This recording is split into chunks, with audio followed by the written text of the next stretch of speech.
from Norman, Oklahoma. Cameras roll, the phone line's open.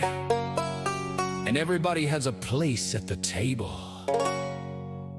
This is Captain Kevman Creations, live from the 405! Put your hands together! Get up and dance!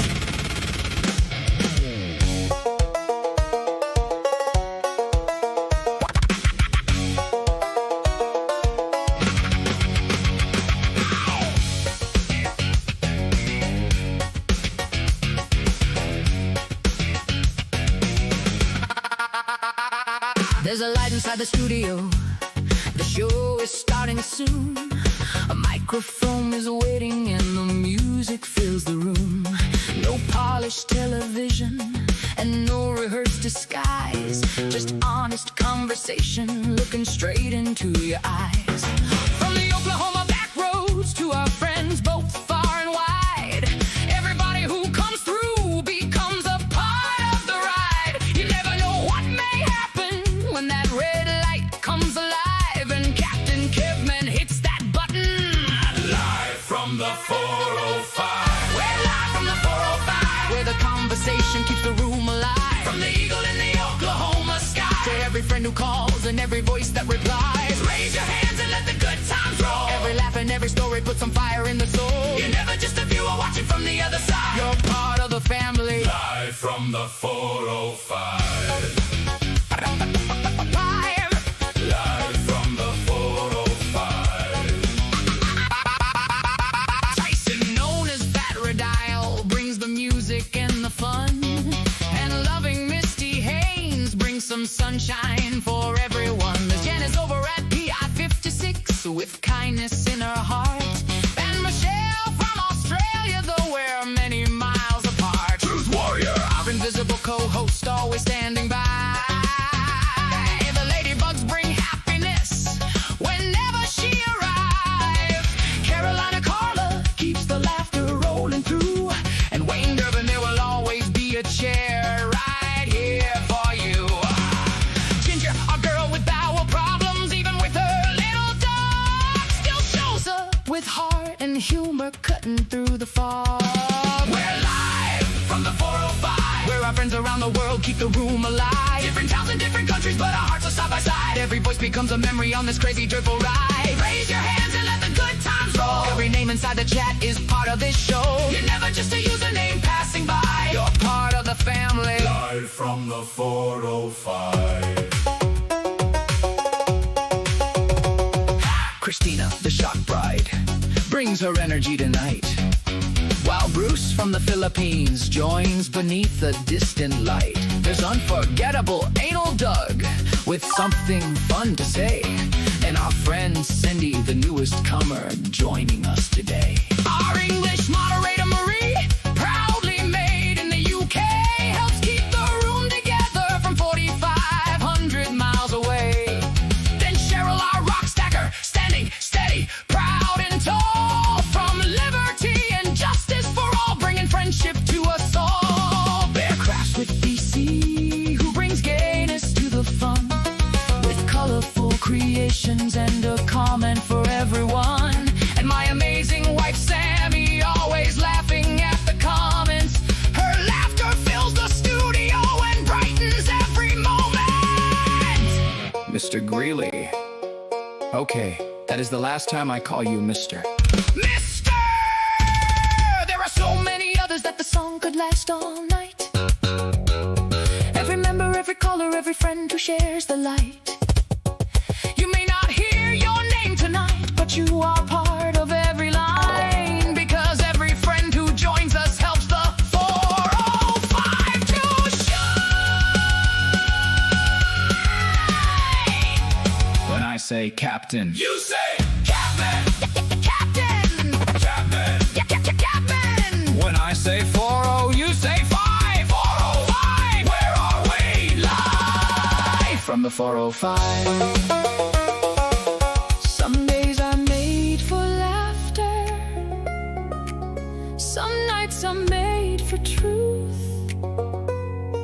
Sometimes all a person needs is someone listening to you.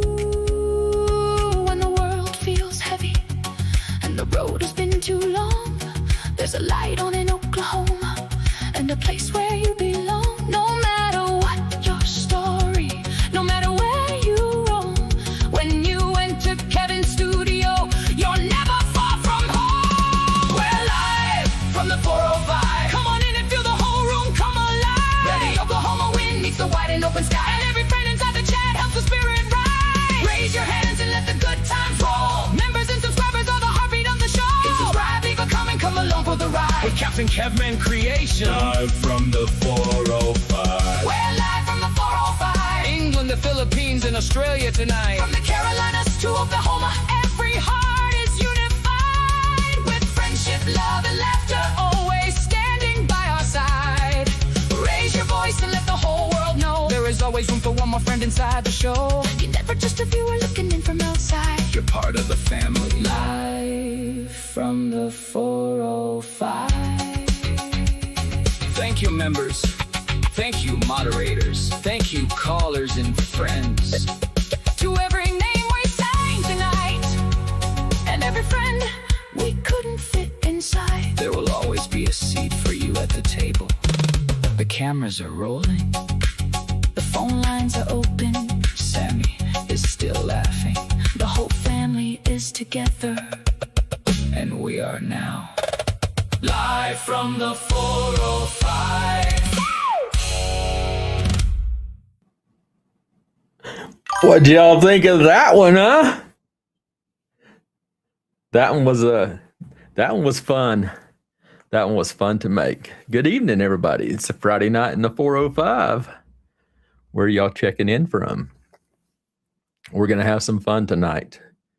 Of course, you know we always do, so I've had a blast making music. And just for the record, Fat Redall has I don't know what he's just lit a fire in me. I've done nothing. I guess I shouldn't really say too much. I've done nothing but cut music for the last couple hours, days. It's a good thing my wife didn't actually need me to do something. So I will play that again here at about the top of the hour, about 10:30ish, just so that we give people a chance to get in here. Because, you know, it's just the way it is. You know, sometimes our friends are over visiting other places and all that stuff, and they'll stop in. So I don't have my sidekick tonight behind the scenes. So anybody has a link, the link hasn't changed. You can still get in. So if you're wanting to jump on the panel and come on in. Hello, Ms. Vicky from Montana. Matter of fact, I'm going to play some of their content, Ms. Vicky and BC. I made them a little jingle for their channels, so I'll drop those tonight. In part of our little fun section, got some stuff for a few of you. Hey, Cindy, did you hear your name in there? Carla, did you hear your name in there? You know why y'all's names in there is because y'all are always here and just hanging out and having fun with us. So it's all about the fun times. So I'm telling you guys, y'all hear the funny part about my wife Sammy in there? She got a kick out of it. She got to hear Monday night's version, not very cut, and got it ready. Same lyrics, same stuff, same information, but in a whole different way. So I've got some good stuff I'm putting together. I've got a ton of content. Gosh, I don't know how many. Let me look here on my actual. I got my YouTube opened over here on the other screen, and I've dropped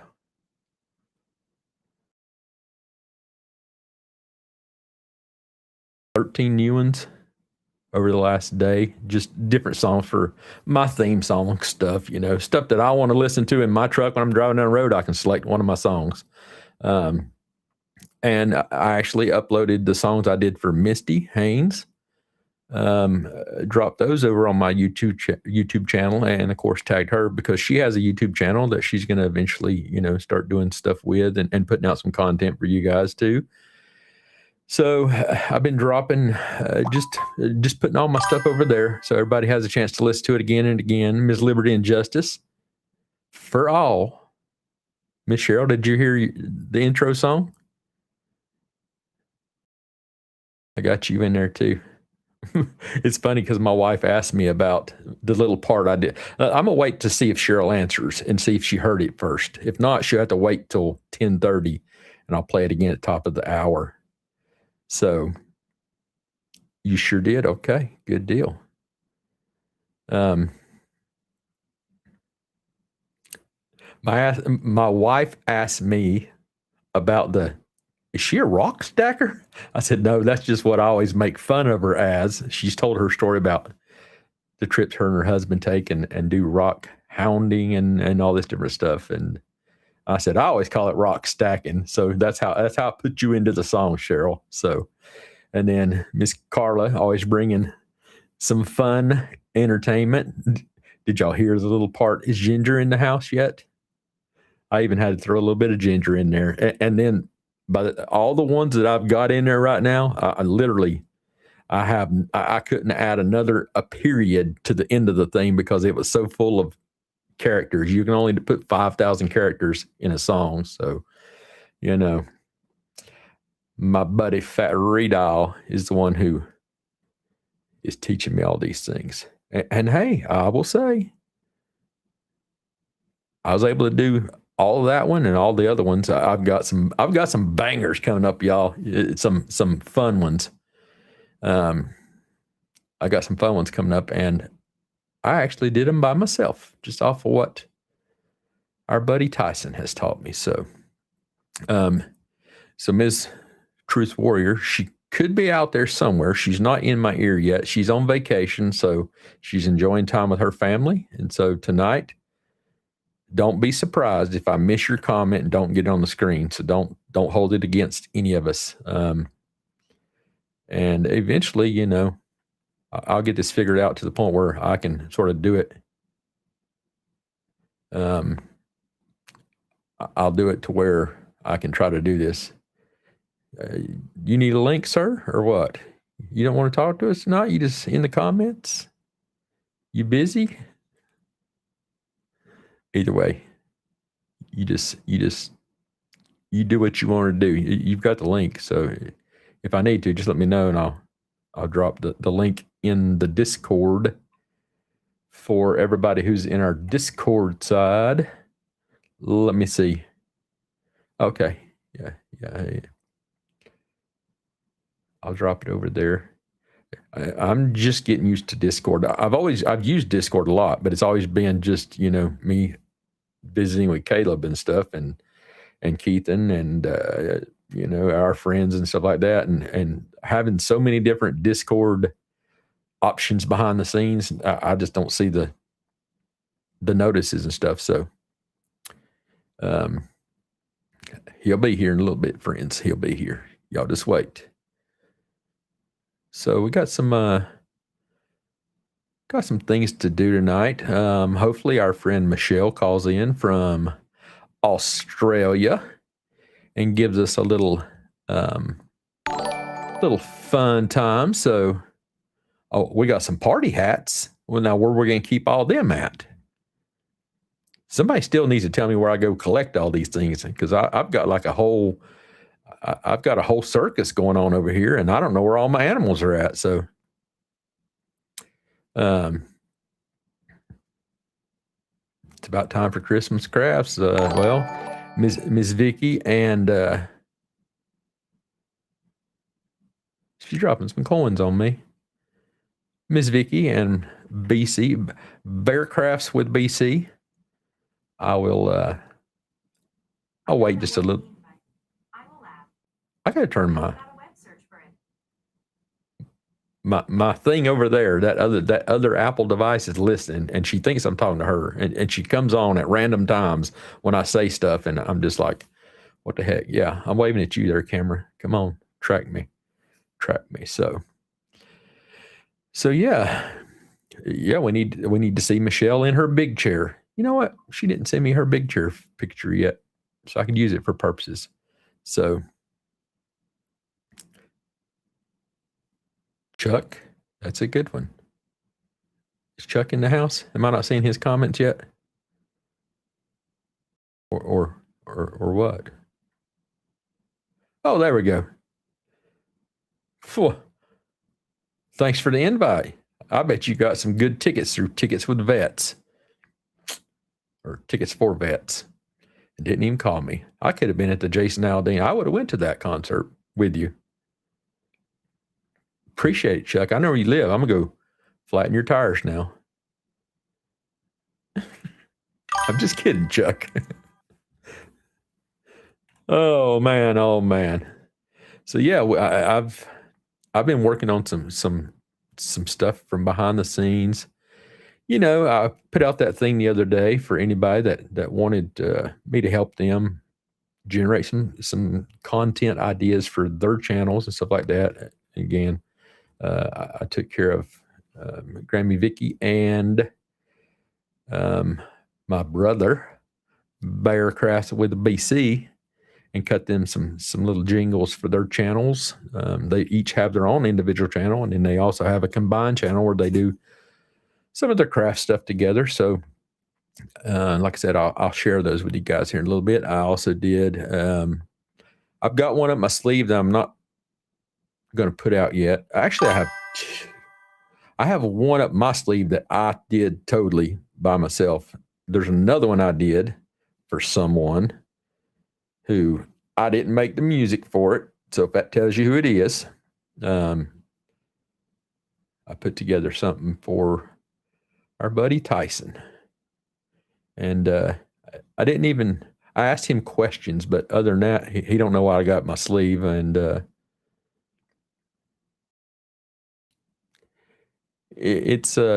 have to save it. We'll have to figure out where it fits best at. Because you know what happened last time we listened to his song? Boy, that thing was a good damn thing. Good song. Miss Cindy says Jason Aldean lives on Hutchinson Island. Well, that's very close to me, and I used to work at the Publix there. Did you get any autographs? You didn't hook us up. You know, it's funny how this guy has morphed into a real person in our presence when all we knew before, again, Sikorsky was the first person's show that he actually was on and became a person. And then he graced us with his presence over here. And the rest is history. Now we just got to get him up and running on his own YouTube channel, because you guys know, you know what it's going to be. So I'm just trying to beat him to the punch and get music out before he does. I mean, his music's out there, but they're the person here, you know, before he becomes a person. So out there for y'all. How do you make a song for Tyson, the Songmeister? I used his own damn song. I didn't make him one yet. Basically, I made a graphic for his song so that we can play it tonight and it have a visual meaning to it. I hope that helps make it understandable, because we've already heard his song, and there's you can't touch that in the sense of it's done and it's set and there's no change in that. We all know that. So it is an amazing song. You know, it's hard to cut songs. You know, a lot of my songs I've been generating, even me and Tyson was talking about the other day, and he was making a song for something. And he's like, "Dadgum, this thing turned out to be like 7 minutes long." I don't know. It's just here lately for me, I'd rather listen to a 7-minute song because you get the whole story. It's hard to make we're not making it for I am not making music for the radio. So that's right. Can't touch this. I'm not making music for the radio. I'm making music that represents and tells a story. And so it is very, very hard. Yeah, we sure do. Sure do. He's got 3 corgis, I do believe he said. So yeah, we've got a few things. Let me check my other screen over here. Let me play while I'm waiting on Tyson to get his laptop fired up and all that stuff. Maybe I'll play Jaws of the Jingles. I've also got some other ones that I made for some of my other friends off of X, and they've started their YouTube channels, and I made them some, and I haven't played them all yet. And I don't want anybody to think that, I'm not willing to play theirs on my channel. Hey, I put the time and effort into it to make them for them, so I want to put them out there for a lot of our friends type thing. And again, that goes back to what I was saying that I didn't finish, because I'm just like, sometimes I can be all over the place. If you want something made and want some help, whether it be from Tyson, he has a real job in real life, and he has time, whenever he needs to do these things. Whereas, hey, I get to hang out and do what I want most of the time. So, I did see that. I saw that, and I'm like, I try to change it, and I said, okay, make me a 5-minute song. Well, all it does is just cut your song off, right? When it gets to 5 minutes, bam, it cuts your song off, and you're like, well, it didn't even finish. So I don't like that feature either. Just saying. But yeah, tonight we'll probably, with you guys throwing out your inputs and all that good stuff, then we'll probably generate a couple songs. I mean, we did it the other night with Richard Nolette. He stopped in and was hanging out, and we threw together based on the information that you guys put in, and we'll try to do that later when we get more people, stacked in the house and all that good stuff. Because it varies, when it's a Friday night. I know 857 is running a live tonight and all that stuff. So our friends will show up and we'll have some fun. It's not unusual for us to go a couple of hours, sometimes 5, sometimes 7-hour live stream ourselves. Where did I get this from? Our youngest son called me this morning at 11:30, and I was still in bed, y'all. I was still in bed, and he woke me up, and he's like, oh, never mind. I'll call you back. So I was disappointed that I didn't get to take his call. Because one, I was asleep and didn't even know what the hell I was saying. I don't even know what I told him, but I made sure my wife checked in with him to make sure there was no nothing that he needed to. Gosh. Well, hopefully so, Cheryl. We'll see how the night goes. It depends on what we get into.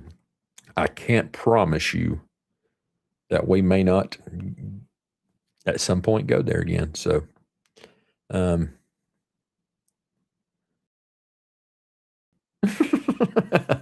Carla.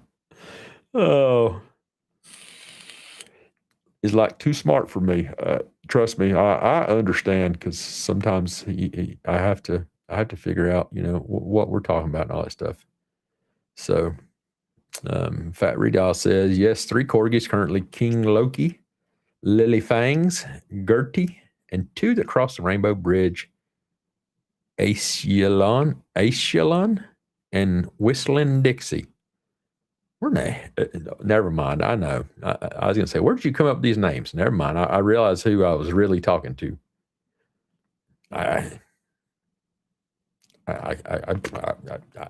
It depends on who shows up, what I may pull out. Hold on, that didn't sound right. It depends on who shows up and what we may use as content tonight. I've got some stuff for a few people. I've got stuff that I haven't even thrown out there. I've got a new Patriot Pride song. I haven't had a chance to go over there, and no, I can't do that. I got to wait for Tyson to release his first, just because we talked and Tyson's got one in the works, and he said that the other night, and I just haven't had a chance to go over to Patriot Pride, be on their show, and drop mine. So, it's just a little thing that I did for them that, based on none of the true crime stuff. It's just about what they are about and what they do. So, Ms. Liberty and Justice for All says, ha ha, we have Optimus Prime, Barricade, and Bumblebee. Animals. Oh, I'm sorry. I just thought they were like pets that you just gave some names. I didn't know you had to have all this AKC registration names, which I know you do whenever you do that stuff. But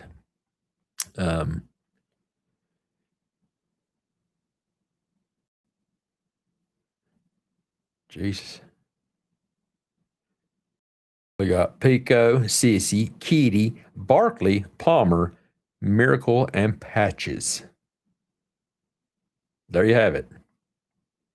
Y'all got way too many animals.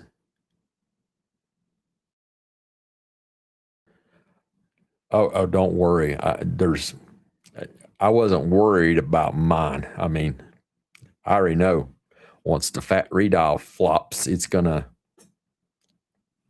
Mine's just a little, thanks, buddy. I appreciate you. Just saying.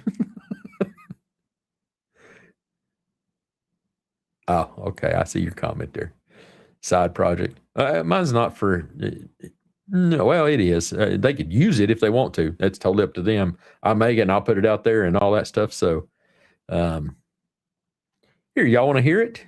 Y'all want me to play it right now? If you want me to play it right now, let me know. And I'll slap theirs on the screen and we'll listen to the one I made for them. We don't have that many people in here right now, so now it's a better time to do it than once we get stacked. Gosh, I am not posting. I'm not even bringing down screen because she'll call you. Ms. Vicky says, have a PTSD black lab name that PSTD mess on my mind because I do that sometimes and I put letters in wrong spots in words. You know what I mean. It's just that I didn't say it right or didn't get it right, and you just have to figure out with your decipher ring. Not a cipher ring, a decipher ring. Have a PSTD black lab named Tank and a Labradoodle in training. Cash. A Labradoodle. Labradoodle in training. Yeah, for Miss Vicky's husband. So, what do y'all want to hear first? Do y'all want to hear some things I made for friends, or do y'all want to hear? Well, I mean, the Patriot Pride ones, things I made for friends. So, do y'all want to hear a couple of the jingles I made for some friends? Miss Vicky and my brother for their channels, and then we'll wait for some of our other friends to arrive and hang out. We'll see if Michelle has found the email. Same link, Michelle, if you're out there listening in Aussie land. Of course, let's see. I don't know what time it is out there. She could still be at work. She could be busy. So that's correct. Her husband is a disabled Air Force retiree of 24 years. And I have talked to him and her on the phone and FaceTime with them and worked on some stuff with them and all that good stuff. So let me see.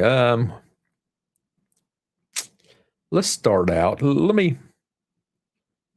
share y'all the little cuts I made for Miss Vicky, and then just because, I mean, you know, she may not get a chance to hang out with us the whole night and get to see hers. She has a copy of it, so it's not like she can't see it, but I mean, just to see it, you know, here on my channel, and then people get to view it and all that good stuff. So, Let me remember where hers at. It's always at the very top. Okay, here we go.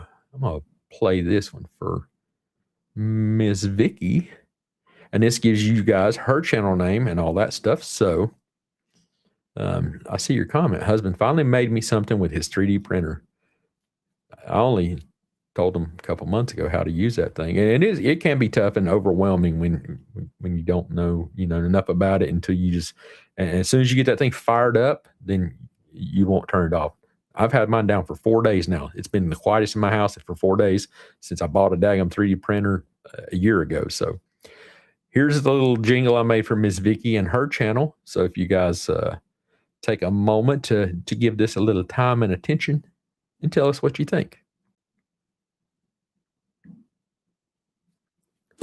From the mountains of Montana, where imagination has a home, welcome to Grammy Vicky's Creations. There's fabric on the table, paint and ribbons everywhere. A little gnome is smiling with a flower in his hair.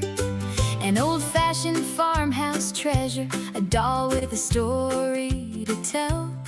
When Grammy Vicky starts creating, she casts a handmade spell. Pull up a chair, bring what you're making, pour a cup and join the fun. Every scrap can be a treasure before the crafting day is done. At Grammy Vicky's Creations, there's a little magic in every stitch. Love tied up in ribbons and imagination without a switch. From the dolls to the gnomes to the porch goose dressed for the season, she makes the ordinary beautiful and gives every creation a reason. Come craft, come laugh, come find inspiration at Grammy Vicky's Creations. She'll teach you how to sew it, show the tips she's learned by heart, taking foam and cloth and color and turning them into art. Faux fuchsia dolls with bright-eyed faces, junky, grungy friends appear, custom-made for someone special, bringing smiles throughout the year.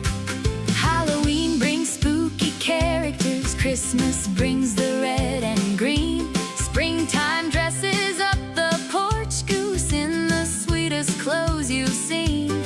From primitive country treasures to a gift made just for you, no two pieces look identical, that's what makes them special too.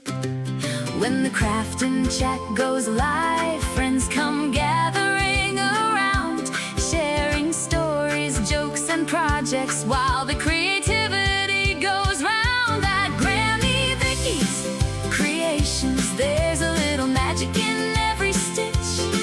Love tied up in ribbons and imagination without a switch. From the dolls to the gnomes to the porch goose dressed for the season, she makes the ordinary beautiful and gives every creation a reason. Come craft, come laugh, come find inspiration at Grammy Vicky's Creations. From Livingston, Montana to doorsteps far and wide, every box holds something handmade with a little love inside. She's building more than decorations, more than gifts upon a shelf. She's showing every hopeful crafter how to believe in themselves. Grammy Vicky's Creations, where every new idea belongs, where scissors keep the rhythm and the sewing machine sings along. With a welcoming heart and helping hands, she brings creative friends together, making dolls, making memories, making treasures that last forever. So bring your favorite project, your coffee, glue and thread at Grammy Vicky's Creations.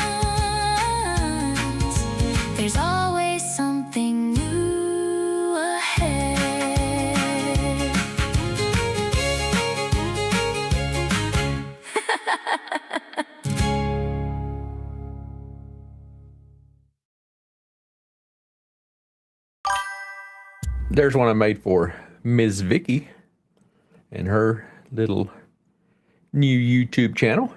Well, it's not totally new, but you know, he gives a little idea of what she's got going on over at her YouTube channel. Tyson says, I want to buy a new toy. I don't know what I want. A 3D printer, a drone, or a screen printer. Well, you just went from a whole variable of different price ranges there. 3D printer is going to be the cheapest. A drone will be second, and a screen printer is going to be probably really expensive. Yeah.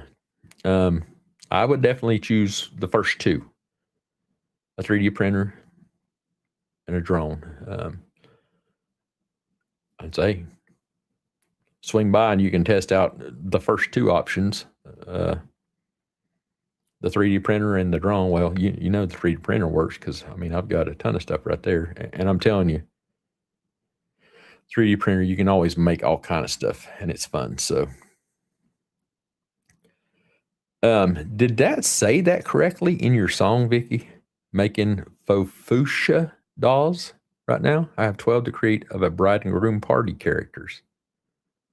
I didn't know what that fuchsia word was, so I was like, I sure hope it said it right. You're very welcome. You're very welcome. You know, a lot of people will see it on the replay and all that good stuff. So,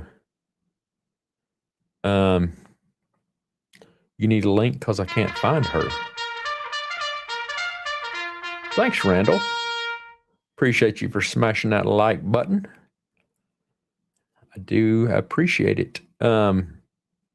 She's on vacation. Your same link that you used probably the other day. Let me check.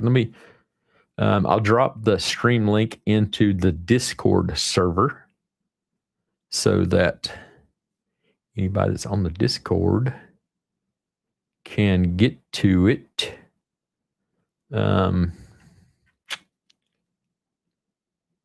Just don't put it out there for on the stream anywhere for anybody that's there that wants to come on stream. It's the same link you had the other day, and it still works. So I haven't changed it. At Grammy. There you go. At Grammy. Awesome. Awesome.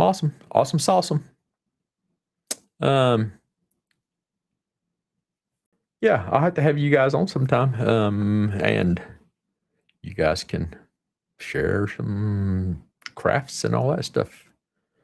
Look, we're a mixed variety of all kind of people here. I see somebody requesting a link. Give me 1 second. It'll be right down there. It means foam in Spanish. I see that. Yeah, it's a neat little song. Again, they're little jingles. So I'll play the one for Bear Crafts with BC. I'll play his song here in just 1 second, and then I'll show you. I'll play their conjoined song for their channel together that they do crafts on. So I thought it had a neat little jingle to it. I mean, you know, it's hard to pick a voice, you know, to make it sound right for different things. And that's just information that I use from her YouTube channel and all that good stuff. So, and that's what I put together. It means foam in Spanish. That's where she was saying it from.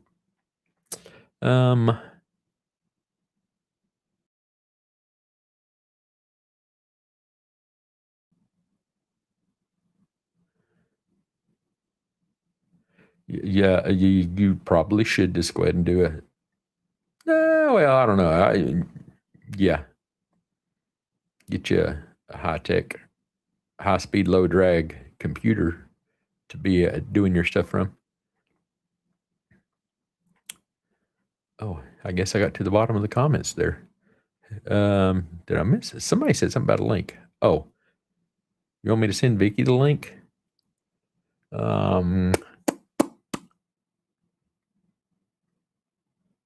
let me see. I think I had it from earlier.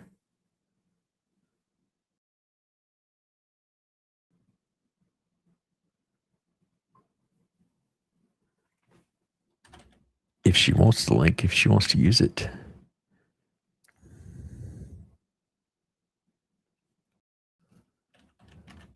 No, she probably doesn't have this software either, so.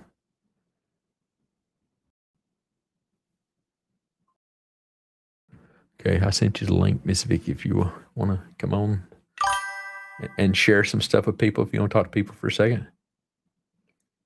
Yeah, I think it works out well for her little channel. Okay, let me jump over here and I'll show you guys my brother's little YouTube channel video I made for his channel.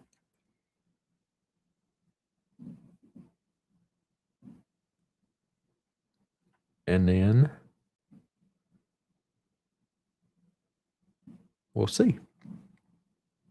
Craft up a chair, bring the ribbon and glue. Set the table with a project for you. From paper and flowers to sparkle and flare, there's laughter and friendship and everything there. With scissors in motion and bright colors free. Come join the crafting fun with BC. Every little treasure gets a brand new start when patient hands are guided by a generous heart. Bear Crafts with BC. Come craft along, turning simple little pieces into something strong. Bear Crafts with BC, where the good times grow, with glitter, paint, and kindness in every live show. From the first bright idea to the final look at me, we're making happy memories at Bear Crafts with BC. Monday craft and chat when the evening rolls around. Wednesday brings the bling and the sparkle all around. Then Friday festivities open up the door with friends and fellow makers, always bringing more. Grammy Vicky joins in, creative friends stop by, sharing tips and stories while the crafting hours fly. April showers bloom into paper flowers bright. Easter bunnies come alive beneath the crafting light. Glam bags, baskets, happy mail tied up with bows. Every handmade treasure has a story that it shows. Iris and Terry brought their talents to the crew, proving crafts are better when they're shared with you. There's no scrap too small and no old thing through. A little imagination makes it feel brand new. Bear Crafts with BC. Come craft along, turning simple little pieces into something strong. Bear Crafts with BC, where the good times grow, with glitter, paint, and kindness in every live show. From the first bright idea to the final look at me, we're making happy memories at Bear Crafts with BC. There's Christmas in July and a dish-dashing day. Craft supplies and special finds are finding homes their way. First come, first served, let the bargains begin. But the greatest thing you carry home is friendship from within. Red, white, and blue when the 4th rolls through.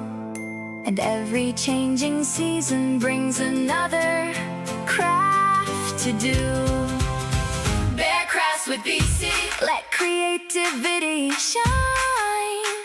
One joyful little project and one friend at a time. Bear Crafts with BC, everybody has a place around the crafting table, filled with laughter, love, and grace. So bring your dreams and supplies, come be part of the family. There's always room for one more at Bear Crafts with BC. Cut it, glue it, paint it, let imagination run free. Come join the crafting fun at Bear Crafts with BC.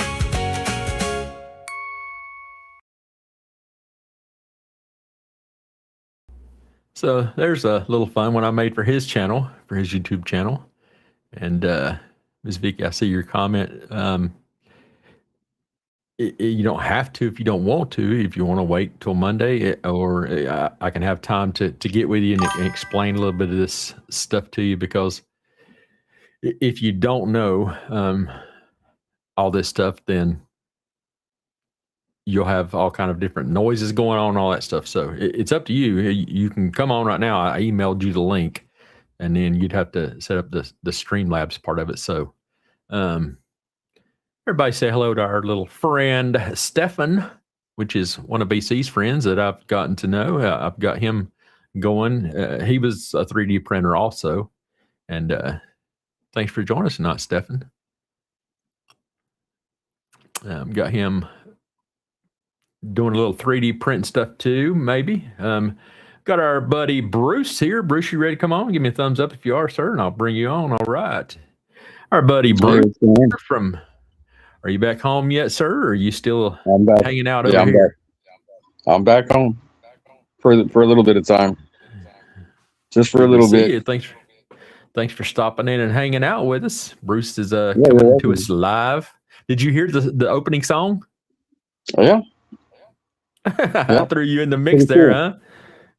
Yeah, cool. I haven't had a chance to work on what I need to work on for you, but as you can see, I've been working on all these other things, just making some fun stuff, just changing it up a little bit. You know, I've cut a ton of stuff for my intro songs and all that stuff. So you're doing a bang up job. Look, man, I was thinking about this earlier. We don't see a lot of our people that go to the different ones that we know. Okay. Like we don't see a lot of the people, like they care, they're friendly with each other, they're helping each other. But you're going beyond and you're doing stuff just because you're real. That's who you are. And like I said, I appreciate anything at all, but you're going beyond, and I think it's awesome that you're doing that for people. You did the Misty one. You did, I think, 3 of them. That was really good. And then you did like a bunch more. And it's just, I hope people appreciate that he's doing a lot of hard work, obviously. And I'm not saying that the people don't, because I see the people always saying what a great job you do. But what I see is somebody that really cares about people, cares about actual real raw when we're talking with each other, not just somebody that comes on and says, hey, you guys can come up, let's talk, we'll just talk about this. You're letting everything, and you're letting it all, and it's just a great thing. It's great to have to know you just as a person. I appreciate that, Bruce. Yeah, and that's the whole thing about it. Yeah, that's why I've said from the beginning, I want my channel to be different. I want people to come in and enjoy the real, the raw, the emotion that happens over here. It's not pre-programmed. It's not set up. It's as it happens. So, thank you, my friend. PI56 in the house. Say hello to PI56, Miss Janice. I sure appreciate you being here, Miss Janice. I see you say you can't be here too long tonight, but there it is. I saw that super chat come in. I'm still learning all these things, y'all. So don't be mad at me if I don't see your comment and I'm like, what does that mean? Because hers is different color over here on the screen, and until I scroll down to it. So she says, hello, chat. Hello to Captain Kev, and nice to be here this evening. Not on for long tonight, but there's words hidden over here, so I can't see it all. But had to say hello. These are some great people here. Yeah. I added the something in there. She says there are great people here, and I fully agree with you, Miss Janice. It's just like Bruce is saying, the fun we have together, and it's real, and that's what I want to be. It's not about all the different things we see in other places, our friends' chats and all that stuff. There's is a whole totally different concept, and I don't want to, mine's just I'm here for the people that want to hang out and be here, and let's have discussions and all that stuff. It doesn't matter what the topic is. If you bring the discussion, we're going to have a discussion on it, and if we can, within reason, to the point where it's real life, and that's the things that all of us every day base everything we do on real life situations and all that stuff. And I know, not taking anything away from the true crime, because those are real life things that are occurring out there. But for me, I've said it before. Yeah, if I indulge in so much of it so long, I get burnt out, and which is what I've had. So, really, it's a circle. It's a circle, man. Is what it. Yeah, it is. I don't think you're here yet, buddy. You eating all the chips and dip back there in the back, and you're not even in the right room. You knocked on the wrong house door. Yeah, so did. So he just I just want to say, that Reed doll too. That's another, I mean, this is another genuine person, man, that's doing just amazing stuff and helping people. All right. Yeah. And nobody's asking for anything, or this and that. Look, if you appreciate something, see, I've always said this. This is why I told people like Damien, I told Juice, if people are willing to give you something, they're giving it to you because they want you out of their heart. It's not, it doesn't matter what somebody, I don't care what somebody says. I don't fall in line with that stuff when people are going around saying stuff, because look, you're going to have good, you're going to have bad, but we have a positive group. So the negative is going to go right out the window. And that's just how I look at life. Look, nothing's perfect. I'm definitely not perfect. I got blessed by God, for my reasons, and, look, somebody on Damien's was somehow, I don't know, they got up when he had his StreamYard link, and they were writing stupid stuff like, why would you leave America well, because I want to. Why do I have to explain to you why? It's see, it doesn't matter who it is. I could give everything I have in the world to everybody here. There's going to be still one person that is going to say that I'm wrong for giving it away. Right. You know what I mean?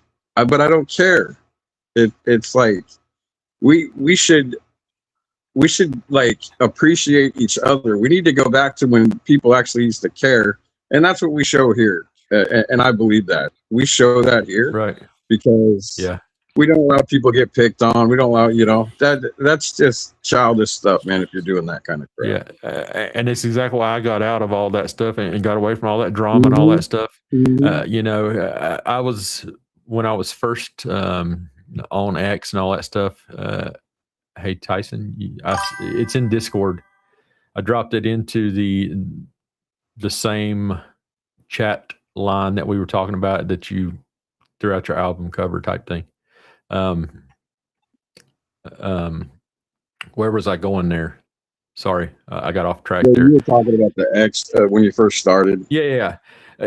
And all the stuff, when I started going on people's, I went on JLR stream, and man, the haters just went crazy, and they started all kind of stuff. And, it was one of those things where I fired right back at them and all that stuff. And it didn't last long for me type thing. Hello, Brown Eyes. I see your comment in there. I appreciate you being here.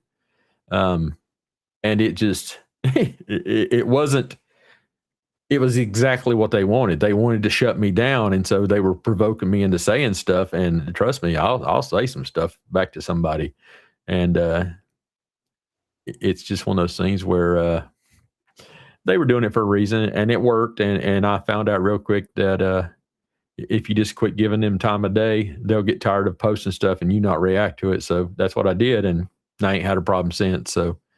Yeah, that's why you got. I mean, that's all anybody can do. I don't mess with the X no more. look, I mean, it's because I don't want the, you know, I don't need all that. You know, I have enough in my life to, you know, I could probably create some drama, but that isn't what I'm gonna do. You know, it's got to be positive, man. And look, nothing's gonna be great and the way we like everything. Look, it happens to all of us. I don't care if it's Kevin. I don't care if it's me. It doesn't matter who it is. There's always somebody out there that does it. Right. Thank you, Carolina Carla, for that super chat. Always happy to be here. We appreciate you being here. And again, you're always here. All the names that we're seeing in the comments and stuff now, and we've got a bunch of new friends and all that stuff. So I don't want them to think that since you're new here, give it time. All these people that gum. What somebody turned on the noise there. I don't know. Is that you or Tyson? Tyson, you got allowed to mute your ear. I'll mute his mic. Oh, his mic is muted. So I think your mic is messed up again, Tyson.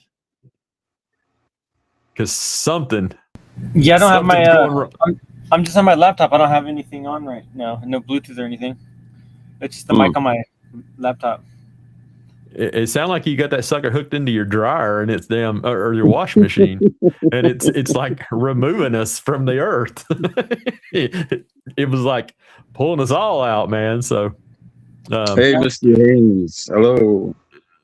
Oh goodness, that's funny. Oh, Misty Haynes is in the house. Haynes in the house, just to make sure we got that name correctly. Thanks for stopping in, our friend Misty. Ms. Janice, PI 56. Ms. Janice, there's a lot in the world, but there is much more good. Hate, a bucket load of hate thrown at me today.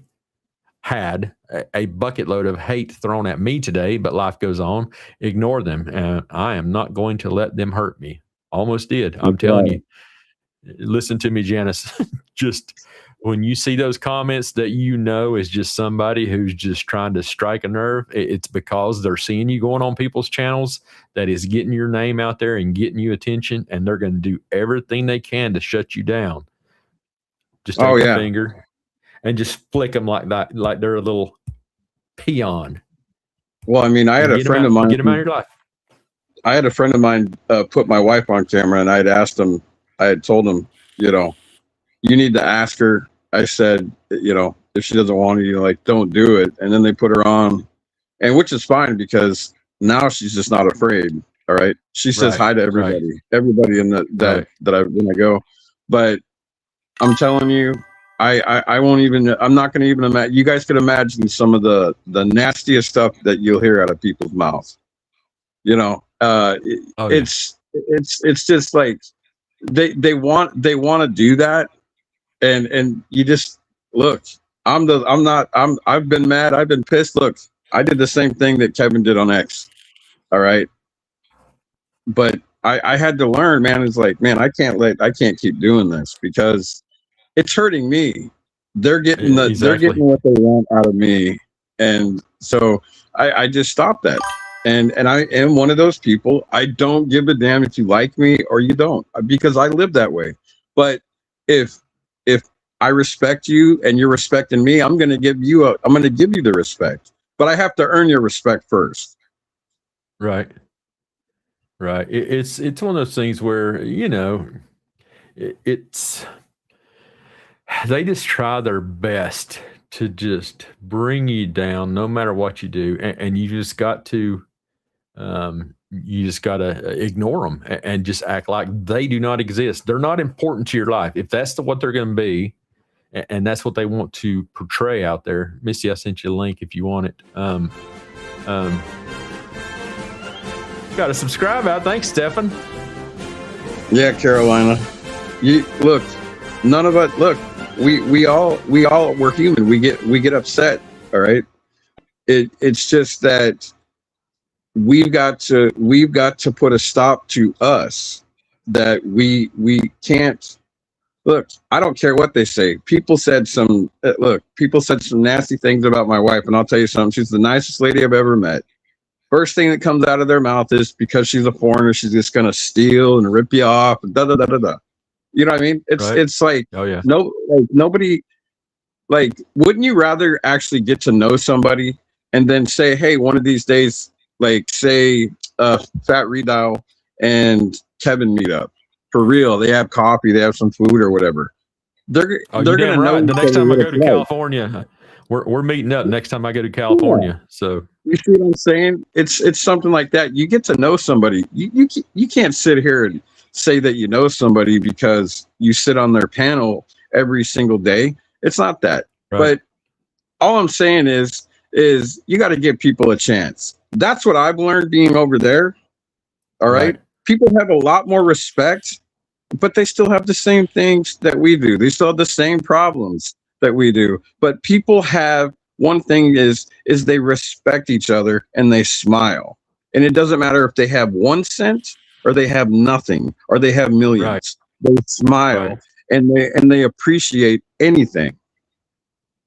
Right. It's and that's what the difference of the world is when you realize that, you know, money is not everything. You know, there's been times in my life when I've had plenty of money, and there's been times in my life where, you know, I didn't have anything to my name. And so we've all been in those situations, and without friends and all those good things, then, you know, without the friendships, you just don't have nothing. And it's a lonely ass world whenever you don't have anybody to turn to. And we've all been there. We've felt that way. But this is, you know, she's not backstage, by the way. She's not showing up back here. I sent her the link. So when you don't have anybody that you can turn to, I've talked to many of you via email. We've shared very personal things via email. We have that connection via email or on Discord, just our comments to each other and getting to know each other and all that good stuff. It's you find out who your friends are. I'll put it that way. You know, the people that are actually truly invested in you as a human being, not just as a person of, oh, hey, I want to be on your live stream because, you know, people are watching you, blah, blah, blah.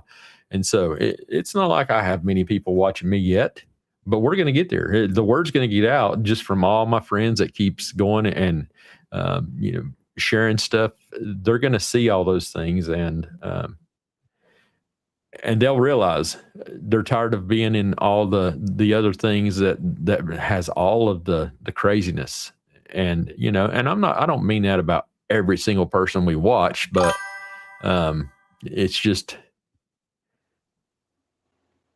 the way it is. So, what was said? Uh-oh. Cheryl's going to get us. She just told me to watch my language or I'm going to get myself banned probably. I don't know. Did somebody say something? I didn't hear nothing. Maybe it's in the comments. So,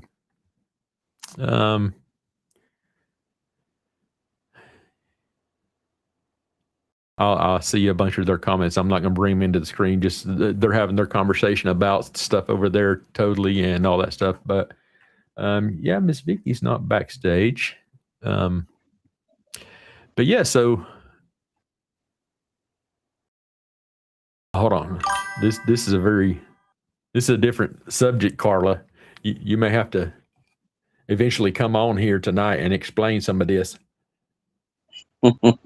If you want to, that's totally up to you. Everybody knows everyone is invited to come up that would like to. So there's Miss Vicky. Now she's in the backstage area. So let's bring Miss Vicky in for a second here. You ready to go on, Miss Vicky? If so, give me a thumbs up back there.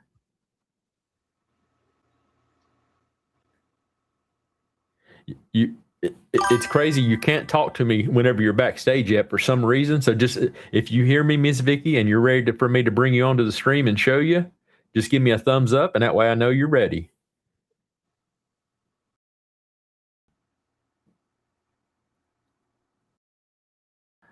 Waiting to see her back there.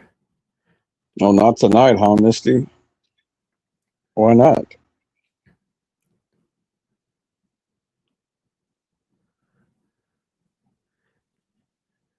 Hold on. Let me see here. Okay, Miss Vicky, you ready? Okay, I'm gonna bring her on. I don't think she can hear me. I'm not sure if she can or not. If you're ready, give me a thumbs up, Miss Vicky. I try to do this because you know, some people maybe you never know when you're sitting backstage, like in the green room, waiting to go on thing, and like, hey, I can grab a bite of my sandwich real quick because he hasn't said nothing or on anybody's channel, and next thing you know, you're right in the middle of trying to devour a sandwich, and bam, you're on camera. So, waiting to see her to give me the. She's waving. You ready? Okay, here you go. Give me the welcome. Wait. Okay. Okay. I'm computer challenge. Sorry about that. It's So, all good. Kev has to help me. Yeah, I'm in my craft room, and I'm making little their fuchsia dolls. This one is, I have to do a whole party for a wedding, the bride, the groom, and try to match them up. And I just take craft foam and I melt it on my little iron back here. And I have kits that I sell, and I show them how to make, like this one. So yeah. Am I still there? That's neat. Oh, Yeah. Yeah, you're there. Yeah, All we're just. right. I've got you full screen so everybody can see everything that you're Oh, my showing while you're goodness. talking to us. So Oh my goodness. I know some. Yeah. And this is one of my gnomes that I made. But I sew all the dresses, and this is all sewn with felt and fabric. And this is a clay broom handle. And then unlike BC, I do a lot of different things. So, but I make things like this, and I do a lot of custom stuff. I make clothing for the front porch geese. And Right. now, yeah. Yeah, Wow. I've heard BC talking about some of those things, and so do you also do like demonstrations, and you teach people how to do these different things? Is one of the parts of you guys's Yes, we have craft a stuff. So chat on Wednesdays, and then this weekend BC has got us doing destashing. So because we all have way too many craft items, I've got a sheet bed full, a warehouse full, a house full, and so yeah, we're destashing stuff on Saturday and Sunday. So if anybody needs any craft supplies, do you have stuff that's easier for get? Absolutely, Carla, I do. I have from beginner stuff to everything. Yes, and I'm always here to help. I've actually even set up a sewing classroom in my formal living room, and I teach sewing lessons. I have so far just done 9 women, and I make sure that they know how to use their sewing machines, and we make projects. I've got a little girl that's 8 years old that is doing private lessons. But yes, absolutely. We all start somewhere, and we all need help. I sell kits too, so that if you don't want to have to go out and buy all of this stuff, you can get it in a kit. We'll send it, and we do a video live, and then I record it so you can go back and watch it as many times as you want. That kind of stuff. Yeah, I do all that kind of stuff, and I enjoy it. Started out as my grandkids would come, and whenever they would come, we always did something educational. We did cooking, and I had 2 boys, but we did cooking and baking. We learned to work outside. And we would do a craft and stuff like that. Before they could play their computers, they had computer games. They had to do typing for so long, and they started in 1st grade, and they both thanked me. They're in college and stuff, and they've thanked me. My our oldest grandson, Papa Bill, taught him how to use a forklift. So he went to college, and he was the first one that got certified without having to do anything. And he calls and tells us, and yeah, so that's how we are. Everybody's got to learn. Yeah. I remember had a cooking class. We had that too. We had a cooking class, baking, and then the sewing. I'll tell you, I made a guitar, and I'll tell you, if it wasn't for that teacher, I wouldn't have. I'm telling you, I'm terrible. I'm terrible when it comes to sewing. So, but Well, luckily, you learn. I have a group that is going to has asked me to show them on a live. In fact, BC is one of them. He has the exact sewing machine I have, and so we're going to do them online so they can learn to sew. Mm-hmm. There's a comment here on the screen for you, Miss Vicky. Miss Carla again says that's amazing. I've seen people on my community asking for sewing lessons for kids. Very cool.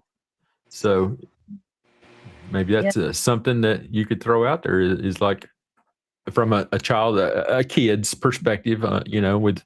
With a parent helping them or something like that. For kids to learn to sew or craft or something like that. So yes, I'm actually writing a book for that. So, wow, that's neat. That's good to hear. Mm-hmm. Just from experiences. My grandmother taught me how to sew. And she had the old pedal. Right. Machine. Yep. So yeah, I think our granny still has one which is at our mother's house right now. So, and I think it was the pedal kind. She used to do weaving and all that stuff. So, that's a singer. Yep. A singer. I was listening to something the other day, and I think it was maybe while I was generating these things for you guys that something I did, and it brought me up to the topic about Singer sewing machines.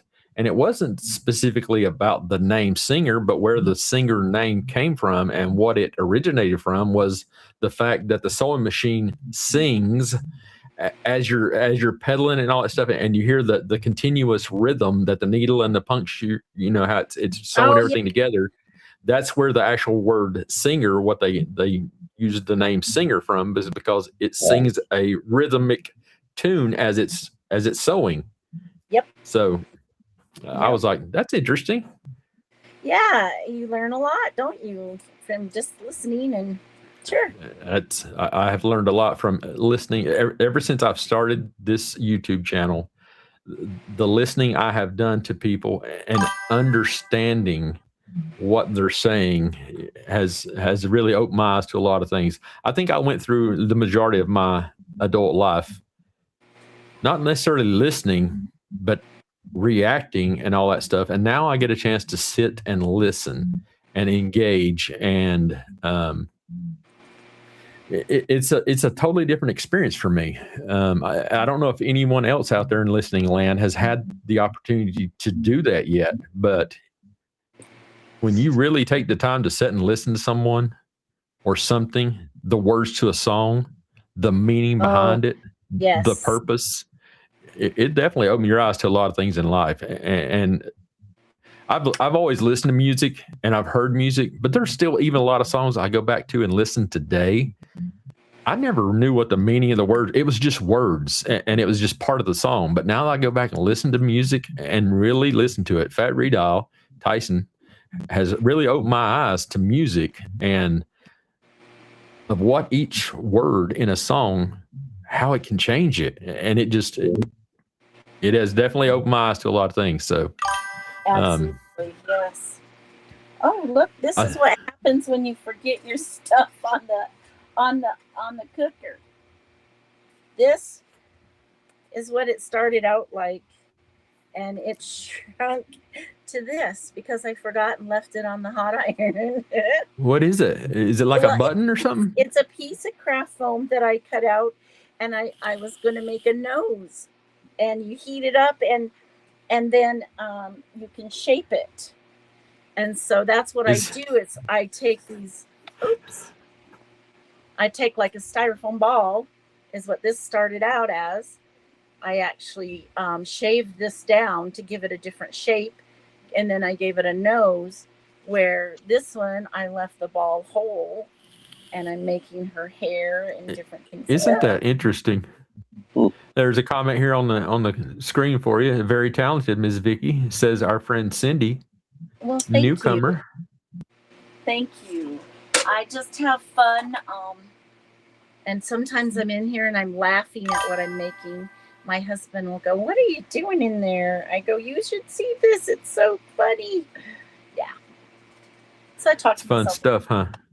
Yeah. Yeah. I talk to myself. Hey, Misty, just to let you know, since you're here in chat and you're watching, and I heard what you said, and you don't want to come on the panel tonight. That's fine, but I just want you to know I've got something for you. Oh, yeah, you should come on, right? Yeah. Well, you guys know whenever in this stage of my life where I'm at, and when I've got something for her, it's probably that's why Cheryl asked earlier, about playing songs that really touches people's hearts.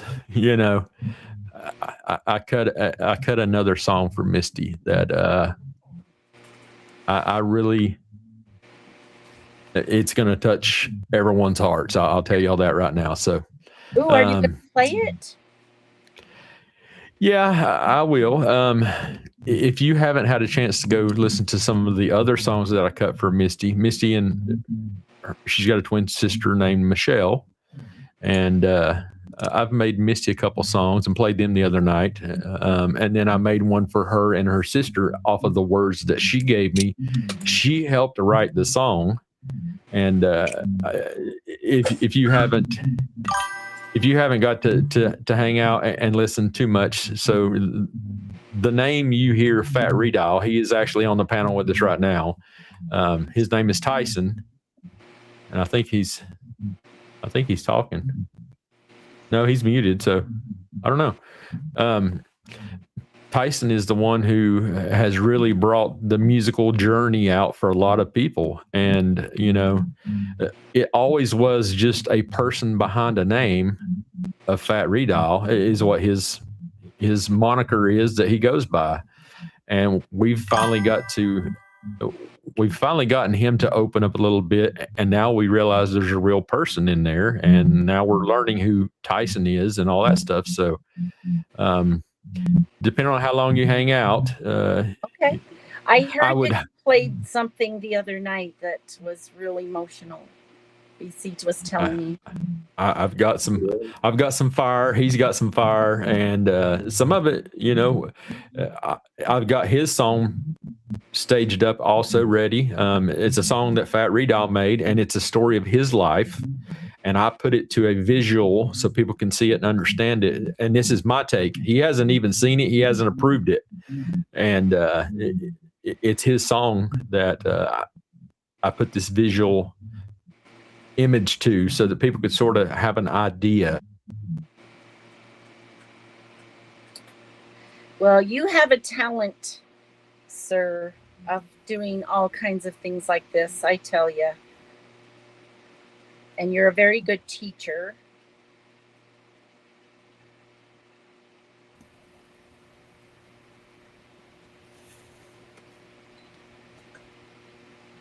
Oh, my labradoodle decided he needed to come in and hear what was going on.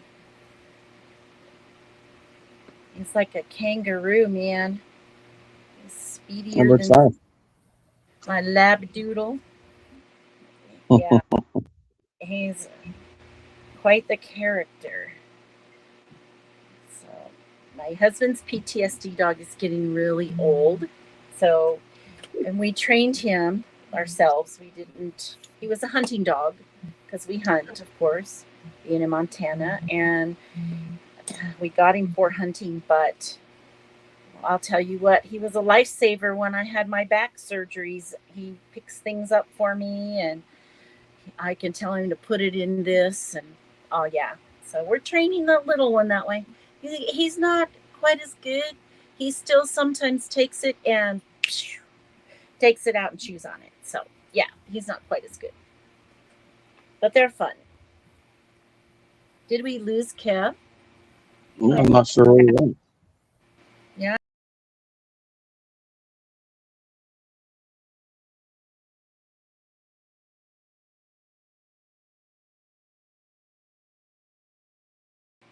Well, Hold on. That'll teach me. I was sitting here and I had my hand on the mouse and I accidentally clicked the button and we like disappeared. So everybody hang tight and everybody be back in here shortly. It shows the stream is still live and active. So I know Miss Vicky is in there. there I Hang tight, am. Vicky. Hang tight. No worries. I had my hand on the button and I triggered it to Bruce. You're still there, buddy. I see you. Sorry, everybody. Tyson's still here too. So hopefully everybody out in listening land is back because I'll keep my hands over here. I'm not used to having to do all that because our good friend Miss Truth is behind the scenes always running stuff for me and helping me out drastically. And so I had my hand just resting on the button and I hit the go back button. So it took me out of the stream and I was sitting here going, uh-oh. So, Crappy. Yeah, I'll tell you, this Vicky just got me to think. So when I go back, they like to do a lot of things by hand, but I think I'm gonna get my wife a sewing machine because you can do little like shorts and stuff, but I think you just got me really curious now, Vicky. Now I think I'm gonna have to oblige and buy her one. Oh, well, you talk to me before you buy one. I recommend certain ones, and I've had many. So, yes, Okay. don't buy one till you talk to me, okay? Okay. Yeah, no problem. Mm-hmm. Because you don't have to spend thousands of dollars. I've done that, and it was a piece of garbage. And Yeah. So, yeah. Well, thank you for having me on, Kev. And sure thing. You're welcome to come back anytime and hang out. I do. Now that I know you're on, it's a good time for crafting. Yeah. Monday, Wednesday, and Friday. Yeah, usually Friday nights. I always do it about 9:30 Oklahoma time. So 8:30 my time. Yeah. Yeah, 8:30. So it's one of those things where feel free. We just had a super chat come in from our friend PI56, and she said, "Gosh, hold on, I got to go way down here." She said, "You inspired me to start writing again. That's good. I trust me, it is not a bad thing either that you are writing, Miss Janice. You do some amazing stuff yourself, ma'am. So I'm more than ready to hear your next cut of something. So, but yeah, Miss Vicky, you're welcome to stop in anytime. Again, we do Monday, Wednesday, and Friday nights, usually sometimes Saturday, and we just talk about life. We share things that are real and truthful, and it's one of those things where there's a lot of ladies in the chat. They are interested in those kind of things, which is why I'm more than happy to put you guys' channels out and let them come over and see your content. And sometime I'll stop in on maybe yours and BC's live stream and make a presence known and see if I can bring some friends over to see you guys. Well, thank you. And Katie, baby, let me help you.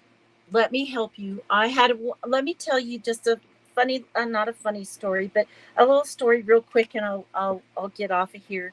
One of the ladies that came to learn, she brought her own sewing machine, and she had bought it off a marketplace, and the woman had fibbed to her, told her it was new. Well, we were having all kinds of trouble with it, and I actually had to call my husband in to take it apart, and she got so frustrated, and she called it PTSD but it was just anxiety. And the other ladies were using my sewing machines and just buzzing right along. Well, she left in tears and wouldn't come back. And she had 2 lessons left. And I kept reaching out to her, and I told my husband, I said, I can't let her be so afraid of a machine that it's just bothering me, right? And my husband said the same thing. So I finally got her to agree to let me come to her house. I said, you can come to my house, I can come to your house, and I'll give you a private lesson. And we went, and I went to her house, met her family, and I showed her her machine. She actually went out and bought a new machine that I showed her. And I showed her her machine, and she says, oh my goodness. And you know what? We made a project before I left. That way I knew she would make something, whether she uses it again or not, who knows, but she made something and knew that she could do it. And that's what the little girl said. She made a pillow, and she says, I can't believe I made this all by myself. And that's the pleasure I get. So anyway, there's my story. That's what people got to do, is they just got to find the things that they enjoy. That's why I started the 3D printing thing, and I shared that experience with Ms. Vicky and her husband, and got them interested in 3D printing. Our friend Stefan here in the comments, I've helped him on his stuff too, and we've all shared experiences, and we learn from each other, and so that's the important thing is well, again, it's all about life. So yes, you're very welcome. I will let you let someone else on.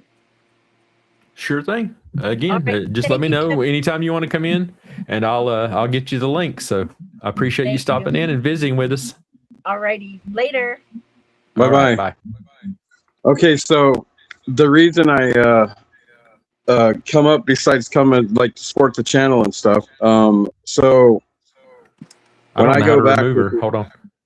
Okay, I got you out there, Miss Vicky. There you go. Okay, there's a kick button. I didn't know that you could use that. Sorry, Bruce. Go ahead. Oh, that's all right. So when I go back, which will be really soon, I'm going to put together through what is it, September and November. I'm gonna put up and I'm gonna get some families their food, some canned stuff, rice and stuff. But what I was thinking about doing is anybody that wants, because me and Damien are gonna be, when I go back, I'm gonna show Damien the town. I'm gonna show him the markets. I'm gonna show him like this is what our life is, when I'm over there. And he wants to pitch in. I didn't even ask him. He wants to pitch in money. So I'm just gonna put it like this: anybody that wants to help, so I can give kids during Christmas time. I'm gonna do it all the way up until in December. So I'm gonna start with myself, and when I go back, I'm going to put up $200, and I'm going to put that towards foods, and I'm going to put another 100 towards toys for kids. But if anybody that wants to, you don't have to. If you just want to say prayers, you just want to say, whatever. I'm not asking for nothing. The money's not going to be going to me. It's going to be going to families. And I'm going to show you people. I'm going to show you the families I deliver them to, as long as they're okay with being on camera, because you have to ask now. I can't just go start pointing and stuff. Otherwise I'll get arrested, so right. I don't want to be getting arrested and but that's what I'm going to do. And anybody that's willing, that wants to help, we'll, my wife's going to be making up cards and different things that they do homemade, and that we could send out to people. That's awesome. You need to make sure you get us, make sure we have a means, and you can drop it to me in Discord or something like that. Drop it. Truce can get it posted for us, and we'll make sure we start broadcasting it out, and all that stuff, and putting it out there. So that's definitely something that I know a lot of people would be willing to get involved in and help out and all that good stuff. So get us the information. We'll get it shared out to everybody here on the channel and all that stuff. So Ms. Vicky says, she says, you all can come to Montana and want to go to Yellowstone. We live 40 miles north of the north entrance, and we can have a craft retreat. So you ladies get on the bus. I'll take the bus, and we're gonna drive, because I want to go to Yellowstone. I'll drop y'all off at Vicky's house, and I'm going to Yellowstone. I'm just telling y'all. Just fair warning. So And then at some point I'll come back and pick y'all up. But you know, Yellowstone's a beautiful So- place, man. I've been there many I have times. never. I was a very small child the last time we went to Yellowstone. I was talking to my mother about it the other day, and she said, "You've been to Yellowstone before?" And I'm like, "I was young, Mom. I don't remember." So, we all need to go to Yellowstone. Yeah. So, it's just gonna be a fun trip. So, I'll definitely have Bill take me up there, Miss Vicky. So whenever I do get to make it up that way, Miss Vicky's husband's Bill, and Bill will take us up there. So it'd be a lot of fun. Of course, like I said, on this little bus tour, I know we're just like joking and having fun and saying we're going to all jump on a bus and go to all around the country and stop, pick up all of our people in the chat. And I do have a all access pass to all the national parks. I get free access to all national parks. So we're riding the bus. Katie, baby, I didn't get to say hello to you, and I see you're in the chat and the comments, and I appreciate you being here. And hello, Katie, baby. Hello to all the mods. Hello to everybody. Summer Sation, I see you're in the chat too. Thanks for being here. We appreciate you guys stopping in. Is Tyson still here with us? Is he just like hanging out like wet laundry or what? Yeah, I guess I mean, so. beef jerky and check mix, so you don't want my mic on. This is true. Hey, you sound fine. Sound fine, man. So where was you at, Tyson? Was you in like some other old room or something? No.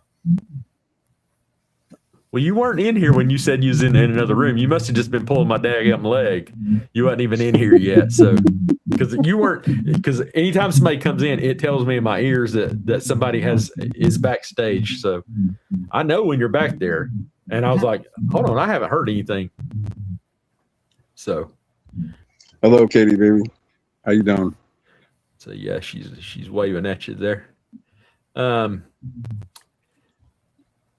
Tyson, you got anything you want to drop right now, or you want to do anything? Or are you still eating your Chex Mix?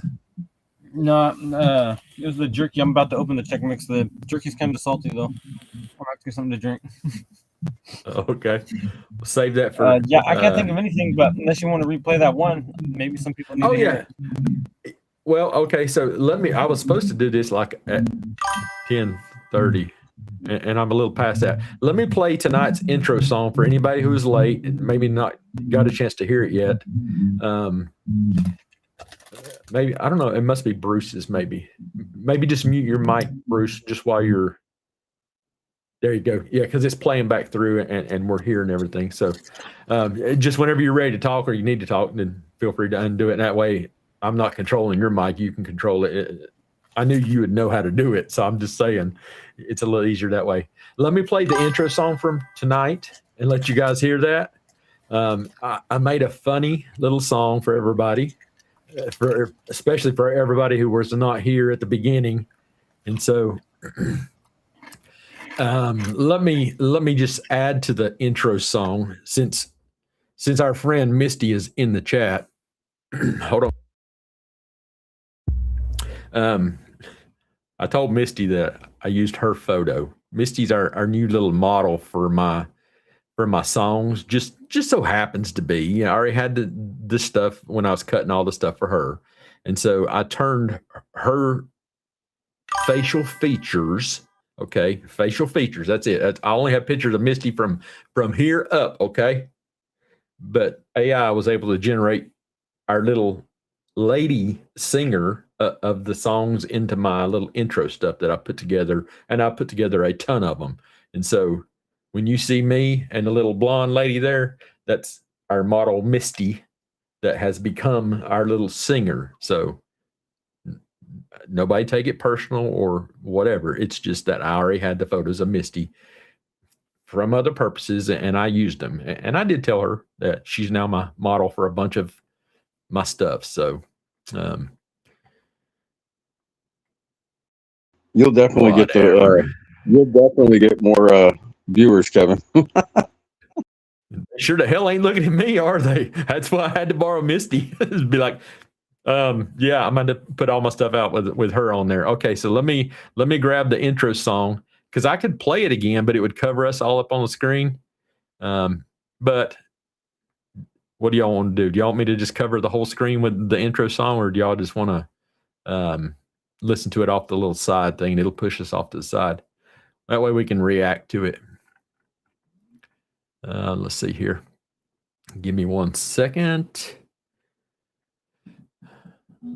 Let me remember what the name of the song was first, which one I played tonight, because I've got a ton of them stashed backstage here. Gee whiz.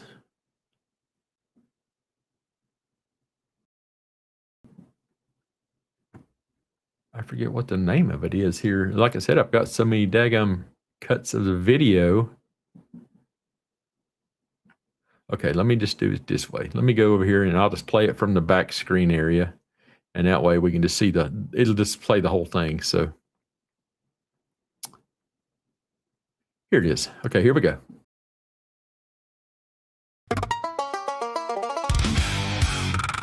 From Norman, Oklahoma.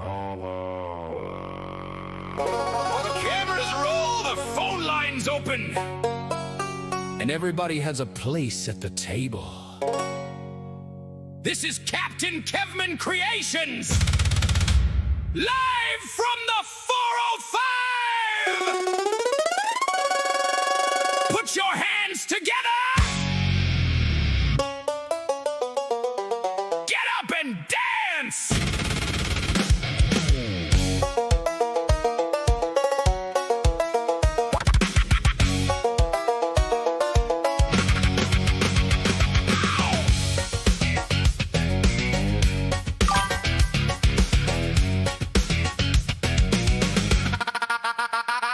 There's a light inside the studio. The show is starting soon. A microphone is waiting and the music fills the room. No polished television and no rehearsed disguise. Just honest conversation looking straight into your eyes. From the Oklahoma back roads to our friends both far and wide. Everybody who comes through becomes a part of the ride. You never know what may happen when that red light comes alive and Captain Kevman hits that button. Live from the 405. We're live from the 405, where the conversation keeps the room alive. From the eagle in the Oklahoma sky. To every friend who calls and every voice that replies. Raise your hands and let the good times roll. Every laugh and every story puts some fire in the soul. You're never just a viewer watching from the other side. You're part of the family. Live from the 405. Live from the 405. Tyson, known as Fat Radial, brings the music and the fun. And loving Misty Haynes brings some sunshine for everyone. There's Janice over at PI 56 with kindness in her heart. And Michelle from Australia, though we're many miles apart. Truth warrior. Our invisible co-host always standing by. The ladybugs bring happiness whenever she arrives. Carolina Carla keeps the laughter rolling through. And Wayne Durbin, there will always be a chair right here for you. Ginger, our girl with bowel problems, even with her little dog, still shows up with heart and humor cutting through the fog. We're live from the 405. Where our friends around the world keep the room alive. Different towns and different countries, but our hearts are side by side. Every voice becomes a memory on this crazy, joyful ride. Raise your hands and let the good times roll. Every name inside the chat is part of this show. You're never just a username passing by. You're part of the family. Live from the 405. Christina, the shock bride, brings her energy tonight. While Bruce from the Philippines joins beneath the distant light. There's unforgettable Anal Doug with something fun to say. And our friend Cindy, the newest comer, joining us today. Our English moderator Marie, proudly made in the UK, helps keep the room together from 4,500 miles away. Then Cheryl, our rock stacker, standing steady, proud and tall, from liberty and justice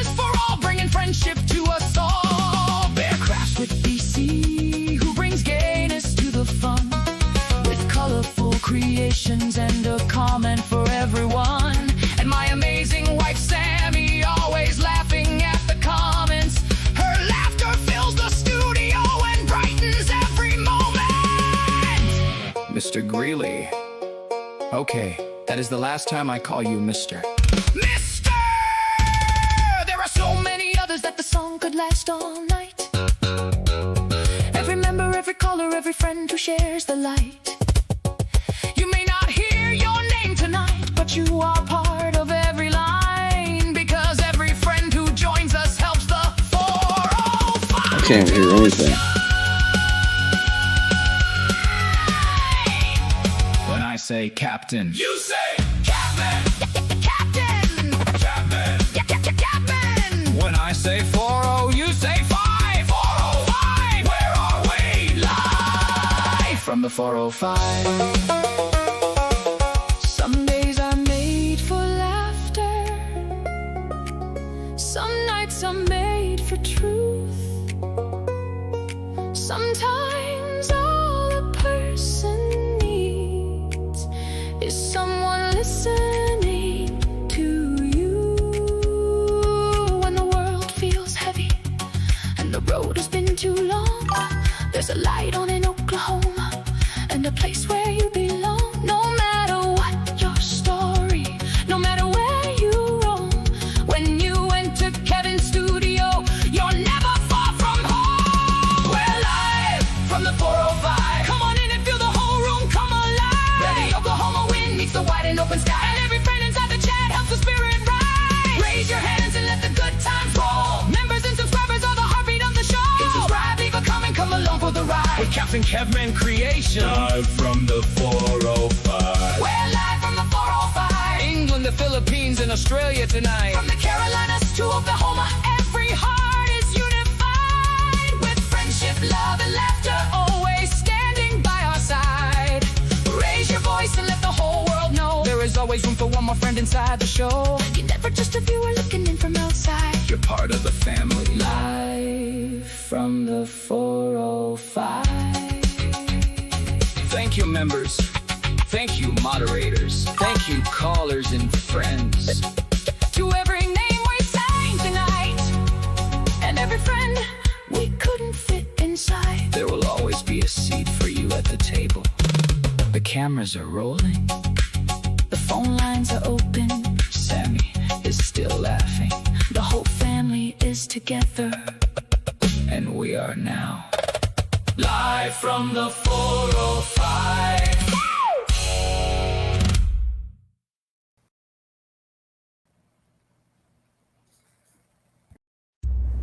What do y'all think of that fun little song?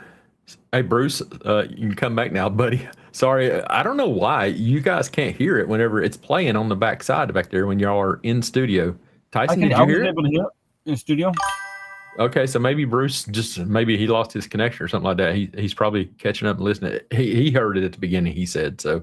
What do you think about that, Tyson? Give us your give us the mix redialed version. What's The your beginning thoughts? sounds like me and mine at first. The first like 30 seconds, and then it kind of just morphs into the opener. But the Yeah, craziness at the it's- beginning is totally my stuff. The banjos and the voices. Yeah, when it first generated, I was like, "Damn, that sounds just like some stuff that Tyson would cut," you know. And I made it multiple different ways, and so I've got multiple different ways it's coming out over the next That's couple by of design. live My streams. sound will live. My sound will live forever now. It must be inside daggum Suno, and it uses a lot of your sampling or something like that. Because I've told y'all, I told you specifically, I have no clue how to sample. So that's still stuff that I'm gonna have to learn and stuff. So Yeah, baby steps. I don't want to overwhelm you. yeah, right. So it's all kind of crazy stuff. Let's see, best song yet? Are you guys still hearing me? Because Tyson, you must have cut your. Oh, you did. You muted, Yeah. so that's why it's a little bit different sound in my ear. So This is the saltiest drink I've ever had in my life. I'm not even gonna lie. really, Do not ever buy it. Werner. Yeah, Werner Jerky. It's a slab. yeah. There's some amazing brands out there. Carla says sometimes I don't need to be heard, but if I do, people will listen. That's a fact, and that's why I threw you in there. And again, to everyone, Miss Cindy, did you hear your little cut in there, honey? I put you in there. And again, I don't want nobody to think I'm discluding them from anything. I only have so many words to be able to put into the little script in order to generate the music. So, wish that beautiful lady looked more like me, though. I told you guys it's Misty from the neck up, in a sense, because every time you generate a new image, it changes just a little bit more. And it got to the point where I went from like looking like my original starting images to where I was looking like Waylon Jennings or something. And I was like, go back to my original things. I had to. You guys will see it over the next couple of live streams as the images they start morphing. For me and for the images I use to make Misty, the female singer. That's not her name, but y'all can call her that if you want to. So, you know, I just needed a female co-part for the ladies part of the singing and a bunch of stuff I've got coming up, because there's some amazing stuff. So, I'm just saying, I know Misty's the star of the show on that there stage, but I thought I looked pretty good too, Bruce. Appreciate you, man. Appreciate you. She, her likes of imaging makes me look good, I guess I could say. Maybe we'll get some more views on it, and I'll have to throw her a couple of dollars or something like that, because she just like calls people to start seeing all those. But yeah, I've uploaded some of them. None of the stuff I've cut for the last 2 days. All the stuff I've uploaded lately is all the other stuff, including the songs I did for Misty and all that stuff. Cindy caught her name in there. And again, friends, I will try to be adding more, and it's those funny comments and all that stuff. Now, granted, when the lovely assistant Truth is here to help me out, and she can capture these comments that you guys put, and it's just hilarious and all that stuff, she drops them in the notes so I can see them, and I'll be able to copy them and put them into the next song. Some more additional people. You just never know when your name might show up in something. So just keep the comments coming, and we'll get you there as we can. We got to make it fit. And I just dropped those things, and the crazy part is Chat GPT. I dropped some names, and it went and pulled information from my previous streams, and it gave me some of the stuff. Just like that thing at the very end where it says, Sammy's still laughing, talking about my wife still laughing in the comments. When it wrote the song, it put that in there. I didn't do that, but things like specific stuff to some of you, just like the fact of it says, Anal Doug. You know how we've joked about me being the person who says that about Doug, because I see his name as Anal Doug, and that's what I put in there for his name type thing. So some of it is funny. PI56 needs a link. Let me send a link over to her. Oh man, gosh, I need somebody to work on this email over here. I've got a ton of emails. All you guys are just amazing. Let's see. Where is my friend at? There she is. You got the link now, my friend. I wonder why it's showing.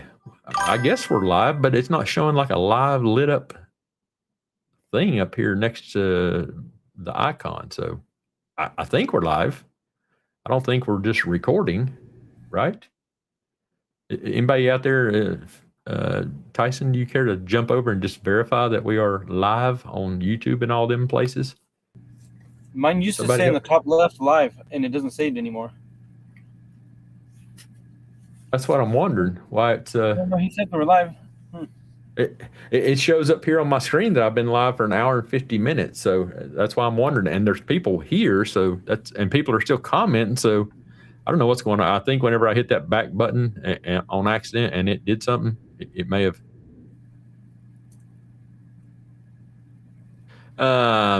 can I play the song that I made for Bruce? Let me see if I can find it, Bruce. Let me jump Also, over here real quick. Anyone in the chat from? Hold on. Oh, where'd it go? My analytics. Savannah Guthrie got bumped to number 2 as my number 1 listener. Oh, really? It's another town in it was in Colorado, Wheat Ridge. Anyone from Wheat Ridge? That's the number 1 city that listens to my music on streaming services. Probably Katie. She's up in Colorado. Denver too was like 4th. Isn't that funny how that works? Filter.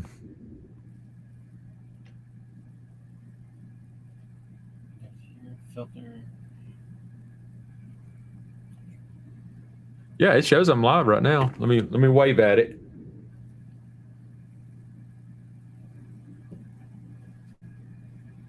Yeah, it's showing live over here, so we are still live. I don't know what's going on, but who knows what I did, yo. So Katie said she's near Blue Ridge. So you bumped Savannah Guthrie. She was number 1. Now she's number 2. It was coming from Rhinebeck, New York, and it's like a rich town. And who else would be listening to it there? And it was all I Shot the Sheriff. So that tells you how she feels about Nanos. That's pretty wild when you stop and think about that. I got the receipts. Right. Where did... Okay. I don't know if I labeled your song yet, Bruce, so hopefully I can find it here, buddy. Or did you cut that, or I did it? We did it live, didn't we? Okay, so which one are you looking for? the one for Bruce, the one we started generating, the one we generated for Bruce, but I still haven't finished it. The one we did on a live stream. You know, I may not have even actually downloaded it to play. I had to have, didn't I? It may take me a while to find it, Bruce. You know, unfortunately, I'll have to dig and go through all, because whenever you generate something, it just gives it a certain title, and if you don't title it every time you generate, it stays with the same title. And there was a time whenever I didn't know to change the name to stuff, and so all the names are the same, even if I've downloaded it and all that stuff. So it could still be the same. So I apologize, and hope you understand there, because I would just have to literally dig through here and figure out. I'd play a couple of them just to figure out where we're at. So,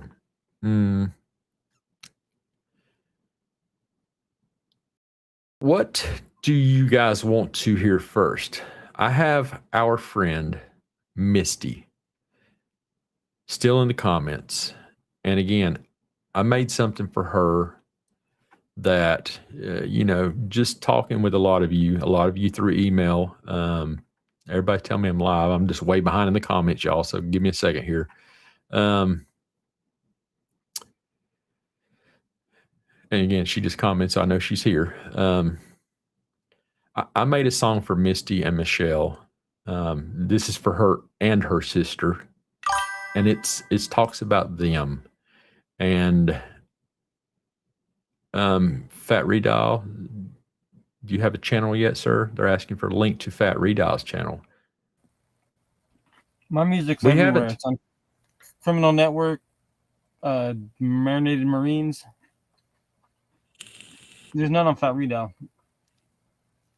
Yeah, he doesn't post his stuff. Even though you guys, if you go to, here you go. Here's a good seller for my stuff. If you go to my YouTube channel, to my YouTube music, there's things that Fat Redal has cut for me and that I've posted and stuff like that, or I've tagged him in it. You'll see it says Fat Redal. If you click on that, it goes to his old channel where he hasn't really put anything.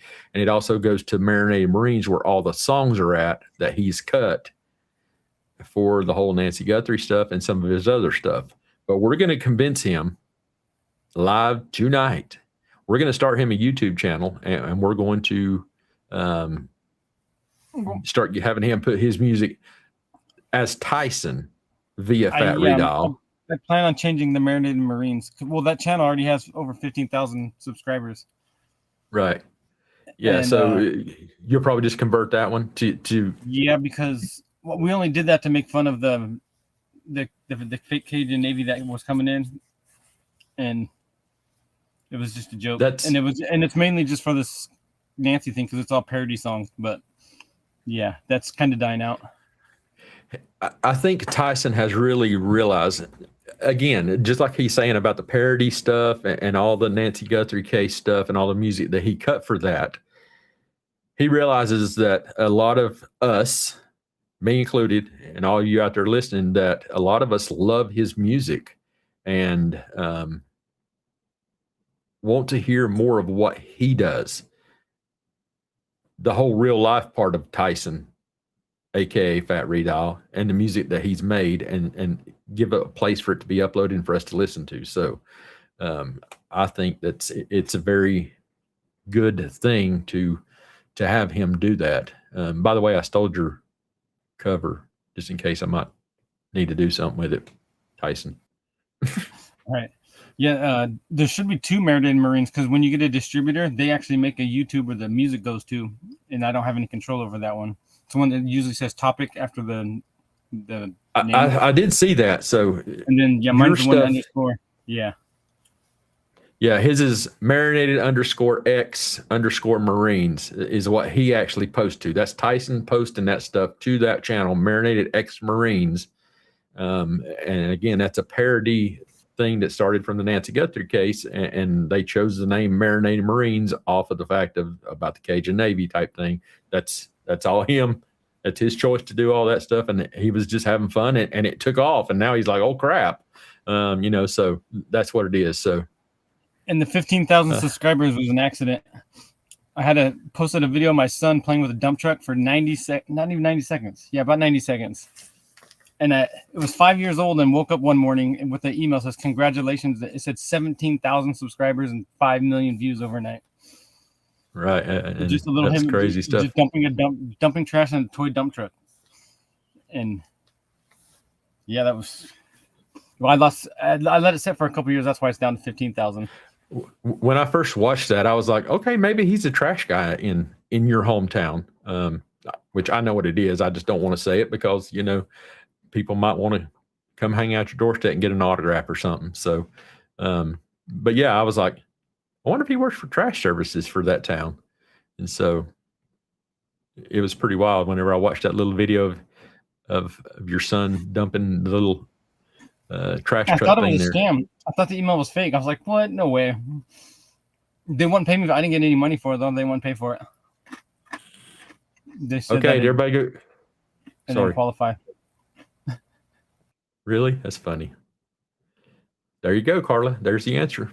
I always wondered what the Marinated Marines was, and it's just a parody at the... You'll hear Alex say it in interviews when anytime they say Cajun Navy, and then they go, oh, and the Marinated Marines. He'll always throw it in there. And no one gets it. It's funny. They just always thought it was something, it's something Alex said, and bam, there it is. So Missy says she just subbed to it. So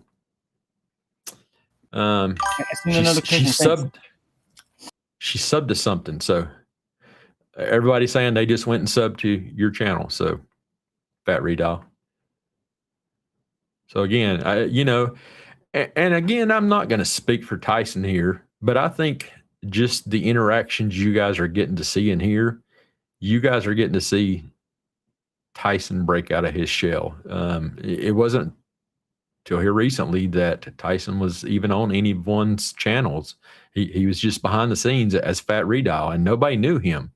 And I think I am glad that I have made this contact with Tyson as Tyson, and have gotten to enjoy the interactions that behind the scenes that you guys have not got to see or be a part of. Just our daily. I mean, gosh, I can't even tell you, Tyson, how many times do we Discord comment to each other throughout the day? Yeah. A lot. It's constant. So originally, I told Alex I didn't even want any credit for any of the music. That it's all him. He can put it on his channel. It doesn't have to. He can take credit for it. But that first video, there was 200 comments within a few hours. and he couldn't. He's like, I can't tell him it's mine. Like, so he, Right. he didn't want to, that would have looked bad too. So he's like, no, I got to say it's yours. So I'm at a point where I'm going to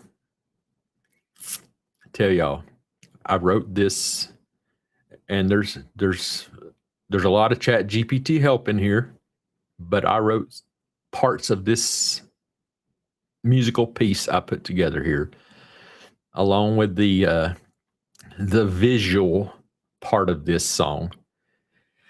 And again, this is just what I know, and I hope that I do this thing justice for Misty and Michelle. And I'd like to play that for y'all now. And here in a little bit, I'm going to play one that with Tyson, that we his music and my visual to give you guys. I want to replay his song that he put out the other night, and we it was very touching and moving, and you guys got to see the person behind the mask. And I don't mean that in that kind of way. The person behind the Fat Redial name, and see who he is as a person. So, get ready for this one. This is a song that I spend a little time on, and it's worth every minute of what I did with it. I didn't make it wild and crazy. It has a purpose. So let me see if I can find this thing here. You guys you'll see what the name is, and I'll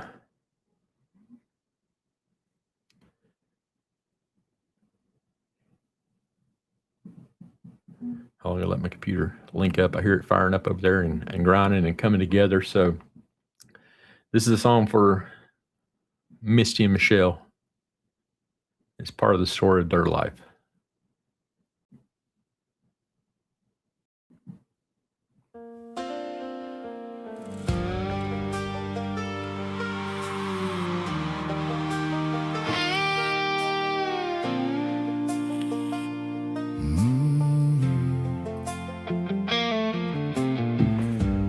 Down in Jacksonville, Alabama,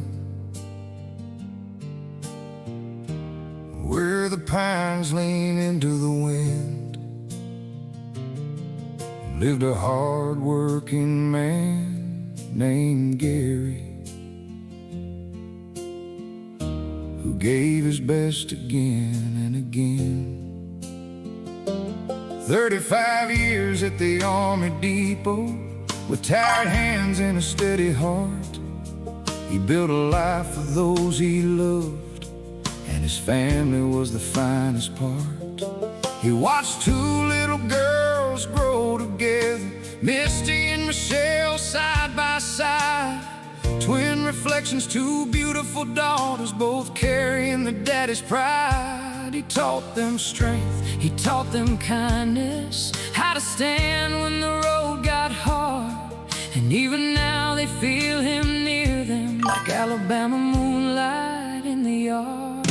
Oh, Gary, your daughter still call your name through the unanswered questions and the pouring rain. Misty and Michelle still carry your love like two bright stars shining high above. The years may pass, but love won't fade, and truth won't disappear behind words on a page. Two daughters standing, two hearts the same, still loving their father, still calling his name. February 27th, 2019 changed their world. A father gone without a warning, leaving questions for his girls. The finding said that he had left them, that his own hand ended his days. But Misty looked upon the details and felt the story didn't fit that way. She spoke about the mark she noticed, the wound behind his left side ear, a right-handed man with painful arthritis, questions that have followed every year. She asked the ones who worked the scene there. She searched for records, facts, and proof, but the answers never brought her comfort, and the file stayed hidden from her view. Oh, Gary, your daughter still call your name through the unanswered questions and the pouring rain. Misty and Michelle still carry your love like two bright stars shining high above. The years may pass, but love won't fade And truth won't disappear. behind words on a page. Two daughters standing, Two hearts the same, still loving their father. still calling his name. No full autopsy, Misty tells us. No final answer she can hold. Just a family left with heartache and a story that feels partly told. She isn't asking for a rumor. She isn't naming guilt or blame.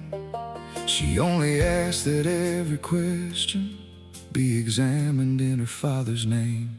Michelle stands as her twin beside her, bound by blood and memories, remembering laughter around the table and the man their daddy used to be. He was more than one dark moment, More than reports that bear his name. He was a husband, dad, and worker, and their lives were never quite the same. A case may close inside a folder, a door may shut, a file may hide, but her daughter's love keeps searching when something doesn't feel right inside. let every fact be treated fairly. Let every question see the light. For truth should never fear inspection, and love will never end the fight. Oh, Gary, your daughter still call your name. Oh, from Jacksonville streets Through the Alabama rain, Misty and Michelle still carry your love. like two strong wings and a prayer above. No song can answer what happened that day, Or prove what the records have not yet explained. but two daughters remember the father you became. And they'll keep your light burning while they call your name. 35 years of honest labor A loving father, a family man, and two beautiful daughters together, still reaching out to hold his hand. until every question, Finds an answer. until truth rises clear as flame. Misty and Michelle will stand together, Forever calling their daddy's name.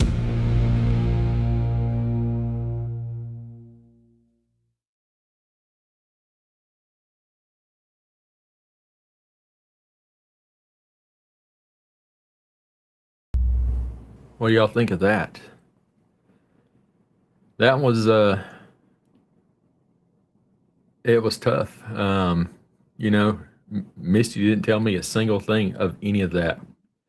And that's just what I was able to dig and put my heart into what needed to be said in that. And, you know, it's just, you know, for anybody, Bruce, I saw your comment.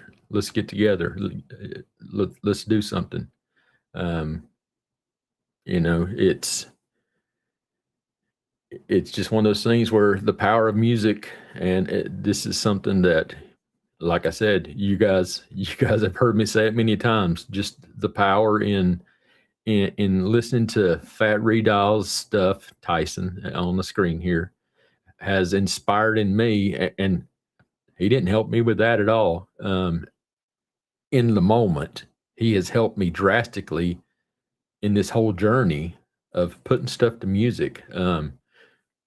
I'll tell you guys, no different. Miss Janice behind the scene, she's inspired me also. We've communicated via email about some things, and just, about music and the abilities that it brings things out in people, and so it's just something that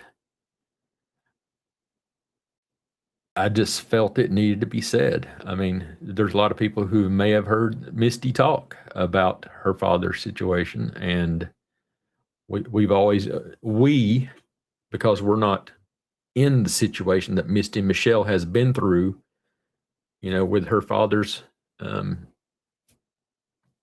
untimely death. And so it just is one of those things where I just felt compelled to put it together. And it's one of those things where in those times when they need to hear it, I hope that they're able to turn that on and listen to it and find the comfort that they have helped me put that piece together for them, and it means something. It's one of those things where, this live stream will be over at some point. They can go back and listen to it, but I'll send it to her, and with her permission, I'll put it out on my YouTube channel as something that I have made for her and Michelle. And so it's one of these things that, I hope they together find the comfort they need in each other to continue going forward and finding the answers that they want to find for their father. So, again, it's one of those things that it has inspired me. And it's tough for us to sit and listen to. It's even harder for her to have lived through it and still going through it. And I hope it heals their hearts, and they get the answers they're looking for. So what do you want to do now, Tyson? Yeah, whatever.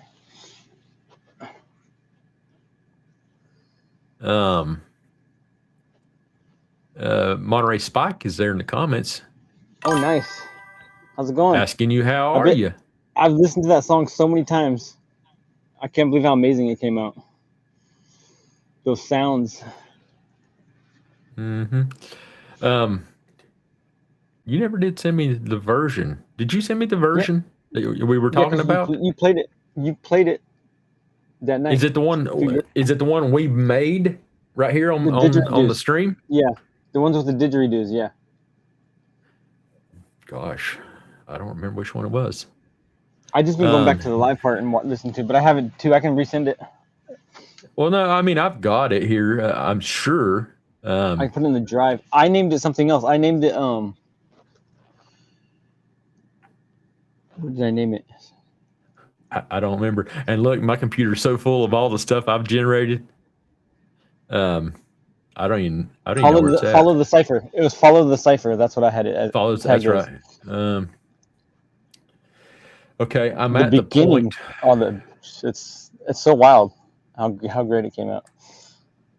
Well, I'm just going back through my stuff here, and was it because I just got to the place where I cut that song for Misty and Michelle, and I am looking in my downloads. Oh, and Richard, I've been studying the drums. I gotta figure out those drums, the powwow drums. That night I was actually looking into them. It's a hard thing, but I'm gonna get it. Nice. Did you want to play that one, or do you want me to play yours? Oh man, that's hard. Are you ready? So good. Hey, I'm telling you. What do you If guys mind in in that the one? chat? I should be ready by then.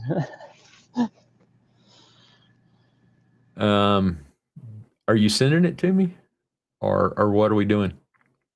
because I haven't done nothing other than just Okay. you know, I thought whenever I downloaded it from the other night. So you want the I cipher may one? have just yes. Drop me the cipher one. You probably have to email it to me. Well, she got that drive for us now. You have that drive? I can just dump it in Oh there. yeah. I did put together the break song for today too. By the way, I actually did it with the mystery. Which one are you dropping it in? Yours or mine? Yeah, we should probably have a separate folder for like day of stuff. But I'll just dump it Yeah. inside the file outside of those two, so you'll see it. Okay. Okay, what of our friends are saying here? I have not yet, Richard. I have not had a chance to email you back, sir.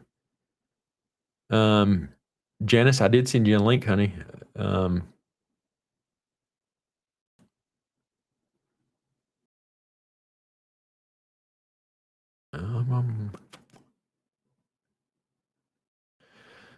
Gosh, there's a bunch of stuff going on there.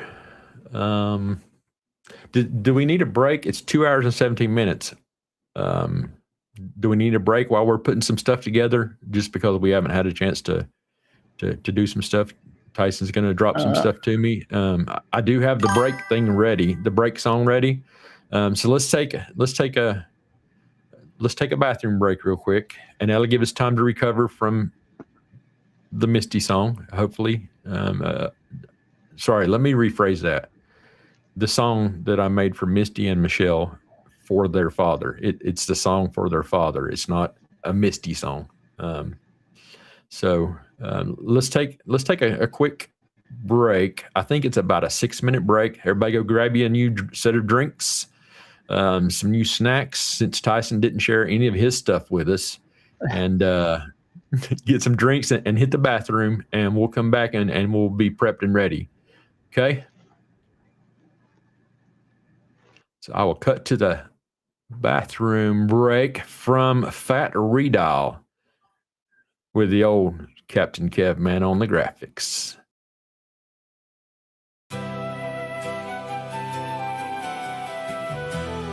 All right, friends, it's break time.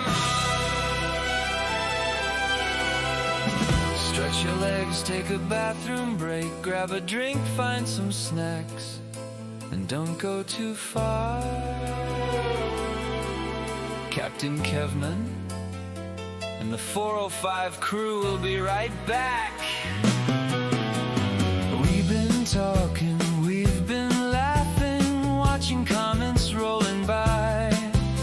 Good friends hanging out together, making memories tonight. But every show needs one short moment to refill and take a rest. So handle what you need to handle, then come back and join the rest. When nature starts calling, you know just what to do.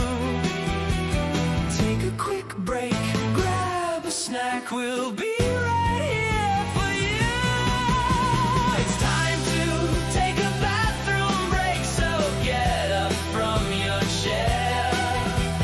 Grab a drink and grab some snacks, there's more fun left to share. Get some chips, get some dip, get your favorite drink nearby. Then hurry back and join your friends here on the 405. It's only a little pit stop, the good times never end. Take care of what you've got to do, then come on back, my friend.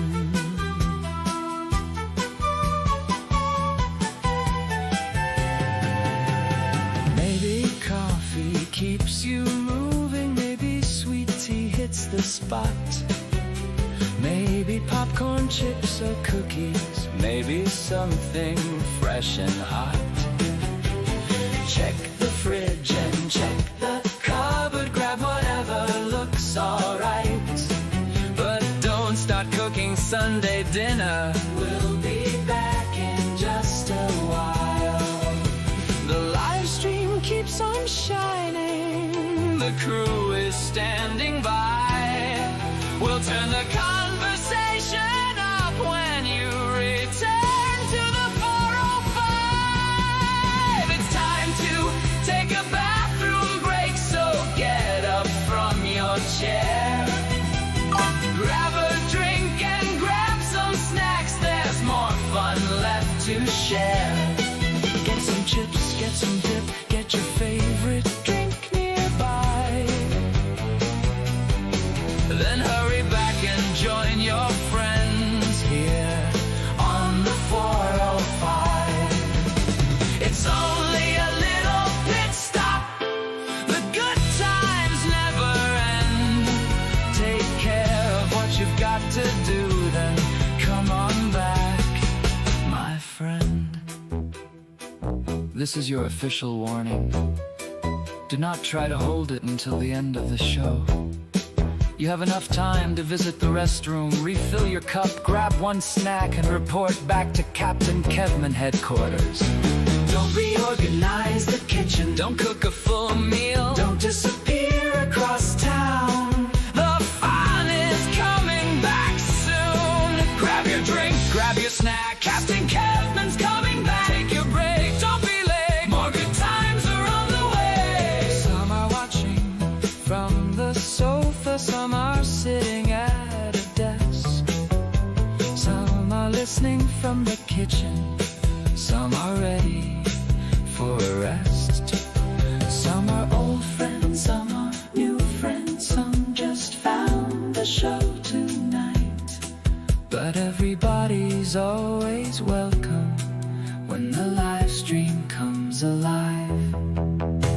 It isn't only videos, it isn't only screens. It's the people who keep showing up, who make this something real to me. Every joke and every comment, every story that you share. You could spend your time most anywhere, but you chose to spend it here. So thank you for the laughter. Thank you for your time. Thank you for being part of this 405 family of mine. We took ourselves a bathroom break. We got up from our chairs. We grabbed our drinks, we grabbed our snacks. Not everybody's here. We've got chips, we've got dip, and the whole crew side by side. We're ready now for more good times here on the 405. Yeah, the little pit stop, so let the fun begin again. Captain Kevin's back and ready to hang out with his friends. Grab your drink, grab your snack. Captain Kevin's finally back, live from the 405, keeping friendship.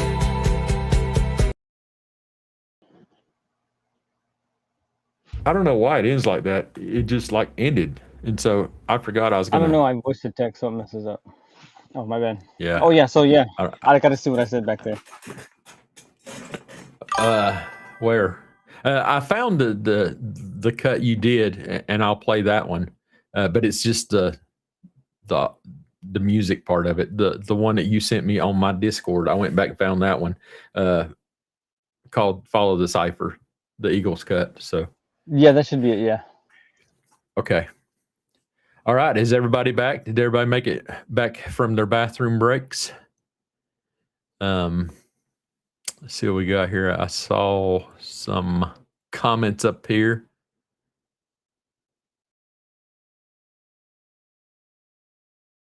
You see what he says there? I don't know if you can see it in your mind. What I describe about a mysterious lead-in or intro, Tyson. So. I see everything. Yeah. I'm imagining how he is, I think. Oh, is Miss Truth here now? She's probably on her phone, mobile, so she'll probably just be in the comments. So, either way, we appreciate her stopping in. taking a little time out of her little vacation to stop in and visit with us. Hopefully she got to hear her version of the song too. So if not, I'll drop it for her in the comments so she can play it. Cindy says even her little doggy went to the potty while she was taking a bathroom break. So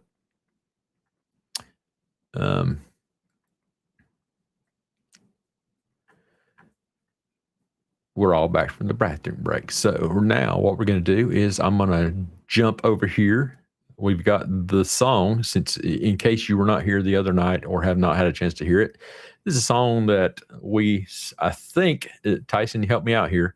This is a song that we put together like right here live on the stream from all the comments you guys stated about Richard. And then I did a live cut of it whenever we did it together.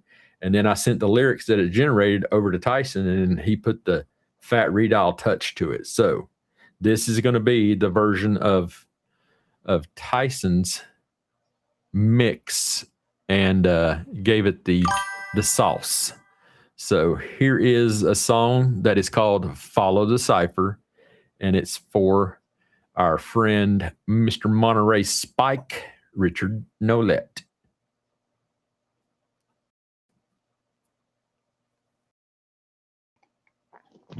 And I forgot I got to hit the button over here. So here we go.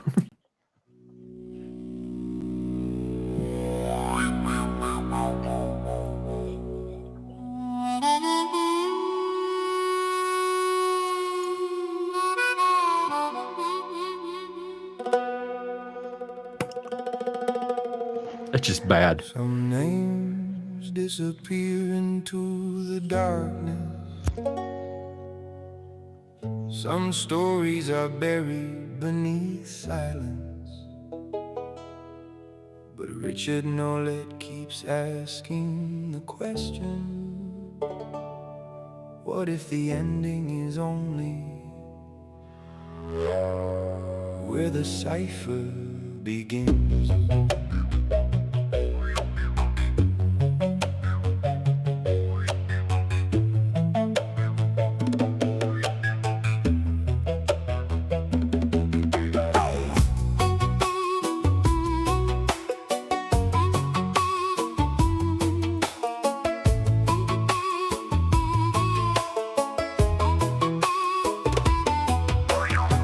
Richard walks through fire like it's only rain, carrying stories carved from loss and pain. He follows the marks that others pass, searching for answers hidden beneath the glass. A broken clock, a road, a name, separates sparks inside the flame. Nancy Guthrie, where did the trail go cold? Amy Hilliard, what remains untold?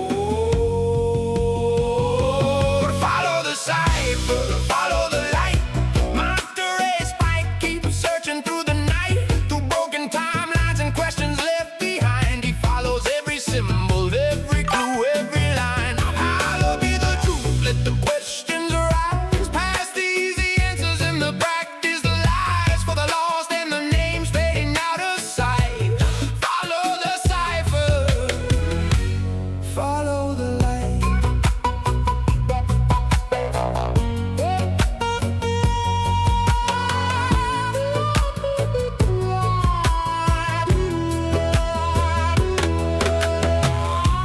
Chef beneath an Indiana moon, for young voices taken far too soon. Was there a message hidden underneath, the secret buried with the pain and grief? Then zodiac letters stain the page, old mysteries from another age. Is there a pattern connecting the years, or just echoes amplified by fears? Nancy, Amy, the burger chef, names are not puzzles, lives are not folklore. Behind every headline, every theory, there's a family waiting. There's an empty chair. There's a voice that deserves to be remembered. Follow the cipher, follow the light. Monterey Spike keeps searching through the night. Not for glory, not to wear a crown, but to lift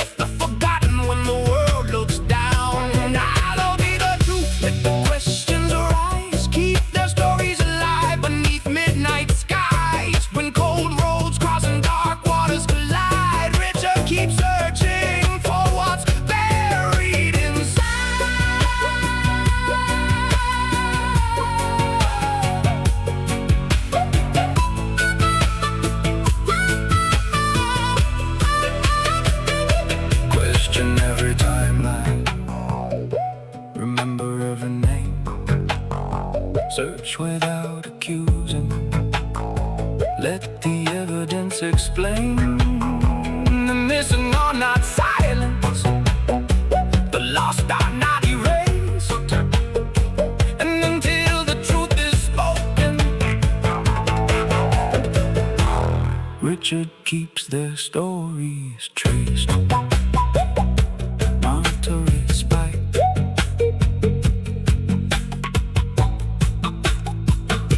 Hallowed be the truth.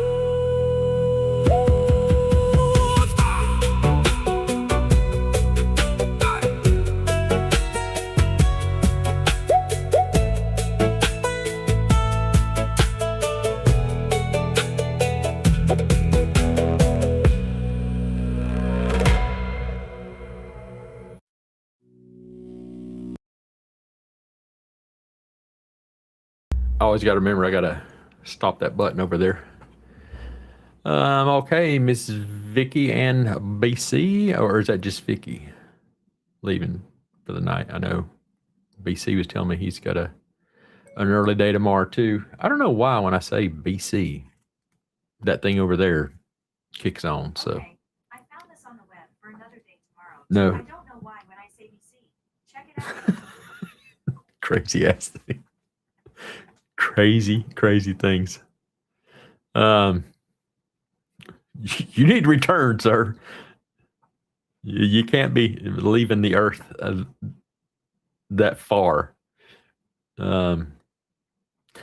Yeah, for you guys that did not get to hear it live the other night, whenever Fat Redile got it cut and we played it, we made one live. You guys in the chat wrote the lyrics to that song, and we put it right here on mine, and we generated the lyrics and all that stuff. And then I took those and I swear I played it. So there is a cut of my version, right, Tyson? That we did put yours out first, and then I said send me the lyrics, and the hour later I came back with my version. Right, and so y'all know there's a big difference, whenever Tyson touches it. So,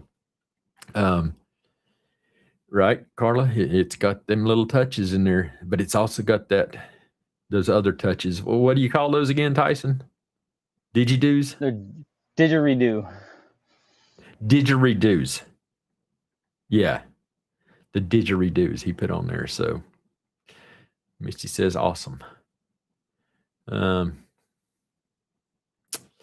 That's right. It turned out amazing. So, right? It happens. Yeah, you should put that on your YouTube, and then I'll throw it on the streaming services. Well, I'm going to use your version of lyrics, and I want to put together an image for it, and then I'll have to cut it back and play it through my OBS to record it, like I do all the other stuff. Like I had to condense it because mine was a slower delivery, with the laptop and stuff. No, with the voices, like the actual vocals. Oh yeah, slower cadence. So it would have took way too long with the original lyrics. It'd been like it wouldn't have made the 8 minutes or the 7:59. Yeah, right. Yeah, that's a badass tune. And I know Richard has said it, and he's very appreciative of it. And again, I'll put it out on my YouTube, tag Tyson on it, and then I'll update it whenever he eventually gets his own YouTube channel the way he wants it and all that stuff, which I can go ahead and tag the Marinated Marines right now on it. So you guys will be able to hear it over there also, unless you tell me you don't want me to. That's fine. Took the notes. I'm going to try to get those drums that he wants eventually. Yeah.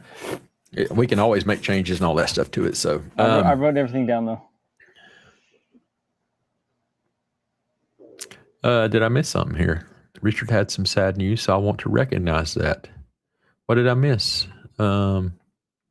Because like part of the time, like when I was playing the music and stuff like that, the comments are not visible over here to me, and I can't see them all the time in there because if the image is showing on the screen, for me, it's just the image. Like the thing when I was playing Misty's music and other things, I don't always get to see the comments. So if I miss something, please somebody help me out here. So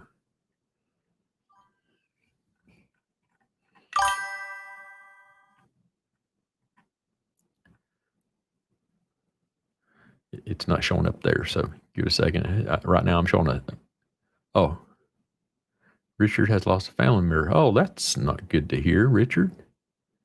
We hate to hear that news. Our condolences to you and your family on the loss of one of your family members.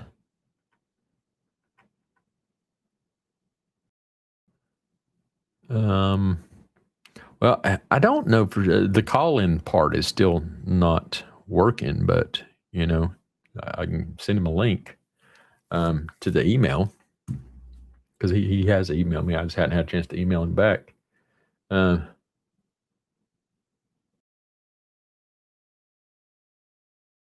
Oh, and I see our friend from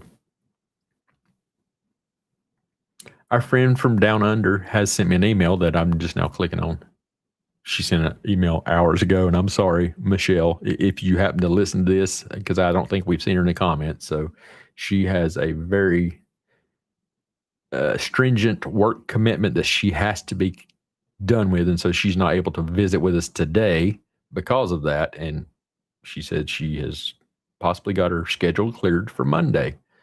And so hopefully she will be here then for all you that wanted to see our friend Michelle from Down Under. So,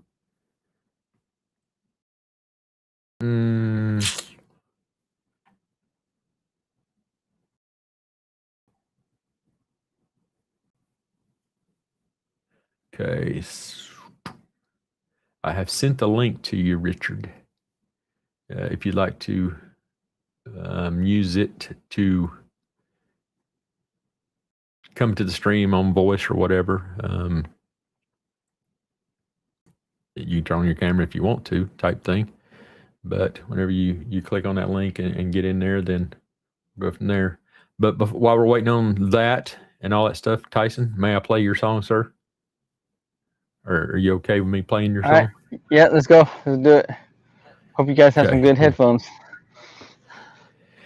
Yeah, you guys ready for this? This is a song that Tyson wrote about his life. And it's sort of the thing that has helped him come out of the shell of just being Fat Redile and becoming the person that you guys have all gotten to learn about and know as Tyson, the person, and not just as Fat Redile. So he played this, he sent it to me the other night, and we played it live right here on the channel. And I put it to a little bit of, to an image. Again, this is not, these images, Tyson has not seen this at all yet. He has seen things that he thought I was going to use, but I have changed up a little bit, and I've added, you know, a couple different things for it. So this is my rendition. This is not anything to do with Tyson. It's his song. Y'all listen to the music, but just look at the image, and it's my interpretation of what I feel is our friend Tyson here, aka Fat Redile. Is Tyson in the images? No, this is not technically him. This is what my rendition of what I believe. This is my idea of Tyson, okay? I have a close idea, and that's what I made here. So here we go.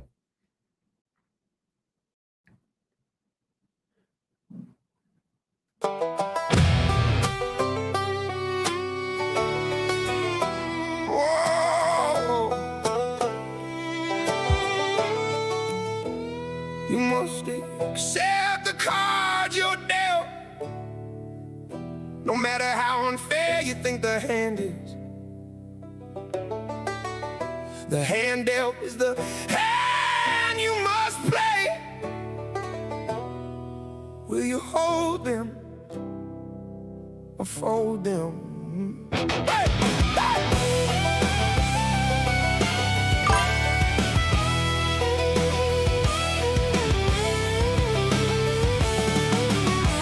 life was full of abandonment and death. Always had me lost and alone. Walking through a storm in the valley of the shadows of death to figure things out on my own. Words like mom and dad just didn't exist, merely just a myth in the land of make-believe and fairy tales. I'm the product of a child that was left behind after a parent's death.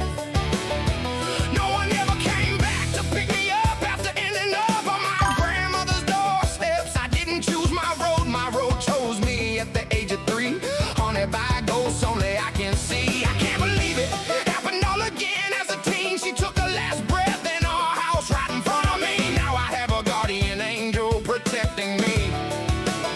I still remember that day like it was yesterday. Just a few hours before my birthday. It's been 20 years and I can still hear the death rattle echo through my ears. My ears. Scars don't fade, they just hide under sleeves. Now I hate my birthday. Most say it's just PTSD. For me, it's the most affection I've ever seen. They say real men don't cry. That has to be a lie. 'Cause I'm real as it gets and I cry all the time. So just maybe it's okay not to be okay. Maybe it's okay not to be okay.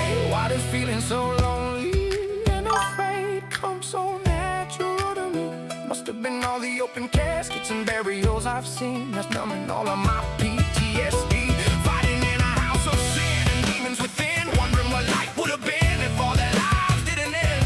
And we were one big happy family to the end. Maybe it's okay not to be okay. Maybe it's okay not to be okay. I'm used to keeping it bottled up inside. Every secret buried deep where the truth hides. But those memories keep crawling back to haunt me with no father figure to show me how it's supposed to be. Making me a fraction of the man I should be.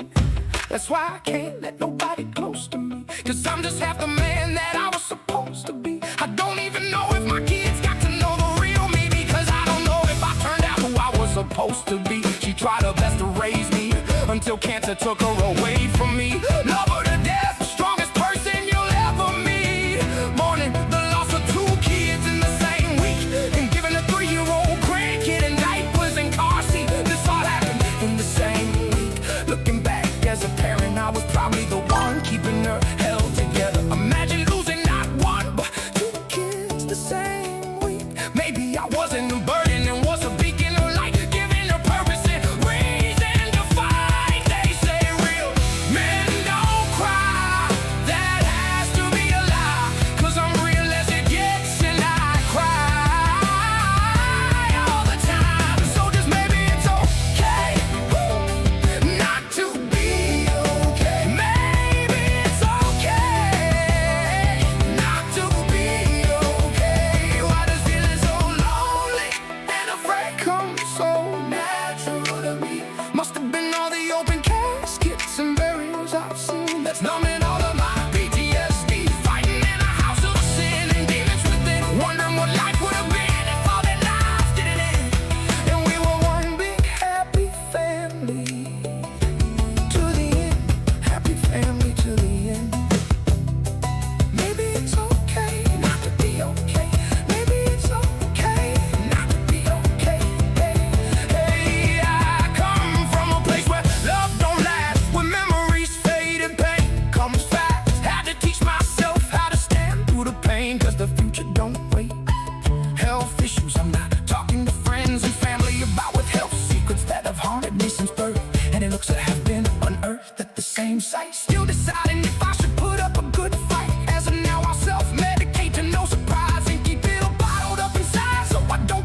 If you happen to empty your deck of cards before I do and end up at the house that God built, just tell him this one thing for me when you see him. Don't you forget. When you see God, please tell him I do exist. When you see God, please tell him I do exist. The greatest trick the devil ever played was convincing God that I didn't exist, that I didn't exist.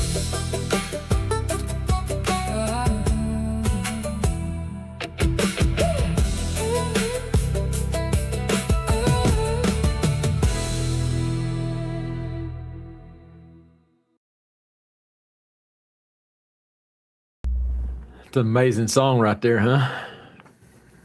Pretty daggum moving to a lot of us. I was able to power through it tonight. You can get me like that again there, Tyson. I was prepared this time. Just saying. I'll give him a minute to recover, and I got this. So that's why we saw that comment earlier. It is absolutely okay not to be okay. You are never a burden on those who care about you, and that is a fact. So, and that's sort of what the power in the music that I've been trying to project, Tyson's been projecting. And, you know, granted, you just heard that song, and that was his life story. Well, he's still here with us. And so I think that's the ultimate power of the story is still being here. So, you know, I've got someone in my ear. So let me bring on our special guest, new to my channel. If you're ready, yeah, okay, I see you're ready. I'll bring you on right now. Welcome in our friend Richard Nolette, Monterey Spike, to the channel. It's the first time he's ever stopped in on the panel of the channel, but he has been in our comments, and, you know, I appreciate you being here with us. Thank you, Kevin. You go by Kevin or Kev? You can call me whatever. Just don't call me late for dinner. Well, good to be here. Thanks for inviting me. That song was the timing on it couldn't have been better for me. To be honest with you, I'm not doing so great right now. I just hear that. Well, thank you. I just got I got news in writing that confirm my suspicions, but my person that brought me into the world has passed away. So I hate to hear that, Richard. Well, thank you. It's they sent you a letter. Yeah, it's legal stuff. They're trying to steal the house from me. So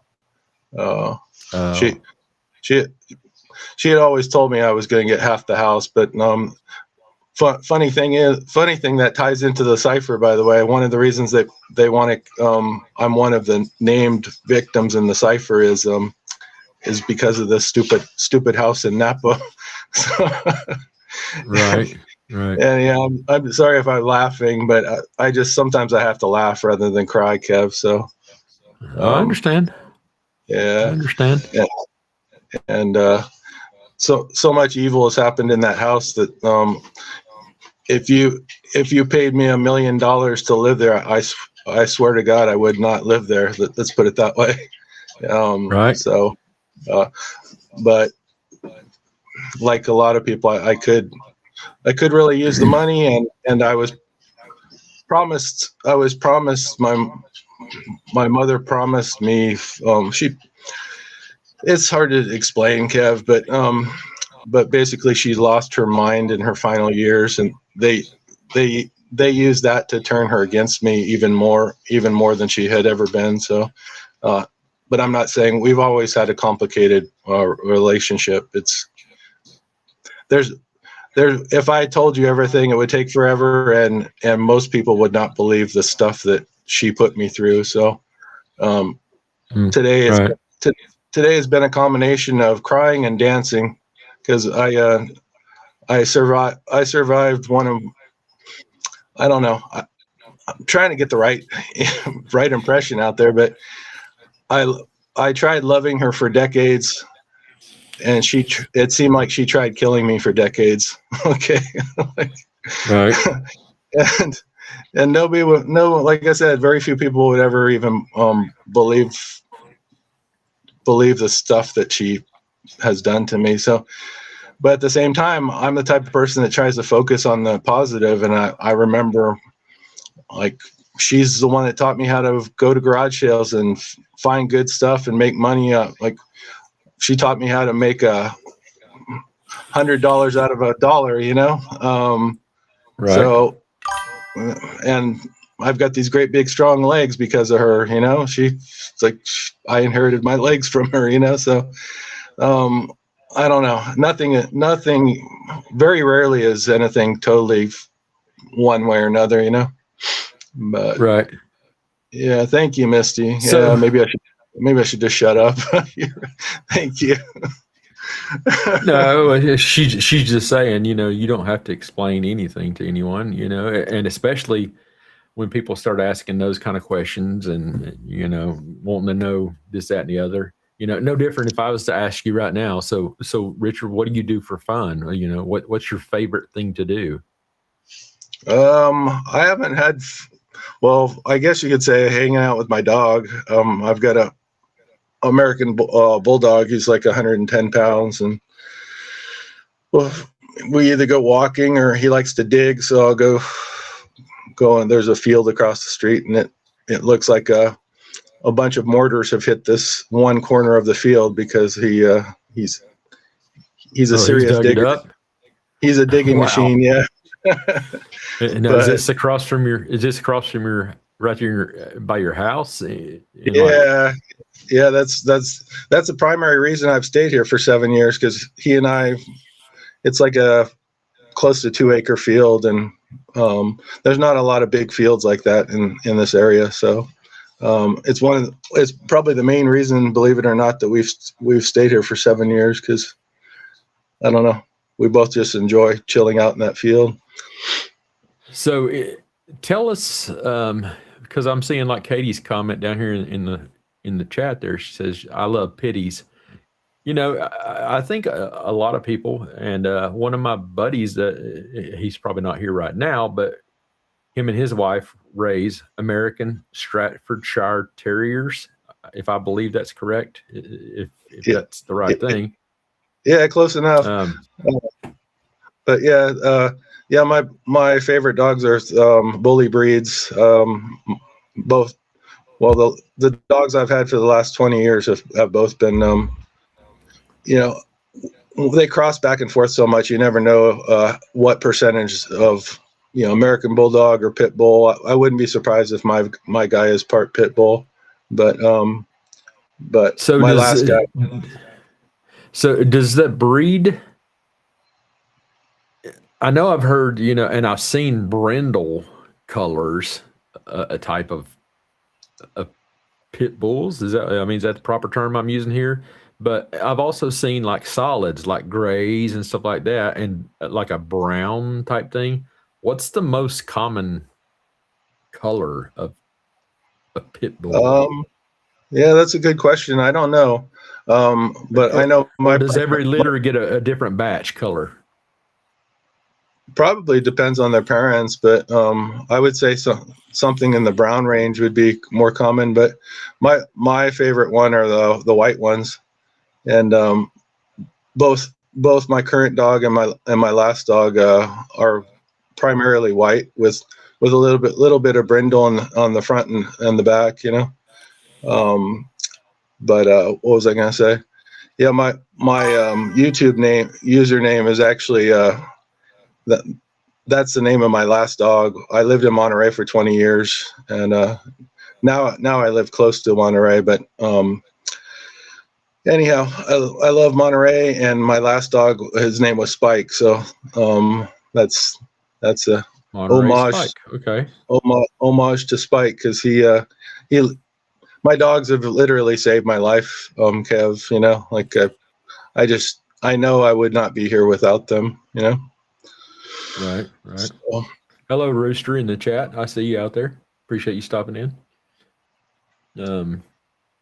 Yeah, yeah. it's people find a connection to a lot of different things, and it's just, you know, Oh you yeah. just gotta There- you gotta find that connection to something, and you Yeah. know, Yeah. Exactly. I mean, there's a lot of other things I've liked to do in my life. I've used to be a real estate broker, and I enjoyed that, especially the money. I've really missed right. the money, but So I don't know. There's when different you say a parts. broker, sorry, I don't mean to keep interrupting you. Sometimes, you know, our conversation gets crossed here and all that stuff. So as you Yeah. say, you were a real estate broker. Tell us about that. What was that like? I don't know. There were good parts to it and bad parts to it. It's how do I describe it? I like the challenge. I would take a lot of deals that people would not take, and I try to make them work. Sort of thinking outside the box on the financing, and just I don't know. I really found a lot of pleasure in making things work that other people had given up on. You know. Right. But that I'm trying to be nice about the people in the business. There's a lot of sharks in the business. It's almost like used car dealers at the super high level. Just imagine, like, I don't know. I don't want to paint it out to be a totally corrupt business, but there is a lot of corruption in that business. And you're talking about, well, out here in California, you're talking about really big chunks of money, you know, usually averaging like Right. $20,000 or $30,000 checks. You can imagine how brutal people can get over that, you know? Oh yeah. So, yeah, shoot. I can imagine. so, Eh, yeah, and I learned some really hard lessons really early on because I was too trusting. And, some of the little old ladies are the ones you have to watch out for the most. There were, yeah. hope I'm not making everybody run out of your chat, Kev, but No. People, But, it's late. It's late for a lot of people, you know, in different parts of the country. So let me just shout out this here comment that our friend PI56, Ms. Janice, just made on a super chat. She says, "Good night. Thank you for a positive view on things. Misty's song was beautiful. Email sent to you, PI56. yeah, it was. Be kind. It was really Thank you, beautiful. my friend. Yeah, you And, know, I hope it turned out, you know, I hope it said the parts that she felt was important in there. So, oh yeah, and Tyson song. Every time I get teary eyed every time I listen to it because it I don't know. There's just a lot that the lyrics relate to my life story. You know. exactly, and that's where the whole part of what I was saying is, you know, I've listened to a ton of music throughout the years and really got into the song, but I never really knew the song, what the actual song meant. And I think there's a lot of people out there who just they hear the music and they don't understand what it's saying. And whenever you really take the time to listen to it and you put the words to, especially when you get to be the creator of it and the words mean specific things. That whole song of Tyson's, I've listened to it in a whole different mindset now. And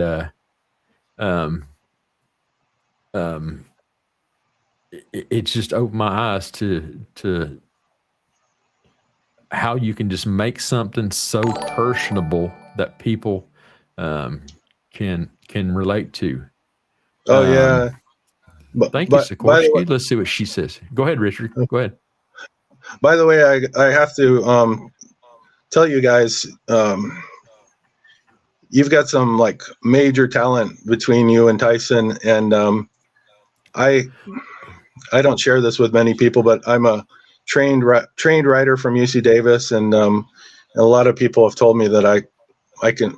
you wouldn't be able to tell it in the way I struggle sometimes with verbal communication, but I'm able to. I like have a. They've said I have a gift. I'm like a high level writer, you know. And unfortunately, I did not. I feel like I was given a gift that I didn't really. I don't know. Hopefully, I don't have to answer God at the gates and say, you know, well, why the hell didn't you do anything with the gift I gave you? You know, I just don't. Right. I don't know if that makes any sense, but No. I agree. There's a comment here on the screen for you that came from a super chat, and I'll let you read it out. Thank you, Sikorsky. Please tell Richard thank you for sharing his pain with us. It's very brave to share these kind of emotions. And Tyson, aka Fat, love you, man, too. Yeah, we all love Tyson. Thank you, Tyson, and thank you so much, Sikorsky, for saying that. You know, after I tried to share, and sorry it was so it's still so raw and can't put it into words really, but I was thinking about Tyson. It would take me 10 years to put how complicated all this is into something that really made sense, you know? So Right. Fat Redol's comment there. He says, FYI, he's talking about me here. I catfished him. I did lose a little weight, but not that much from being sick whenever he was going through, you know, what he's been through type thing. So no. he just letting y'all know he's not that skinny. Again, this is my rendition. This is just my visualization of what that was when I put that image in there. So, you know. Hope if you were sick, I hope you're feeling better, Tyson. Yeah, I'll be all right. Yeah, we can hear you. Yeah, we haven't. He hasn't. I haven't had a chance to talk to Tyson. So personally, individually. I'll kind of give a small brief. I had a birthmark when I was born on my face, like the moles, and it was cancerous. So they had it removed when I was like 6 or 7. Oh wow! And so I actually have a giant scar on my face, and I kept getting a sore in the middle of it. Oh jeez. So it ended up coming back, or ended up being cancerous. Or cancer. You see that mark on my forehead there? Yeah. Yep. That's my scar from cancer. So they think it hung onto the scar tissue maybe when they cut it. They didn't get it all the way out when I was a child. So I'm fully, as much as I want to say I'm fully confident they got mine out, because if I was to share the photos of when they did it, that's why I've got a big old indent there in my dome where they dug. I didn't know how much brain cells I had left, because I do believe they took quite a few with them. So yeah, they took a big old chunk out of my cheek. Mm-hmm. Yeah. Oh wow. Well, hope you guys are all right, and glad you're all right. It's the least aggressive cancer you can have. So. Oh, good. That's a good thing. Yeah, that's really good news. We're living life every day like we're going to be here tomorrow. So that's all we can do, you know? Yeah. I guess I'll share a little bit more about myself too. I get two of the other things I like to do I don't really do it anymore, but I used to like doing it, is throwing the discus and growing these giant pumpkins. I don't know if you guys ever seen the giant pumpkins. But like world record pumpkin type deal. So well, it's been so long since I grew a giant pumpkin. Now little kids can put a seed in the ground and it will come up. The biggest one I've ever grown is only 600 pounds, and well, nowadays the world record is pushing almost 3,000 pounds, believe it or not. And jeez. You know, if I drive people crazy talking about the ciphers, you should hear me talk about growing giant pumpkins, because I don't even, especially, I don't know, there's parts of the cipher I enjoy, but I don't enjoy what it's all about. I've given myself a pretty firm deadline, actually. Well, if I'm still alive, knock on wood, pray for me, guys, but if I make it to my next birthday, that's going to be that'll be the last day I probably ever work on ciphers again. I'm only going to give it one more year because I've already put so much into it. I don't know if you guys have ever heard the what's it called?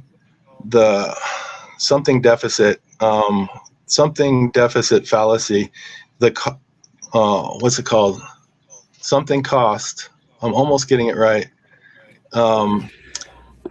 You just went way over my head, Richard. I have no idea, sir.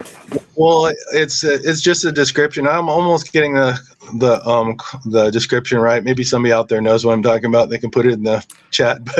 But it's the whole idea when you've already put so much time or energy or money into something, you might as well continue investing in it.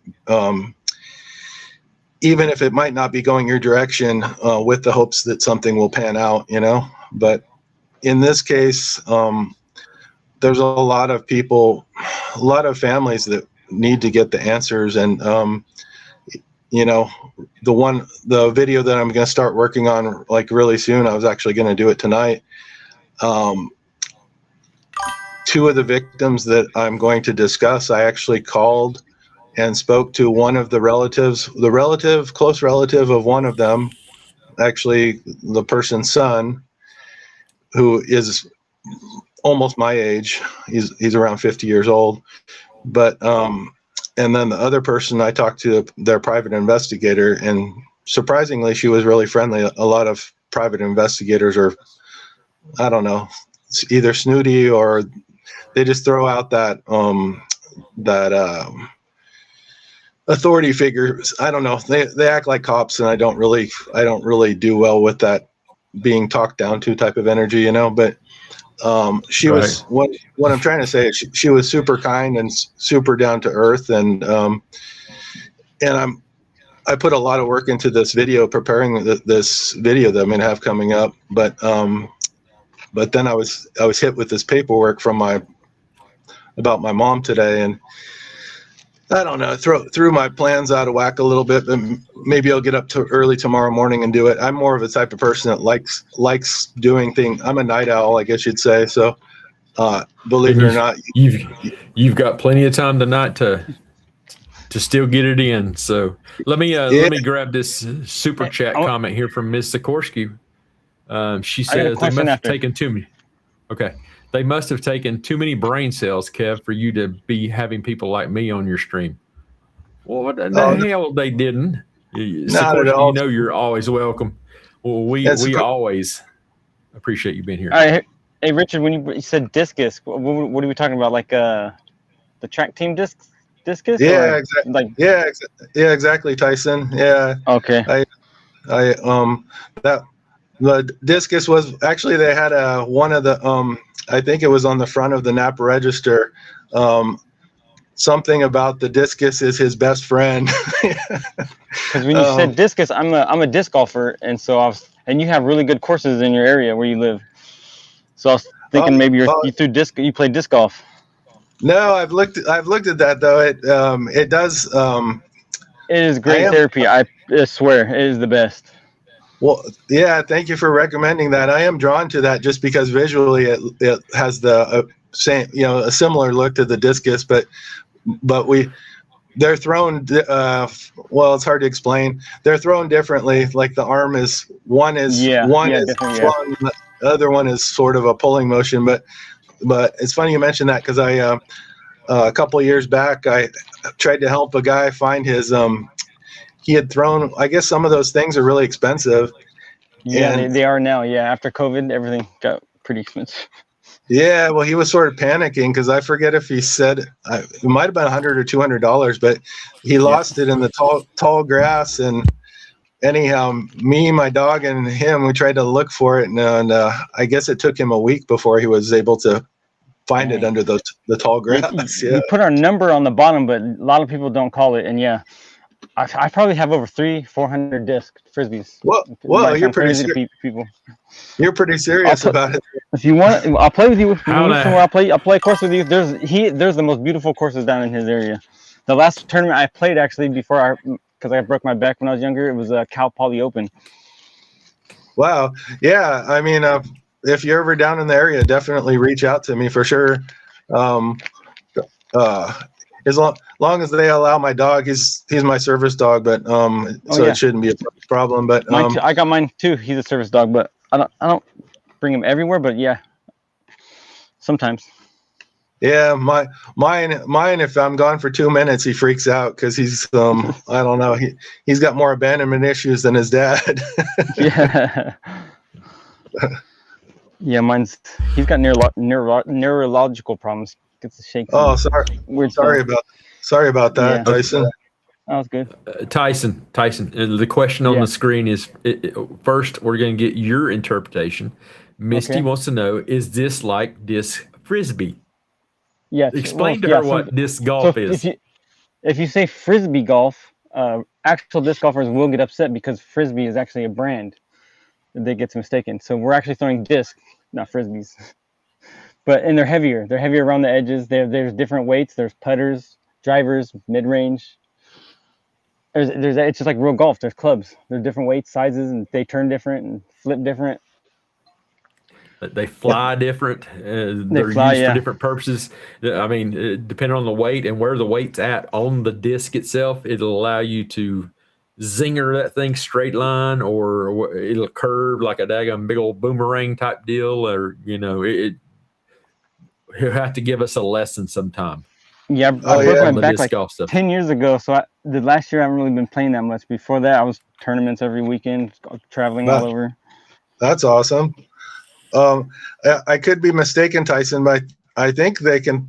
I don't know if it's a world record, or I saw somewhere I thought that the world record is like over 1,000 feet with one of those things. Yeah, so they went out to the desert with a tailwind, kind of cheated, and then did a 360 rip and just it was like 1,100 feet. That's crazy. That's crazy. Yeah, it's crazy. From a single swing of the arm. I mean, and there is so many different varieties of the way you can traject per Sikorsky, the trajectory. There's so many different ways that you can do it, underhanded, overhanded, sidearm, southpaw, between the legs, over the head. I mean, it's crazy in the sense of me doing it, but to probably watch these two guys. And I've got friends, one of my friends, his sister's a very avid disc golfer, and she plays in tournaments and all this stuff. And I've watched some of the videos of some of the shots she's done, and I'm like, how in the hell did you put it between those two trees?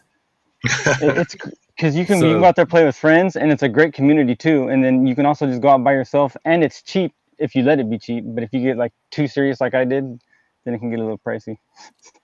I got there's your next question. Like really expensive, like a $200 cart, and then 400 frisbees. So then it gets expensive. That's my question. Are you talking like a shopping cart that you got to roll all these damn things out in containers and be like, where'd I put that purple number 7 on the inside curve? Well, some guys they'll have baby strollers, but I actually have one made for it. It's a 3-1. Looks like it actually made by ball. We call it ball golf, where you put your bag. But this one you put like a backpack style, and then it has all my. Cool. Nice. So Misty says, "Gotcha," and it goes into kind of a chain net. Yeah, chain. Yeah. So it's like a basket, Misty. Think of it like a gosh. We've actually had other cultures come and try to barbecue on them. We've had to tell them that's just not what it's for. That's not where you roast the pig. Okay. So Misty, think of an outdoor water fountain that is made out of like concrete, and in the center, all the way around, in the center is where the water comes out, and people, would gather around there and drink from an outdoor water fountain at a park. Well, this has no concrete, so think of the structure of the chains coming down, and it's all the way around. There's a basket, probably, give us a size here, guys. 1 foot in diameter, 2 foot in diameter. Some may be bigger, or what? Or is all the sizes of the basket the same?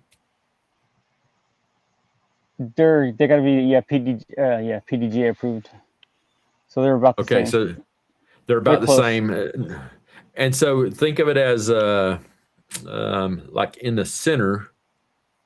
So even think of it like here on my little vape mod right here. The top is where the post comes right down through the middle, and then the basket thing here, the way it blossoms out, the basket comes up and it catches your disc in there.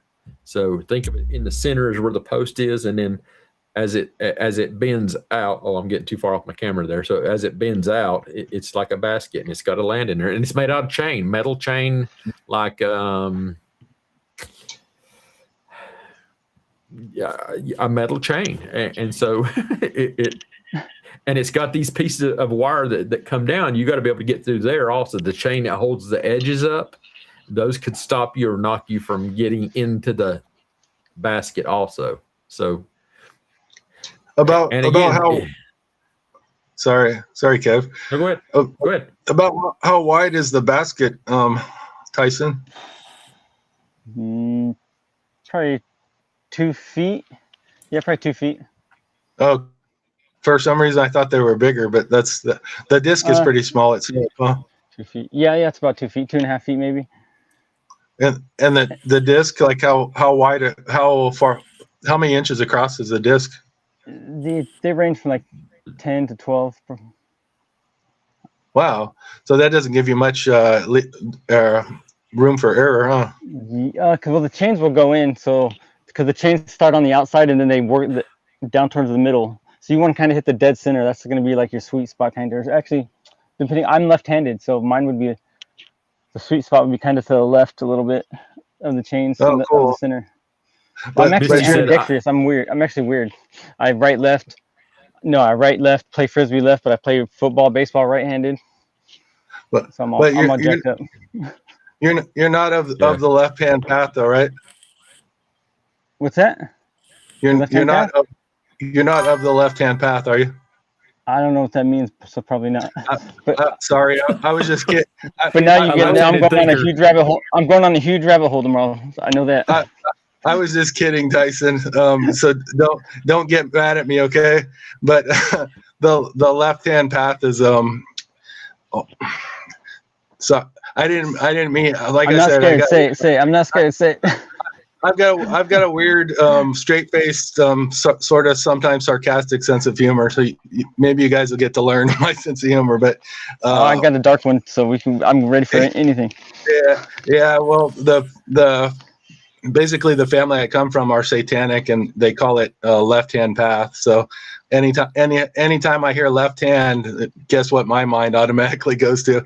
And I wasn't thinking you and your dog are satanic, by the way, but when I do hear left hand, that's an automatic connection that my brain unfortunately makes now. So like I can throw a frisbee left-handed but not right-handed, and I can throw a baseball right-handed but not left-handed. Wow. Isn't that crazy? Yeah. Yeah, you're definitely something's not right there. Carla says would play that kind of golf. Carla, the hell you say, ma'am. I'm just telling you right now. It has golf courses for frisbee disc golf. I say frisbee for disc golf. The courses for them are just as big as a regular daggum golf course. It's hiking with a purpose. That's what we call it. Oh, geez. There you go. And the hole, the basket is in various places and all that stuff, just like he's saying there. So, so now too, some ball golf courses are both. Like here in Stockton, Swinson is both ball golf and frisbee golf, and they have one of the biggest tournaments in professional disc golf that come here every year, called the OTB Open, because one of the biggest disc golf stores in the world is here in Stockton too. Really? So, I used to work. I told you I used to work in Stockton, right? Yeah. Yeah. Sorry. So I had a question for you, Tyson. Yeah. On those discs, I was wondering if it's similar to a discus like I used to throw. Do the ones with the weight on the outside of the rim, do they usually go further? The ones that have more of their weight on the outside of the rim? Yeah. The more weight. Those go further? So actually, when you're a beginner, you're gonna play with lighter discs. They're gonna go further for you. But once you get like the form and everything down, those heavier edger ones are gonna go fly way further for you. Yeah, So that's. By the way, I agree, Sikorsky. you don't. Yeah, I'm not you're passing either, up food, Sikorsky. I'm just telling you, hon. You won't want to play catch with. You won't want to play catch with these though. They will Yeah, hurt. yeah. Oh, And yeah. you sling one at someone, it'll knock the crap out of them. You thought I was gonna say shit there, didn't you? It'll knock them good. Yeah, I can say it one time.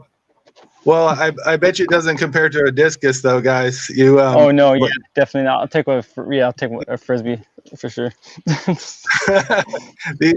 These things, unfortunately, I accidentally hit a girl when I was in high school, and thankfully it was only at a very short distance and with very low velocity. But I thought I had ended the poor girl. And there was a whole ambulance thing, and she had to get stitches, and I just like it. And not to place blame, not to place blame, but it was more her fault than my fault, because everybody knows you're supposed to keep your face. You never turn your back on the ring, you know.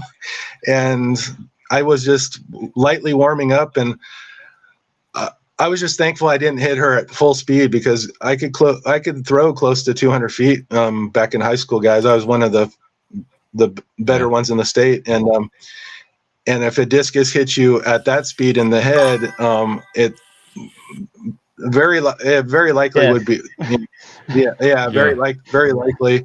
But as you get into the college and professional, well, I guess some of them call themselves professional. There's not much money in track, though. The discus gets bigger, though, and heavier. And by the way, going back to the weight on the rim, though, Tyson, some of these discus, it's just I like that. Yeah. See, everybody's saying left-handed here. You guys are triggering me. Just kidding. But well, Misty's saying she bats left-handed, but she throws right-handed, I think she said. A lot of people do one or the other like that. I don't know if it's natural or like when you're a kid. Maybe I was forced. I don't know why I'm like that. Yeah, I don't know. I can tell you this much. One time, me and my brother BC, that's been in the chat, I don't know if he's still here right now, but one time we were playing street. We'll call it baseball. All of our cousins were out there, and one of our female cousins was she was catching, and our male cousin, I think, was pitching, and my brother was at bat. Well, they threw the ball, and my brother swung at it and missed, but he contacted my cousin, the female cousin, right there, and split her open all the way across her head. I mean, we thought she was no longer with us. I mean, there was just red liquids all over the place, and she had a bunch of stitches put in her forehead from her BC done smacked her with a bat. He didn't know what the hell he was doing. He was just swinging, and dunk, he felt something. He's like, did I hit the ball? Am I supposed to run? No, he had hit our cousin in the forehead. He must have felt horrible. Yeah, he did. Yeah. But yeah, just finishing that thought on the discus with the rim weight, though, Tyson. As you get better, you want more and more of the rim weight on the outside, and the discus gets more and more expensive. Long story short, like you $300 to $600 on a single discus, for the guys, So. Wow. So yeah, Misty so disc says, golf, they go around $20 now, but then there's the collector's ones. Like that's when you're getting into the ones that the third run or first run or second run where people are paying 100, 200, 300. Are those something that you would like frame on the wall, or would you use them? Yeah, most of the time they won't throw them, but there'll be some pros that run flies the best for them, so they will actually pay the $200 and throw it. But most not professionals will hang them on the wall. Wow. I think we all want to see Misty. We want to see this, Misty. Misty says, I would throw the ball right-handed, and don't get me started on how I would throw a bowling ball. What the hell are you doing throwing a bowling ball, honey? You're supposed to just send it down the lanes, not throw it. That could be the issue. You don't throw bowling balls for any purpose. I made the mistake. Me and a buddy one night, we took a bowling ball and dropped it off of there's an old bridge back in my hometown, and we took a bowling ball out there, and it just mysteriously fell out of our hands as we was crossing a railroad trestle. And it's like 150, 200 foot above the lake. Just to see what it sounded like when it hit. Man, it exploded, and just when it hit the water, it made the wildest concussion. And then the daggum, when it came up, it brought mud, and that thing had probably went 25, 30 something foot down in the water, and it hit the bottom, and it brought mud back up in the vacuum, and it shot that up out of the sky. We were like, oh my gosh, scared the hell out of us. So things you do when you're kids and just having fun, so. Nice. You know what that made me think of, Kev? I was in the state of Maine like 12 or 15 years ago, and around Halloween time, somewhere at the beginning of October, they had this, I think they called it a pumpkin drop, but it was a giant pumpkin way off. And I think the ones that they dropped out of the airplanes were smaller, but still had some size to them. What they did is they had a small lake in the middle of this town, and they had biplanes, and they went and dropped these pumpkins on targets. People have started suing. Bombing missions. Yeah, and it was one of them. I love.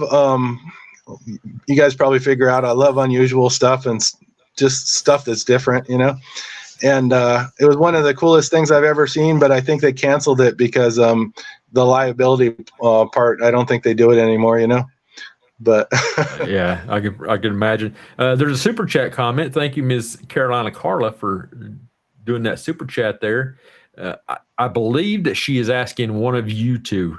I don't think she's asking me. She says, can you elaborate on the left thingabot? I'm left-handed. Does that make me a bad person or something? No, definitely not. It makes me have a bad sense of humor, if anything. I just sometimes words become triggers in my brain, and that's all I was saying. I've had good friends that are left-handed, and that's another thing that's not everybody is left-handed. So I don't know. I like left-handed people. Actually, in my little town I grew up in Napa, California, my nemesis in the discus was left-handed. So he held the record at one school in the discus with left-handed throw, and I held the discus in my school with the right-handed throw. So anyhow, just the things I was thinking about. But no, left-handed people it has nothing to do with left-handed or right-handed. Has to do with your heart, Yeah. Sikorsky, I saw your comment there, and I put it on the screen for a second about being ambidextrous with pew-pews, because that's what we have to say. We're not allowed to say that word here on YouTube. So anybody that doesn't understand what we're saying there, it's very important to be ambidextrous with those and learn ambidextrous usage of those pew-pews. Now, I have tried to use a left-handed bow and arrow, and I cannot do it. My left hand has always been, my support hand. I'm right-handed, fully right-handed. I do everything right-handed except drive. I guess I can drive my left hand, but other than that, I mean, you know what I mean? I can vape. I can vape like hell with a vape left-handed, just so y'all know. But for the most part, everything I do in life is right-handed, just because I don't think about it and I use my left hand. So with guns, it's the eye. What's your dominant eye mainly too? Okay, so here, that's crazy. I am left eye dominant, right-handed. Yeah, so I know someone like that. Yeah, they didn't know when they're shooting the first time. Well, funny you guys. Funny you guys mention all this because that's what I am too, Kev. I'm left-eyed dominant, but right-handed with I can't believe I'm saying the pew pew word, but I know you have to. I know. Anyhow, but that's how I do. You can't even say the S word, huh? SEX. Can you? No, SHOOT. I don't guess. I don't think you're supposed to, because anything speaking of violence or anything like that, the AI systems will pick it up. It's just you just that's why I said earlier about the wet red fluid type thing. Yeah. That's BLOOD. You got to be careful. Well, they won't remove your videos though, right? They'll just they'll put it for like adult only, or no. You get the option to remove stuff whenever they trigger things, just like any music. Like we played music the other night. That was Queen. Bohemian Rhapsody. Bohemian Rhapsody. It's because it's copyrighted and it's protected. So it'll just tell you. It'll actually kick you off the air, just so you know, when you do play music, and it doesn't kick you off the air. You're still sitting there talking to your audience like nothing's going on, and they'll start telling you you're not live anymore. You're still live, just like happened earlier when I accidentally hit a button. We stayed live. It's just y'all wasn't seeing anything. And then as soon as the music stops and the AI detection picks up that, hey, that music is no longer present, it'll bring you back on. So for any of you out there in content creator land, and you do play something that's copyrighted or anything like that, it will happen. And you just stay live, and as soon as it detects or you stop the music, it'll come back and you'll be back live and your stream will continue. But if it doesn't and it catches something, then just like on that, it gave me the option to hit the button to remove it. It tells you exactly what sections copyrighted information is detected in your stream. So like the next day because after you get done, you hit your button to monetize and you tell it what all's in your content, blah, blah, blah. If there's any of the things we were just discussing in there, you have to tell it, yes, I said this, blah, blah, blah. And it'll go through and it'll detect it. If it detects it, then, it'll give you the option to remove that section of audio or a video of something of that nature. So it's okay. It's just we try. So I'm just telling you this as you're building your YouTube journey also. So you have to get used to saying things in a manner that the AI detection software of YouTube or any other streaming things, like right now we're on 5 different platforms. We're on YouTube, Facebook, on 2 of my personal pages, YouTube itself, Twitch, and X. So we're streaming to 5 different things right now. So wow, I didn't know that. Yeah, because I don't know if I'll ever get to the point where I'm gonna be describing something. I don't know. I just don't feel natural about saying something like unalived. It's I don't know. Maybe over time, but to me it feels like I'm lying when not using the actual terms. But okay, let me explain it to you like this. Think of YouTube as a second language. And yeah, I think it's ruining everything. The grape saying grape. Is. I don't even want grape soda no more. Right. I like that. That's funny. Yeah. That's funny. Richard, there's your comment.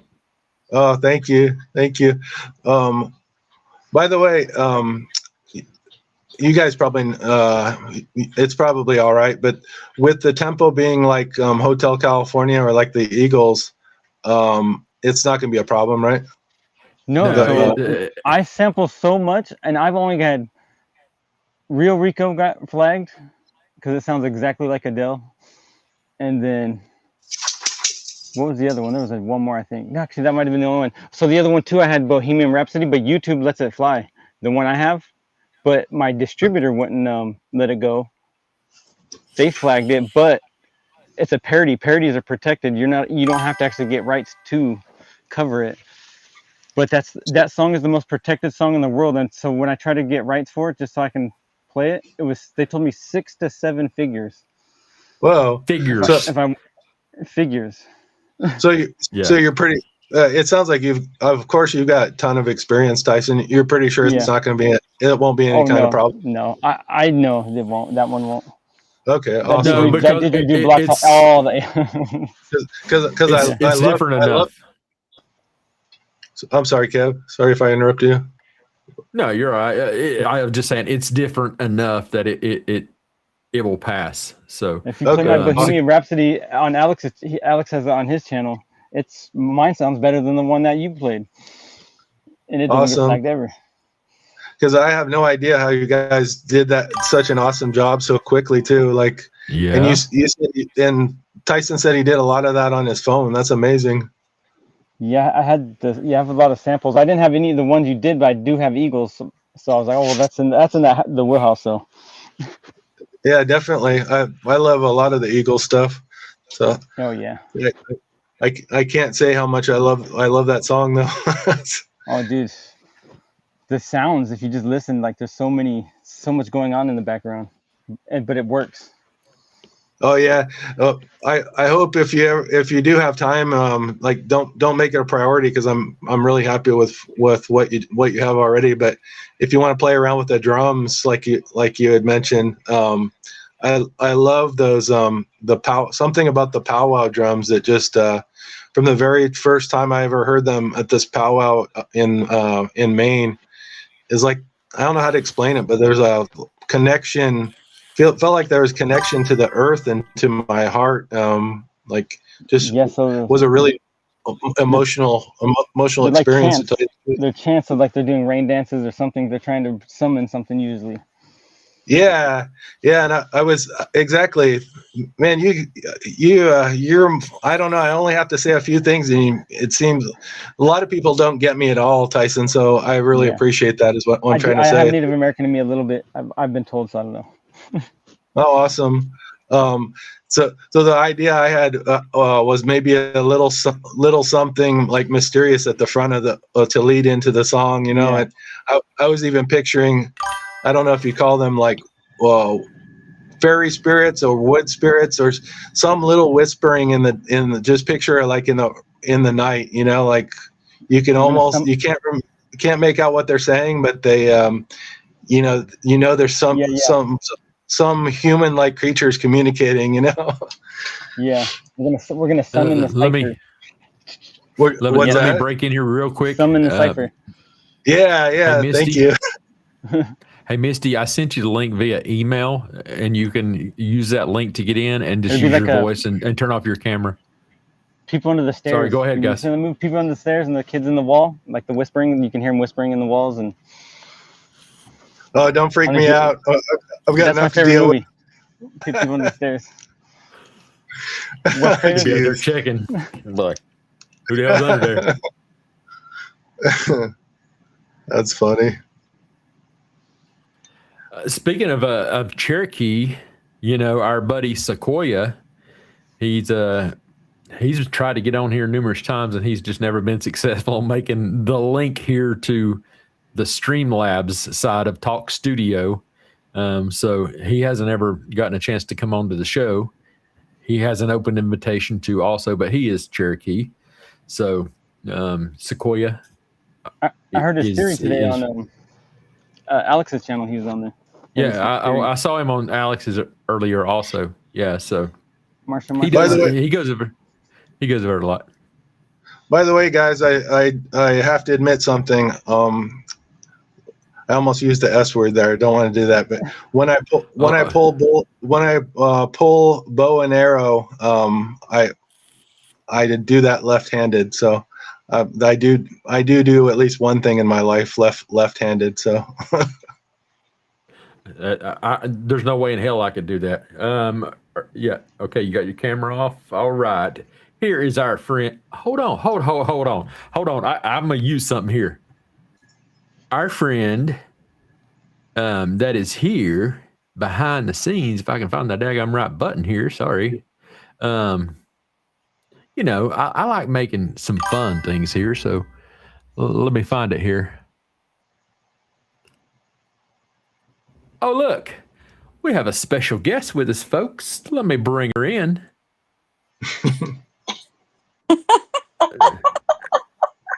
You're live in the 405. I just wanted you to see that. Well, you made me look way too beautiful. I hear echo. You got your echo going. She's been watching on her TV, y'all, and then she decided to join, so that's why she's got the echo going, and I think she's got it turned off now. How's it going, Misty? Yeah, I muted the TV. Oh, it's probably because Tyson has his mic open or something like that. I don't know. You know, Tyson controls everybody's voice with his volume. Mine was See open. his mute. I don't know. Is it Misty, better? you there? Nope. Okay, nope. Somebody's still echoing. I only got mine. It's Richard. I can see whenever you talk, Misty, it comes to Richard. Richard, mute your microphone for a minute for us, sir, please. Do you know how to do it? Here, I'll mute you if you need me to. Yeah. Well, I was trying to click on. Oh, let me see. There you go. Okay, Richard, hang tight right there. And Misty, welcome into the show. Well, hello. You made me way Howdy, too howdy. beautiful. I've got too much to compete with on that picture. Oh, But it's fun. No, I was gonna call I may have sampled you a little bit off Carrie Underwood. I'm just saying. Okay, well that's a done. I got you from here up, okay? So I had to use other It's sweet. Carrie It's sweet. Underwood samples. So It's okay. So I love just this whole right left-handed. It just took me back to my childhood. So I know some of y'all saw. I don't think you saw my first one though, Kev. I probably didn't. I'm right-handed, but I bat left-handed. So I do Okay. everything else right-handed. And then when it comes to, yeah, you don't throw a bowling ball, but you kind of do to throw it down the lane, right? You got it. So, Yes, you do. so I just wanted to explain. So everybody, if you can just imagine normally when you're about to throw the ball, the palm of your hand is towards the bowling alley and the back of your hand is towards you, right? Flip it around. And that's how I would do it. And I was so good. I was so good. Flicking And it actually, backwards like Kev, I'll that? tell you, yep. Just like that. I was so good. I hit strikes right and left.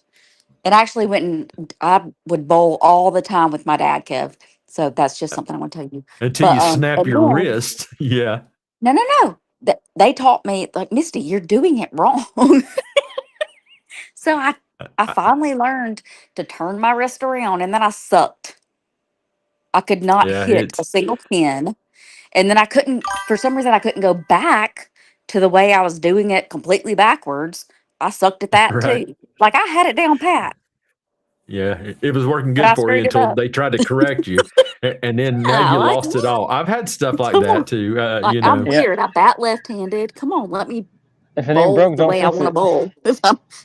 If I'm doing it great, Right. let's just go with it. Anyways, I hate to Right. have Richard. I love to be on here with Richard. I hate to have him muted, so I'm gonna be quiet and just listen to you guys.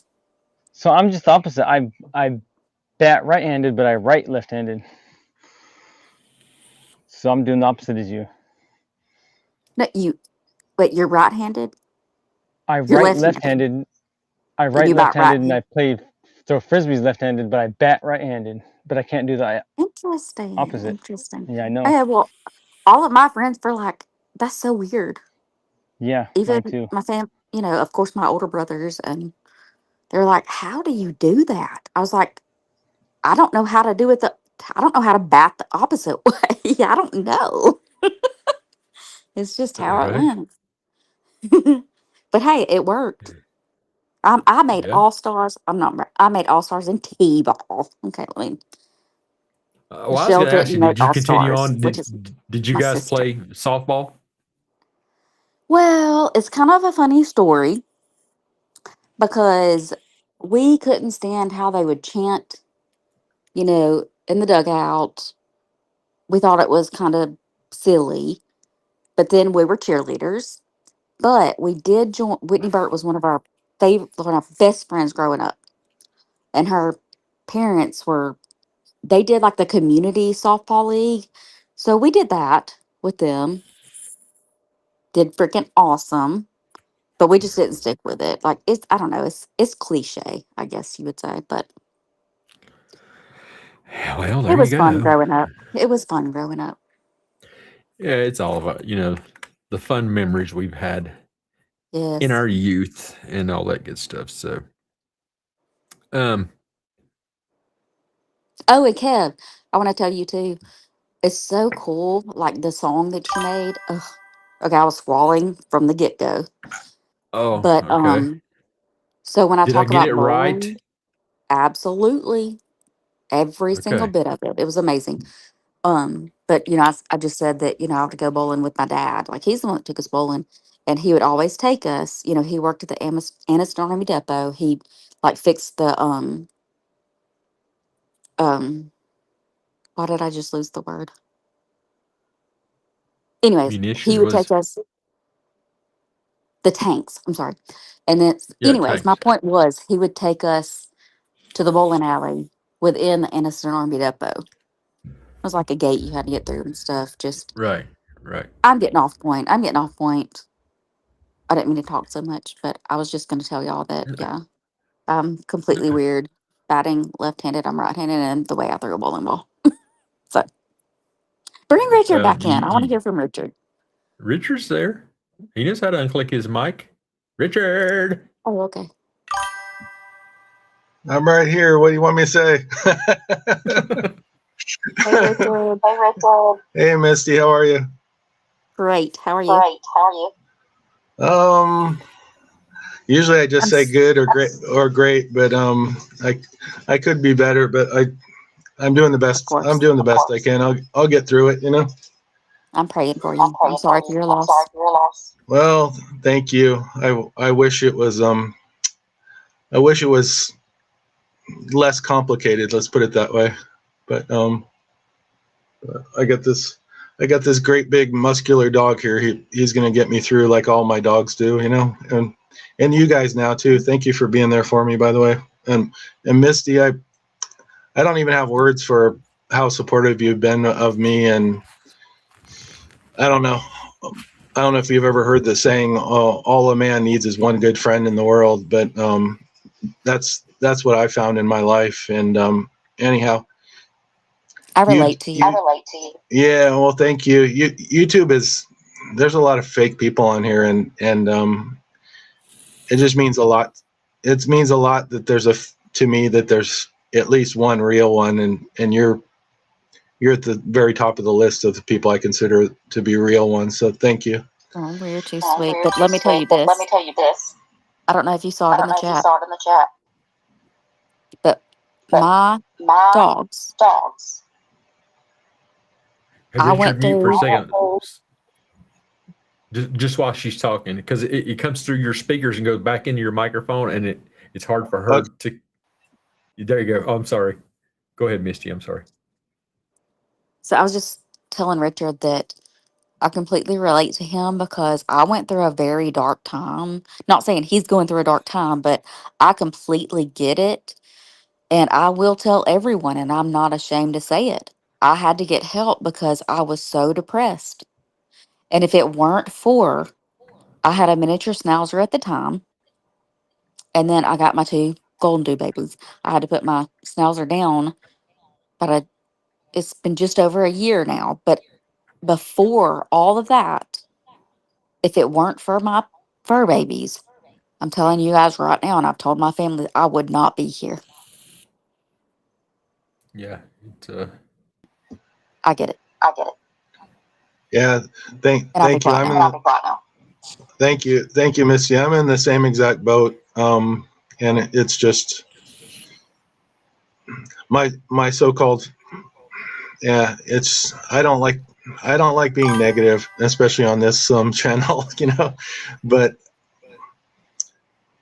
it's just hard when your so-called family ends up not wanting the best for you. And for a long time, I had the blinders on, like the horse blinders on. I didn't want to see how things really were. And as I get into my further into my life, my dogs were the only real being that were at my side. And I don't know, it's Loving you no get it. matter what. Yeah, And it to you, but I'm sorry about your schnauzer, by the way. It's so hard when we get oh, so bonded with. I had her from 6 weeks to 15 years old, and I let her go holding her in my arms. So Wow. Yeah, I'm so sorry. And it only a year out. I'm sure it has to still be fresh to you because my I well, she's lost. sitting on my mantle right now. Oh, cool. I lost my guy, my username, by the way, the Monterey Spike. I was telling Kevin Tyson earlier. Monterey Spike is. I lived in Monterey for 20 years, and my wingman was Spike, and he was a bully Yeah, I breed, heard but you. Yeah. yeah, thank you. He was a bully breed, but he made it to about 16 and a half, and Oh, neither one of us wanted to quit, but that last year was especially ugly. And I don't know, I gave him everything I could to help him through it, but we kept on having good weeks. And I don't know, you know how it is when they get old. It's like it's really up and down. It's a roller coaster ride, I guess what I was trying to say. well, it's the greatest love you can give to let them go. Oh, If for there's something. sure. Yeah, and I have done that before, and I had an appointment to do that with Spike, but that sucker wanted to go the whole ride with me, Misty. He passed sleeping right beside me, and Oh, yeah, I better shut up because I'll get emotional. But I thank you. completely understand. Yeah, but thank you. You get it. That's another thing I like about you, Misty. You get me, and I don't have to. I don't know. A lot of you guys here, though, you're very good listeners and very. I don't know how to explain it, but I don't have Yeah, to. and It seems like, Richard, yeah. so there's a lot Thank of you. other things I could tell you and talk to you about. Just as being a good friend. Captain Kev, man, he's got my number, my email. If you want to reach out, I'm always a friend that you can talk to. Always. Because I think we get things in many other aspects that we've been through. Not saying that what I've been through is what you've experienced, but if you want to talk anytime, I'll tell you so much more about my life, and I'd love to hear more about yours if you want to be friends. Thank you, Misty. I think I really would like that. Just you have to let me know when I'm going past your breaking point, because a lot of people have not. There's just not a lot of people that have been through some of the stuff I've been through, you know. So Absolutely. what I'm trying to say is it can be triggering. So if we ever have those conversations, just let me know when you need to take a break or whatever, you know. I think I'll be good, but yeah, just Captain Kev can give you my information, and I've also got a dry sense of humor. So if anything gets too upsetting, I'll say something stupid, and if it's not funny, say, Misty, it's not the right time for that. I just, yeah, like definitely Yeah, have a sounds dry sense good. of humor, and yeah, so Misty, thank you so much, and like I said, absolutely, thank you for always being in my corner, because I don't know, always. sometimes I miss things that you seem to catch too. I love that about some of the closest friends I've had in my life have always had my back. I guess nowadays they call it your six or whatever. Anyhow, it's nice when you have friends that see the blind spots that you have, if that makes any sense. Hold on. I got to pause you for a second, Richard. Okay, there. I had to get the echo to stop. Oh, I wonder why it's doing that. Because your speakers are going right back through your microphone. Okay. Do I need to Right. pause? Yeah, no, it's Richard's. It's his microphone. microphone. Well, sorry, I don't Oh, know you what paused to Tyson. do. I'm sorry, Richard. Go ahead. Oh, no problem. I was just gonna say I'm not very technologically savvy here, so I wouldn't know how to fix it. Is what I'm trying to say. That's why I cut your mic for a second. Thank you. Yeah, because it comes back through. Did you cut Like Richard or did you cut Tyson? I cut Richard earlier just to get the echo to stop. Like right now, I cut Richard's microphone off so that I can talk and not hear myself, because then I can't talk because I'm hearing Okay, now myself you talking did. and it's Okay. just weird. Yeah, so then whenever I turn it back on, then Richard will be able to speak again, which I think he can actually reach down and turn on his microphone back. And that way, whenever he wants to say some type thing. But with the volume coming out of his speakers and going right back into his own microphone, we I had to hear learn all all this of too, yeah. ourselves. Yeah, so that's why I wear headphones, is because you guys won't get feedback from my speakers going right into this hot mic. This thing picks up everything, and so that's why Oh, if we whenever were only so fancy to have headphones like you got to, Kev. I'm just kidding. don't even go there. Yeah, so that's why I have headphones on. Besides, I need to be able to hear, right? But it's Yeah, so that I don't rebroadcast absolutely. what is being said. So like when you talk or Tyson talks or something like that. So Yeah. so let me turn Well, his I'm mic gonna back on in case. I'll add. There you go. You're good. What you guys were talking about. I think, and I noticed when my song plays, a lot of us in here are wearing or hiding the same scars, we'll call them, and that's why I think we get each other faster or understand what we're talking about. Yeah. Yeah. Mm-hmm. Yeah, I completely agree with you, Tyson. I just sometimes I struggle part of it right now is I'm tired and stressed and have some fresh bad news, but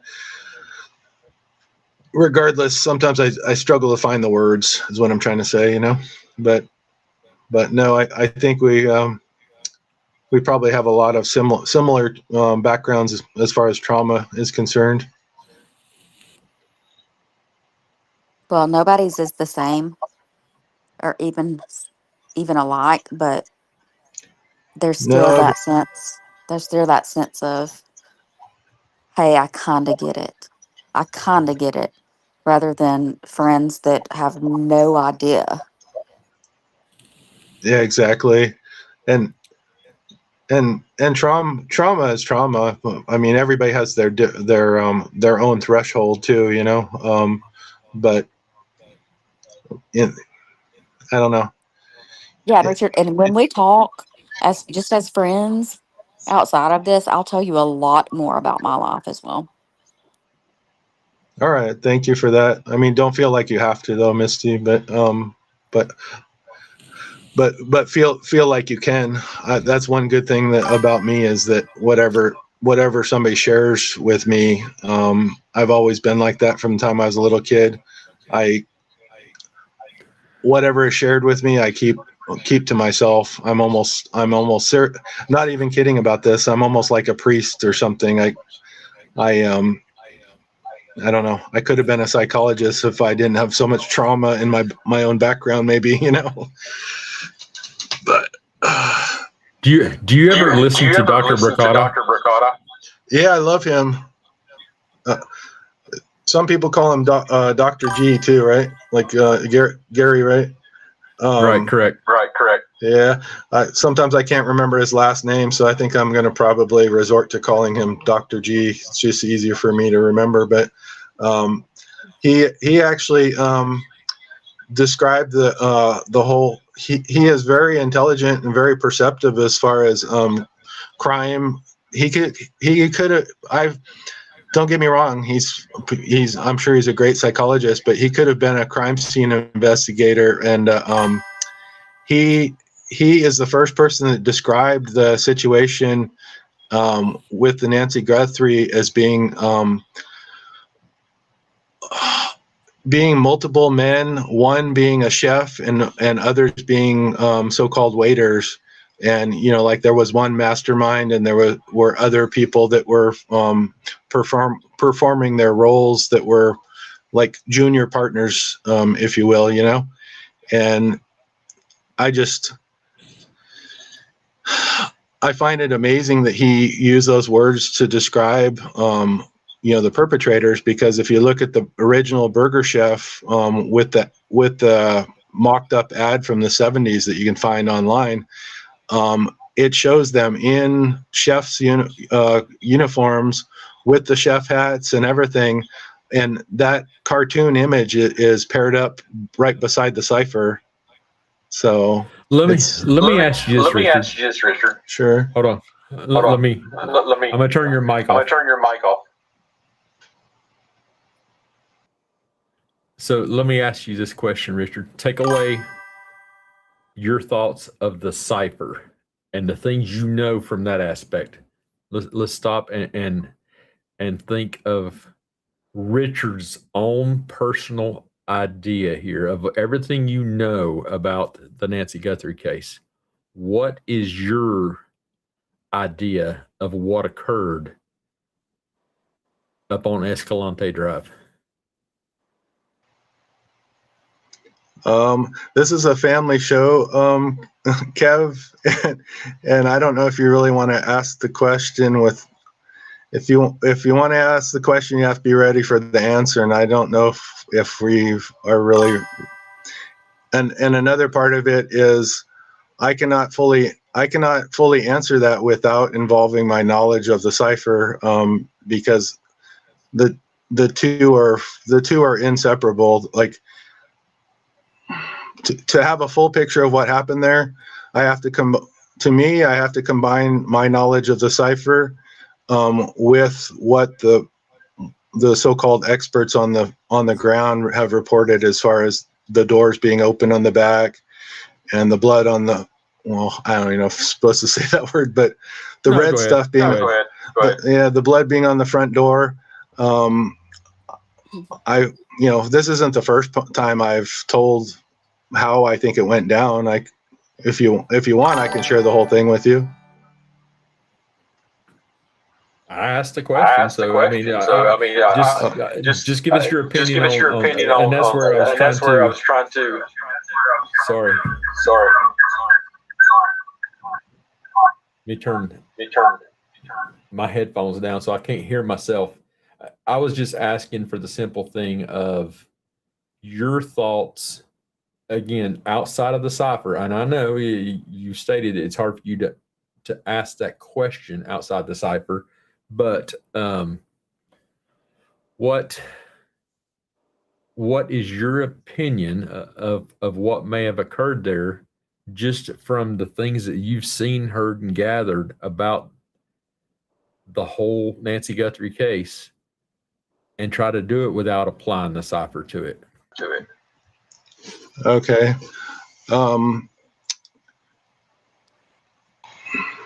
There were at least three men that were involved.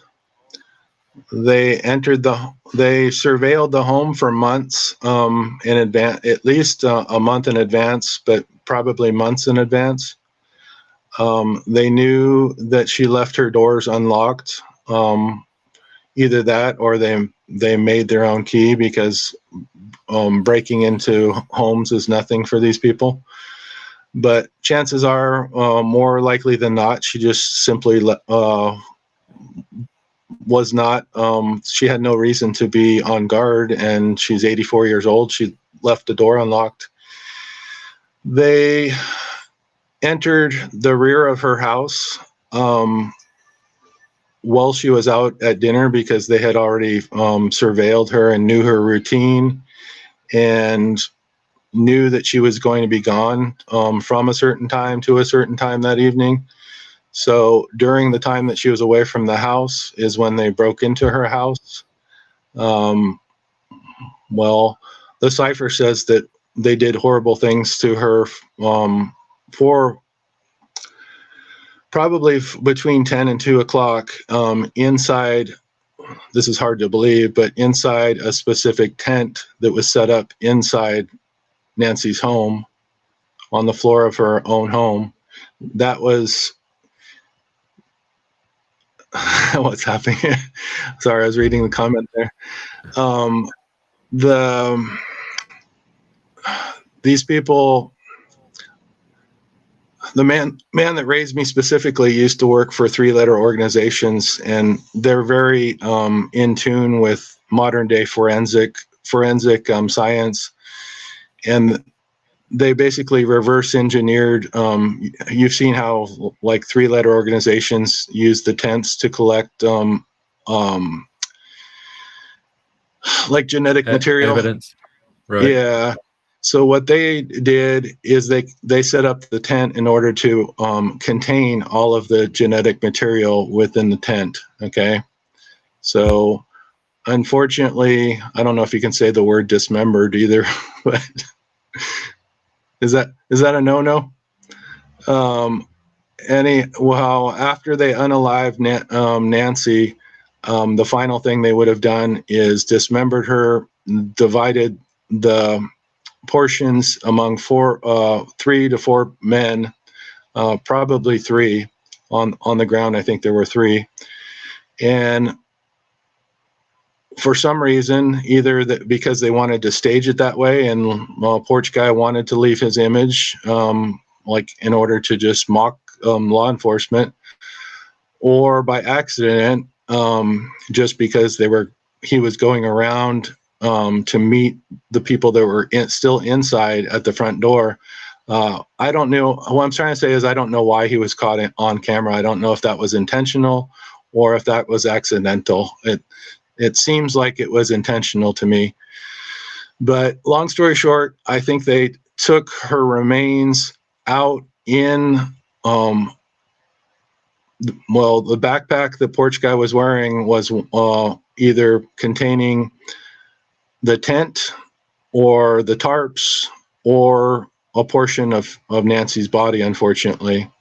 And when they're meeting at the front, you think that parts of her body may have been in that bag when he was visible on the porch video? Is that what you just said? Most definitely. I've said that for many months now, Kev. Okay. And the blood that was left, the reports have said that the blood on the outside of the door is very consistent with what was found on the inside of the door. Of course, they've never shown photos of the inside. They're keeping those secret, which they probably should do. What I think happened is, if you take a close look at Porch Guy's gloves, he had multiple layers of I don't know if you call that nitrile or the thin rubber plastic gloves. Latex. Yeah. At least one there of the layers. Nitrile and there's latex. Yeah. Yeah, I don't know which ones they were. And because of the camera, you can't even tell the color for sure. They look like black, but I don't know. The long story short, I think in their haste to dismember her, he accidentally cut the first layer of his gloves, because you can see, if you zoom in on the photos of Porch Guy, you'll see that there are one or more there's one or more places where the glove has been torn, is what I'm trying to say.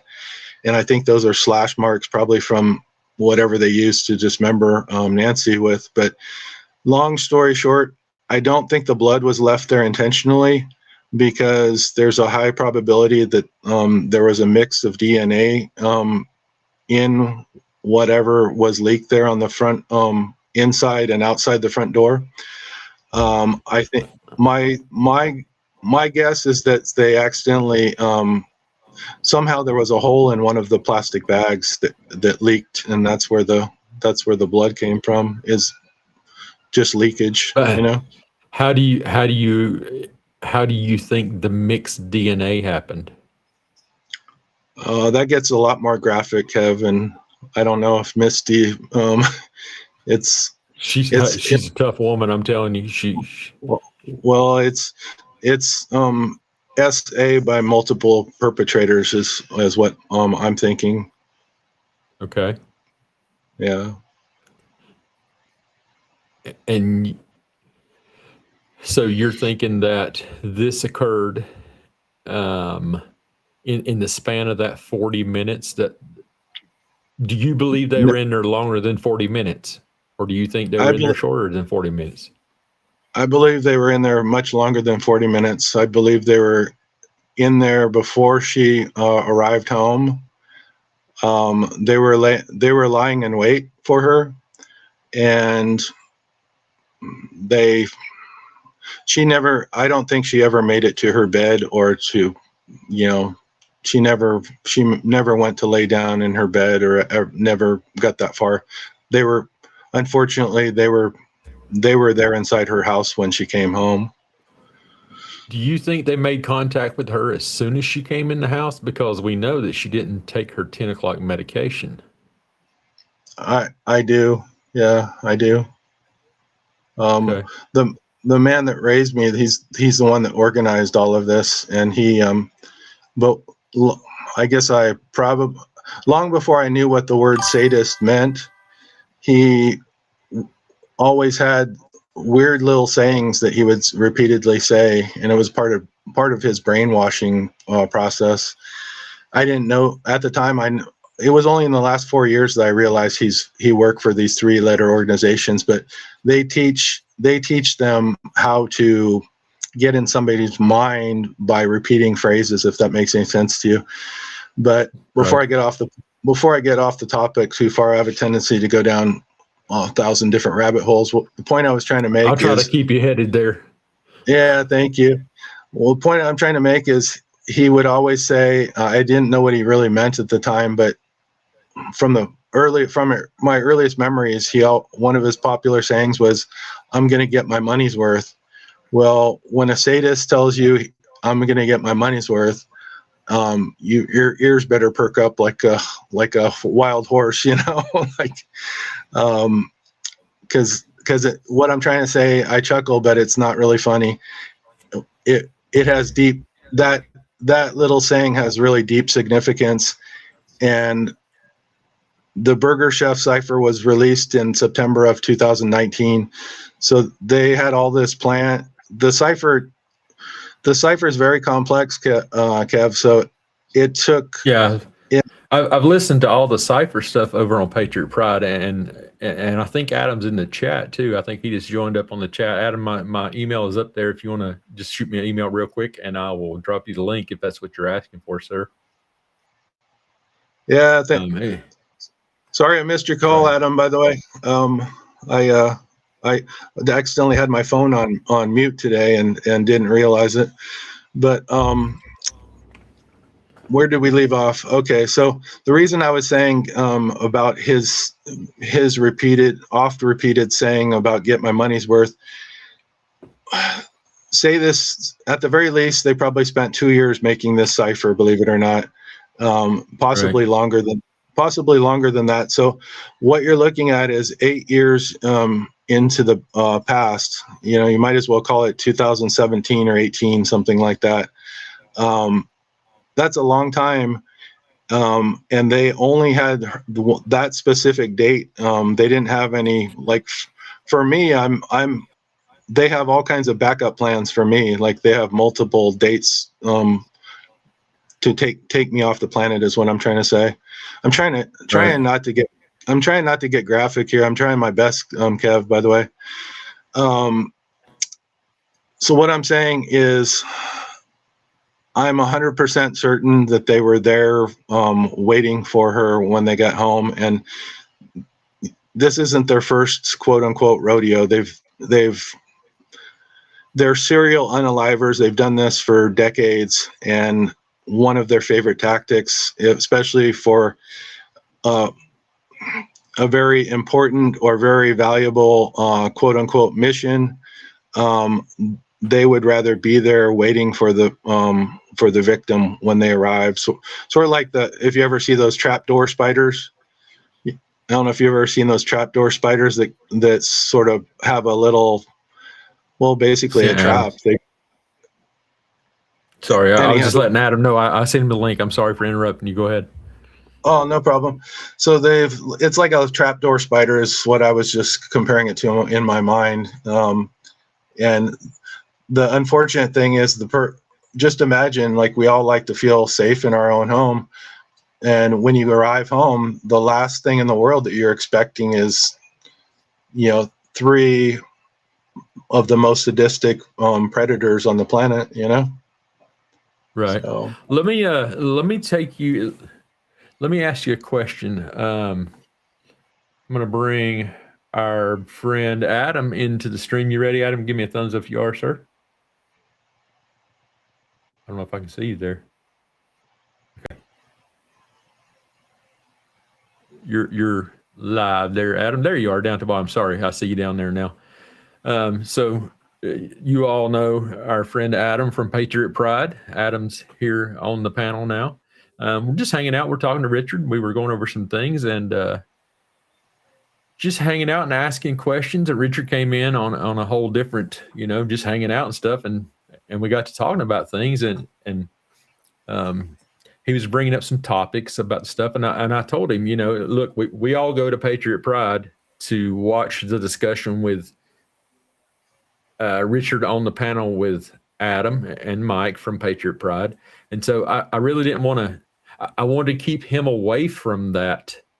Adam dropped out from that thing tonight in the sense of not that's what he knows and that's what he can explain. But I really want to keep that information streaming to everyone just over on the Patriot Pride side, because that's where we go to get that information. And I explained this the other night. I don't know if you were here, Richard.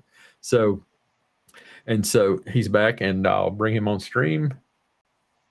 And so to keep that conversation going over with Adam, I want to keep the cipher information just over on Patriot Pride, because those guys have invested a lot of time and effort into getting that information out. And not to say I'm not interested in it at all. I don't know what happened. It keeps happening to Adam. But that's what I'm trying to do is I'm trying to keep the cipher information. When you're talking ciphers, Richard, I want you to go over to Patriot Pride and do that there, because they're the ones who started that information with you and continued the story. Anytime you want to talk about the cipher, I request from me that you do it over with Adam and Patriot Pride, so that anyone looking for the information just has to go to Patriot Pride to get that information. So, and that's why I'm trying to not necessarily keep you from talking about the cipher. I'm just talking to you as an individual and gaining the information from you that, I'm wanting to pick your brain on your thoughts based on what you've observed through the whole thing, and try to paint the picture to all of us, what you feel based on everything we've all seen about your knowledge of that whole Nancy Guthrie case and stuff. So my question to you now is, why do you think they chose to open the back doors and leave those standing open? And do you feel they went out the front doors with Nancy? That's a great question. You sort of froze there. Are we still good, Kev? I'm good. Are you guys good? Oh, okay. You froze there on the screen for a little bit. Hope Adam's coming back, by the way. He just came in, so let me bring him up on screen. It looks like Misty dropped out also. So she's more than welcome to come in if she wants to come back. Everybody knows. Welcome Adam to the panel, everyone. Hey, Adam from Patriot Pride's here. What's up, guys? How's it going, Adam? What's up, Richard? I finally have some sound. Hey, I'm not cheating on you. We were just trying to explain. I'm not cheating on you, okay?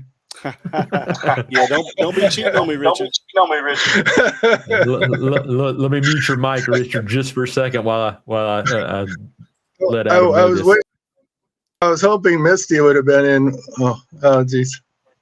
She's sorry, I brought you back on, Richard. But what happens is whenever Richard doesn't use headphones or anything like that, so his volume comes right back through his microphone and it rebroadcasts and stuff. So that's why he muted himself there.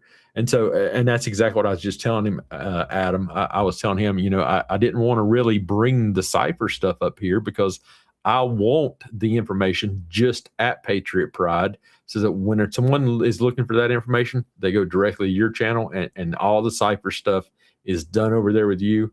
Not that I'm not interested in it. It is something that you guys have started, and y'all have taken an incredible journey and brought us all there and got us the information. So that's sort of why I've stated it that way. So yeah, thanks, man. I appreciate that. No problem. So yeah, I mean, we were just talking with Richard, and I just got through asking him, a question, just giving us his thoughts on why do you think the back doors were left open, and does he think they possibly, or where they possibly may have taken Miss Nancy out of the house? You got to unmute, Richard. Okay, so the second part of the question was, which way did they take her out? Oh, what your thoughts are on your thoughts on how you think they may have taken her out of the house. Okay. Well, the first part of the question, this is going to sound like a BS answer, but from all of my research, I'm not in their so-called religion. You have to understand that. So all of the research I've done is as an outsider, but I have done extensive amount of research.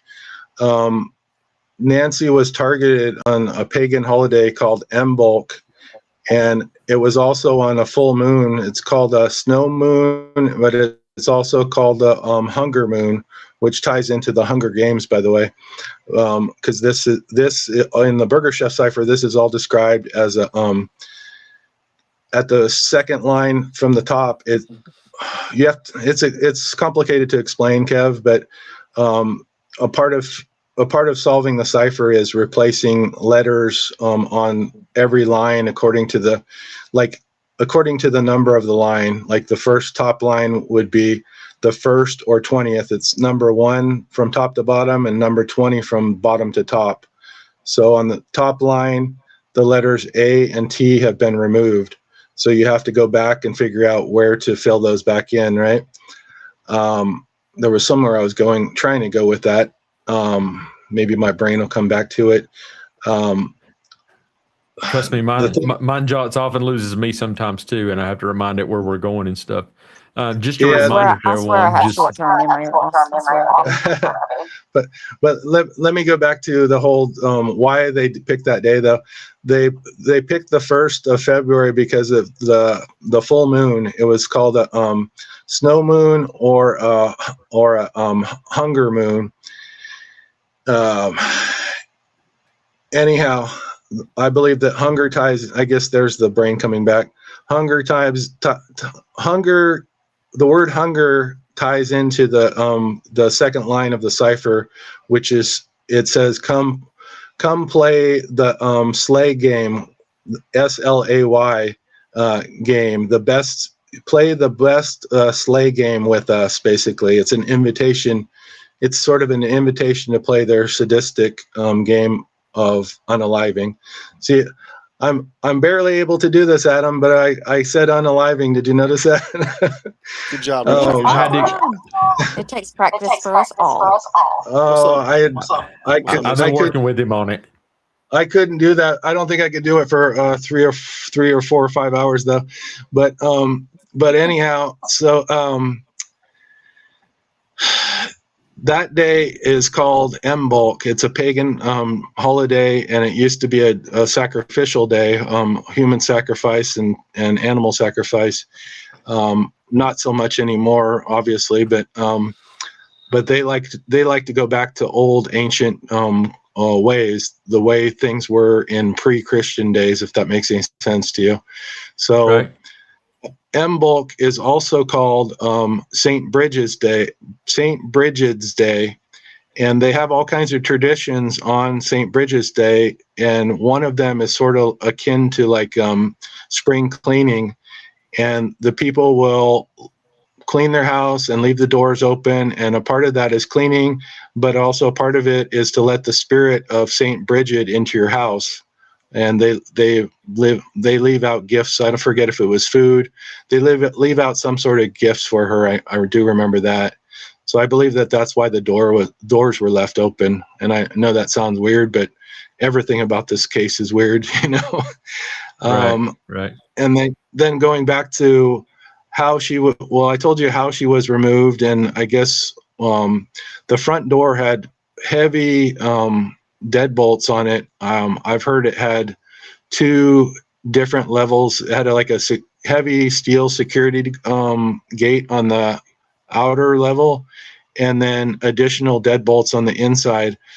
Somebody said it had 4 deadbolts. So I think it would have 2 on the outside steel door, and then 2 on the inside of her home door that they would have to went through. Yeah. So what I'm saying is that would have been almost impenetrable. It would have taken forever, and it's quite obvious in leaving the back doors open that was the easiest point of entry.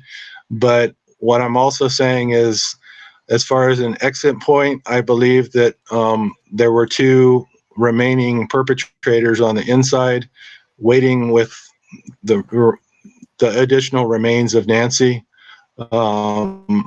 And one of those bags probably had a hole in it. I would assume it was the person in the very back of the so-called line, you know. Like, imagine 3 perpetrators. The last one, whether they were carrying a black bag or had it in a backpack, I don't know. But somebody at the back of the line had a leak in their bag, is what I think, because otherwise, this was all done in the dark. There would have been a footprint. I think there would have been a footprint in some of that blood, you know? Right. Yeah. So yeah, there's many different things that I've thought about that whole deal. Adam, you got anything to add there? I'm glad I can just listen and enjoy. Right. That's the way it goes sometimes. So, and the reason that we're hearing the echo is because of Richard's, he's using speakers and it's going back to his microphone. So that's why I asked him, and you just saw him shut his microphone off. Just a quick note for everyone out there. Truth may still be here in the chat. I'm not sure if she is. She's on vacation, so she's not fully running things up back there. So if you guys don't get your comments put on screen, it's all my fault tonight because I'm running everything by myself. And so just to let y'all know, Hey, can y'all hear me? I rely on. What's up, Misty? Now, Kevin, you got 40 people in here. You can do it, brother. I got faith in you. Trust me, I know. It's just a matter of, remembering to do it. I get all in the conversation. I saw where you said, "Hey, Adam," and I didn't know how to respond in the chat while I'm on the live. No, I know, Kevin. It can be tough, man. I'm just playing with you. It can be tough sometimes. No. I know. And you got all these different things going on, and again, Your turn. I know Kev, you man. do it. Can I not hear him? Oh, I can hear you. So, and that's Can what anybody happens hear when me? watch Tyson. Turn off your mic, Tyson. Unmute. Mike Misty, Tyson? can you hear me? Misty, can you hear me now? Adam, Richard, can you hear me? I can hear you, Misty. Yeah, I can hear you you. I can hear you. Misty, we hear you. Okay. I didn't hear y'all until See, just now. It's because when somebody else mics, they mute their mics, it shuts off hearing, and this happened the other night to us. So it's just weird. So probably because Richard muted, Misty's sitting there going, I can't hear him again. So it's weird how it does it. We don't know. We've been trying to like figure how it you out. have the yellow bar around your picture so we know who's talking. I do like that though. Honey, it's not something that I did, just so you know. it happens, Try it okay? again. It's because Richard keeps Can't hear muting. you. That's why. I'm just gonna mute and It's listen to not y'all. that. It's Richard muting his mic, and every time he does, you quit hearing me. It's crazy.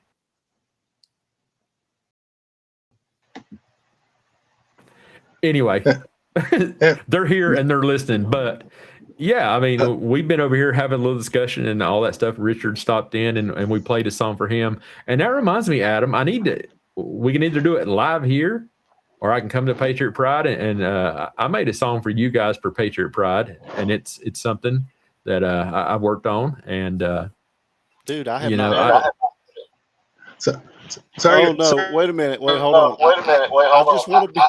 I have been placed in timeout. Oh, did you send a link or something like that? No. Are you talking about on the chat bot? I'm just saying, all I know is you've been placed in timeout by the owner of this video moderator. I think I'm off mute to laugh at this. Hold on. I gotta mute Richard here for a second. Richard, I'm It sorry, looks like buddy. chatbot is wilding out over there, banning a few people. Hey, what's up, Adam? Hey, Adam, it's Tyson. Pat Redow. I got you. What's up, brother? I didn't know. I was just gonna say, I'm the first time on the panel with you. It's my Pat Redow. If you didn't know. It's nice to meet. Nice to actually hear you, brother. But Kevin, I'm so honored that I finally got timed out by somebody. So This is so much fun. thank you, brother. I appreciate it. I'm not responsible for all these accidents, y'all. I have literally adjusted up all the things just because, I mean, we had so many issues with other things like people shooting links through there and spamming. And so I have them in place for a reason, but then everybody in my chat loves to just like push the limits. And sometimes, I mean, they have a contest to see who can get banned the most. So I literally had to run all the damn limits down to like only ban them for like 5 seconds or something like that, because I mean they all got booted. So it's just the way it is. So but no, yes, I cut you a little, a song that I felt, sort of represented the Patriot Pride and everything that I've seen on you guys' channel. I dropped a new song earlier for those that weren't here. I also dropped a new intro song that talks about a lot of our friends that are over in the chat that probably have not heard it because they've been over on other people's channels, and that's fine, and that's what I say. So I appreciate Tyson, that, man. I didn't even know you did that. So yeah, I'd love to hear it, man. I haven't told you about it, but do you guys in the chat y'all want to hear a new song that I cut for the Patriot Pride guys? And the whole Patriot Pride thing. Hey, Kev, with one condition, please. Yes, sir. If Adam has 8 minutes, could you let him hear the really important song? I know yours is pretty important, but mine's a little further up the list than yours. Of course. I'll gladly do. I'll do a couple of them. I'm kidding with you, Kev. It's your show, and your show, and you and Tyson made the song. So. I told you. We'll go on great, Richard. Thank you, Misty. I love it. And yes, I want to hear Adam's song. By the way, but I'm going on mute again. By the way, Misty, did you hear my joke to Adam a little while ago? You were. Can you hear me, Misty? She can hear you. She's muted. Did you hear my joke to Adam? I don't think I did. Oh. Will you tell it again? I wasn't expecting to see Adam here at all. I said, sorry, sorry you caught me cheating on you, Adam.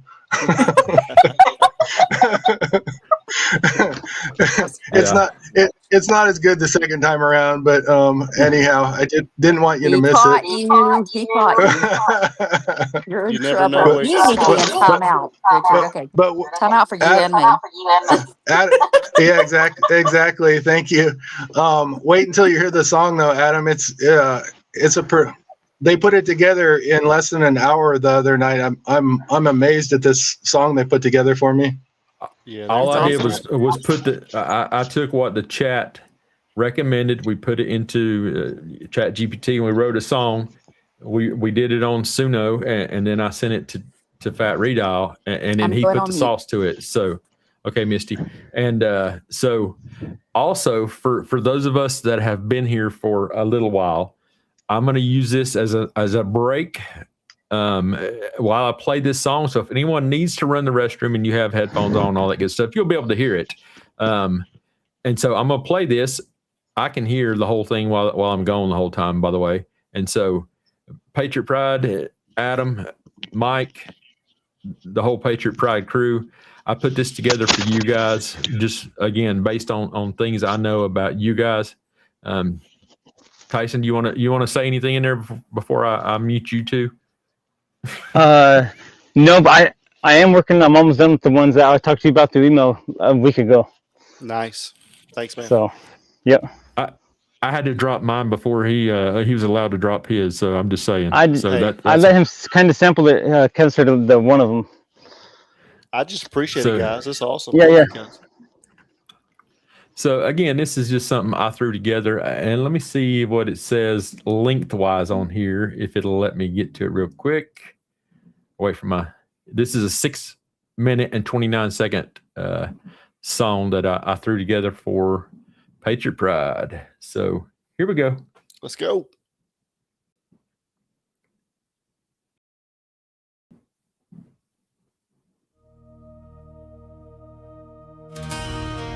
Some names are carved in stone. Others live forever in the heart. Tonight we honor those who served, those who sacrificed, and the families carrying their memory. This is Patriot Pride!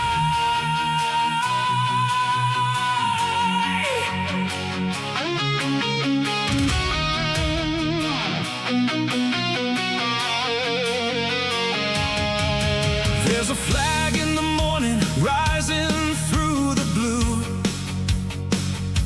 a promise from the living to the brave and faithful few. Every folded corner holds a story and a name, a life of courage given, never seeking wealth or fame. Through tears of remembrance, families stand with pride, holding love and honor with their heroes by their side.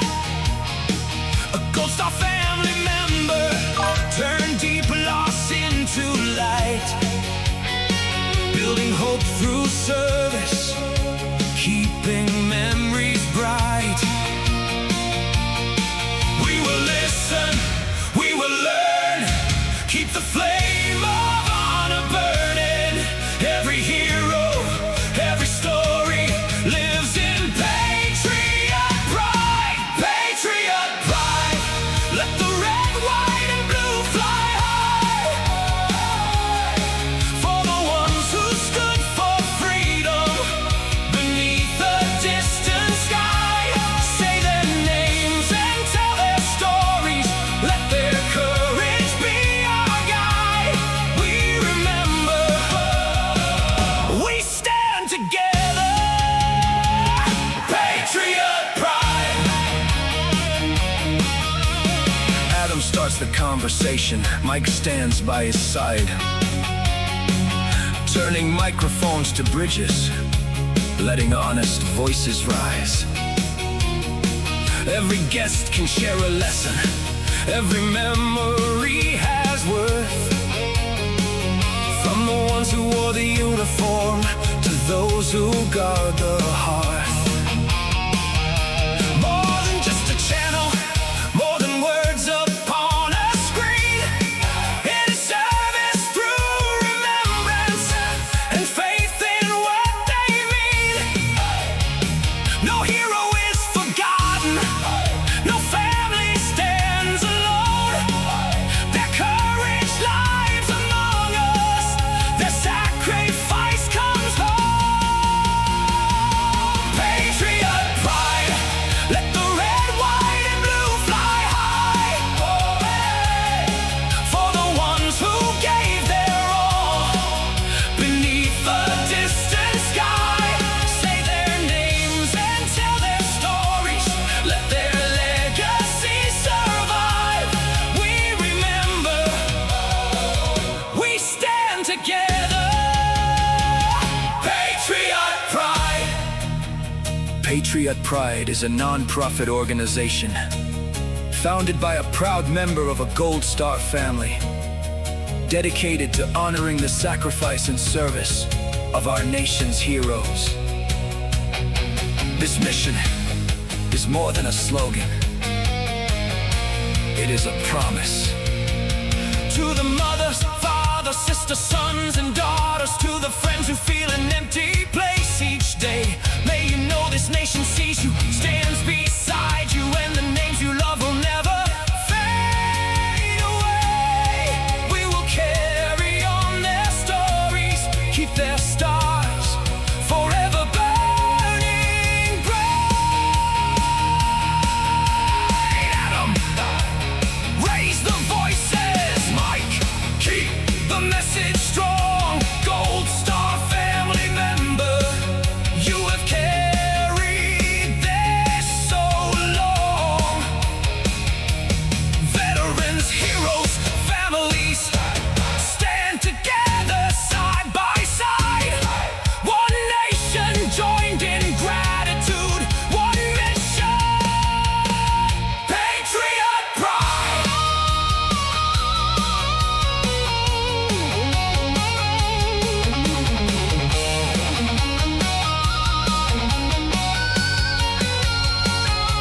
Patriot pride. Let the red, white, and blue fly high.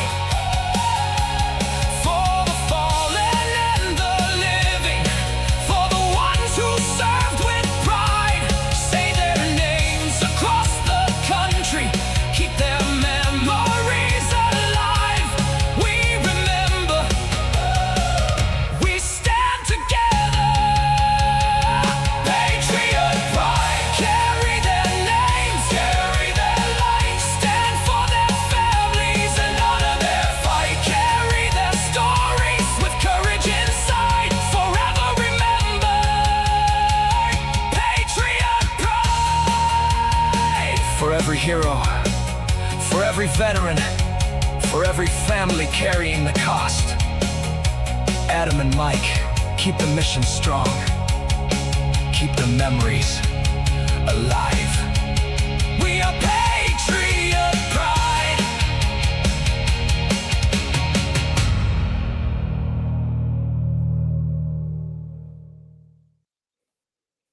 What a great song, man. Yeah, I thought that represented what I see from you guys. And so, you know, Hey guys. That's beautiful, man. Thank you so much for that, Kevin. I appreciate that. It was awesome. yeah, hopefully you Sorry. guys, you know, can use it and put out y'all's message. Yes, ma'am. Can you hear me? Yeah, that was so awesome. But the only thing that was missed, did I miss hearing Ryan King in it? So I do. I know that, and specifically about that, and just I'm going to put it this way: just wait, because I mean there'll be other emphasis on that. And yes, I tried to give it as much representation for the Gold Star family part of what Patriot Pride is, but not that I'm trying to take anything away from Ron King as an individual and Adam's family member, but I tried to keep it to where it was As a because whole. of his, to incorporate anyone, not trying to single anyone out specifically, because I want people to understand that Patriot Pride's whole emphasis on becoming Patriot Pride is the fact that they are Gold Star family members and they're willing to help any Gold Star, you know, they're willing to help any family that's a veteran or that emphasis. I hope that come across the way, you know, my emphasis was about that. Because I know that their websites and all that stuff, you know, has information about that. So I appreciate the song, Kevin. It's a good song, man. Thanks. I hope y'all can use it for, you know, for whatever, whether you want to put it on your website, put it on your YouTube channel type thing. I'll ask your permission to use it. It is your name. It is your information, all that stuff. And I would put it out on my YouTube channel and link you guys, tag you guys in the thing so you guys can share it on your channel type thing. So Yeah, certainly, man. Yeah, use it. Thank you. It's one of those things. Well, and I'll email it over to you as soon as I can, type thing. Wonderful. Yeah, thank you. I appreciate it. Sure thing. You bet, man. Again, it was just from what I've seen from watching y'all's channel and what you guys do and what you guys are about. I hope it put across the right message. So yeah, certainly, man. Again, thank you so much. I appreciate it. And thank you for your service, man. I appreciate you. I appreciate that. Appreciate that. And just, I don't know if you know this because I haven't seen you. You know, I sent you the email and all that stuff. And my friend that passed away in Aruba. Yes, I'm so sorry. Did I not respond to you? I'm so sorry if I did not. I haven't. Honestly, I don't know. I've been busy myself, and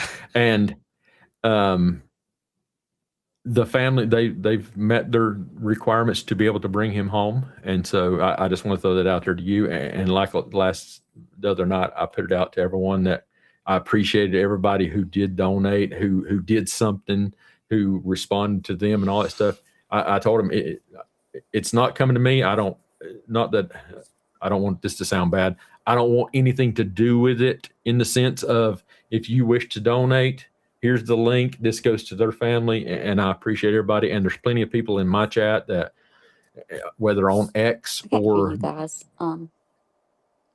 my friends here, it's because Richard's got her muted again. I just had a weird person show up at my door. Uh-oh. You okay? I'm gonna jump off. No, don't jump Just off. know I love you guys. Don't jump off if you got a weird And person I'll at be your back door. next time. Yeah, stay unmuted. Yeah, I was trying to unmute Richard's mute. Okay, Misty, can you hear us now? She's already gone. I've got her phone number if I have to call her type thing. So, she probably still has her TV on to where, you know, she usually listens via her TV, but when she's on the panel, she'll mute it down, all that stuff, so she can see. She knows if she needs to call me, she can call me, and I'll let you guys know. So, yeah, we'll give it a few minutes. I see a lot of folks come in from other places. They may have got done watching some of their other friends. I mean, hell, they were all hanging out with Adam because when Adam came in, everybody came in. So I'm just saying. People say that, but it's not me. I can tell you. Let me mute Richard again. Hey, Richard, can you turn your speakers down just a touch, buddy? What do we need to get Richard? What's going on? Let me help him out. I turned his mic off.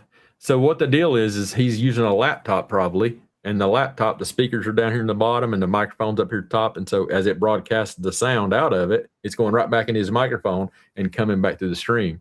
Everybody was saying it only happens whenever you're talking about me and all that stuff. Well, it's not my mic. I've got a nice mic like Adam does there, and I'm wearing headphones. So it's not coming out of my headphones, going back into the mic. That's why I do this. And so it is going back through Richard's microphone. And so when I shut his microphone off, you guys don't hear it. And it's because it's playing like that. So well, that's so weird that it doesn't do that in StreamYard. It could be that he just got it extra loud, you know? Yeah, I don't know. Yeah. Streamlabs, I was going to look, I use OBS. And right. I was gonna look into Streamlabs, but I know you've had so many problems with it, man. Well, I don't know for sure. There's probably a lot of it that was just me. I can't say for sure that it was stream. So this is called Streamlabs. I'm using Streamlabs Desktop is what I purchased, and it also comes with what's called Talk Studio. And what I'm using is Talk Studio, which is exactly almost identical to StreamYards. But I do have Streamlabs Desktop, and I can do all the neat stuff. My phones will come through there and all that stuff. But when I do that, my amazing truth warrior that runs the stuff behind the scenes, again, she's on vacation, and so she may only be in the chat still if she's still here. But she can't run stuff through Streamlabs. Do you have maybe it's some knowledge me and you'll talk about? Because like she can remote in and she can actually, I've sent her a link, and she has the ability to actually control everything from her location. She can bring up all the chats and all that stuff. She pops them on screen just by clicking on them. My son can do the same thing. He's also one of my co-host type thing. Even though neither one of them hardly ever get on screen and stuff, they still have the ability to control stuff. They can play music, blah blah blah, for me. So it is nice to be able to do that, but I don't think I can do it through Streamlabs desktop. And so the OBS sided, just like, use normal OBS. So, well, the weird thing about it is when I bring up a panel, I have to use Stream. It's crazy, man, but I have to use StreamYard. If I'm in OBS and I want to bring a panel up, typically I use StreamYard and have a different scene. But if I want to use a panel and then bring up, visuals, then I just specifically use StreamYard. So it's weird, man. I don't know.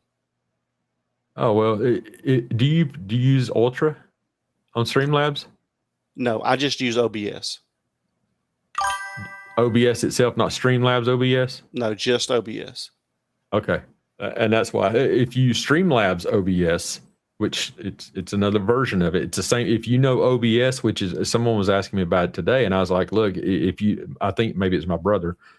If you don't know anything about OBS and all that stuff, it is a very hard thing to learn. Once you learn it, it's easy. But like now, this software I'm using tonight, it's just like StreamYards, and so I can do all the different videos, blah blah blah, all that good stuff. So yeah, I'm gonna check into it. Sorry, Richard, I didn't mean to interrupt you, brother. I don't. Either he fell asleep or, Richard. He unmuted himself, so he's there. I'm still here. You didn't interrupt me, Adam, but thank you. I'm just sitting here listening. Is Misty okay? Misty, you okay out there? He's not echoing at all now. Well, now he is. It's the way it goes. Richard, you got a comment there on the screen, sir.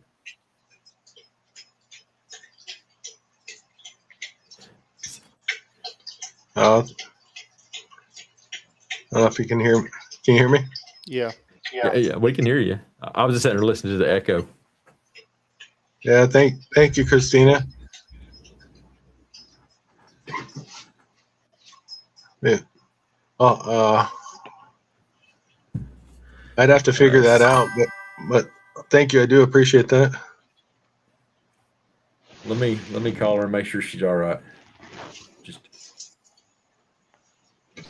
Here, I'll text her.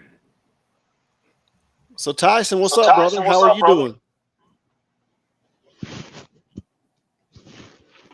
Good. Good. How you doing?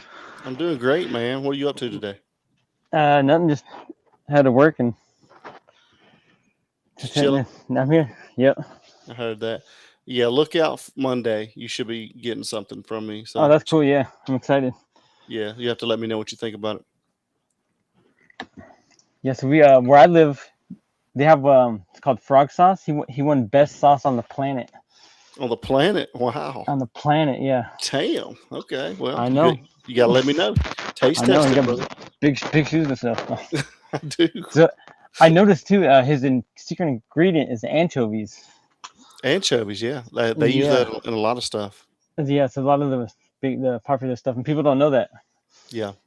Do you guys have Zaxby's out there? You don't, do you? What's it called? Zaxby's?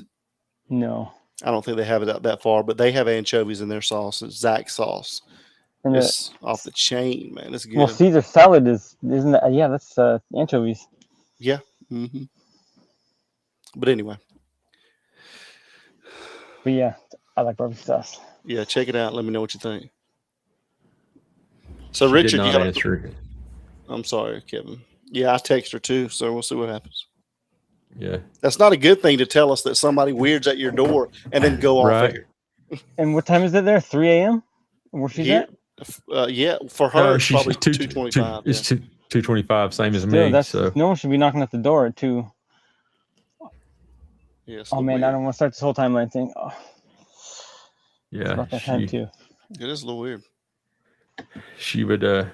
She's got the link, so we've tried to call her and stuff. So hopefully, if everything turns out okay, or she needs anything, she knows how to get into touch with many of us. So we hope that she would reach out and let us know. So just curious, what was the exact time that door knock happened? Because that's fitting a similar timeline.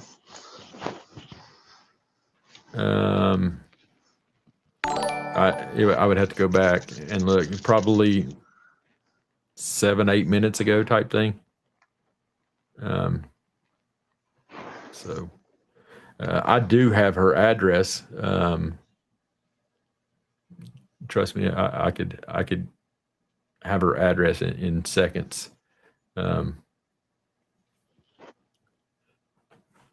If we need to send someone. So Richard, do you happen to have your? No, I don't think he has his TV on. Also, so. No, I don't have a TV. He said he ain't got time to watch no TV. Sikorsky. Misty's good. Misty's good. Okay, Misty's good for Adam. So. Oh, awesome. She had a knock on her door, Christina, and so we all couldn't get in touch with her. So, Misty, if you're listening, and it's 2:00 in the morning. If you got somebody showing up and you're good, we understand if you can't come back. But if you want to step into the chat and let people know you're okay, they would sure appreciate it. I'm sure. So, yeah. I'm sorry. We got in touch with y'all. So, hey Kev, I'm gonna drop down. I just wanted to stop in and show some love and tell you good job, man. You're doing a great job. You're doing a great job. I appreciate it. We're trying to learn it over here. Richard wants you to hear a song. I do want to hear that. Yes, I do want to hear that. Okay, let me. I want to hear too again. let me scroll this up here. I like that. You should be proud of your work, by the way. That's a good one. It's an awesome song, I think. Misty just texted me back, said she's good. So, granted, I know you guys have already heard that, but let me find it real quick. Richard, did your day get any better, brother? A little bit. I spent some time with the dog, and it always gets better with him. Thank you for asking, Adam. Good, man. I'm glad. By the way, you probably already got something lined up for Sunday, right? You got a show lined up? Yeah, we got something. That we're working on. Okay.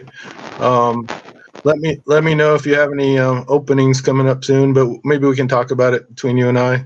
Yeah. We'll get together. What was I gonna say? Do you guys know what a good day? I know Sunday's probably the best day to put up a video, right? What do you think would be a good time to slide between? Is there a dead time that would be good to target during the week? What are you talking about? Just to post a video or to do a live? No, just to do I've only done a few videos, but the way I do it is I do it what do you call it? It has a build up time before it, and then it's, what do they call it, a release or whatever. Yeah, thank you. And it seemed like the best way that worked for me one time was if I announced it a couple days ahead of a time, and then people seemed like the anticipation built up for a couple days. I don't know if it was 2 or 3 days before. The time I released it right without announcing it ahead of time didn't do as well as when I put the thing out 2 or 3 days before. But what I was asking you guys, more about the good times. You know how like Interview Room, a lot of shows cover the best times. I was just wondering if there's a good time to there is never a good time. The best thing to do is just put it out there. People will see it, and as people start following you, then it will get replayed. I get more views off my content off replay than I do my actual lives, just because a lot of the established, no different than, people being over at Adams at Patriot Pride, people want to see the content over there, and they're over there. So when they finish, I can start seeing my numbers going up because I know that all my buddies' live streams are ending. And that's when people, because I'm still down here, you know what I mean? So that's just the way it works. Well, it's funny you mentioned that too, Kev, because I didn't know so many people replayed my videos, and don't get me wrong, I don't hate anybody on YouTube, by the way, but one person that I don't so much care for, let's put it that way. Once again, I don't hate him, or just, I don't know. He broke my trust. We know who you're talking about. Yeah, and anyhow, okay. Thank you, Adam. But I was amazed that he I didn't even know he did it, but I only found out a month later he had like something like 10 or 12,000 views on a video that my thing had much less. It was, I don't know. As long as it's getting the message out there, I'm fine with that, but I don't like people that are trying to cut me up at the same time. So I don't know. There's nothing you can do about it either way. Once you put it out there, it's out there, Yeah. The best thing to do is just put it out there, Richard. I wouldn't even do it. I mean, you don't have to do the premiere thing. Just drop your video, just upload your content and just let the people put it out there for you type thing.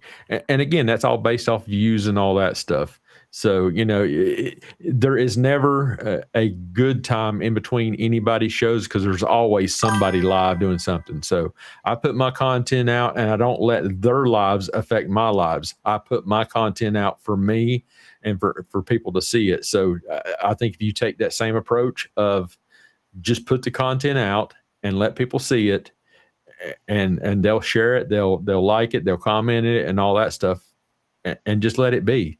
That's what it took for me to finally understand was quit worrying about what everybody else is doing. Just do my thing. Whether I got one person sitting here watching me when I start talking or through the whole thing, I put out the content, and if people want to watch it, I can't control if they watch it or not. So just put it out, do your best, put out your feelings, put out what you want people to know, and let it ride, as the best you can do. Yeah, sounds good. Always. Thank you. Thank you for that advice. So thank you. You're welcome. So let me play this song for Adam real quick because we know he's got to take off here shortly. So here is a song called, since I got it over here, it ain't labeled over here. It's called Follow the Cipher. And this is a cut from Fat Redoll from the mix we did the other night on my stream here while we were making music. My chat put the words to this. We turned it into a song on my live, and then we sent it over to Fat Redoll to give it the sauce. Sorry to interrupt you, Kev, but I like both titles. By the way, your title was cool too. It was "Hallowed Be the Truth," right? Yeah, I think it was. Matter of fact, it was. I'll find that version. I'll get it to you, and we'll do something with it, type thing. Here is. Sorry to interrupt you. Follow the Cipher is a great name too, though. Thank you guys. Thank you so much, Tyson and Kev. I appreciate you so much. You're welcome, man. You're welcome. You're welcome. Here we go.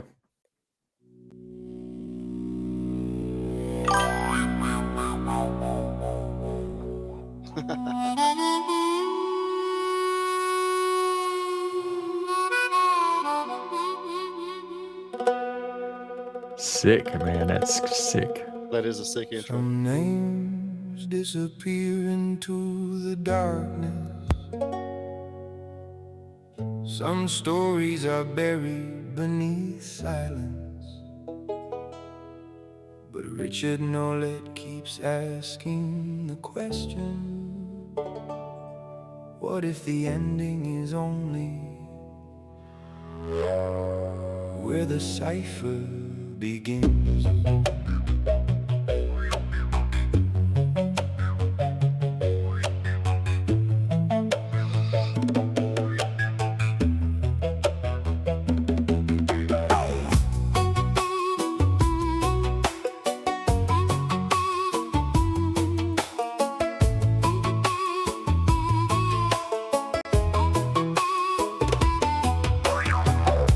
Richard walks through fire like it's only rain, carrying stories carved from loss and pain. He follows the marks that others pass, searching for answers hidden beneath the glass. A broken clock, a road, a name, separate sparks inside the flame. Nancy Guthrie, where did the trail go cold? Amy Hilliard, what remains untold? Follow the cipher, follow the light. Monterey Spike, keep searching through the night, through broken timelines and questions left behind. He follows every symbol, every clue, every line. Hallowed be the truth, let the questions arise. Past the easy answers and the practice, the lies for the lost and the names fading out of sight. Follow the cipher, follow the light.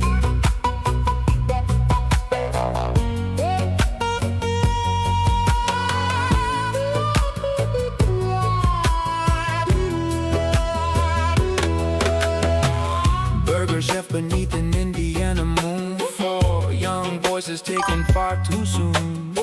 Was there a message hidden underneath the secret, buried with the pain and grief? Then zodiac letters stain the page, old mysteries from another age. Is there a pattern connecting the years, or just echoes amplified by fears? Nancy, Amy, the burger chef, four names are not puzzles, lives are not folklore. Behind every headline, every theory, there's a family waiting. There's an empty chair, there's a voice that deserves to be remembered. Follow the cipher, follow the light. Monterey Spike, keep searching through the night. Not for glory, not to wear a crown, but to lift the forgotten when the world looks down. Hallowed be the truth, let the questions arise. Keep their stories alive beneath midnight skies. When cold roads cross and dark waters collide, Richard keeps searching for what's buried inside.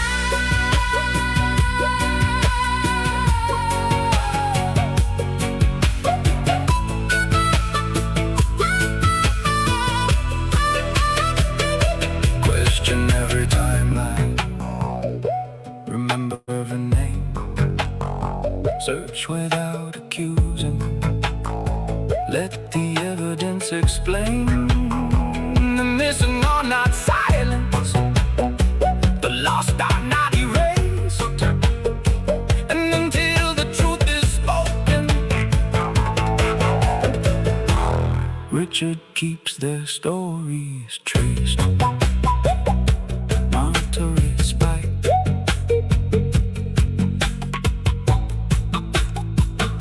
Hallowed be the truth.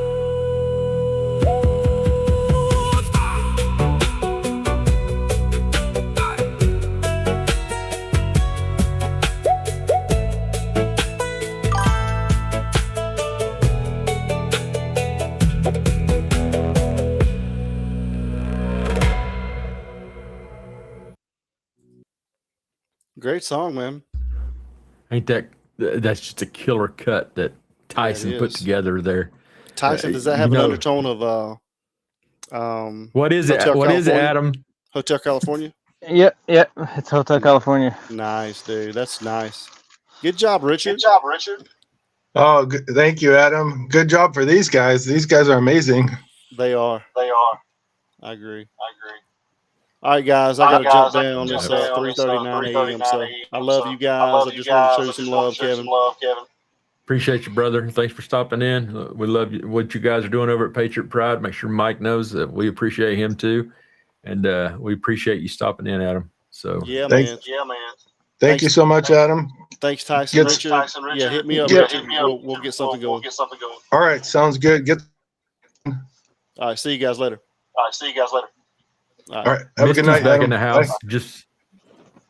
Just for the record, Misty did drop back in there, and again, we already knew that she was okay. But Misty, you must step up here. Oh, she done said hell no. She done hit the button. Get the hell out of there. I had a She'll be question right for back. you. What's up, bud? Sorry to interrupt you. Who wrote the? Did anybody write that line? The beginning of the song about Richard walks through the pain like it's rain, or? I think no, we didn't, but that is badass. I thought. Oh yeah. Walking through the fire like it's rain. Yeah, That's pretty. yeah. I just thought that was I don't know. I couldn't have written it better if I had spent weeks working on that. I was like, where did somebody come up with that? I believe that someone from the chat did write that. Oh, did they? Passage part? I do believe so, because Truth sent stuff over to me, and we was copying and pasting over into my chat GPT, and I'll go back. I've got the actual cut where what we put in there to give it. So it wasn't Misty, was it?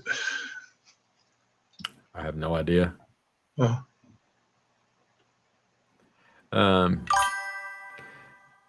Oh, Monterey Spike Cipher right here. I've got the words literally written. And I'll tell you exactly what.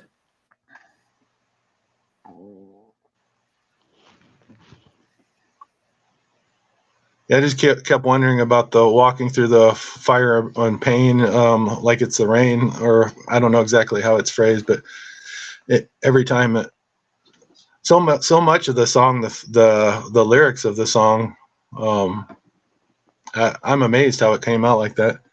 Even the intro at the end when he says, "This is where the story begins." Yeah. It's so true. When there's an end, it begins. So I was looking at the tags, the clues I put into Chat GPT to write the song, and I simply asked, write me a song with these words included. To write a song about a mysterious person named Richard Nolette. The channel concentrates on missing person investigations, unsolved crimes, coded messages, disputed timelines, and possible connections between separate cases. Names and subjects appearing prominently in the video titles include Nancy Guthrie, Amy Hilliard, the Burger Chef Murders, the Zodiac Killer, Brian Enton, Napa, and possible lake-related locations or theories. One upload is titled, now, so this is just this stuff right here came from maybe your channel and all that stuff, because it's all the way it's written. I didn't write all this. I can tell you all that stuff, but I know that some of the stuff that we included there. Go ahead. Sorry to interrupt you, Kev, but one of the titles of one of my videos is called "Hallowed Be the Lie." That's what I'm saying. Chat GPT went and pulled that information from your own YouTube channel. Yeah. And so it tells me a fitting song would be a cinematic true crime mystery anthem titled something like Monterey Spike, Hallowed Be the Truth. Yeah, I love how it flipped that for us. It worked out perfect, but I could have sworn I saw something in the chat about the walking through the fire like it's rain or something, but I don't know. Maybe I'm wrong, but I could have sworn I saw something in the chat about that. Right here's your answer right there, and I thought that was what the truth was, and I couldn't remember, but I remembered Christina Schock writing specific, detailed statements as things that she thought we should include, and right there is where. Wow! Thank you so much, Christina. That hits me like right in the heart. I don't know. I better shut up because I'm cracking up a little bit. But anyhow, it just meant a lot to me. So, thank you for coming up with that. Well, and that's what I will tell you, Richard. Sometimes you wonder, and when I say you, I'm speaking as you, the individual listening and portraying this information, no matter who it is, whether it's Tyson listening to me, whether it's me listening to myself, whether it's you listening to me, or things that you say that others are out there listening to you. Just be truthful to yourself, put out the information, and the people will gain their own interpretation and feelings. And the statements of fact that these our friends here have listened and decided this is what they're going to write about Richard Nolette. This is what they know of you. This is the feelings they have based on everything they know about you. And this is just the emotion. It's no different than the writing part of the music and stuff. You know, I guarantee you Tyson would say the same thing. It's your interpretation of the feelings that you have in a situation. And whenever I ask them about their thoughts on you and all that stuff, that's why they wrote those kind of things. So we want you to know that that's what people have felt and stuff. Yeah, thank you for saying that, Kev. I was also going to tell Tyson, I think that the Hotel California theme, like that reminds me of something that, you know how the lyrics to the Hotel California go, you know, something like you can check in but you can never leave. Right, you can check in but you can never check out type thing. Yeah. Well, unfortunately, that I don't want to sound like I'm the biggest victim in the world, but right. The so-called family of origin I was born into, that's how I feel exactly that way. Like I'm trapped. I can never, it's something I'll never be able to fully escape from, you know? Yeah. So. There's your answer on the screen, Richard. Go ahead, Tyson. Sorry. What I say in the Discord the other day, all the stars were aligned and everyone was where they were supposed to be.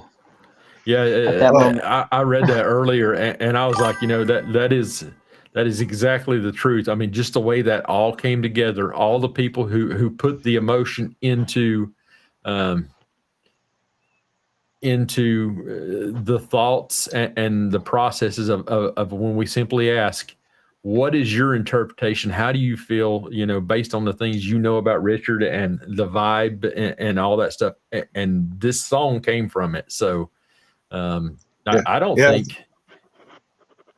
think we could have written a better song together. Not just me, not just Tyson, not even bringing Fat Redall into the mix.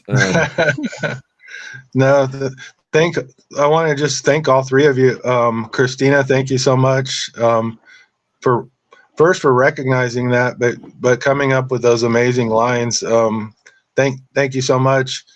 And Tyson, I don't even have the words for how you put it into like put your own spin on it. And I don't know why you picked Hotel California like that that tempo, but it just, I don't know, it all seemed to work. And Kev, you're amazing too. Like you, like, I don't know, a lot of people just want to, I'm just really thankful that you're such a caring person, Kev, because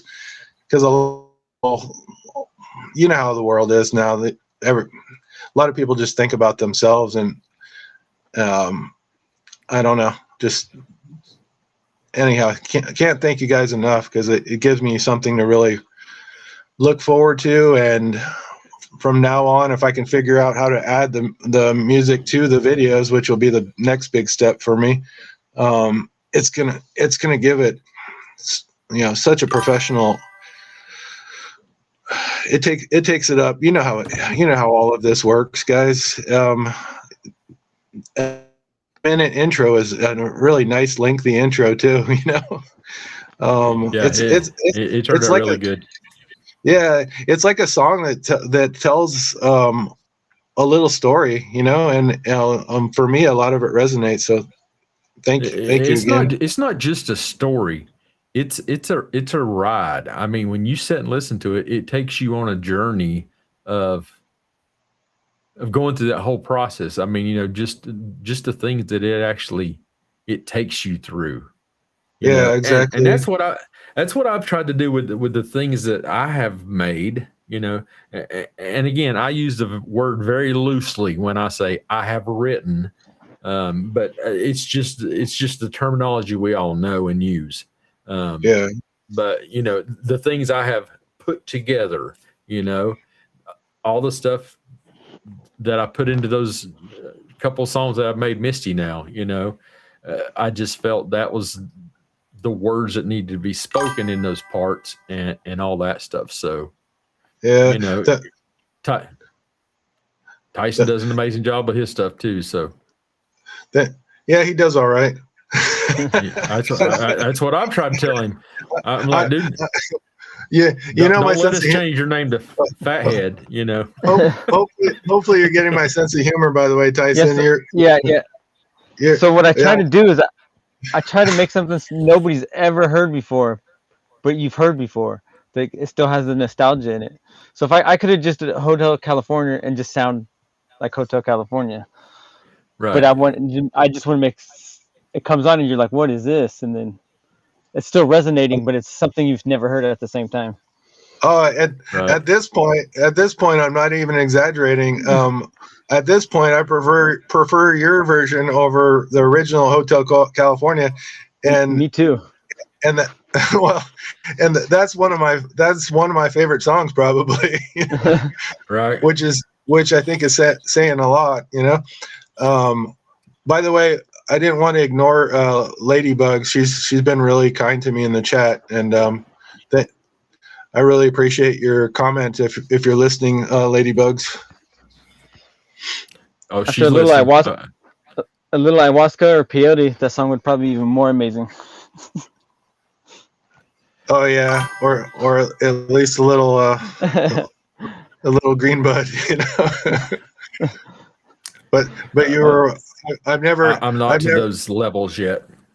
I've never tried the psychedelics, but they say it's recommended for PTSD though. Oh yeah, I've microdosed a little bit. It works pretty good. We just can't discuss it here. Okay. Oh, sorry. You can't talk. That's one thing they will boot your shit for right there. It's clear that's one of the things it asks you about if it's in there. So I'm just saying. I'm just letting y'all know. So whenever y'all decide to get a YouTube channel, you got to figure out a new way to discuss that topic. Ask Alex about that. I'm just saying. Oh, jeez. Yeah, you got to be really careful about those subjects. We'll call it Mario Bros. Huh? We'll call it Mario Brothers. Yeah, that's a good one. I didn't get it first. Good one, Tyson. Yeah. Power up. Thank you, Ladybugs. I was trying to figure out what the things, the little things say there. Those little, see that little emoji with the letters on it? I can't figure out. Hell, I got glasses and I can't see it. Yeah, I got glasses too, and I can't read it. But there's letters there. you know me and letters and messages. I'm always trying to. Mine just shows hearts. I see a bunch of hearts. Yeah, it's a bunch of hearts and some other stuff. So if you're reading all kind of letters and things that's pointing you in that direction, yeah. I need to get some sleep.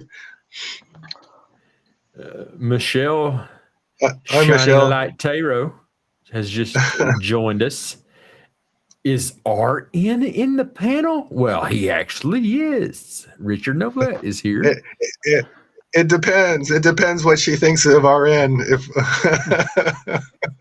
it'll be fine.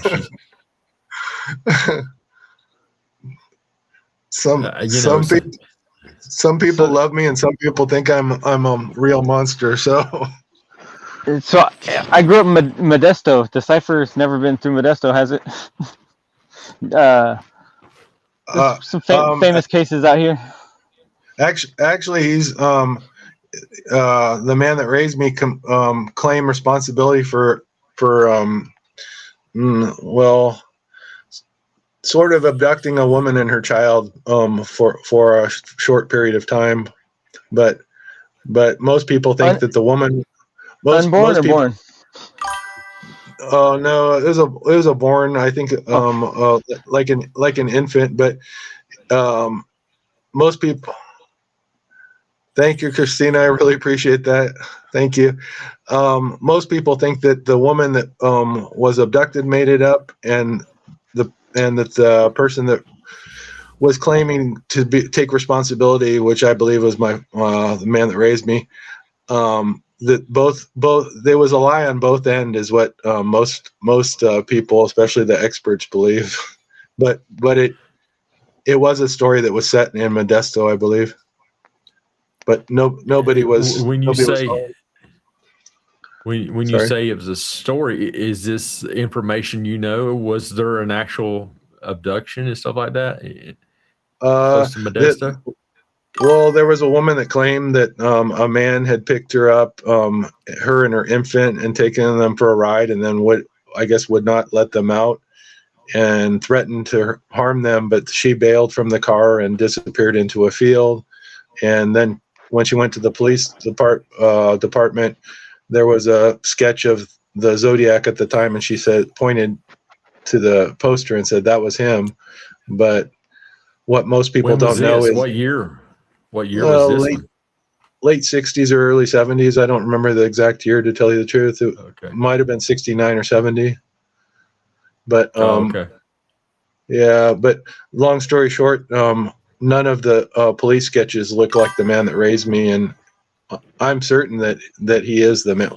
He is the man, but they bear almost no resemblance to him, is what I'm trying to say.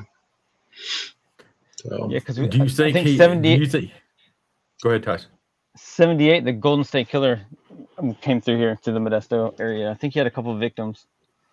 Oh yeah, the funny thing is, the Golden State Killer and the man who raised me, both like one of their favorite. Yeah, I'm gonna start. I don't stutter, and I was almost stuttering there. One of their favorite fishing places was an area. You probably recognize the name, Tyson. I don't know. You're a lot younger than me, though, so maybe not. But have you ever heard of the Mothball Fleet? Oh yeah, I every time I drive by there, I stop and take a look at it. It's still there. Well, Yeah, there.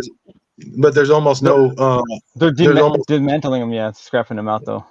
Yeah, it used to be like there used to be I don't remember, but I want to say like 40 to 60. Maybe I'm exaggerating, but in my childhood memory, it seemed like there were 60 huge like World War II ships. Oh yeah, it's like Yeah. 6 now, or five or six. Yeah, the most I've seen is like 10. You know, whenever what's the bridge that starts with an M? Well, I think it's Carquinez Bridge. If That's we're it. talking, Yeah. You're right. Carquinez. But before, I don't know if I fully explained that.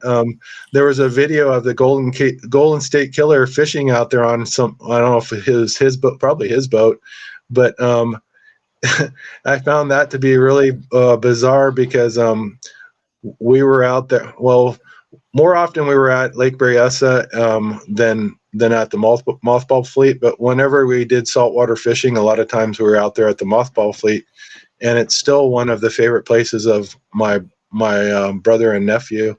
But what I wanted to say was the Zodiac's first murders occurred on Lake Herman Road, and I don't know if you guys are aware, but Lake Herman Road sort of dead ends right at the bay, right where the mothball fleet is.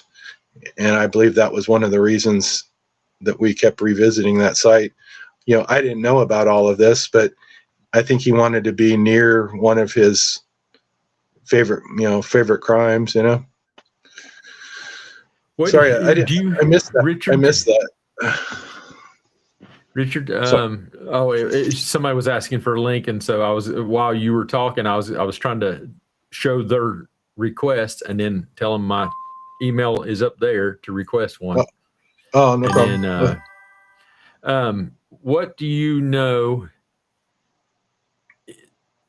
If I say this phrase to you, tell me what your thoughts are about it. When I say phrase, I mean a place. Okay. Tell me what you know about this place. Okay. Silverado Trail. Oh, I know a lot about it. Okay. What do you want? What do you want me to tell you? Whatever your thoughts are. What is it when you hear the name Silverado Trail? What do you think about? Well, I don't know. It brings up a lot of emotions for me. It's where I grew up. It's the road that runs from north to south along Napa Valley, which would have been just to the east of where the family home was. And Okay.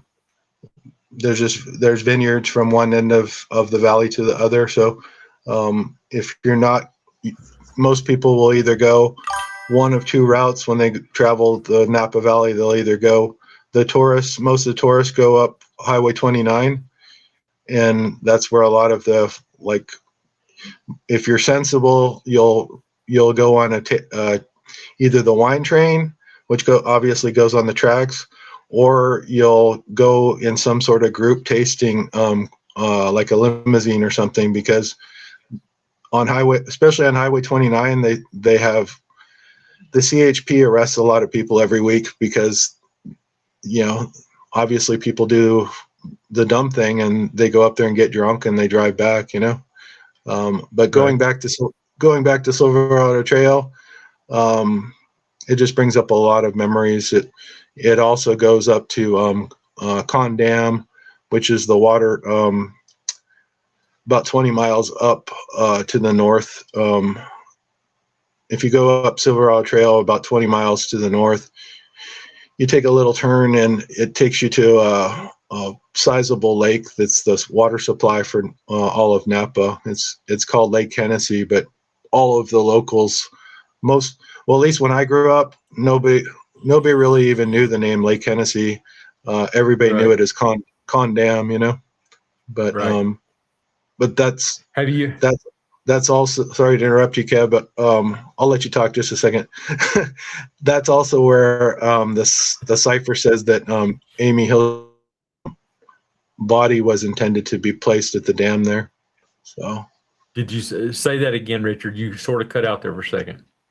Oh, according to the Burger Chef cipher, they had planned. I don't know if they actually followed through with it. That they planned to put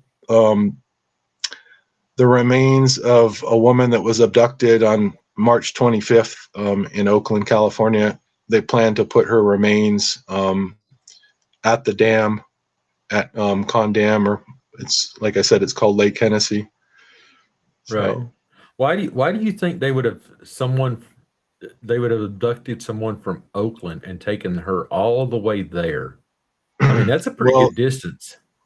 Well, they didn't take her there, Kev. They took her to unfortunately they took her and did some horrible things to her for weeks or months. And that location was almost definitely in Napa. Could have been the same home that I grew up in, but likely there's another location that I'm not aware of. But that's what I'm saying. Do you think the cipher is what determined that that's where she was to go, or do you think that part of the cipher was written after the occurrence? No, all of this was written 6 years, more than 6 years in advance. So the Burger Chef cipher was released in September of 2019 on the 50th anniversary of the Zodiac's attack at Lake Berryessa, which was the 27th of September. So all of this is like a forecast. I have called it a forecast for murder. At one point, that's what I was calling it. Yeah, but I've heard you say that before.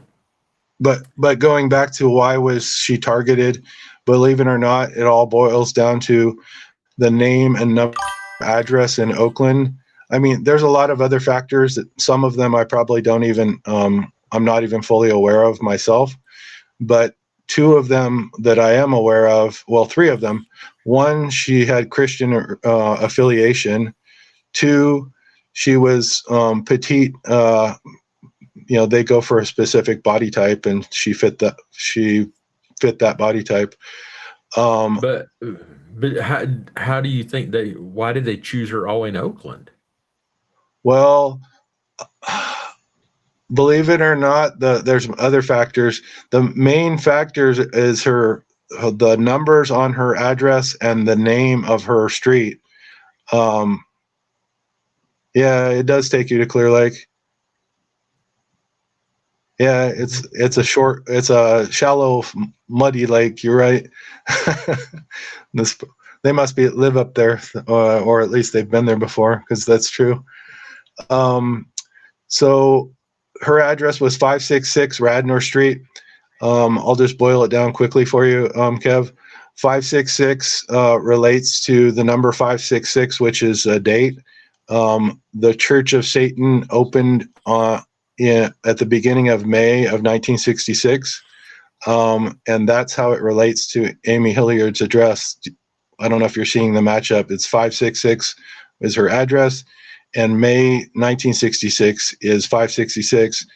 It's also the 60th anniversary of the Church of Satan this year, which right there you have the 3 6s, which is the 666, which obviously is the most unholy number, the satanic, at the center of Satanism, as everybody knows, But right. going into the name Radnor, Radnor is the name of a kind of sheep from England or the UK. It's called the Radnor Hill sheep. Radnor Hill sheep. Michelle, you got a link. Amy's last name. Sorry, sometimes I get rambling. Interrupt me if you have to, please. But so the Radnor Hill sheep. It also relates. I don't know if you see the connection. Amy Hilliard. Basically, part of her name is Hill, and the her street address was named Radnor. So, long story short, these satanic serial killers, once in a while, I'm sure I'm going into prohibited territory here, but hold on one second, Richard. Michelle, you ready? Okay. I'm going to welcome our friend Michelle to the panel. Hey, Michelle, welcome. Can you hear us, Michelle? Can you hear us? It sounds like you're talking like from across your field. You're not. It's not loud to us what you're saying. It's like you're a long way away.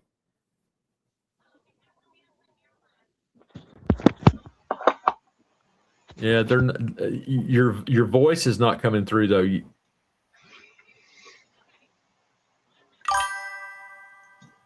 Okay, sorry, Richard. She wanted to join the panel. She may have some questions for you. Dang, that scared me. That was loud. It comes back through. Maybe she took her earbuds out or something, because it wasn't. We're not hearing you yet. I can see she's talking, and she does have her mic on, so I know that's happening. So let me switch, since Tyson's staying muted down here. All right, hear me? There we go. We hear you good now. Okay, let me move you up to the top just so that you're visible.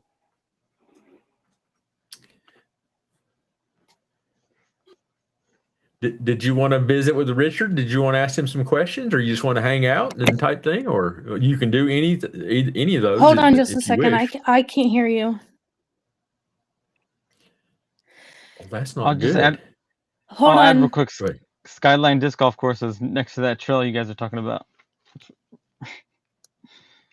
The Skyline Disc Golf Course, that Silverado Trail. Yeah. Just thought that. Yeah, Tyson's Skyline's a beautiful place too. It's yeah, it's a great course too. I think it's at the is it at the end of Imola, or does Imola change? I haven't been to Napa in quite a while, but it on one end I think it is Imola, and I think it changes as you go out into the country there, but it goes out towards a road called Coombsville Road. It was one of my favorite parts of the whole town. But hang tight, guys. Let's let Michelle speak, since she's here and her stuff seems to be working right now. So Feel free.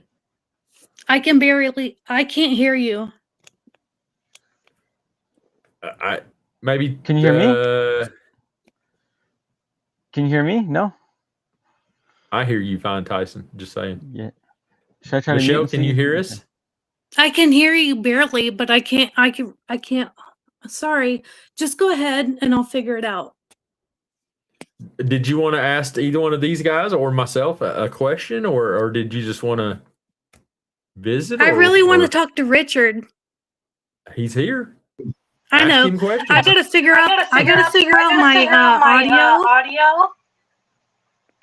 Yeah, the reason I did that thing was because it's really loud in my ears because it goes back to Richard's, and so. Okay.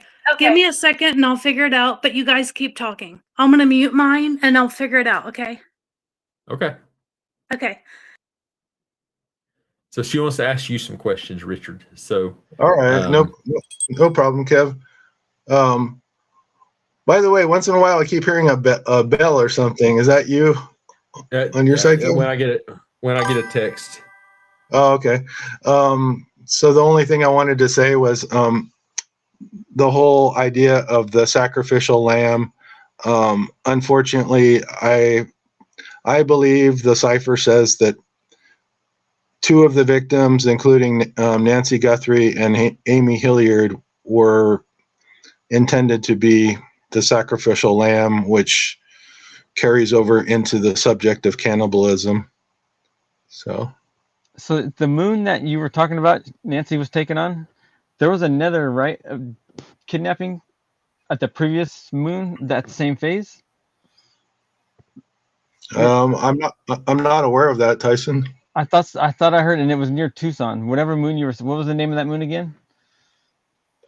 It was called the snow moon, but I just recently found out it's also called the hunger moon. Yeah, I thought there was a previous case of someone missing at that time that moon was around. Well, the previous year, you might have been talking about the previous year. There was a little Native American girl by the name of Emily Pike that went missing, and that happened at the end of January, which technically would have been within the same week, but a year earlier, you know. Yeah. And I believe I want to say she was. Well, I think she was abducted from the Scottsdale area or something. I want to say Pima, if that's Pima County. I'm getting that wrong. She lived at a some sort of house for young people or troubled youth, I guess. But it was on the edge of Scottsdale, but what's the word for table? Oh, Mesa. I guess it was between Scottsdale and Mesa, like right on the edge of Scottsdale, if I'm not mistaken. But right in the same time frame, but just a year earlier, like in 2025. And by the way, her remains were found very close to a place called Globe, Arizona, which is one of the early homes of the official founder of the Church of Satan. His name is Anton LaVey, and her remains were found in black plastic bags, and she had been dismembered. So,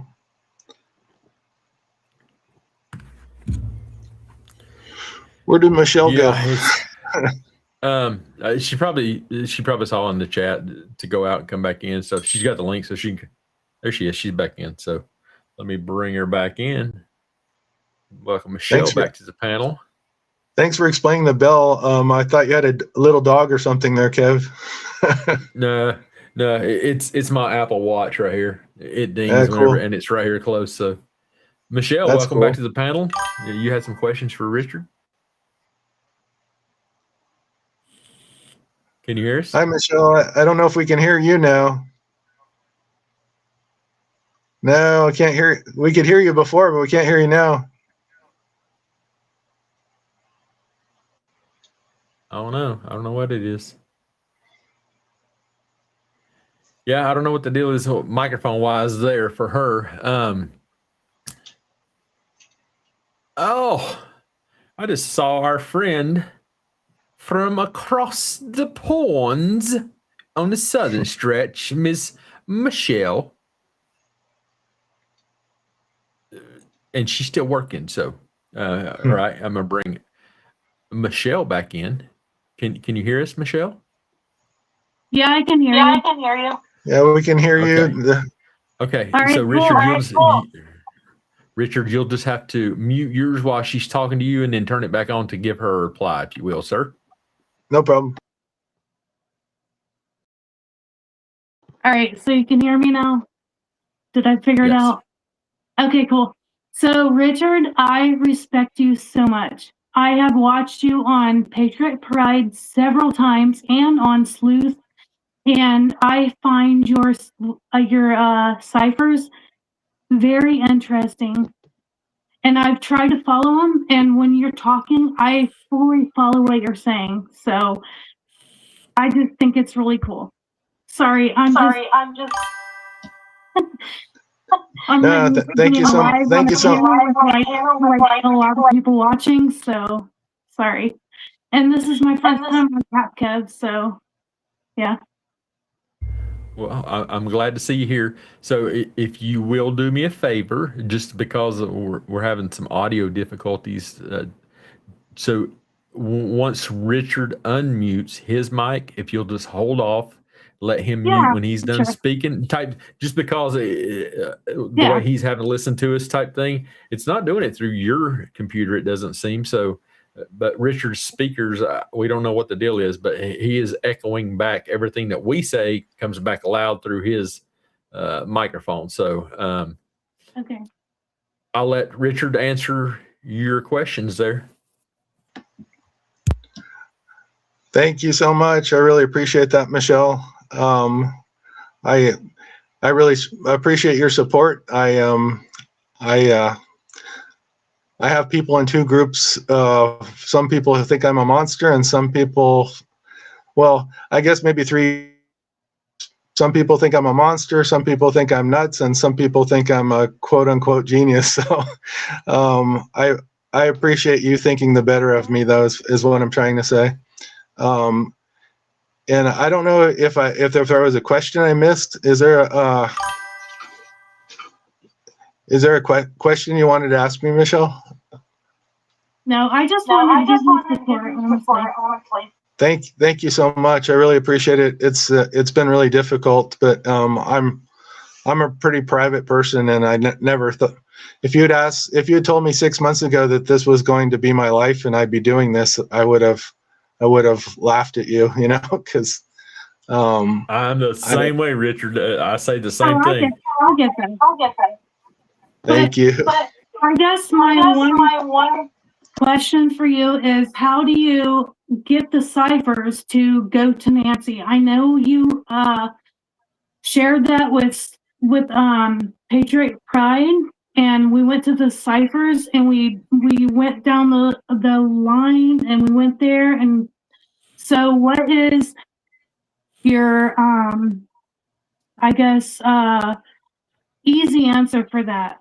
I know the address was in there, and I know what they did to her was in there, and I honestly agree with you because I see that in your cipher. Well, not in your cipher, but your dad's cipher. But my question is, how did you get there? How did you figure that out? Because I think what everyone wants to know is, how did you get from a big cipher that nobody has ever seen before? How can you get from that to Nancy Guthrie? So that's my question for you. Wow, thank you. That's an amazing question, and first of all, I want to really thank you for reiterating that this is not a cipher that I made. It's by my family of origin, and I can't repeat that enough, because a lot of people think because I've somehow figured this out that I must be the person that the only person that could, the way their train of thinking goes, is the only person that could have ever figured this out would be the person that made it, because a lot of people they lack the patience or the dedication to spend thousands of hours trying to figure it out. So I guess more than anything, it's just dogged determination. If there's any genius that's involved, it's trying to get the answers for the victims, but also it goes back to my childhood. I always had to figure out, I always had to try to read my parents to try to almost, like this person is asking, do you have a sixth sense? It's sort of true. Maybe I do. In my childhood, I had to read.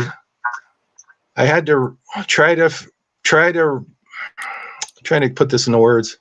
I had to try to read people before and try to calm them down, try to calm my parents down before they erupted into some sort of violence, I'm almost 41. What's that? Oh, we invest here.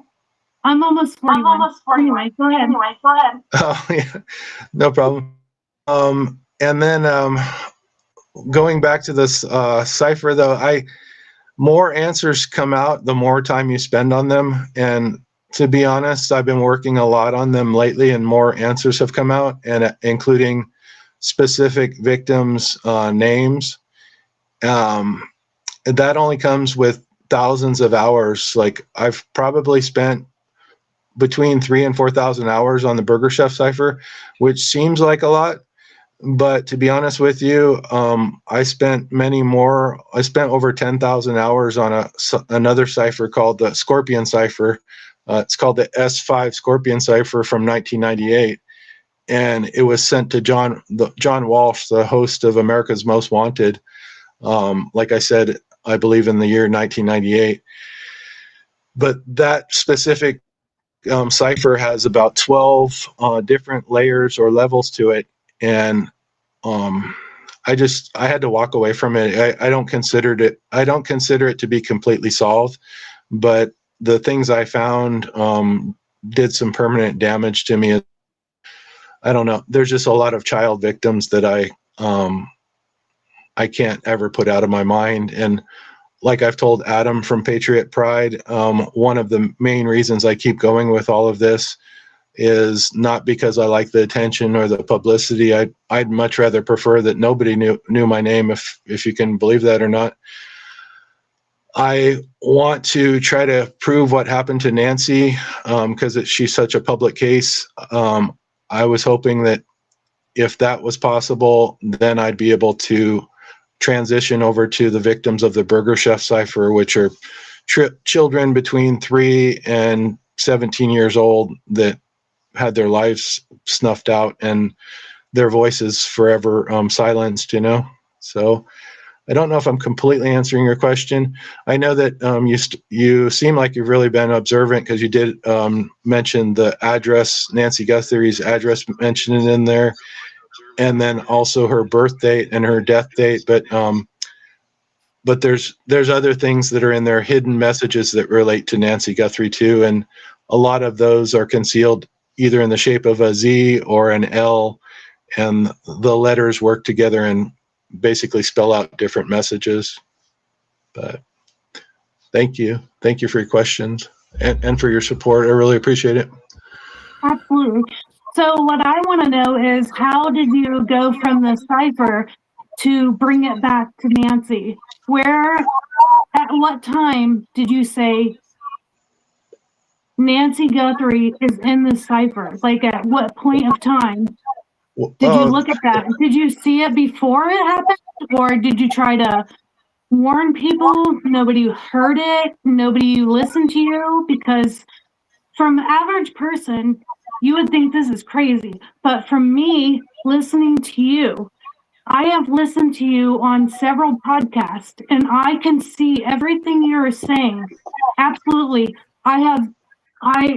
A lot of people in the chat, honestly, they're like, I don't understand. I don't get this. But everything you have said, I can see it. So my question to you is, what point did you see Nancy Guthrie, and did you try to alert the LE? Did you try to tell somebody this was going to happen? And by the way, Richard Nolette, it is so cool that I'm getting to talk to you tonight. I think that's amazing. And thank you for being so real and transparent to everybody. I know people think you're crazy. I don't think you're crazy. I truly listen to everything you say, and I think it's really cool. I know you've been through a lot of stuff in your childhood. I have too. So you coming on here on national air, like 10,000 people has been watching you live, and you're still here trying to put out your words. So I think that's really cool. But going back to my question, when did you see Nancy Guthrie and the cipher? Thank you so much. Okay. Thank you so much, Michelle. And thank you for repeating your question too. Sometimes I need that to bring my mind back to what's at hand. I've had a long, difficult day, but I'm still doing good. So unfortunately with Nancy, I did not know her. I did not know of her existence, and I don't watch TV, so I didn't even know, believe it or not, I didn't even know who her daughter Savannah was. So the Burger Chef is set up in a way, it's patterned on the game of Chutes and Ladders. Like underneath it, it's structured on the game of Chutes and Ladders. And as in the game of Chutes and Ladders, there's a lot of snakes, which are the threats. In the Burger Chef cipher, the word yo equals to unalive somebody. See, I'm doing so good on that tonight, Kev. I'm trying for you, but I can't do it I don't think I can do it on Patriot Pride. It just slows my brain down too much. You're awesome. Thank you. And I feel like I'm lying when I say unalive, because I'm buying into the system, you know. But going back to Nancy Guthrie, unfortunately, there's so many threats. Even if I knew Nancy Guthrie's name, if it was set up, well, with her, there was only one date to end her life, which was the 1st of February. But in my case, I'm also one of the intended victims. I guess you're taking off, Michelle. Anyhow, I'll just finish this answer though. I am one of the intended victims, but there's so many threats that it's impossible to figure out exactly what date they would actually do the dirty deed. Because there's too many yos to figure it out, which is ironic, because I figured out things for other people, but I cannot figure it out for myself, which is frustrating, but darkly funny to me in a way too. Darkly amusing, I guess I should say. But going back to Nancy Guthrie, the first time I found out about it was sometime in late February, maybe the second or third week of February. And by the first week of March, I was writing letters to law enforcement and to Brian Enton. And I have receipts for the letters that I sent to both of them. I was also making phone calls to a 3-letter organization and to the Pima County Sheriff's Office. And I have records of all of those and records for mailing the letters too. So I've been doing my best to notify everybody from the get-go on this, starting in early March. Like I said, probably found out. I started to figure it out the second week of February, if I'm remembering it right. And by the end of February, I was pretty sure that I was lining everything up. But going back to the Scorpion cipher, I just think it's really unfortunate that the more crimes I bring up, the more unbelievable this whole story sounds. But my family of origin have been doing this for decades, and they're actually a lot of their crimes are repeating their past. And one of the crimes that they're responsible for is the murder of a 6-year-old girl on the 26th of December of 1966 in Boulder, Colorado, and that girl was John Benet Ramsey. And that's all mentioned really clearly, very clearly in the Scorpion Cipher. And for the better part of last year, I reached out repeatedly to the Boulder County Sheriff's Department in emails and in phone calls, and no reply from them whatsoever. And what I'm trying to say, perhaps if they had taken me seriously back then, the women that have been killed this year may have been spared, is what I'm trying to say. So that's interesting information. Hey, Richard, we've got a question here from our friend Michelle over in Australia. She asks, "Hi, Richard. I have a question for you. Do you have a sixth sense?" For me, it's showing up as. Did you say her name was? Is it Zoe? Well, you can say Zoe, but that's just the phone that she's using. She broke her phone, so it is Michelle in Australia, and right now she's having to use the word Zoe because that's whose phone she's using. Oh, I'm not sure how to answer that.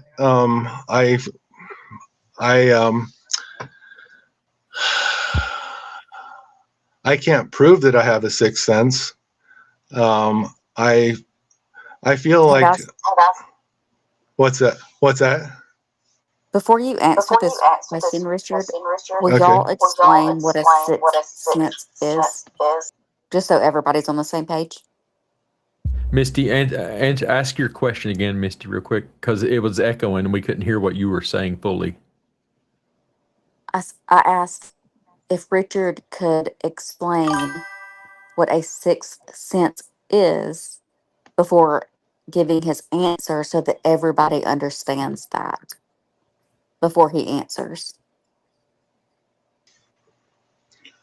Okay. I'm back on, right, Kev? Yeah, you're good. Okay.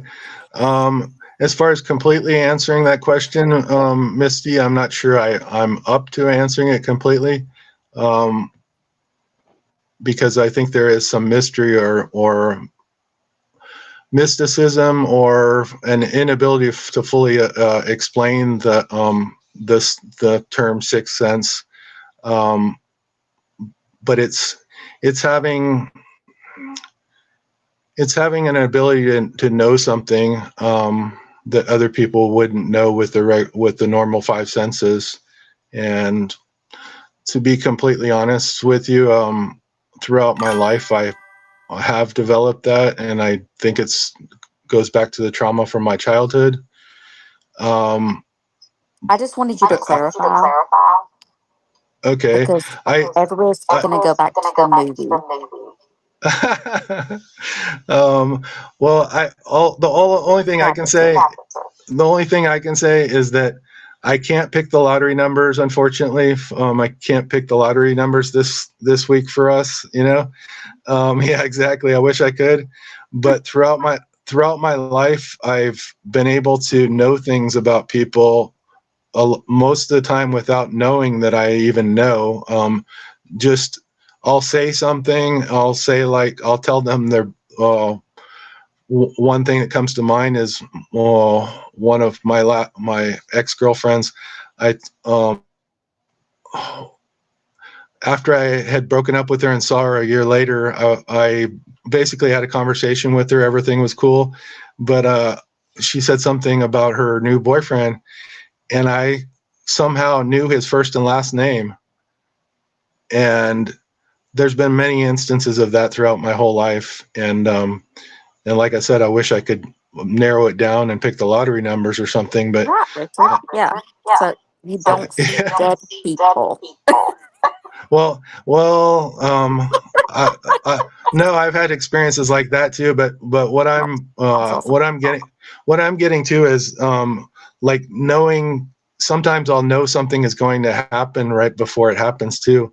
Like there was an instance a year ago when there was just a series of things that happened at just a regular grocery store, and I told one of the female checkers like I don't remember exactly how it happened, but I told her something was going to break right there, like 2 seconds before it shattered. All like this woman's glass container shattered into a million pieces, and So it's more like an imminent sense of something Kind of like about to happen. intuition.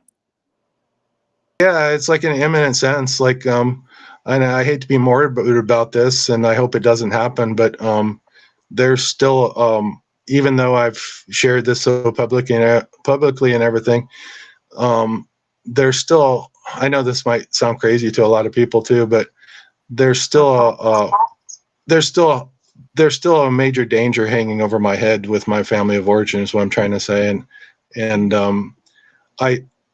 I've grown close to God over the last decade. And the only thing I worry about is, yeah, thank you. The only thing I worry about is my dog. You know, I just want to make sure that he's taken care of, but, Oh my God. but yeah, but there's gotta be a better, I mean, no offense to you guys. I'm enjoying this tonight and I care about all you guys, but there's a lot of cruelty in this world, you know. There's got to be a better place than this, you know. But I think Michelle had a question.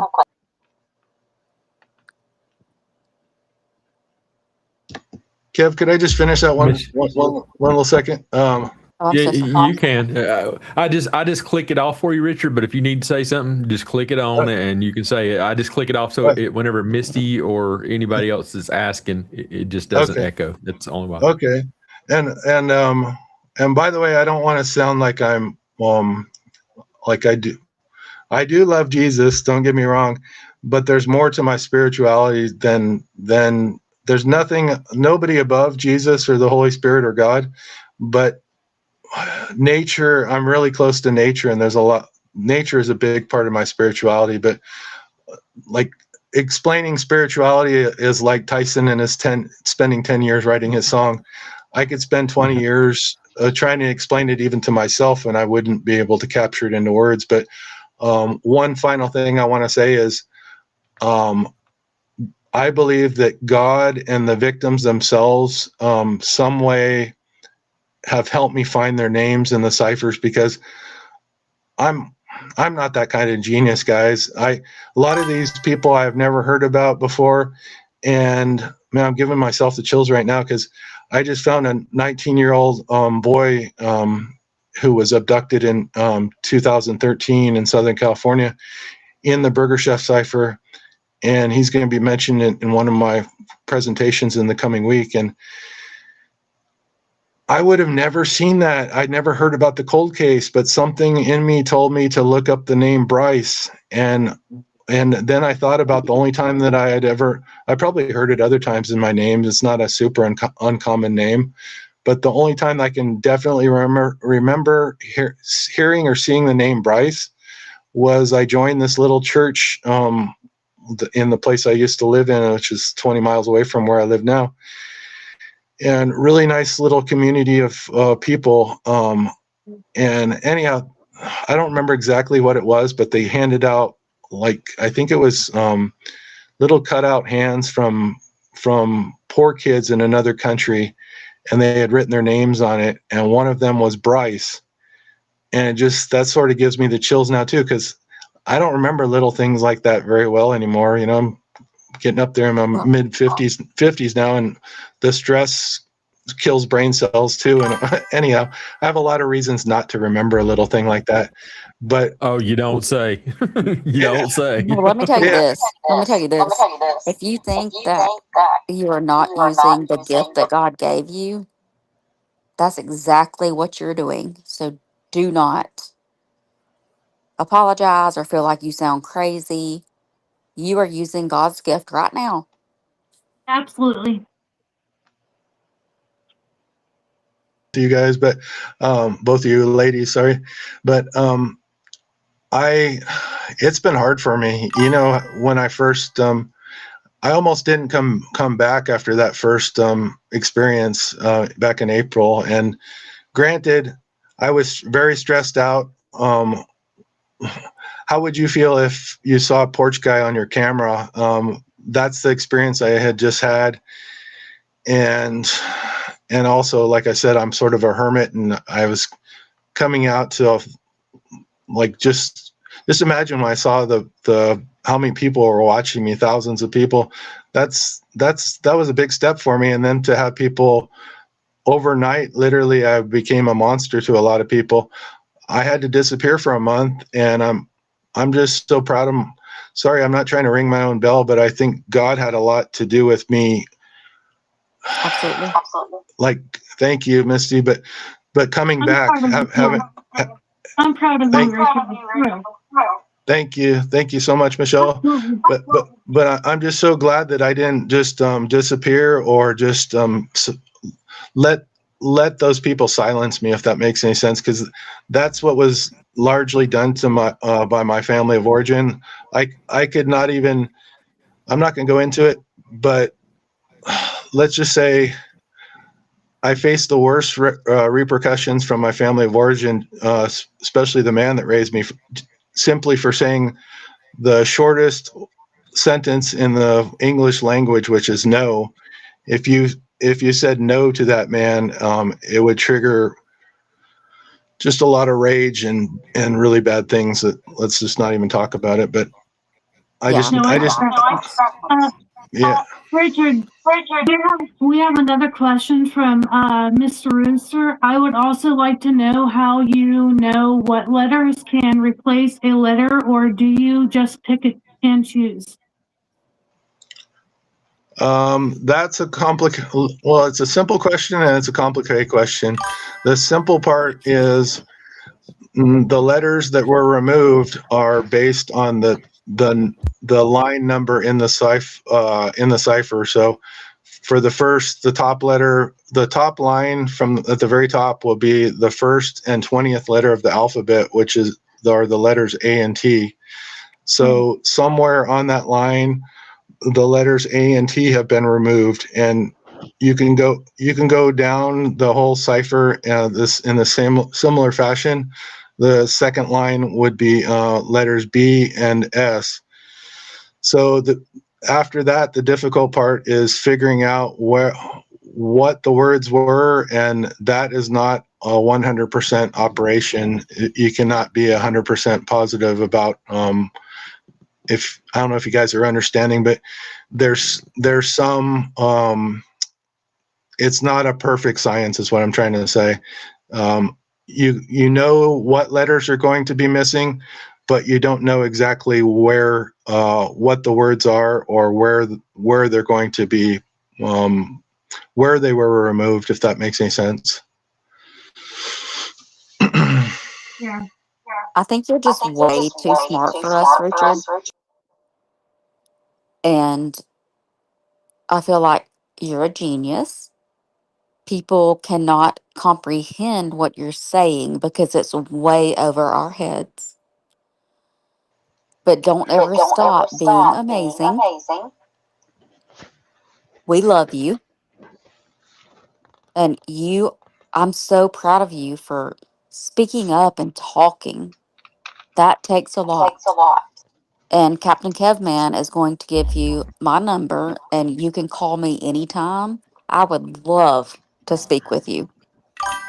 Absolutely love to about everything between Thank you my so life much. and your life. Thank you You're so much, amazing. Thank you so much, Misty.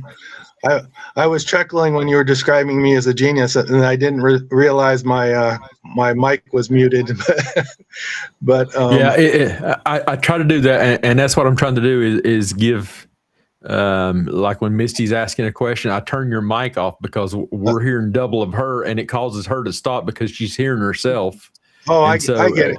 I get it. I get it, Kev. I'm just trying to make it visible, audible for everyone to be able to hear everything. So if you will, if you just watch and look down at your thing there, you'll see when I've got you muted and stuff. And then you'll know once you see that mute come undone, then you can start talking.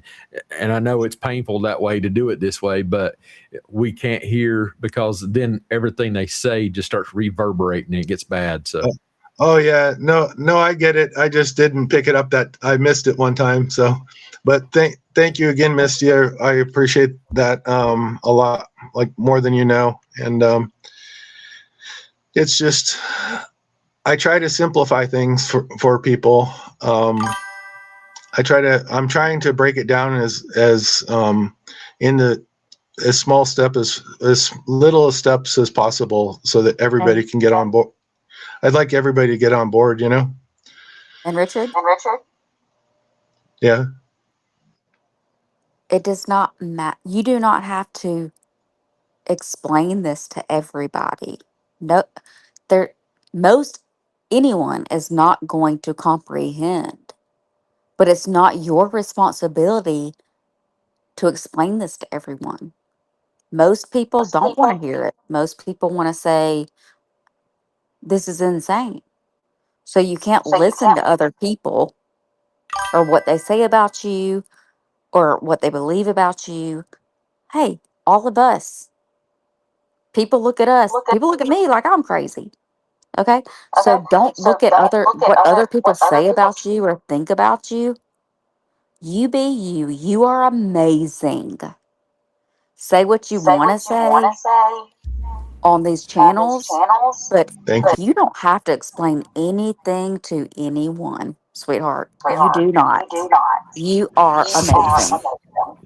Sorry, y'all. She's from Alabama. She got that slow draw, and it kicks in, and sometimes it takes her just a second or 12 to get it all out. So I'm going mute. we love you, honey. But God, every time I thought you was done, you start speaking again. So that's why y'all keep hearing that. So that's funny. Thank you. Sorry, Tyson. I'll bring you back in. Thank you so much, Misty.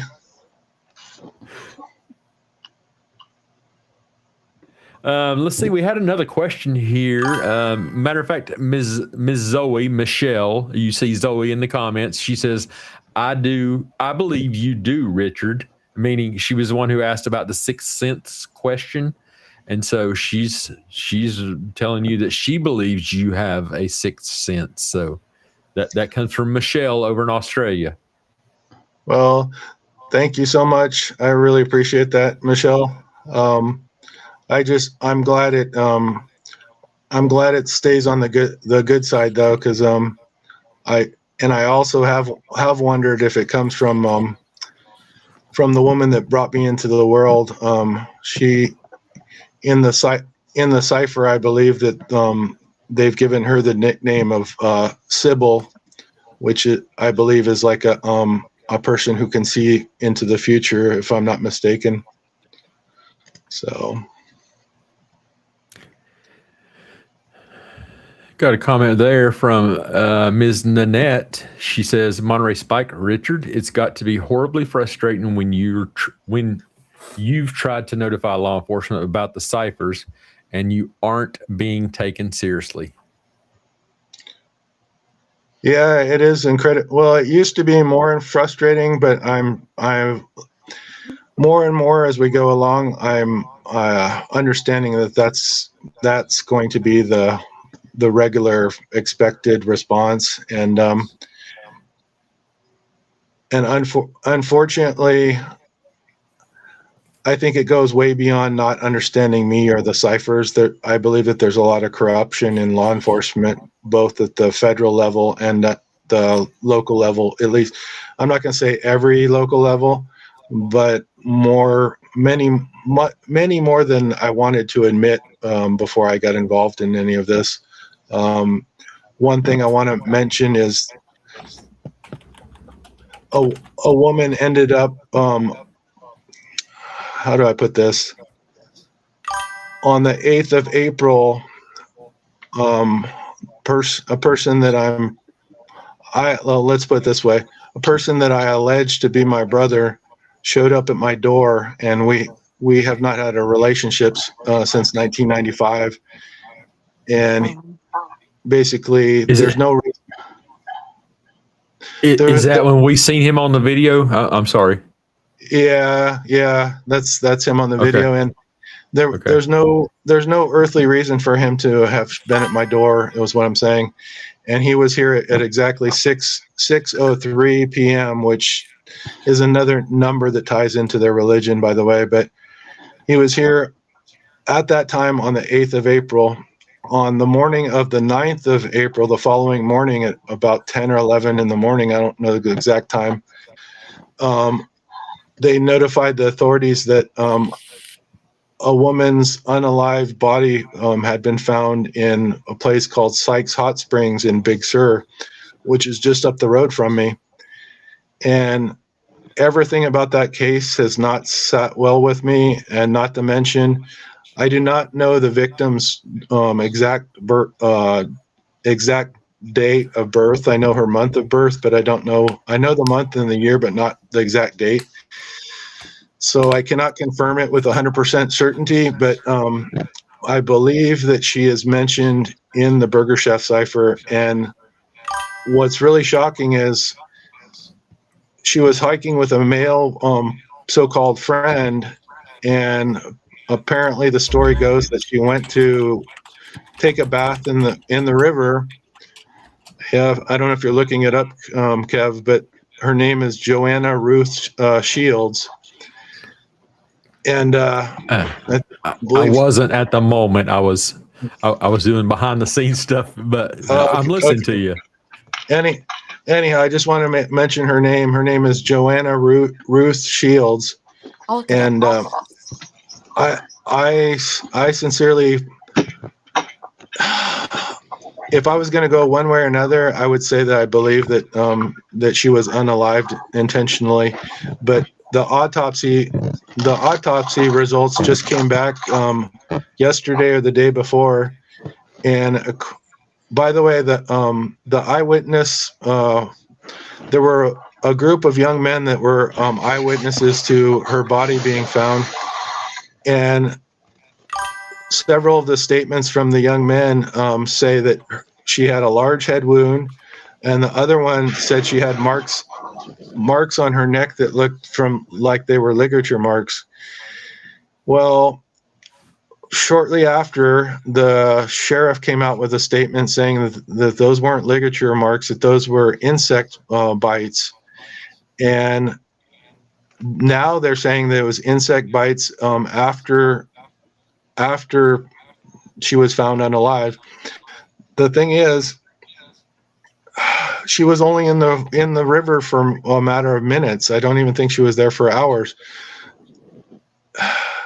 If the marks came from something that happened, what kind of bug is going to bite you in the water after you're deceased, and leave a mark that looks like a ligature mark?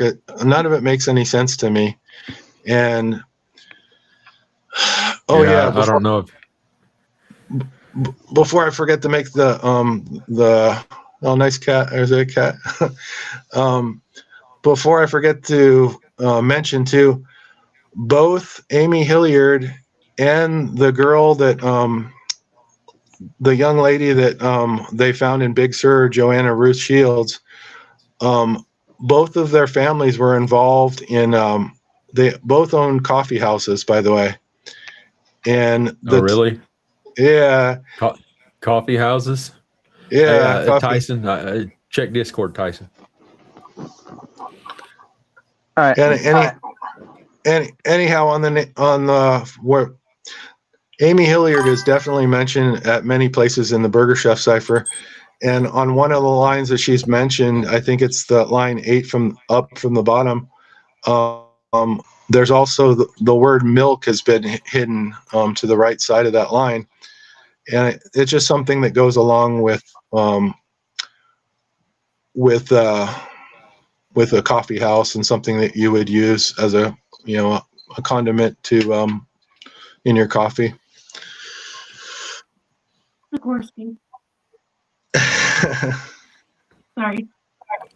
Oh.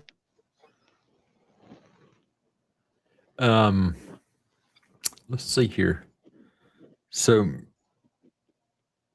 Let's see. Oh, sorry. There you are, Misty. You're back in. I'm sorry. There you are, Misty. You're back in. I'm sorry. Yeah, sorry, I dropped out to look that up. Yeah. Did you want me to read any of this or what? No, I was just submit to you so you would understand what he's talking about. Okay. You saw that look obviously on my face, like, huh? He knows what he's talking about. That's all I'm saying. And Oh, hey, Thank, is the Michelle on the panel? Hey, Michelle. I don't think I've ever met you. Hi, Misty. It's nice to meet you. Nice to meet you too. Hearts. Yeah. Let's see here. Let's see here. Well, there's a question up there, Kev. It says, "Explain nature, please." I think what they're talking Yeah, about. I don't know. I don't know if I'm correct about this, but I believe they're asking about the ransom note that says mentions that Nancy was buried. I always get it wrong. I don't know if it says in nature or with nature. I think it says with nature, right? I think it's like buried in nature. No. Yeah. With nature. nature. Buried. Yeah. Okay. I think that's what it was, but I think this question. Hold on, sorry. We gotta. I'm gonna buy him some daggum headphones too. Hold on, I got to turn Richard's mic off so I can talk. Jeez, because I hear myself talking and I'm like, the voices in my head. So Richard, if you're listening, which I know you are, I think what Wayne investigates. I think when he's saying explain nature, please, I think he's going back to your statement of whenever you're discussing God, and then you make the statement of talking about nature. Can you explain a little bit what you're talking about there, and I will unmute you, sir. Okay, there you go. Okay, I guess sticking my neck out, and at the risk of sounding too close to the case, I guess you would say, I was raised by literal. Basically, you guys don't laugh too hard when I say these names, but I was raised by a real witch and a real wizard, okay? And a part of their religion is often has a real affinity and love for everything to do with nature. So a lot of our vacations were taken at remote places in nature, whether it be in Plumas County. By the way, the man that raised me is responsible for this sounds much more crazy. The more crimes I describe him doing, it sounds more and more far-fetched is what I'm trying to say. But he's responsible for the two major crimes in Plumas County, which is the Ketty Cabin 28 massacre, which I believe him and his close relative were responsible for, and some Yuba County 5, which my mother was probably responsible for luring them there, and the man that raised me was responsible for chasing them into the darkness. It's a long story, but as far as explaining nature and my affinity for nature, that's really, really difficult to put into words. I feel a lot of the things that that the man that raised me, his name is Dick Nolette, a lot of the things that he has an affinity for, I also have an affinity for. One of them being like something that's mentioned at the bottom of the Burger Chef cipher, ironically, which is the oak tree. If I want to go out and feel grounded and get out of my trauma for a while, I'll go out and sometimes I'll sit on the ground right up against a great big ancient oak tree. Okay. So I consider that part of my spirituality. I wouldn't call it necessarily my religion, but I do feel something that's hard to put into words, but a connection to nature. And that was something that I gained. I guess that was one of the positives that I gained from the people that raised me. But there's a lot that has there's a lot of things that I have unknowingly inherited from them, and one of them is a love for nature, but also my handwriting. The person that trained, yeah, good night, Ladybug. Thank you. One of the things that's been brought up recently, I didn't even know of the existence of this video, but somebody did a video on the comparison between my handwriting in one of my earlier videos on my channel and the unusual signs that were put in the front yard of Nancy Guthrie. And I looked at it, and I would be lying if I didn't notice the similarities myself. But what I'm trying to point out is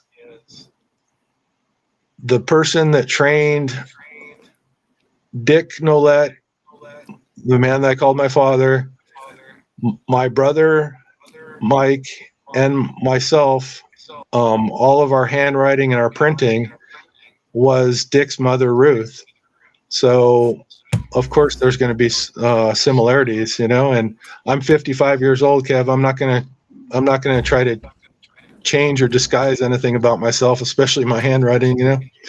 But right, I mean, it's just one of those things where it'd be a little too hard at this point in our lives to change something like that. No different than your walk, your normal gated walk and stuff like that. Is yeah, that can be changed. Handwriting can be changed, but it's just there's normal things that would just occur. Good night, Patriot Pride. Yeah, exactly. All of our other friends that have had to leave and all that stuff. We appreciate you guys. You guys can finish the rest on the replay tomorrow. And I noticed Ladybugs had to step out and all that stuff. So I didn't know Patriot Pride was still here. You mean Adam? Yeah. I thought he left. I thought he left a long time ago. I did too. I did too. I'm just saying, you know. I thought I was the only one that lurked in the chat rooms.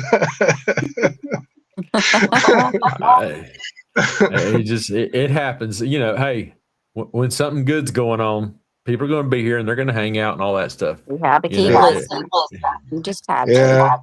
Yeah, and I don't know if I fully answered the question about nature, but my first instinct was he was asking about the ransom letter where it said, you know, now Nancy is buried with nature, whatever.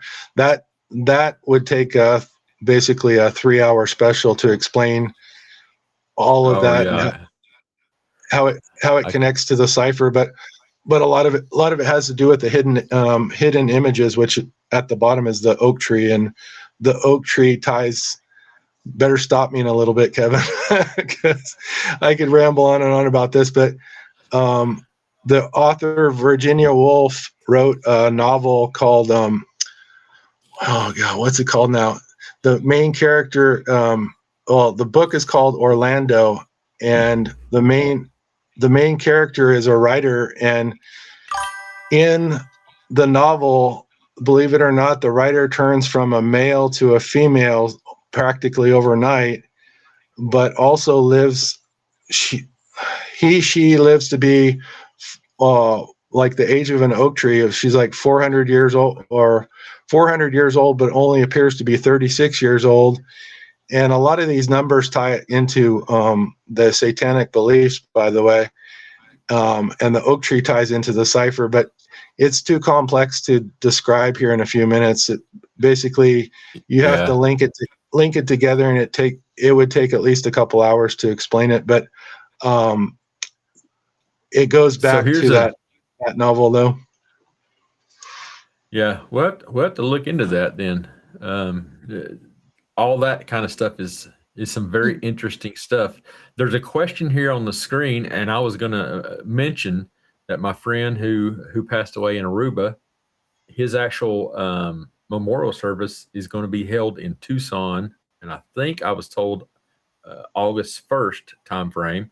And so I was like, you know, if I get to go out there, I'll be in Tucson. And that question right there that we're seeing on the screen, We Investigates asks to you, Richard, have you ever been by Nancy's house just to see it? Because if I go to Tucson, I can promise you I'm going by there to see it, you know, type thing. So have you ever been by there to see it, just to see it? No, I've never been by her house, and I've only been to. I may have been to Tucson once. Was in Arizona one time in February of 2013. But other than that, I've never been to Arizona, and I like right now you couldn't pay me to go to the desert. I do think it's a beautiful place at certain times of the year, like winter to very early spring. Right. In California, I've always wanted to go down and see the something called the super bloom, where once in a great while, if you've had a lot of heavy rains in the wintertime, I don't know if you've ever seen those, Kev, but the whole great big swaths of the mountainside will come spring into bloom in different colors. Like just picture yellows and blues and reds all over the place. Can I ask a I question? haven't been. Yes, ma'am. So, Richard, you said something Oh, I forgot. about That's my clue. Sorry. Hold on, Misty. Hang tight. Let me get back to Richard's Oh, sorry, I deal should have. here. Sorry. Okay, Misty, go ahead. so you said something about a female voice changed into a male or a male voice changed to a female voice? Because that triggered something for me. In the novel, this is the way it goes, Misty. In the novel called Orlando, the main character begins as a male. I think I'm getting this right. Begins as a male, and then at some point early on, wakes up as a female, and remains a female for the rest of the novel. But they're working on a major poem for their whole life, which spans centuries, and it's called The Oak Tree. But there's a lot more to that. But that novel is really important to this whole mystery, and it's included. All of this and the connections are included in the Burger Chef cipher. But what's most important is there's a word that's spells out in Hebrew. I forget the exact term, but it's the Hebrew word for oak tree, and it's hidden at the bottom of the cipher, but it's connected, I think, between, if I'm not mistaken, between line 7, which is Savannah's birth year, 7/1 was when she was born in 1971. It connects at the corners of line 7 on the left and right, and then to the death date of Nancy Guthrie, which is 2/1. But in the cipher, there are four position 2/1s there at each corner of the cipher, just like the directions of northeast, south, and west. On the four corners of the cipher, there's also a position 2/1. So those actually spell out another. I was just getting ready to make that as part of my presentation. It'll be in my next presentation. I was going to say, hold on to it. We're trying to keep your cipher stuff. Yeah. Well, I'll just share it really quick. You don't have to talk about it anymore. Is there a single name that you have between that male and female? Is there a single name that comes up to you? Well, the character's name in the novel is. I'm just asking. Well, sorry. I'm just trying to keep it so that y'all can hear the conversation. Sorry, Missy. I might have talked over you. I couldn't hear you. I'll mute myself. When it comes to that question, is there a name that you feel or have heard or think is related? And I'll shut up after that. Thank you for your question, Misty. I feel like there's more to it that I'm I'm not just getting. asking him a question, Kev. Well, I think there's more to it that You're fine, honey. I'm just laughing. Yeah, I think there's a part that you're not telling me that I'm not getting here, but If to he's talking, me, I can't hear him. can you hear me We can now? hear you. Yeah. But I can can't hear Misty? you. She can't hear me for some reason. Kev. I don't know why. Can you not hear him, Misty? No, I can't hear what you're talking. What about now? Can I you hear you. hear me? Okay, I'll just be quiet so it's not echo. Well, I'm not sure I'm getting the complete drift of your question, Misty. But the first thing for me was like on the interview room, they've made note of how the ransom notes, they go from sounding really brutal, like a brutal male, to sounding more compassionate, like a lot of people have even mentioned that maybe it's from a female writer, is what I'm trying to point out. So what he's talking about, what the first one says, and then it goes to the second one. So I don't know if you guys are getting what I'm saying, but some of the investigators have pointed out that the tone and language of the letters have gone from seemingly brutal, from a brutal male to a more understanding, like empathetic tone, which some people have called female, like a voice of possibly a female, you know? Yeah, I was just asking to see if you. I was just curious about a certain Well, name. Right now the name Bruce Jenner is coming up, but I don't know if that was the answer to the question. But I was thinking of Bruce Jenner and Caitlyn Jenner, I think is the name. Right. When you said that, I was like, hold on. But also the Mrs. Doubtfire comes to mind. Thank you, Misty. You might have just helped me solve a clue, because one of the people that are in my brother's biker gang, which everybody on here should go and check out his channel. Him and my brother's channel is called Dynamike 97, DYNAMIKE 97, and I've got their first video up to almost 900 or 1,000 views now, which is like 50 times what they used to get. But it's a small point of pride. What biker gang is he with? Well, I don't know if you call it definitely a biker. They might be part of a biker gang, but I don't think so. It's just a small group of satanic people that ride bikes together. You know? Satanic serial killers. They should have a serious name to them. I don't know if they do or don't. But it's not. You said Miss what? You said Miss.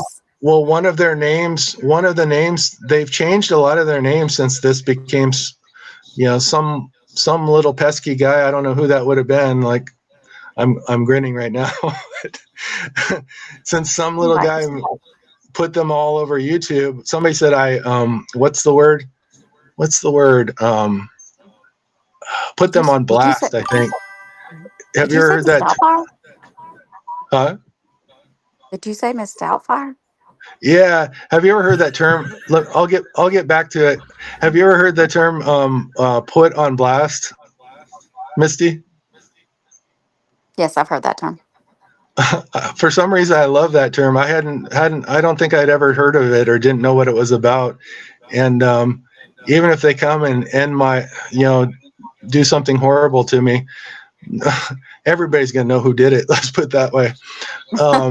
And I take some pride in sharing all the victims' names, by the way. And the last two names, I'm going to get back to your question, by the way, Misty. I'm not ignoring you.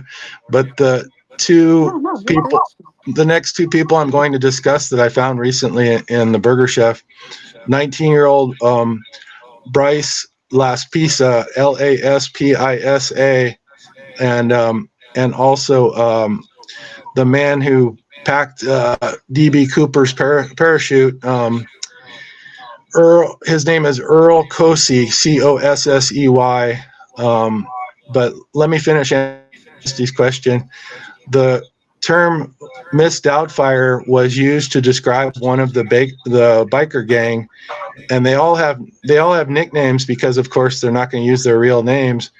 And the reason I mentioned Miss Doubtfire, the reason it came to mind, was Robin Williams' character, and Robin Williams dresses up as a he's male, but to get the role of the house. And I don't change know his what you. voice. I'm sorry. Sound and look like a female. Yeah. Well, they dress up to as a female, and there have been rumors that the Zodiac. There's been rumors for a long time that one of the things he did was dress up as a woman. I don't know if that's true or not, but more than anything, I know for a fact that one of their nicknames was Miss Doubtfire in the motorcycle gang, and I call it a gang, but you might as well call it a riding club. Like that part of it seems innocent enough, but everything else is, of course, is not. But I find it really unusual that they've gone and changed all of the title. Like a lot of the titles they've changed. The one title that they have not changed is called it's called Tres Pendejos on the Prowl. And just days or weeks before they before I alleged that they went to Arizona, they released that the video of like all they do is ride their motorcycles around California, mostly around Napa and Sonoma, and no more than 200 or 300 miles usually, but sometimes they go further. Anyhow, that title means well, I don't want to swear here, but some people say pendejos means effers. So it's 3 effers on the prowl, and anyhow, it's gained a, well, yeah, it's funny in a way, Kevin, but then you see the timing of it and I was laughing because of the comment there. Oh yeah, well, some people say it means dumbasses too. So Yeah, I it don't is. know. Yeah, it is. I don't know exactly what it means, but the title and the timing of it, I think, is it's more than coincidental. Okay? But I hope I answered your question, Misty. Yes, you absolutely did. And you helped.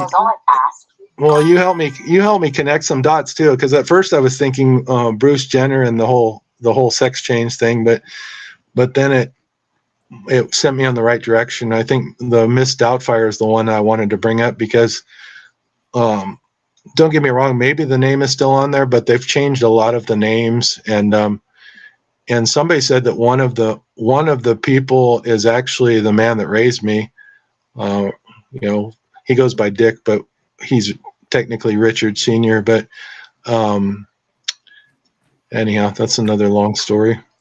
Yeah, the only reason I was asking is somebody that's been calling in, going from, a high pitch, like you would say a Miss Doubtfire voice, and then going really low like this.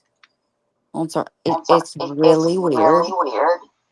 And it's probably nothing, but that's why I was asking. Are they calling you or? No, they called in to JLR. And then Sorry. I think it was one of the other streamers. I can't remember. But both times said something about me. That's scary. And it was weird.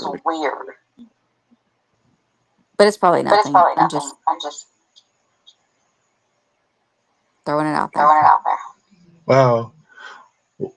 Well, the Jen from Thornbridge had mentioned that somebody called or contacted her channel saying it was my brother supposedly too.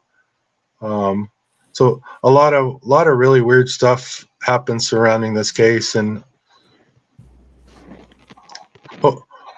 hopefully you got your friend, your S&W friend. You know. She's from Alabama. She does, I'm sure. Hey, I've got a question here. What did you say, Misty? I was like, but never. I've still got the echo. I'm muting.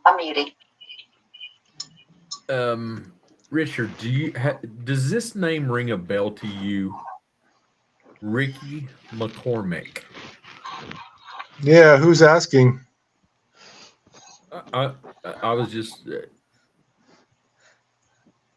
wondering if you recognize that name. I really want to know who's that. I really want to know who's asking. Hey, that one's not me. That's not me asking. It was me. It was me. Hey, yeah. Was that? I didn't want to interrupt you guys. Hold on, let me. Okay. But yeah, I just remember. I just remember reading about it, that it was one FBI like stumped them really, really big, and it's like classified. They haven't released it unless someone leaked it out. I was wondering if it ever did get leaked out, because they're trying to do a FOIA request on it and they can't get it out. I've seen pictures of it, and I'm pretty sure I know what. Can you hear me? Yeah, I can hear you now. Richard, go ahead. Sorry. Okay. I believe that person was a vulnerable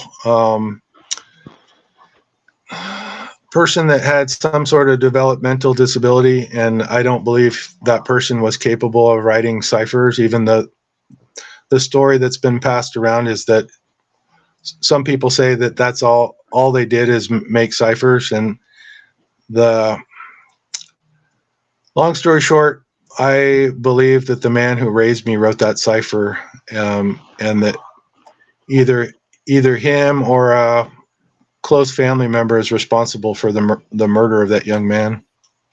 And also I've done a little bit of work on making out that cipher, and I strongly believe that it gives directions to where the remains of my biological father were left, up in that specific cipher. In that specific cipher, yeah. And I might as well just share it with you. Part of me was saying don't share that part, but part of me is I don't know. You guys don't understand. I live under a constant threat, and I received some paperwork today that reinforces in writing what kind of threat I live under, and maybe I'll discuss that another time with you guys, but it literally spelled it out for me. So I'll only discuss what you want to discuss. Yeah. I want to tell people, Richard. Yeah, well, all I'll say is about the McCormick cipher. I don't know if that's what they call it or what. I believe that the three-letter organization that claims that they don't know, they have answers to just about everything. And anyhow, it really, I haven't spent a lot of time on it, but I've spent between 15 and 18,000, maybe more hours on all these ciphers for 4 years at this point. I know their techniques, and basically, yeah, hi Misty. I can hear you. Basically, it looks like it's coordinates, and all of the writing seems to zero in on a place called Alpine County, which was where my biological father was murdered. I can't hear you. I'm going to drop out and come back in. Okay. Yeah, I don't know if she can hear me, if she can hear you. Well, okay, Misty, that's fine.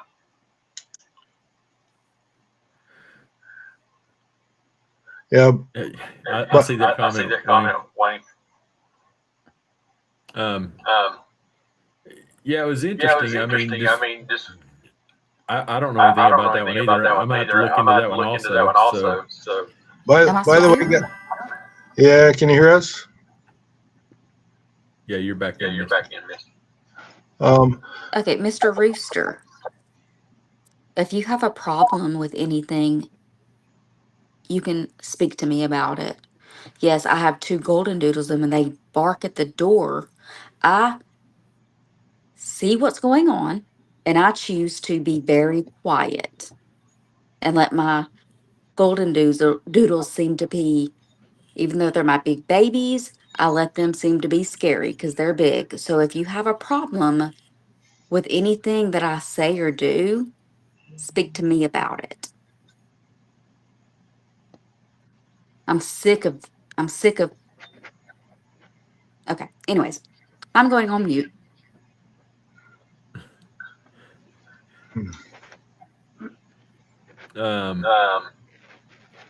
Let's see here.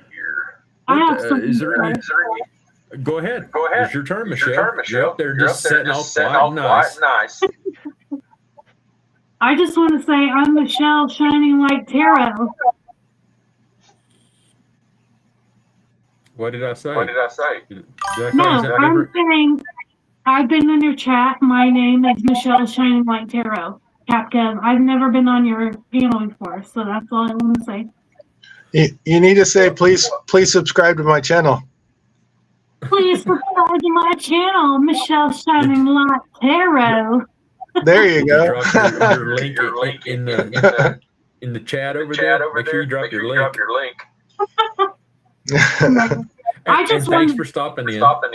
No, I just want to Kev to know this is Michelle Shining Light Tarot because I've been in his chat several times, never been on the panel. So look, I'm just gonna say I haven't been drinking, and I saw the request, and I sent you the link.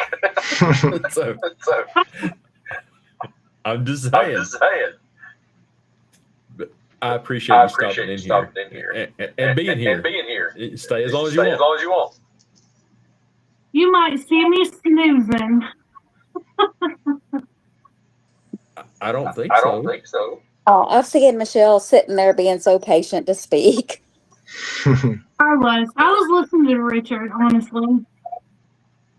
Yeah, she's been wanting to talk to Richard. So I'm Thank just you glad guys. that people have been able to do this and come into my chat and our chat and get a chance to visit with Richard.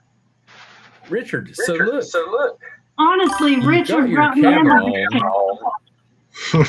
Won't you just turn your camera around and just wave to everybody and let everybody know that you're a real person and you know. Come on, Richard. I've They never all been want to see on you. this You panel got a fan before. club, man. Richard, I have never been on this panel before. Come on, man. I'm here with my face. Come on, man. Do it. Richard. Thank you. There's reasons I can't do it, guys. I'm sorry, but I promise if I get a new place and the 1 year anniversary of Nancy's, I'll start showing my face. Okay, guys, that's the best I can do. As I can't get into details, but I've experienced some. I don't want to get myself into hot water, and I feel like I've never been a date. Yeah, I just. I have nothing to hide, but it took me a minute to show my face on YouTube with everybody watching. Well, So, Michelle's just trying to cheer you on. She's just trying to cheer you on. But we completely understand and respect you. Well, thank you. I love you guys too. I just I've been threatened as far as losing my my housing here, and part of it is that one of the neighbors found out and caused me I can't there's certain things I can do and I can't do, and I'm just not going to. You don't have to explain to anybody. You don't have to explain. Yeah, if you can't, I was just like, hey, you got your camera on. It's just simply, no. Yeah. I can't do it. I can't do it. Sorry. Usually I have an old little, a picture of myself 20 years ago up there. That's what I've been doing with Patriot Pride and stuff. But yeah, sorry guys, I just can't do it right now. That's understandable. I Completely muted respected. Richards. So You if didn't you have to guys, explain. I noticed We love people you, are saying Richard. whenever I talk that y'all are hearing an echo and feedback. It's because it's coming through Richard's computer back to his mic. So when I mute him, you guys, you notice you don't hear it when I'm speaking. But whenever I don't have Richard muted, you guys are hearing the echo. So it's because it's coming back through Richard's speakers through his computer. So it's not anything I can do to adjust it. It's over on his side. So. And by the way, guys, if I ever go 1-to-1, if we ever do a like 1-to-1 Zoom that's not recorded, I can show my face. I do that with Adam, and Adam knows what I look like. So I'm not saying It's live. well, I'm not saying I'll never show my face, but for now, that's all I'm doing is just unrecorded one-on-one. Like, what do you call it? StreamYard is what I go on with Adam, and that's all I can do for right now. I respect that, Richard. I truly do. I was just trying to encourage you if you were like shy for the camera. So, Well, but I was Michelle was just being your cheerleader. She was just being a cheerleader. Well, But we understand and respect.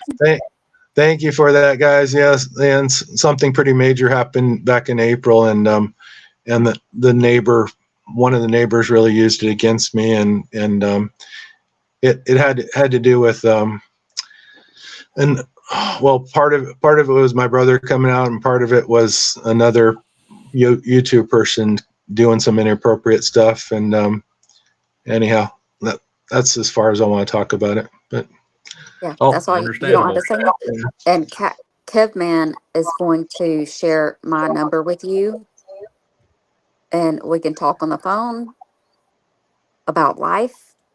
All right, thank you, Misty. You don't have to share your face, nothing. We can Thank just you. share life experiences and be friends and support each other. Thank you. I really appreciate that, and I'm always here for you, man. thank you. That means a lot to me. It means more to me than you. Misty. Misty, I have a message for you. Okay. I sent you a message on Facebook, and I think this person can help you reopen your case with your dad. So please check it out, Michelle. I don't want to say my last name, but I did send you a message on Facebook. Okay, here's the problem. Okay. Something's wrong with my messenger. Okay. So unless I go to a specific Facebook page and click on message, I don't see what anybody sends to me. Okay, I get that.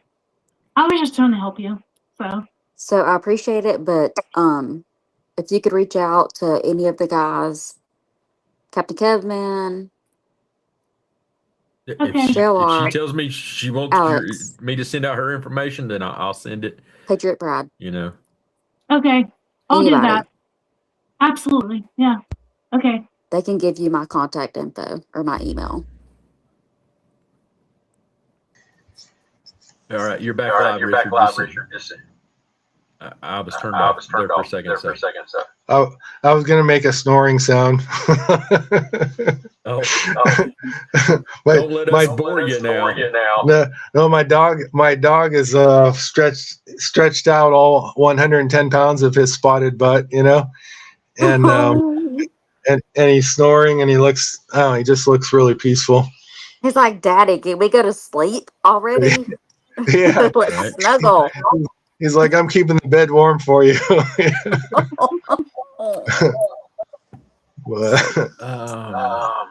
I gave him a bath. I gave him a bath the other day, and it's like it ended up being like an hour-long project. I did a really thorough job, but he's 2 days he stayed pretty clean. But today he made me laugh my butt off because I was planning on going somewhere tomorrow and wanted him clean, and he loved. Well, he loves digging, but he went to his regular digging area, and he has this area where he likes to just roll in the dirt. And if he's dirty, I don't care. But he's white. I don't know if I told you guys, but he's mostly all white with spots underneath him. And anyhow, he just did this forward shoulder roll into the dust, and then rolling all around like really quickly, like a little pig. And at first, I was getting. Like he knew he was getting in trouble and doing something bad, you know. And, No, he knew he knew you wanted him to be clean. yeah, and he had dirt all over his face, and at first I was gonna get mad at him, like, hey, don't do that, and then I busted out laughing because it was just so it was so funny. He's like, I'm just Hey, having. give me one I'm just second trying here. to have. He's like, I'm Hey, just Wayne, trying to have before fun. you leave, Exactly. I don't think you got to hear the entry song tonight, so make sure you go back and listen to the song that I played at the beginning, and I played it about an hour and a half in. For anyone who wasn't here during those times, and listen to tonight's introductory song that I made for the family here. And so there's quite a few of you named. It doesn't mean not anyone else will be named in the fun, but make sure if you haven't heard it, you get a chance to go back and listen to the very beginning, at least on the replay. So just want to throw that out there. Hey, yeah, and all you guys tell your friends if you want to be included in Captain Kevman's song with me by his side. You gotta be here. You gotta make yourself known. That's right. Bring your friends You gotta in. be part of it to be in it. Michelle, White Tarot. You've been here now. I still love the song. Did you hear the song, Michelle? I didn't. Oh, you gotta. You can go back and look, Michelle. Yeah, Kev played it earlier. I heard Get the you and your song.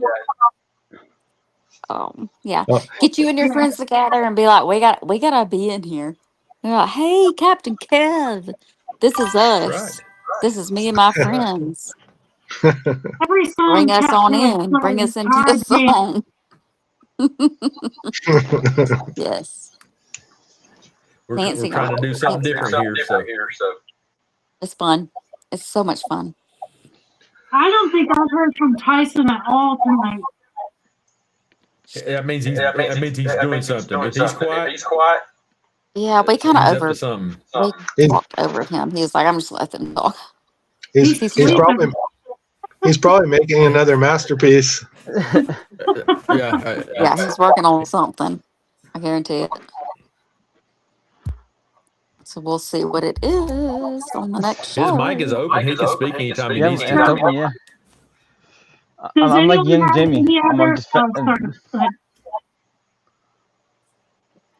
Go ahead, Tyson. So I'm like young Jamie, you know, on Joe Rogan, just in the background doing research.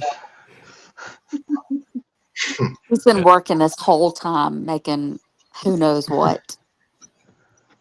He's just collecting sound clips of everything y'all are saying. He's gonna be like, let me put that to music. So Michelle, get your friends in here next time. Everybody bring your friends in.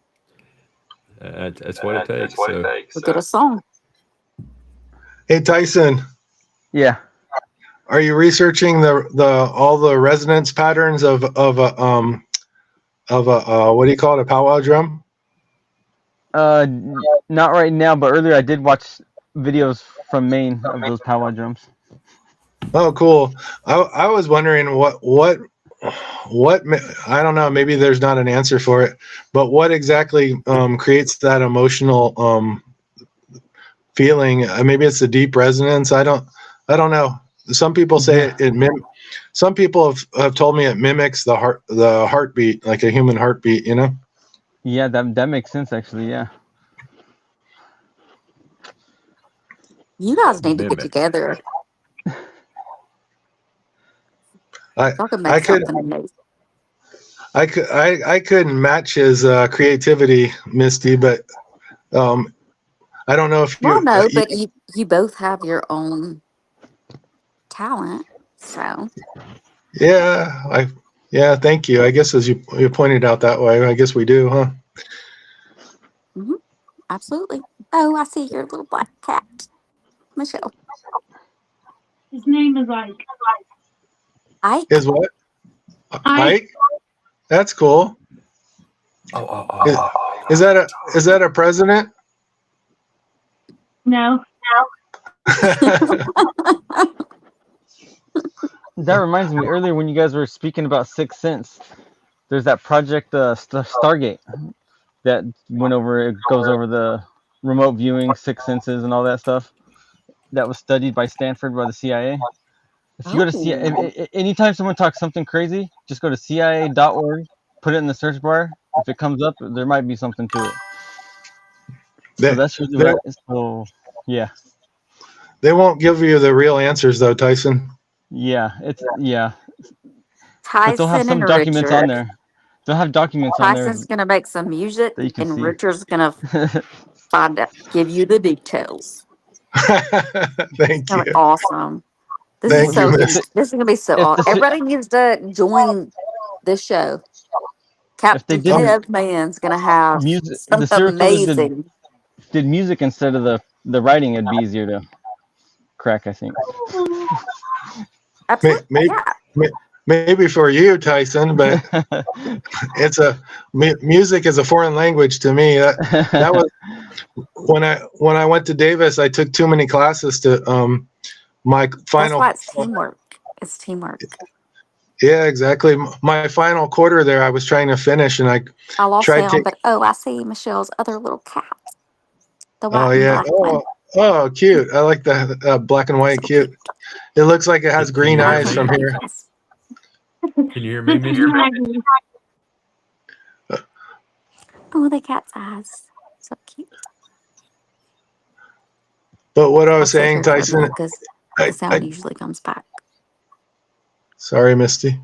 I tried to finish up my final quarter and doubled my units from 12 to 24. And anyhow, I was really interested in the music class, but it was like a foreign language to me, so I had to drop out of it. But it's sorry, Misty. The reason you can't hear is because Tyson muted. There you go. Misty, can you hear now? Yes. What did y'all do? See? Tyson unmuted. I'm telling you, it's crazy. Michelle, what is this? This is a different cat, right? Yeah, that's Maggie. The other one was like. How many cats do you have? Two. Oh, cool. I love all fur babies. They're the best. Misty, they are uploading and tagging you on my YouTube right now. That song I released tonight. But I actually have another version. Are you gonna make me cry?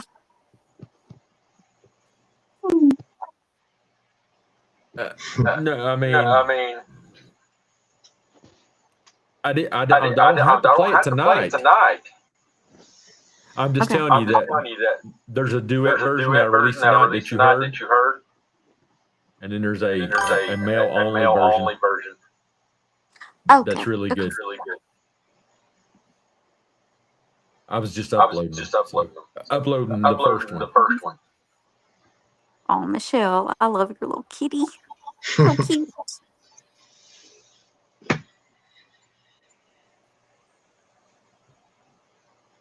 Okay. All right. That one just posted, Misty.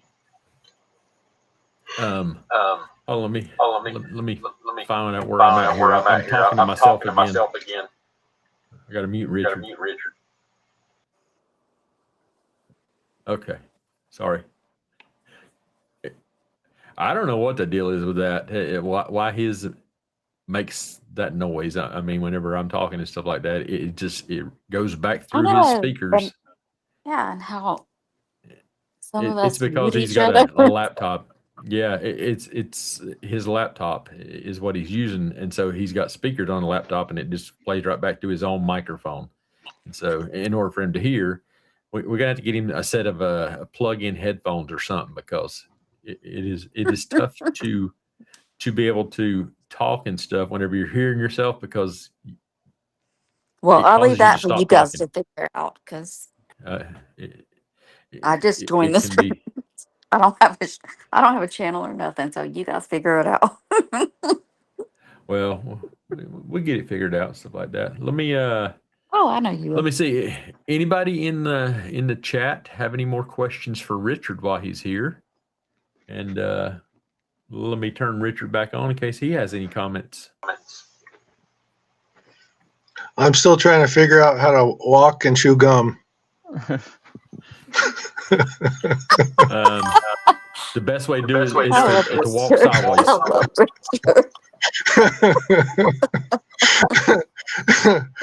One foot in front of the other. But I don't know how to tell you how to chew gum. Did you like how dry I delivered that? Absolutely. I so get you. Yes, I so get you. I like the dry firewood technique.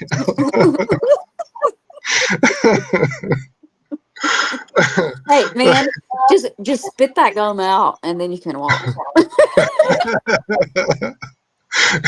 otherwise you're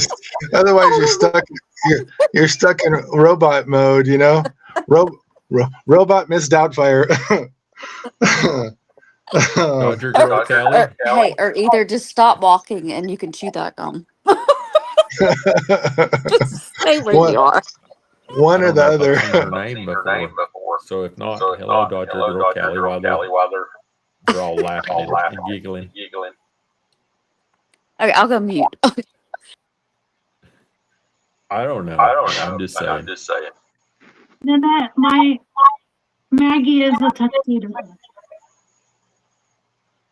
What is it? Maggie's what? Nanette asked Michelle, "Is your kitty a tuxedo cat?" Yeah, she is. Oh, yeah. In the chat. So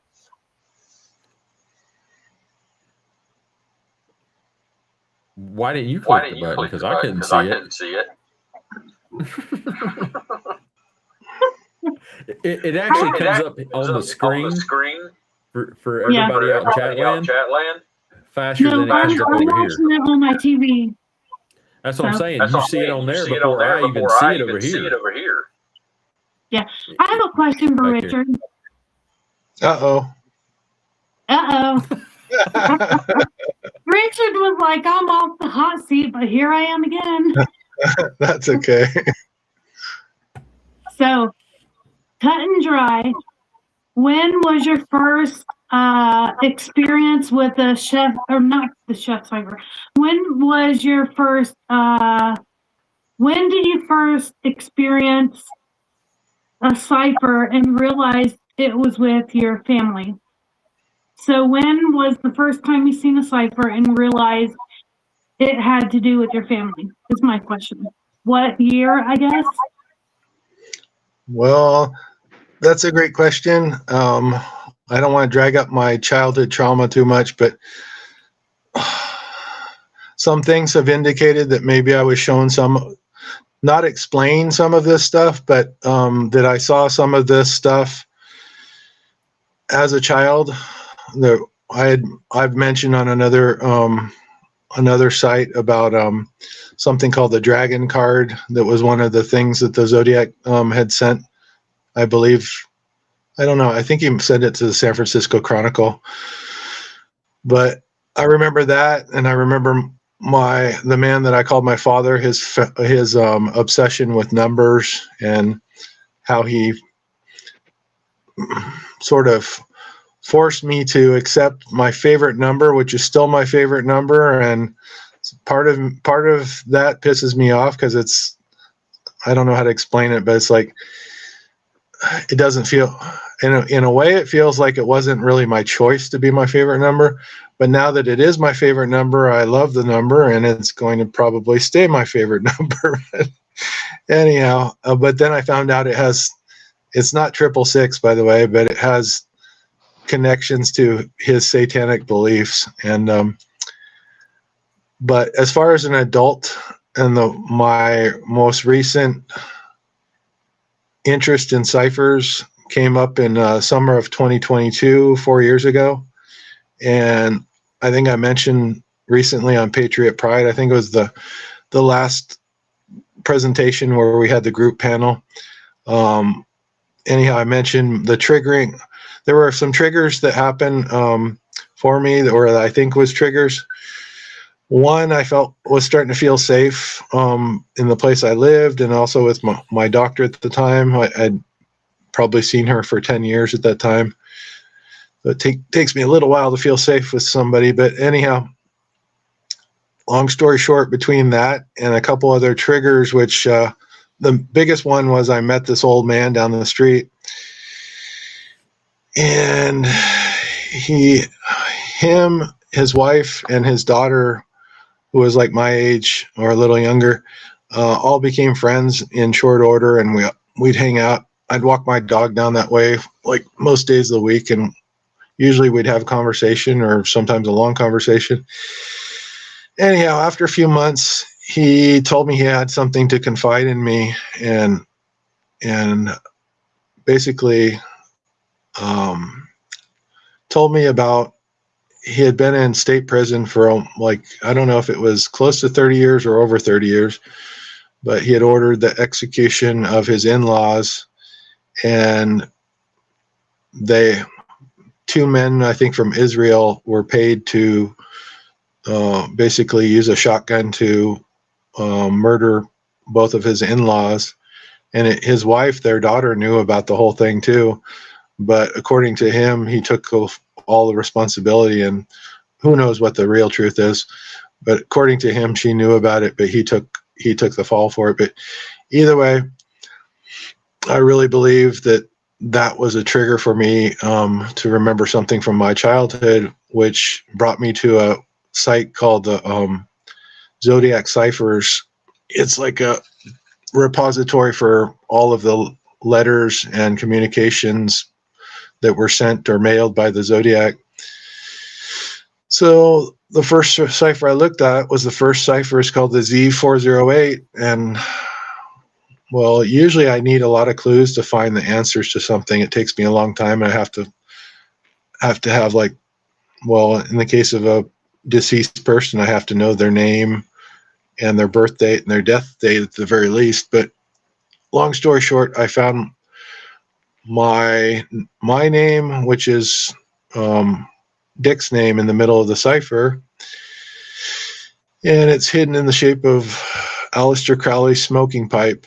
And from that point on, like later down the road, I found the key, what are called the keys to the cipher, and one of those is called the 13-hole punch card, which gives the coordinates of where there's a upside down T-shaped symbol, and that's where the name begins to be spelled out in the Z408. So that's where it all began. As far as my solid adult memories of things 4 years ago, summer of 2022.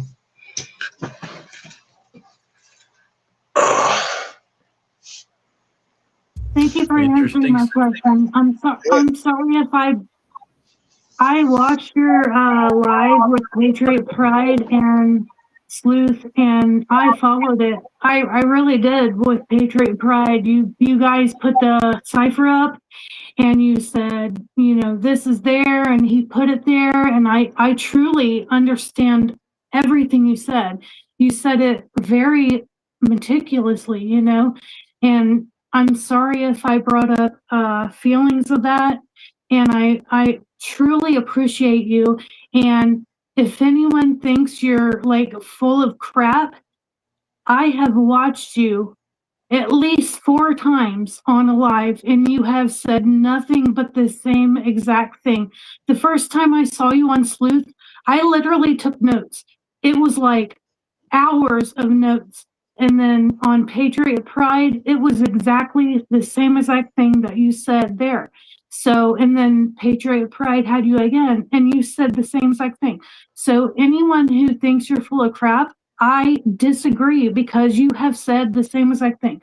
If somebody is a liar, they can't repeat the lies, you know what I mean, with that extent. So I appreciate you and I love you, and I hope you understand that I am a child.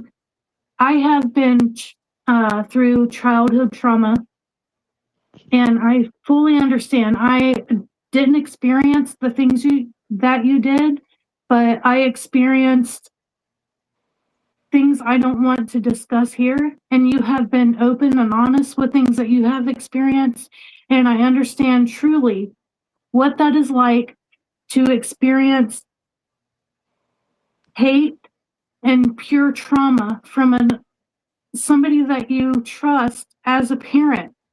And so what I truly, from the bottom of my heart, I hope you understand that no matter what we have gone through as a child doesn't have to define us as an adult. And the fact that I'm talking to you, Richard Nolette, the fact that you're listening to me right here in this moment is powerful, because what I want to say and what I have wanted to say to you from the moment I have heard you talk on Sleuth and Patriot Pride is I want you to rise up. You don't have to have your adulthood be defined from your childhood. And I think you get that. I think you're on the way of building and healing. As a person who has been beaten by my mother, and you have been abused by your father, okay? We are not that today. We are adults. And we can take that hurt and take that pain, and it makes us hurt today. But what it can do is build us to be stronger. Richard, you can be stronger than you were yesterday. You can heal from that. Okay? I know you're still hurting. I can hear that when you talk. Sometimes when you talk, I can hear it. And I am still hurting. I am healed, but not to that point where I can say I'm healed. So anyone who is listening, who has been abused by a parent who should have been there, who should have been the strength, who should have shown up and shown us who to be as an adult today. Shame on them, but that doesn't define us. It doesn't define us. We can heal, Richard, and we are going to, okay? You are there, and you are going to heal some more. So don't let that crap from your past go on to tomorrow. It doesn't have to. You are stronger than that, and I am stronger than that. Anyone who is listening to this in the chat, we don't have to take that victim mentality into tomorrow. We can rise and be better. It might take some time. Healing is a process, okay? It takes time. And Richard, honestly, you have gone so far from where you were as that little boy being abused to the man you are today. And I hope you're still here hearing this. And anyone else in the chat, okay? Sorry, I had him muted, but he's back active now. Yeah, I'm here. Thank you. Thank you so much. That was powerful, Michelle. I really appreciate you, everything you had to say. Thank you. And it's been a series of big steps for me over the past, since Yes, 2012. beautiful words, Michelle. Beautiful words. Yeah. It's been a series of big steps for me since 2012, between realizing I needed to get into counseling, and a lot of people, especially men, look down on that, and it honestly, it takes a bigger man to realize, like, they need to get somebody to help them heal around all of this. So I was really dedicated to doing that. But this YouTube thing, coming back the second time to this YouTube thing, is about me redefining myself and breaking out of the mold that they tried to put me in, and about finding my voice, and about speaking my truth, regardless of what might or might not happen to me. And sometimes the trauma is coming back, to be honest with you, Michelle. And just to be completely honest, sometimes I'm being reminding myself, or being reminded of the danger that I'm literally putting myself in by speaking, because these people, you have to understand where I came from. But there was one of the top, maybe the top rule of the whole house was, like, if you remember Fight Club, nobody talks about Fight Club. It was a similar thing with the house. Everybody puts on the false face outside the house, and nobody talks about what happens behind the doors.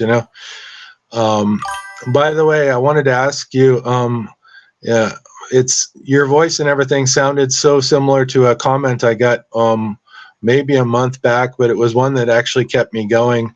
The person reiterated that they had heard me 3 or 4 times on different occasions, and it made me really emotional, because they said my story had not changed, and it so sounded like you. So if that was you, thank you for that comment. Before I have a hard time not believing that it wasn't you, because the way you described it sounded just like the person that had left the comment. But regardless, thank you so much for opening.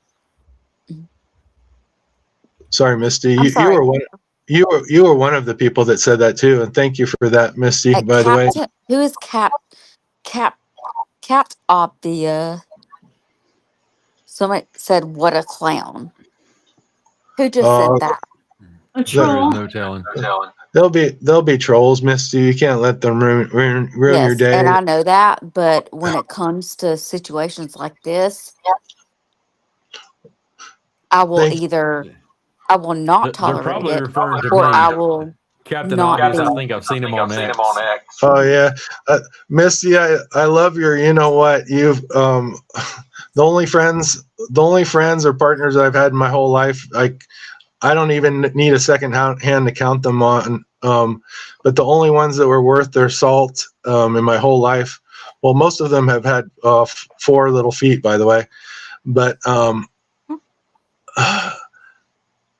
My thing is, though, like, you can say everything you want about me, all these trolls, but when you talk about these people, which I consider my friends, yeah, who are going through serious situations, I can't tolerate it. I just can't. You can you can say everything you want about me, but don't talk about my friends.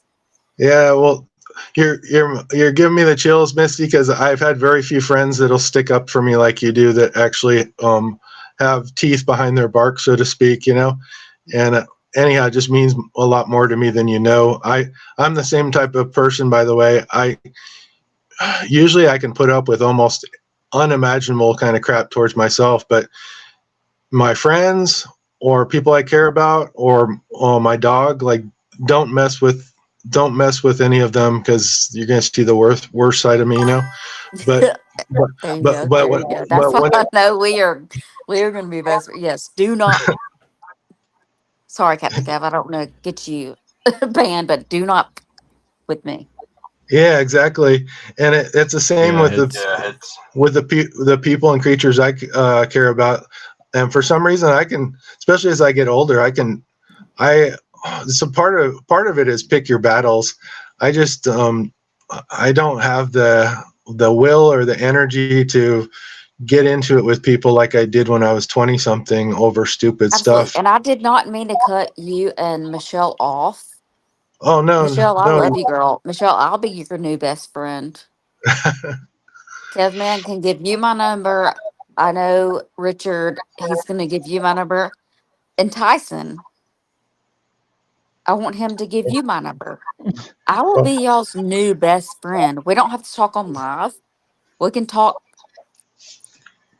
behind the scenes, not even on the scene. Like we can just talk on the phone and be friends and talk about we've been through. Thank you, Excuse me. Misty. Like this world is Excuse me. so horrible. And this Thank you, Excuse world me. wants everybody to suffer. Excuse me. All the jealous people. And I'll say those people need prayers because they are suffering. They don't love themselves. They don't allow anybody to be their friends. They don't want help. They just want to pull other people down. And it breaks my heart for them. Excuse me. Excuse me. Sorry. Sorry. Do I get to call you first? You talking to me? Yeah. Before I Absolutely. start sharing your number I was out there, going on buddy, mute do I because get I to call you first or something? Hey, I was going Misty. on mute because okay, hey. Guys. Hey, Misty. Hey. Oh, that's funny. Hey, be careful with who you share your numbers with. There's all kinds of weirdos in these chat rooms, you know?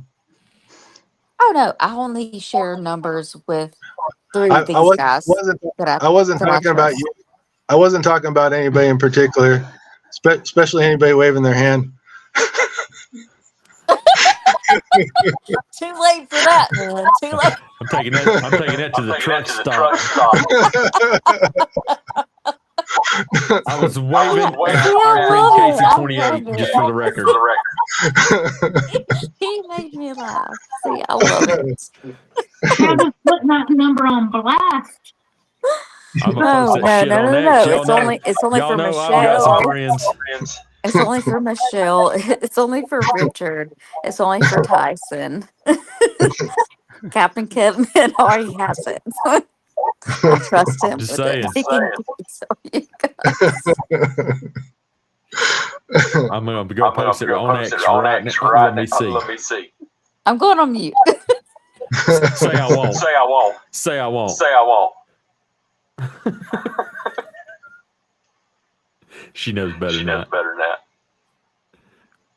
Oh my goodness. Gosh, what a day it has been. It is 5 o'clock in the morning, y'all. We have been live for 7 hours and 38 minutes. That's a first for me. Yeah, it's 5:08 here. We're booked in Central Time. Scoot your ass Don't over, say girl. We're all don't gonna say Central climb out there Daylight with you. Time because Hey, Shimmy's gonna get somebody you. heard- Shimmy's gonna Yeah. I'm sorry. Dude, the fact that I got to talk to Richard live is like, I will Hey, stay you up know, for that. Thank if you. you hang out more often, you might see him here. Much love, Richard. I love you, man. Love you Wait too. until you hear a song. Thank you. Yeah, wait until you hear wait until you hear the song they made for me. That's incredible. By the way, not dropping my name here again, but Michelle Shining Light Tarot, subscribe. Good one. We love Do you, it. Michelle. What? Drop it like it's hot. Drop it like it's hot. Drop like a pocket. Y'all don't want to see me drop like it's hot. No. I'm sorry. I'm breaking hip. I'm Like a 40. Break it. I'm zipping my lips. that's I'm going funny. mute for real. I might have to go freaking call ambulance on me. I'll drop it like it's hot. Wow. Let's see here. Who else? Hold on. I got Richard. I got to mute you, buddy.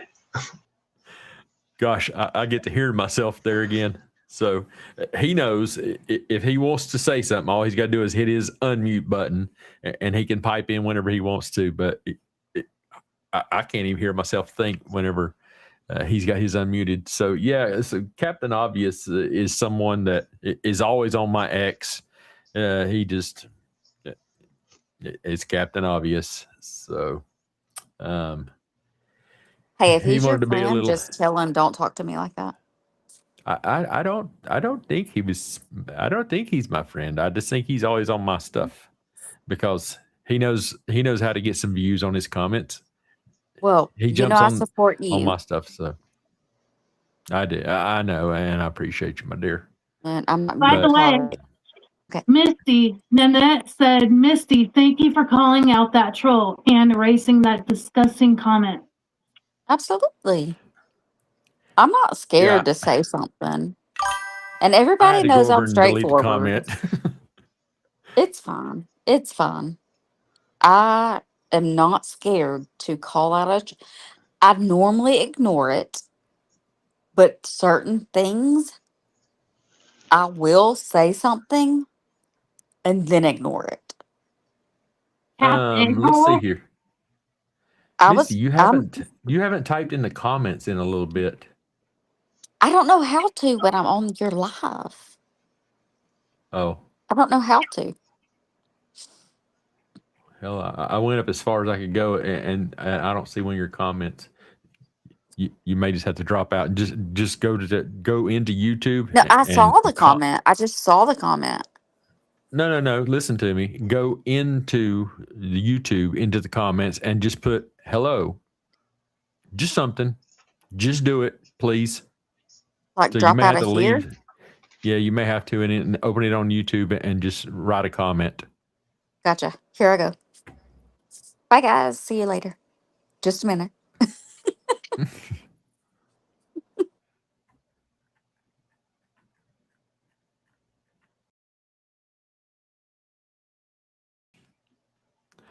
And just for the record, everybody, you see Casey 28's comment there, right here, that says Captain A-hole. She's not talking about me. She's talking about the one that made the comment. So, I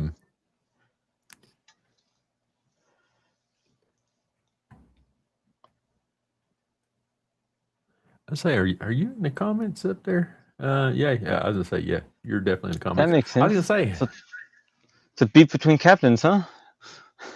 I guess. I don't know what the deal is, but I don't even know who he was referring to. I suspect it's probably me. So, oh look, Misty's in the comments, y'all. Misty, She didn't make it over there in the she comments. found the comments.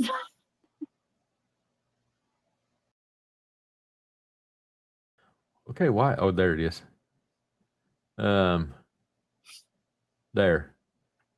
We fixed that problem, didn't we? Yeah, I have a kind of a random question for Richard. Are you familiar with the fable, the scorpion and the frog? Oh yeah, I sort of. I'm sorry. Okay, I'm now sorry. Richard, Okay, now Richard, go ahead. I thought I turned you off, and then I got you back on. I got you back on.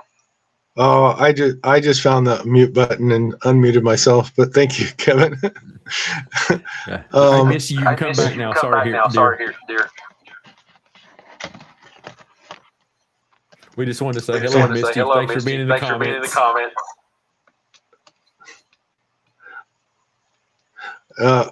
So back to you, Tyson. Sorry.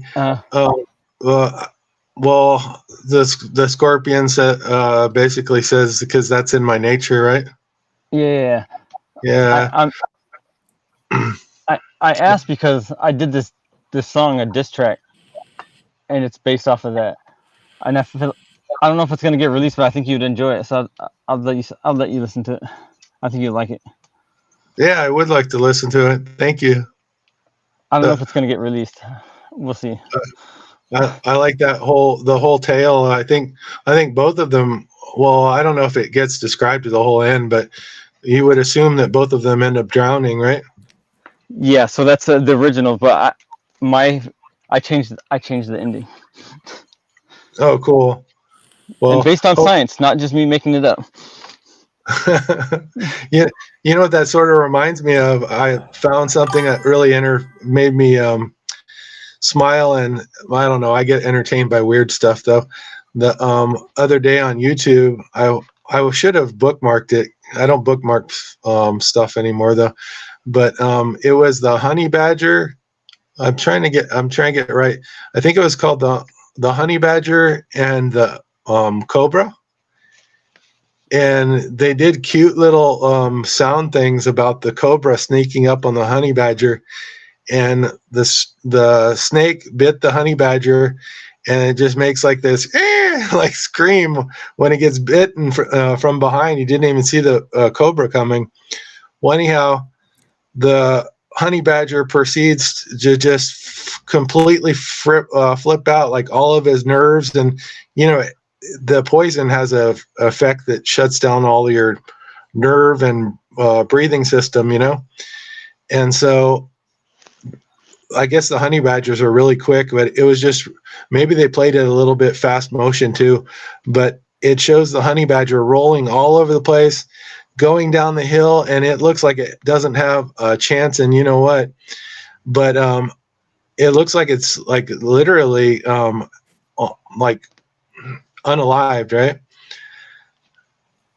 I like that. That's good. Nice comment, Misty. Hope we get to see you soon.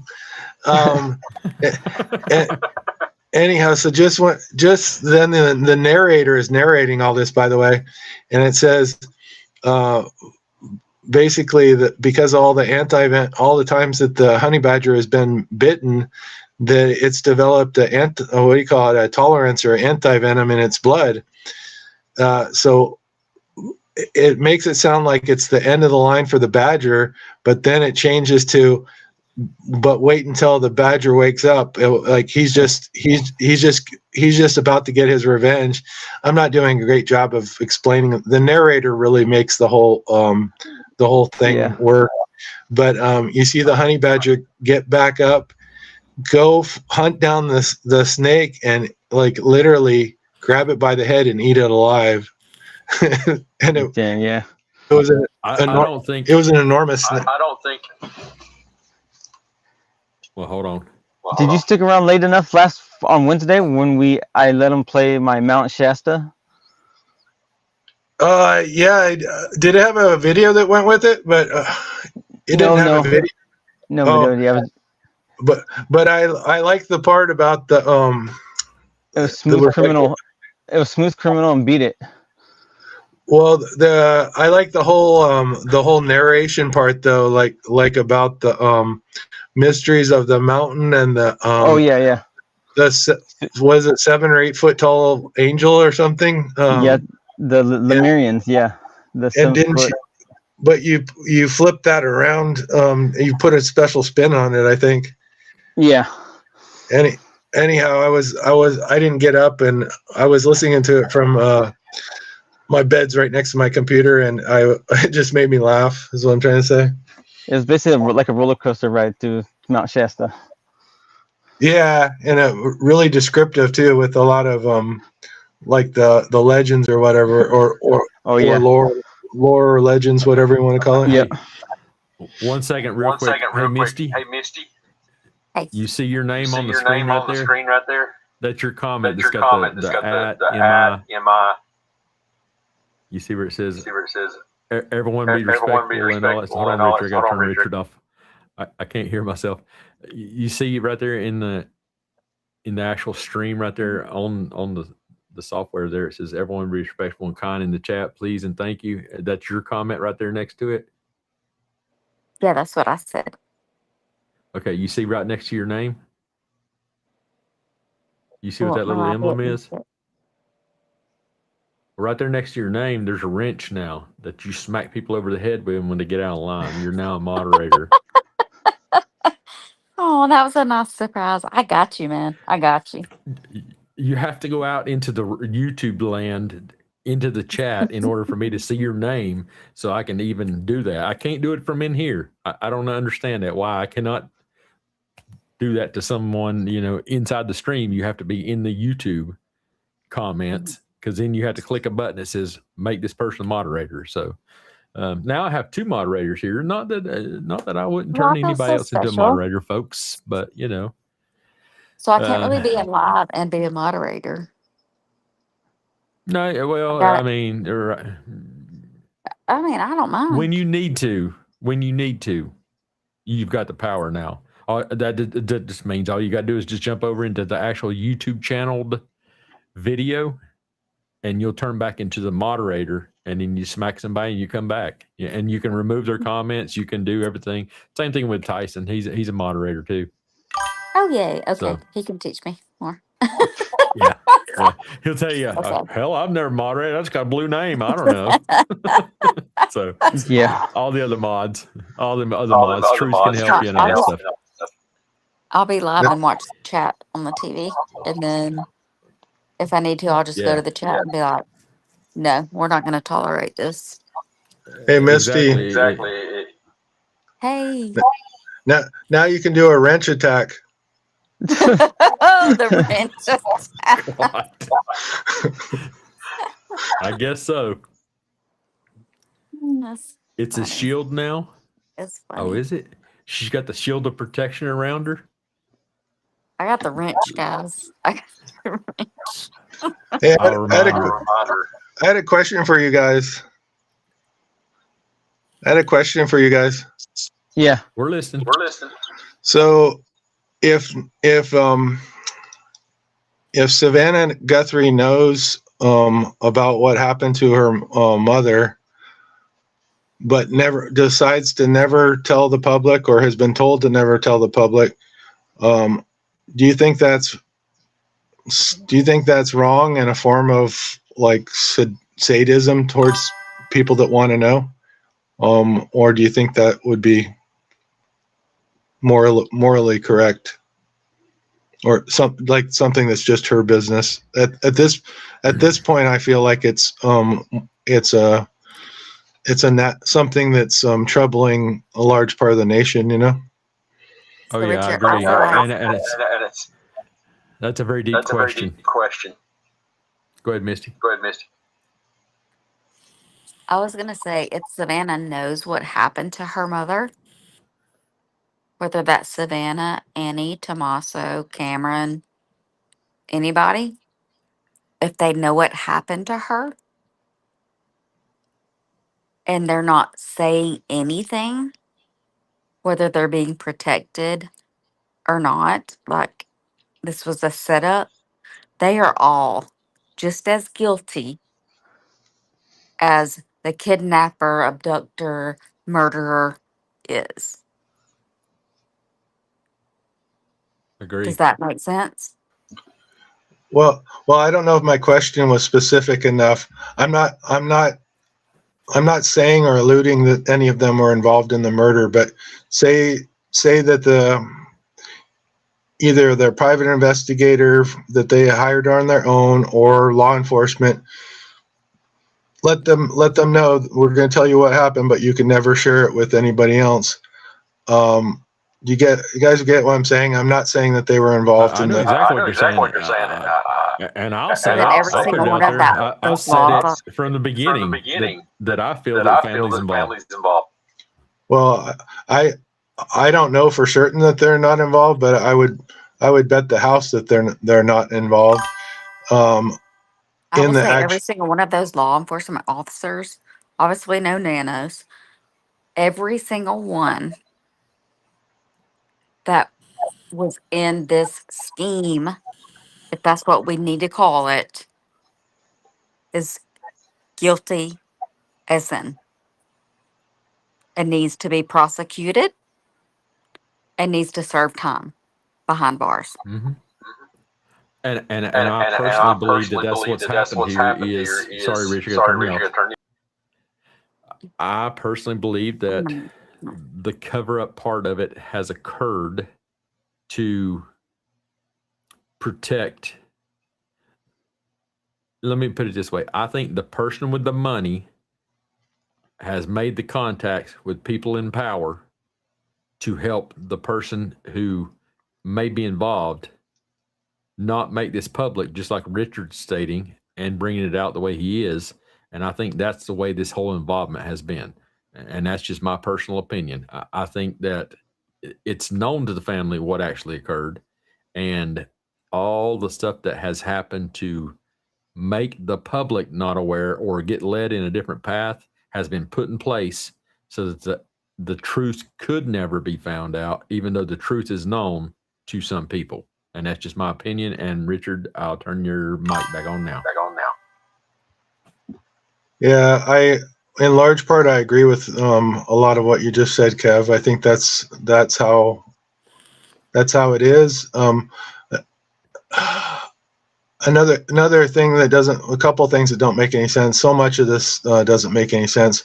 For one, the mat that they left there, that with a bite light, there's a very high possibility that saliva was dripped on that on the mat, and that, like most people, whether it be the Pima County or the three-letter organization, would have grabbed that mat, and that would have been key evidence, Right. But rather than do that, for the record, I'm pretty sure I'm the one that coined the bite light. Oh yeah.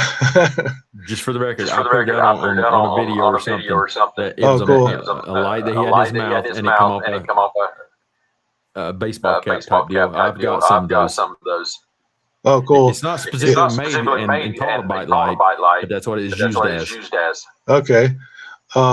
So that didn't make any sense, but also I don't know why people can't see, like, even the people from the interview room, or I don't know, or maybe it was Dr. G that said, if this was a burglary and nothing was taken from the house, why is that backpack on his back? Like, what is in there? Why is it all stuff? You wouldn't go to rob somebody's house with a bunch of stuff like that. Nothing was stolen, and nothing was stolen from the house. So what is in the backpack? I don't think it was a robbery. Yeah, no, it wasn't. But the main question I was going to ask you to begin with, I got sidetracked, sorry, is with all her money, she supposedly has $40 or $50 million. A lot of people have said that first there was a rumor that she spent $500,000 on a private investigator. Then the real answer came out a while later that she had never hired any private investigator. To me, that's a major red flag. You can't say you have all these deep feelings for your mother and then not, like, if you're going to offer a supposed $1 million reward, which I doubt the authenticity of that, like all the way to the basement and beyond. If you can offer that, why wouldn't you hire a private investigator for $100,000? Or, like, to her, $100,000 is probably like $100 to me anyhow, Right. And then the other question I had is, rather than go and she used to work for the media in Tucson or right there close by, why not use your media connections to go and talk to the people from, like, the what do you call it, in Louisiana, what's it called? Cajun Navy? Yeah, the Cajun Navy. I think I told you the other day, I had multiple conversations with one of the leaders from the Cajun Navy. I even have his phone number saved. And the only thing that, yeah, actually, it could have been. Let's put it that way. Yeah. But what I'm trying to say is, why could they not search Rose Canyon Lake? Rose Canyon Lake is less than 2/3 at full capacity. At 6 acres is the size of the lake. It's 2/3 full, and that means it's only 4 acres total size. The deepest parts are only towards the dam, so you're probably talking like an acre or so. That's a very small area. Professional dive team, even if you had a grid, did it by a grid pattern. Well, Well, and Yeah, the whole thing about that is there's no reason. Hold on, let me mute you for a second here. Thank you. Sorry. Oh, I muted somebody else. Hold on. I muted Misty, I think. Misty, if you need to talk, honey, turn it back on. Where's Richard? Oh, he's muted. Okay. So my whole thoughts on that is if you have reason to believe that there is probable cause that has been established that someone could possibly be in that lake, not only a dive team could go down there, but they also have these dive drones that can go under the water. I mean, a good genuine one that can see underwater and all that stuff. And they could go. They could take that thing in there and get a scan of it with a fish finder type deal, a sonar device, and get an actual scan of it and all that stuff, and then determine if they need to actually put something in the water to go check and all that stuff without disturbing anything. Because I know there's concern about, them disturbing some blah, blah, blah in the water. We're talking about a human being here. I'm sorry, we all love our fishes and all that stuff. But this is a human life we're talking about here. And if we're trying to establish the fact of the truth of the matter, is she in that water? Those things that, could be overlooked for the purpose if law enforcement actually wanted to go do it type deal. So that's just my thoughts on that. Let me turn your mic back on, Richard.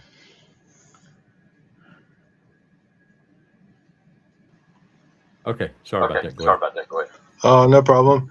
Yeah, no, I totally agree with you. And somebody else brought up this issue though. What people don't realize is Arizona has been they have different quote unquote hunting grounds all the way from oh yeah, thank you. Yeah, it would be nice if we could chat next time. Thank you. Anyhow, from Washington State all the way through Southern California and Arizona and probably other places too, they've done this for decades. One of the reasons that they picked Rose Canyon Lake and also Con Dam and Napa to hide their bodies was because they have connections to the local sheriffs, right? Well, who's to say they haven't deposited bodies, many bodies in both of these places? This is not my original idea. Somebody else suggested, what if they go down there and there's many bodies? Like they could go down there and there could be, sorry to be crazy graphic, but there could be 2 or 3 dozen bodies. It's never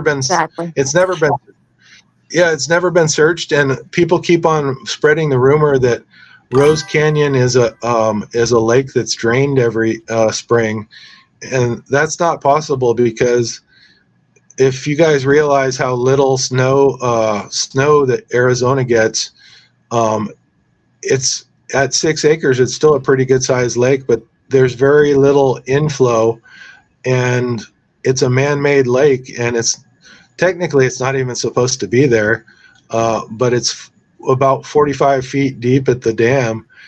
And basically if they drained it right now, it might not ever refill. And if it did refill, it might take 10 years to refill, because all of the climate around the world has changed. Arizona is much hotter than it used to be, less rainfall, less snow. They originally built the dam around 1960. It was built by prisoners. And anyhow, all I'm saying is a lot of the environment has changed. It might have been able to fill in who knows, maybe a three-year period back then, but we don't have the same weather patterns. And if they were to drain the lake now, it might not ever refill. And if it did, it would take a long, long time. I didn't see her comment, by the way, Kev. Let me see which one. Let me go back here. There you go. Steve Fisher. Is he a diver or She get her? That I don't know, but That I don't know, but SF investigates Steve Fisher Steve out of Fisher California out can of be hired for California can be hired for 15,000 and sometimes 15,000 and free, sometimes depending on the free, depending on the circumstances. circumstances. He is great, He especially is in the great, Celeste especially in the Celeste and and D4VD case. D4VD case. It's the one, It's the one, the Tesla. the Tesla. But another point I want to make is if your mother has been missing for 6 months and you care so much about her, I don't know. It just doesn't seem to make sense that she's going off to smile and laugh and make this this Wordle, this show called Wordle, which, by the way, I find to be incredibly ironic with the cipher and that she's hosting the Wordle game. By the way, I can't chew gum and walk at the same time. Kev, could you rerun that last comment? That this gentleman had a really kind comment too before, and I guess his name is Liam. Yeah. Mm-hmm. I just want to thank you, Liam. I didn't get a chance to thank you for your really kind comment before, and I did read it. And I really appreciate it. Front door mat is probably the most.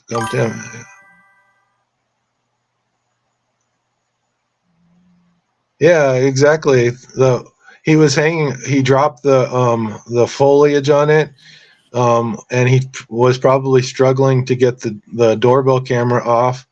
Well, who knows? Probably not for too long, but chances are he could have. Those things that makes, to me, it seems like it would make you drool, and natural instinct would probably make you drool when you're trying to struggle with something too. He probably had some, so there's a good chance that saliva was on that mat, and I don't know. Even the top, like the, what do you call it? Like the interview room asks about that. Everybody asks about why did they leave the mat, you know? Yeah. But, I think we've all done that. Asked about that. Yeah, I personally think that there was a little more than sorry to be graphic, but from the description of everything, it seems like there might have been little more than bones left of her remains by the time they got rid of Nancy. And by the way, if everything is true and it is a cover-up, chances are they would have had their own divers remove the remains and probably either bring them to the family or have them cremated and delivered to the family. Like, why would they leave the evidence sitting in a little? It's technically a large pond, you know. Why would that wouldn't make any sense to leave it there, you know? Richard, I thought we discussed this. We did? We can either walk or chew gum. Oh, well, I can't do both, and I definitely can't juggle.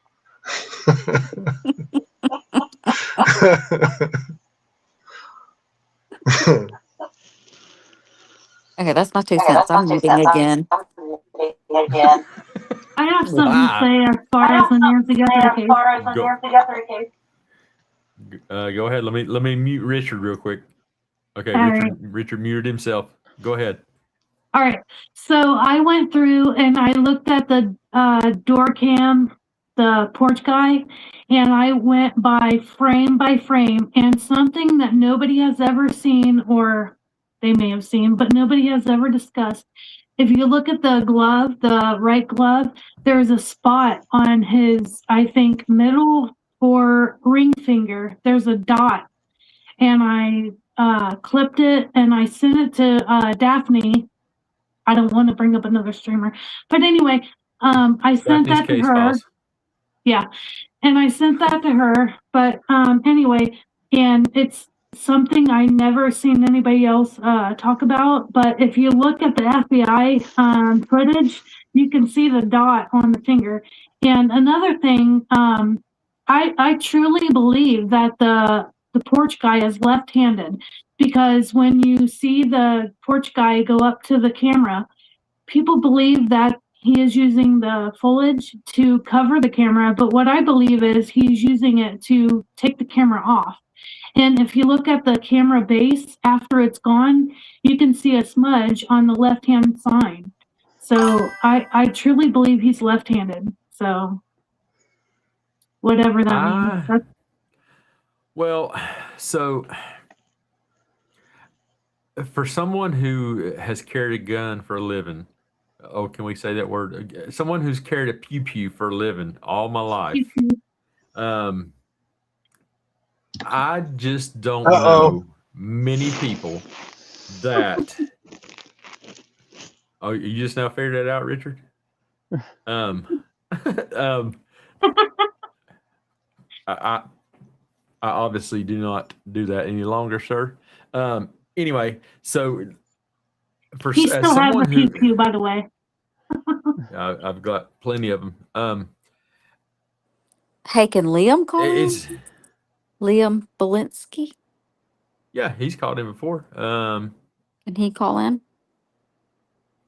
Well, I mean, he just commented. He could, but it would definitely get with 6 people on here. I don't know how it would react. I'm about to go to sleep. I'm about to go to sleep so I can bow out. The hell you are. It's I can drop out and watch on it's TV. It's 6:41. I got to work tomorrow. So I think Liam Belinsky should call in. He's came in before. He can if he wants to. But yeah, I don't know how much it is 5:41 for me also. You know. Me too. I guess I'll call somebody and tell them to come cut my grass because I'm obviously not going to be doing it. What I was going to say is. Oh, go ahead. Yes, go ahead. Oh, I was going to say I've always wanted to get on Cap Kev's panel, but the reason why I chose tonight was because Richard was on here. So shout out to Richard. Much love. Thanks, Richard. She didn't want to talk to me. She just wanted to be here to talk to you, Richard. No, Thank you, Richard's still here. But man, I wanted to talk to Richard so bad. There you go. Thank you, Michelle. I appreciate it. I'm just a regular guy, though. Richard, you're famous now. You're famous, Richard. No. Jeez. Right. Absolutely are. So where I was going with my comment. Thank you. I'll let Richard mute there real quick. Okay. So where I was going with my comment, as someone who has always carried a pew pew for a living, and I know the importance of having it at a position where you're able to use it. I'm not even going to say just having it on you type thing. You just do not, if you are right-handed, it is turned to the position of the right hand carry. And just like we saw in the video, we saw that positioned in a weird place, but it is doable. And that's a very different abdominal carry in the lower regions, okay? But it was positioned to be a right-handed deal. You do not carry a pew pew in a position where it is in your. For me now, I do have friends. I had a guy who worked with me. He wrote and did everything left-handed, but he did carry his firearm, his pew pew, on his right side, and it was just the weirdest thing. But that was the only thing he did. What? But that's assuming that the porch guy was actually carrying a real firearm. True. Is Liam Belinsky being sarcastic right now? I don't know. What did he say? He said, I don't know how this fits, but with a trained cadaver canine, one would be able to walk, chew gum, and get a decent amount of skips in there too. He's laugh just being out funny. loud. Yeah, it's Liam. He's Well, I took him seriously, like as whatever his job is. So he needs to call in. It's not really funny when we're talking about this stuff, and he No, sends I'm that. saying he's not making the comment in a sense. It's just you just got to know Liam. He's been on my panel Okay, before. He stopped in, hung I out for hours before. okay, He's I'd love to talk he's a to Liam. retired research scientist and stuff like All that, right. and he's Kev, got some Kev, very informative stuff. Yes, ma'am. I'm gonna bow out. Good night, everybody. Bye, Everybody, bye, Michelle, Shining Michelle, Light, shine Hero. light, hero. Thank you, So Thanks for Michelle. stopping in and hanging out with us. Good night. Bye, Good night, Michelle. Michelle. Yeah, so it's just his way of adding to the conversation. He didn't mean it in a bad way. I promise you, Misty. I've talked to him, and he's been in the conversation for a long time, and it wouldn't have been I'm just a anything of a. straightforward person, you know. No, I know, and it just because you haven't got to hang out and Can y'all hear me? understand him. Yeah. Okay. Yeah. Okay. Yeah.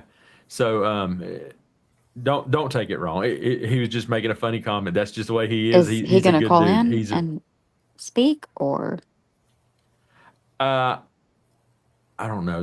There's not probably tonight, just like I said, because I'll probably be getting off here within the next 15 minutes at the most. But yeah, he says he'd call in and stuff, but can't hear you. again, I can't hear anybody? somebody got her muted. Richard, unmute. Let's see if it allows If Misty. it allows Misty to. Misty, can you hear me Misty, now? can you hear me now? Yes. Yes. Yes. Ain't that some crazy stuff? Richard Ain't that quit some crazy controlling her stuff? life. Richard quit controlling her life. That's So, funny. So I don't control anybody's Yay! life. Liam said I know. I know. he'd be more than glad to What come I on was panel. saying, What I was Misty, was saying, Misty, was I don't know how much I don't longer know I'm how gonna much be longer on. I'm gonna be on. We're over 18, We're over 18, over 8 hours. Over 8 hours. So just because Can- it is can- 15 till Can we- 6. Can we talk about makes and models of pew pews? Liam said he'd call in. Did you not see Yeah, I it? know he would. Yeah, I know he would.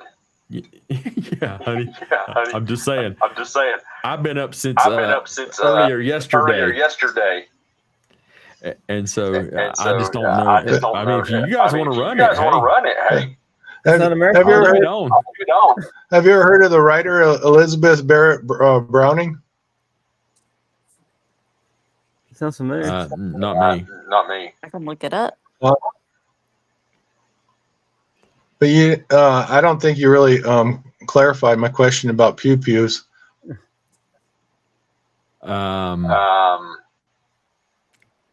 don't know how to Well, answer I don't know how that. to answer that. Well, if Because, Elizabeth Barrett Browning had a pew pew, that guess what brand it would be?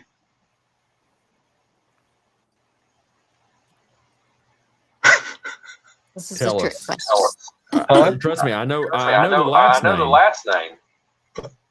Well, if this author had a pew pew, what brand do you think she would choose to carry? Pew pew. Once again, her name is Elizabeth Barrett Browning. Probably a Browning. Probably a Browning. Bingo! You just won. I was just gonna say a EBB.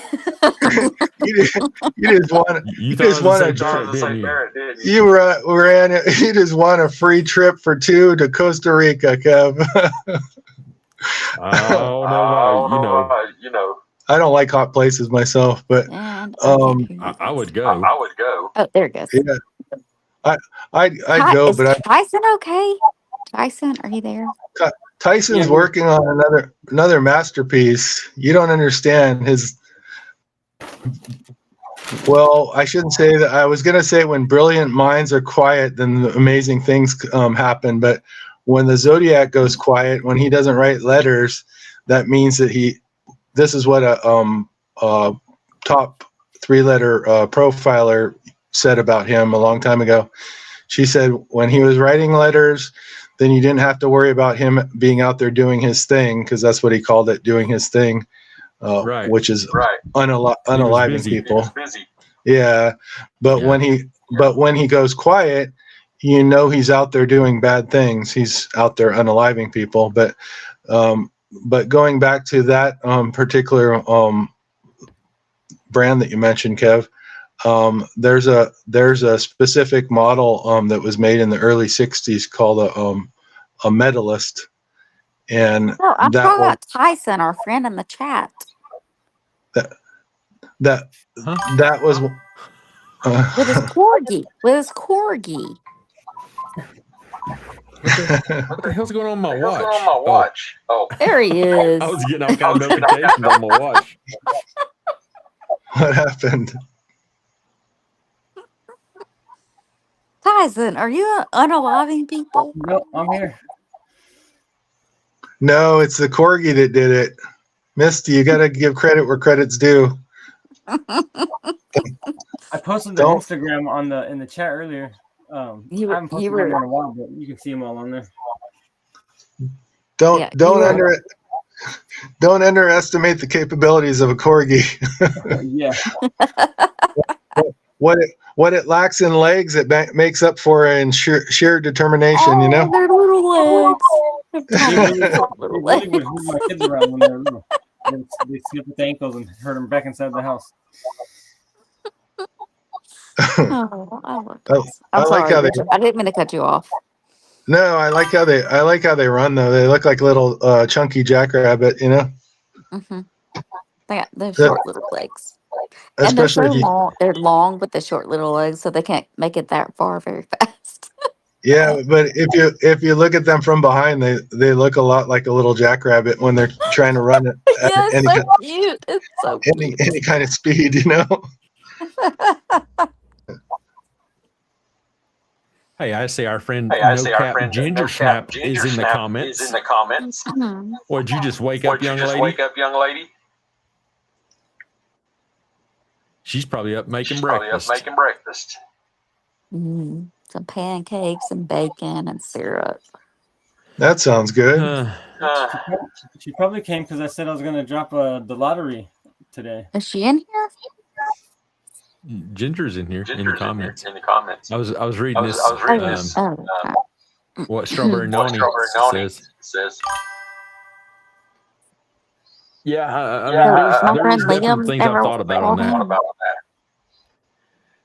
Well, I was going to shut it down, but I don't know. Misty wants to hear from Liam. Yeah. Call in, Liam. Call in. Well, it's not a call in. You have to. I will be nice. You're always nice.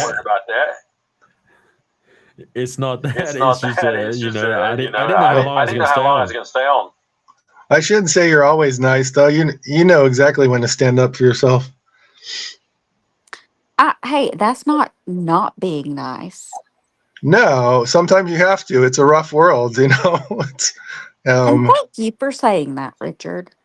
Thank you. You're welcome. It's true. Absolutely. Yeah. None of us want to be a doormat, you know. And those that try to. I got a comment. But I'm not saying it. Uh-oh. Oh, you have to. You have to now. No, ma'am. Yeah. It'll change your whole thoughts about me. Richard, you coming back Monday? Me? Monday night, 9:30. Probably, yeah. Okay, yeah. Because there's people that want to talk to you. And I want to make sure I put it out as Richard's going to be here.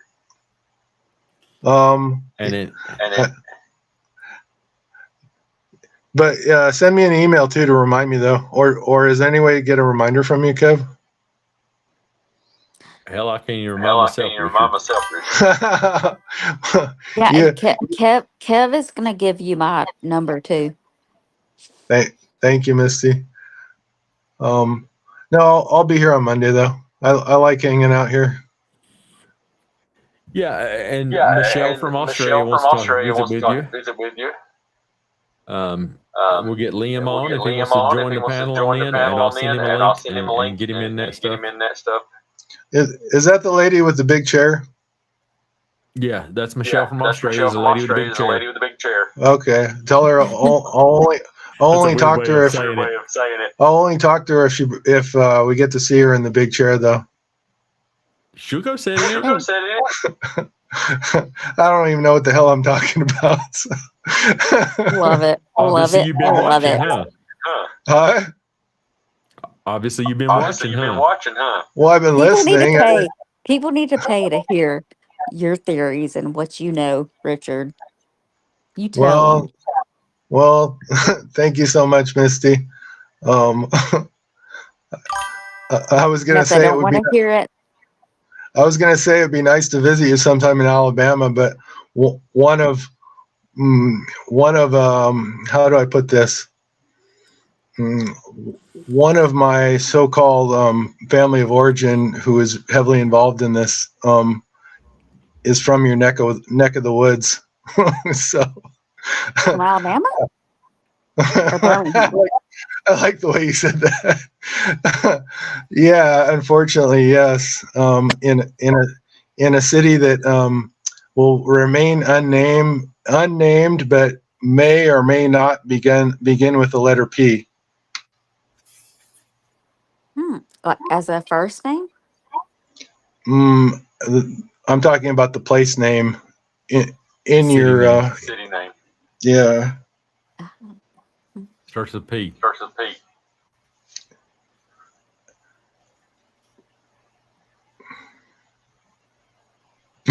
It ain't Portland. This is gonna drive me insane. This is gonna drive me insane. Give me some of When you figure it please out, then give you me call one back more in. hint. One more hint. One more hint. It let's see, how do I put this? Not Pleasant Grove? Huh? Pleasant Grove? No, not even close. Let's see. Let's see. It might have a double consonant that let's see. That might have a double consonant that lies somewhere between the letter K and M. So it might have a double consonant in the latter part of the name that lies between K and M in the alphabet. So K coming first. well, the letter in the alphabet would fall between. Let's see. Am I getting this right? Yeah. Is it okay? Yeah, between K and M. So that letter that falls between K and M is in the name that I'm thinking of, but towards the end. And there's two of them that stand together. They stand sort of like. Well, did y'all hear that? Did y'all hear that? They stand sort of like, the blank hand path, like that letter. But I've already told you the letter. It's the, let's see, what number is the letter? Let's see. Between K and M, but the middle has a double. I think it's, let's see. 10, 14, 13. Is there a kiss? Kiss me? I think it might be the 12th letter of the alphabet. Anyhow, there's two of those at the end of the name. And like I said, the place name could begin with a P. But the double consonants, like I said, I think it's the 12th letter of the alphabet. They would be at the end of the word, and it's pretty long word. Huh? Yeah, you might be onto something right there. What you mean nobody's What you reading mean chat? nobody's reading chat? We're You're reading your killing. chat. This is killing me right now. I know. That's why I'm just That's letting why it I'm just go. letting it go. Oh boy. Oh boy. Hey Ginger, did you me- hear me- your Is there your any kind? tonight? Can you give me like any kind of other hint Yeah, other than letters? if you Google my last name, you probably won't find many of them in Alabama.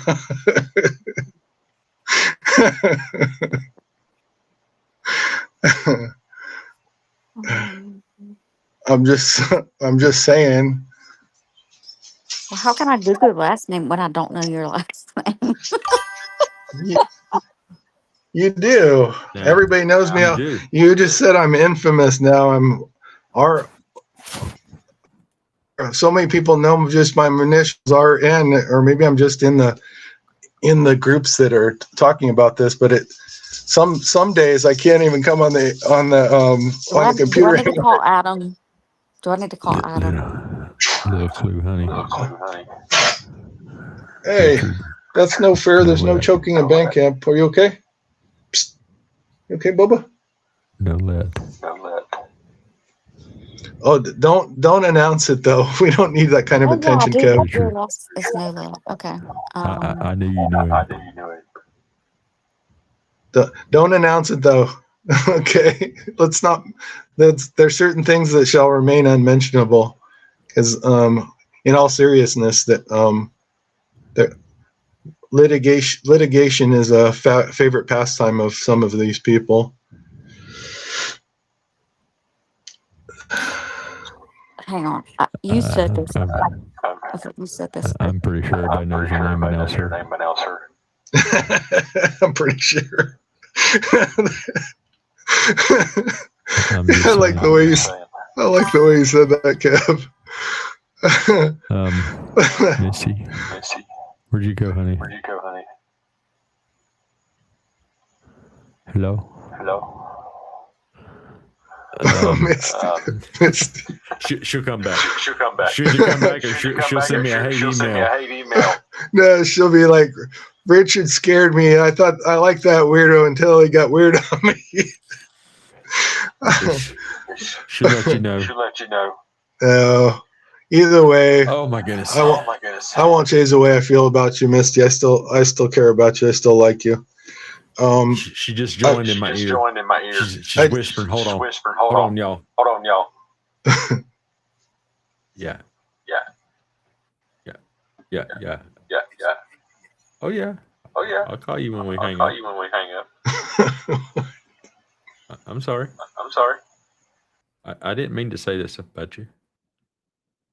It's all good. She's not talking in my ear, y'all. She's just backstage. Hold on, let me bring her on. That was funny, Misty. Can y'all hear me? She's. Yes. Would you? You weren't here in the live stream though, were you? I was trying to look it up. I was telling. What? Nolette. Yeah. I was telling Kev, you probably got sick of my game. You're like, sorry for swearing. It's driving me. I don't. You're like F him and his effing games. I was okay with him until he got weird, and now he's a monster in my book. I understand what everybody's talking about. No, I still have no idea what you're talking about. Oh, Hold on a second. Let me pause, Richard, just for a sec. Oh well. Yeah, hold on. Let me pause you for a second, Is Richard. Liam Let me here? tell Is Misty. Liam here? He's not, honey. Oh, okay. Hold on. So Richard, so Richard was talking and all that stuff, and then you like disappeared, and then when I noticed, I was like, "Oh, Misty left. Oh, she must have got weirded out." That's why Richard was saying what he was saying about the things that he was like. No, Oh, I was looking it up and it dropped type me thing. out. So then when you came back, it announces your name in my ear. Misty Haynes just joined the stream. And so I was sitting there going, oh, hold on. Oh, she's back in my ear. Hold on. Yeah, I'll call you whenever when we get off here, honey. We'll talk about it. No, it's all right. Blah blah blah. And I was just saying these funny things, and I'm sure they're all sitting there going, yeah, I'm like, she's whispering in his ear, like, really? I'm like, she's really not in my ear, y'all. So I said, let me bring her back in the stream. What's the answer? I can't tell you on live stream. He can hear. Hell, he's listening right now. It's killing me. It's killing me. I cannot. I gotta figure it out. Oh, welcome back, Richard. I'm sorry I didn't mean to interrupt your conversation there with our friend Misty here. Hey, Richard. So, I could hear every single word. so And I am so. I was trying to cheat. What's that? I was trying to cheat. Everybody can hear you, by the way. Yeah. It's a good thing you didn't tell me that, which is going to whisper in my ear.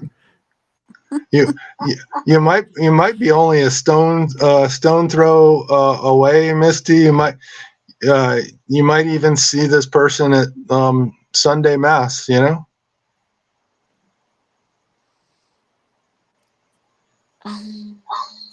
Give me the first. She's hearing herself echo now, and it's getting to her. Give me the first two letters and the last two letters. I can only give you the first letter, which once again is a P. And the last, well, they're not last. In the last section of it, the second to the third and the last to the third letters, which should help you out, are a double, I guess you call that a consonant.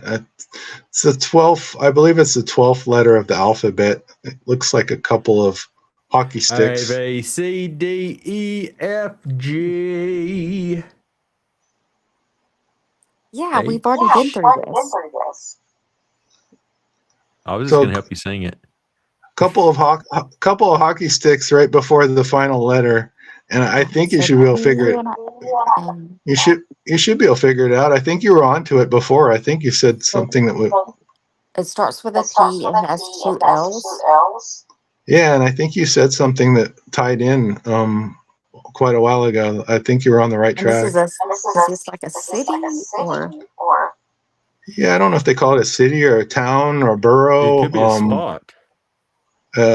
It's definitely a place back there, Misty. It's not a public park. And it's near Birmingham. Could be. He's verified it's in the state of Alabama. That's a lot. It's a little state, isn't it? It's a pretty small state, isn't it? Well, it depends on where you come from. What does the bees do?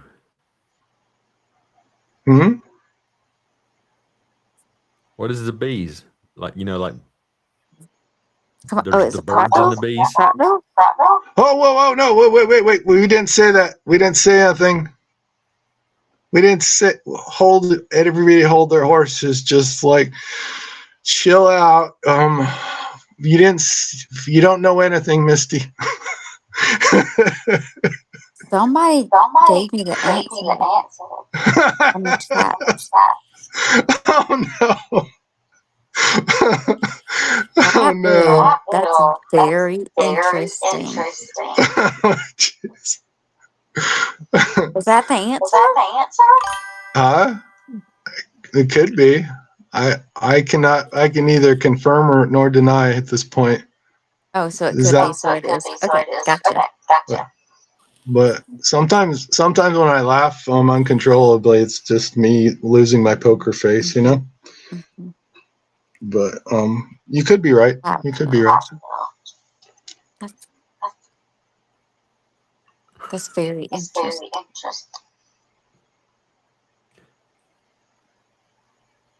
This So is like trying to remind put me. together a liquid jigsaw puzzle. It's so much fun. So much fun.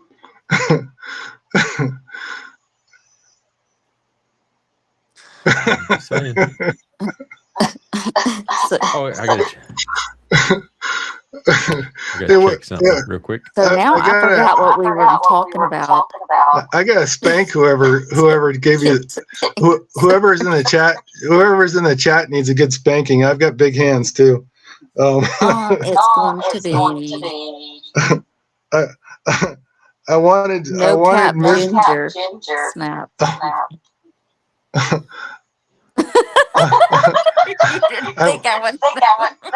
I wanted Miss like to just wonder for until Monday at least, you know. Way to go, Ginger. Way to go, Ginger. We have to change your Change part of the song your now. part of the song now. Ginger, did you hear your part of the song? Part of the song.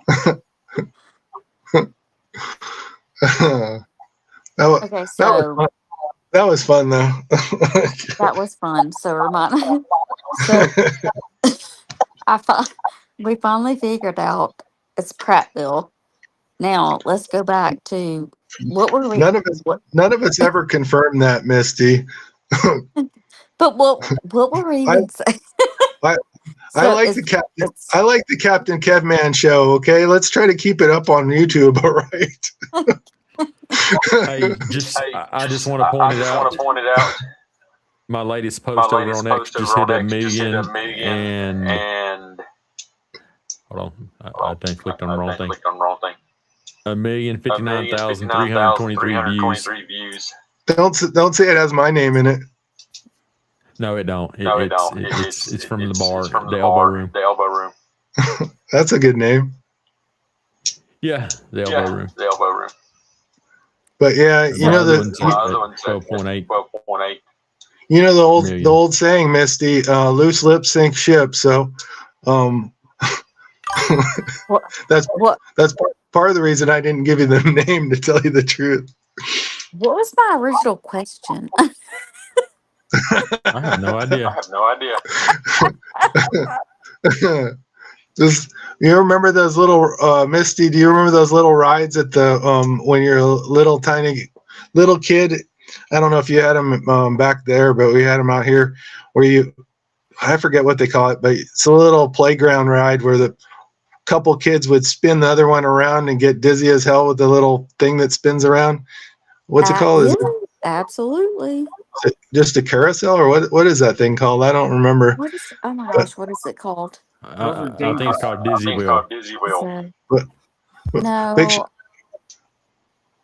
Picture we just put you on that for like 20 minutes and then spun you around for 5 in the opposite direction. But if you had to go till Monday night, you probably would have crossed over the border between interested and amused into seriously pissed off, you know. You're cracking me up. Yeah, well. Are you trying to distract me from what my original question was?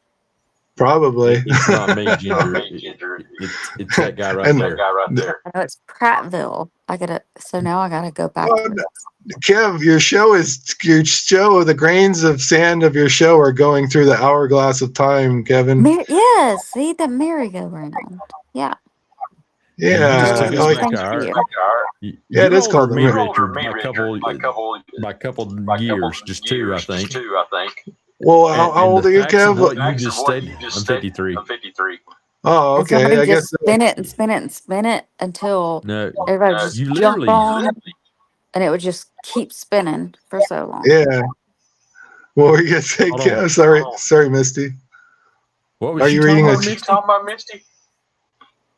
What do you? The echo? Oh, maybe I should mute mine for a little bit. The merry-go-round. Kev, can you hear me? Okay. Yeah, I could hear you, but you lost me in the conversation there. I'm sorry. You said something, and I just totally lost track. So I'm sorry.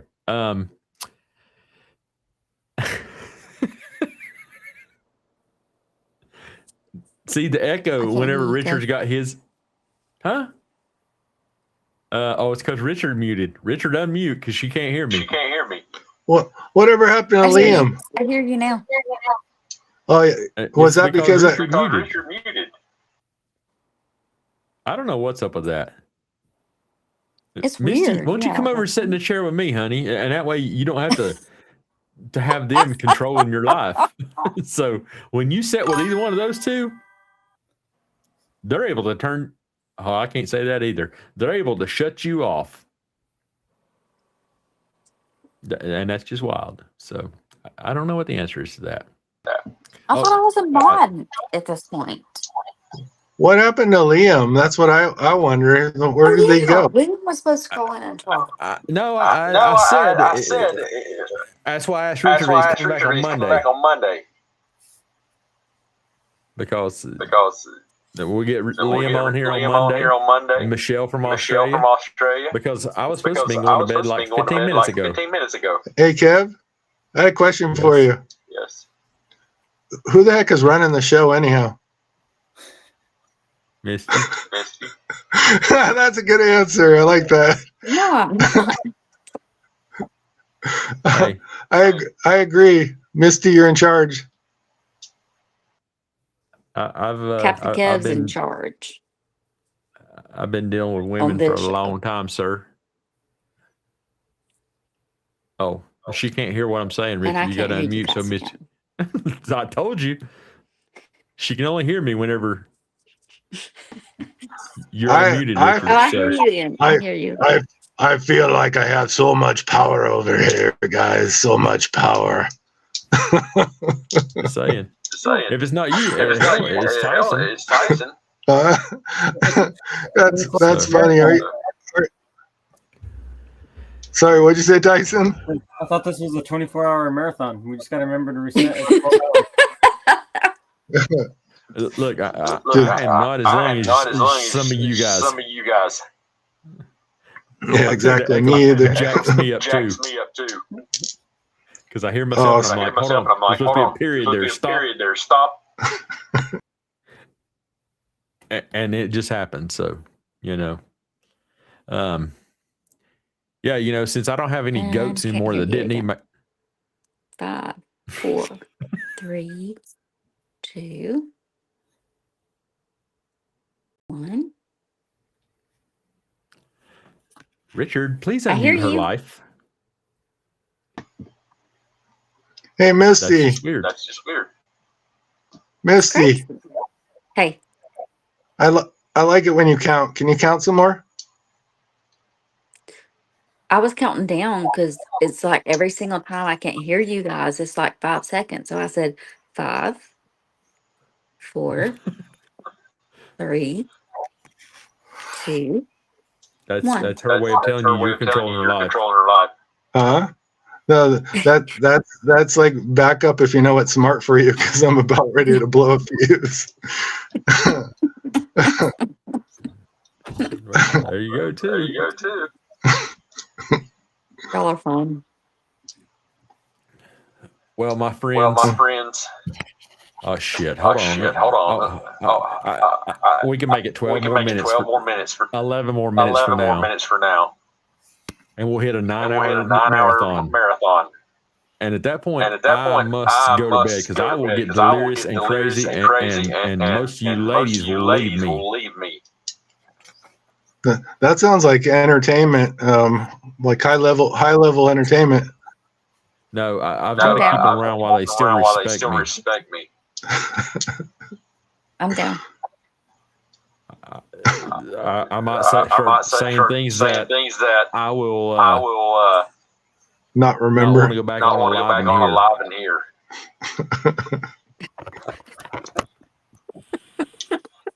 I'm just saying. Okay, you can blame it on delirium, right? It's delirium. Yeah. Like Where Tyson go? Hey, just as long as nobody blames it on Prattville, okay? Okay. I don't know. Come on,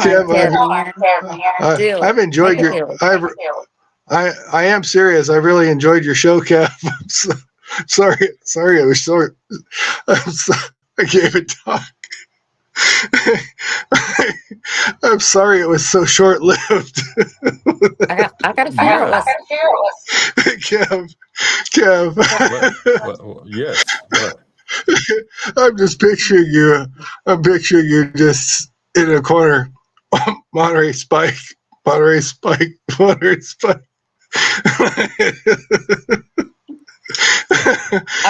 take a drive with Rap Roll today. How about that? Did you come over to Liam's house? Where is Liam? He's either He said he was going to call in. He's in Prattville. I'll find him. He would have to It's do okay, the I'll link find and it. all that, and come in just like you are, honey. It's Oh, not just God. as easy as because my phone stuff don't work fully yet. So I bet you he's still listening. But I was just wondering if Richard had ran over to Liam's house real quick while we were like doing something. Because now he's got the giggles, and you been over at JLR's eating them brownies again. No, just my imagination gets the worst of me. I'm sorry, Kev. I let it be known though, I was not the one to mention the P word. Okay, I was not the first one to mention it. Anyhow, it was already out of the bag before I brought it up. Yeah, you gave some hint, but somebody else gave it away. Because I couldn't I figure mean, it out. I told everybody keep the cards to themselves though, not to mention the unmentionables. I think I said too. Oh man, I don't know specifically who it was, but it has a catch to it. I'm just saying. It would sound good in a song, huh? I'm just saying. So, if you could fit it in somewhere in a song. Yashir Smith. Well, hello, as we're entering our 9th hour. This is not those marathon streamers thing unless Tyson wants to take over and just start running it and all that stuff. And Truth's not here to help out, so unfortunately, yeah. And by the way, everything is mentioned here on the Captain Kev show is allegedly all people mentioned are just mentioned for entertainment purposes only, and everything should be taken as such.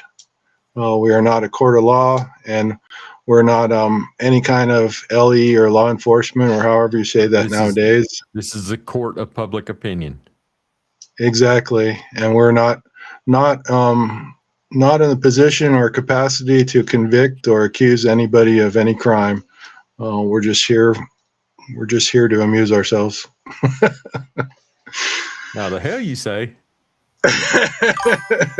I'm just saying. That was beautiful. That was beautiful, Richard. Well, thank you.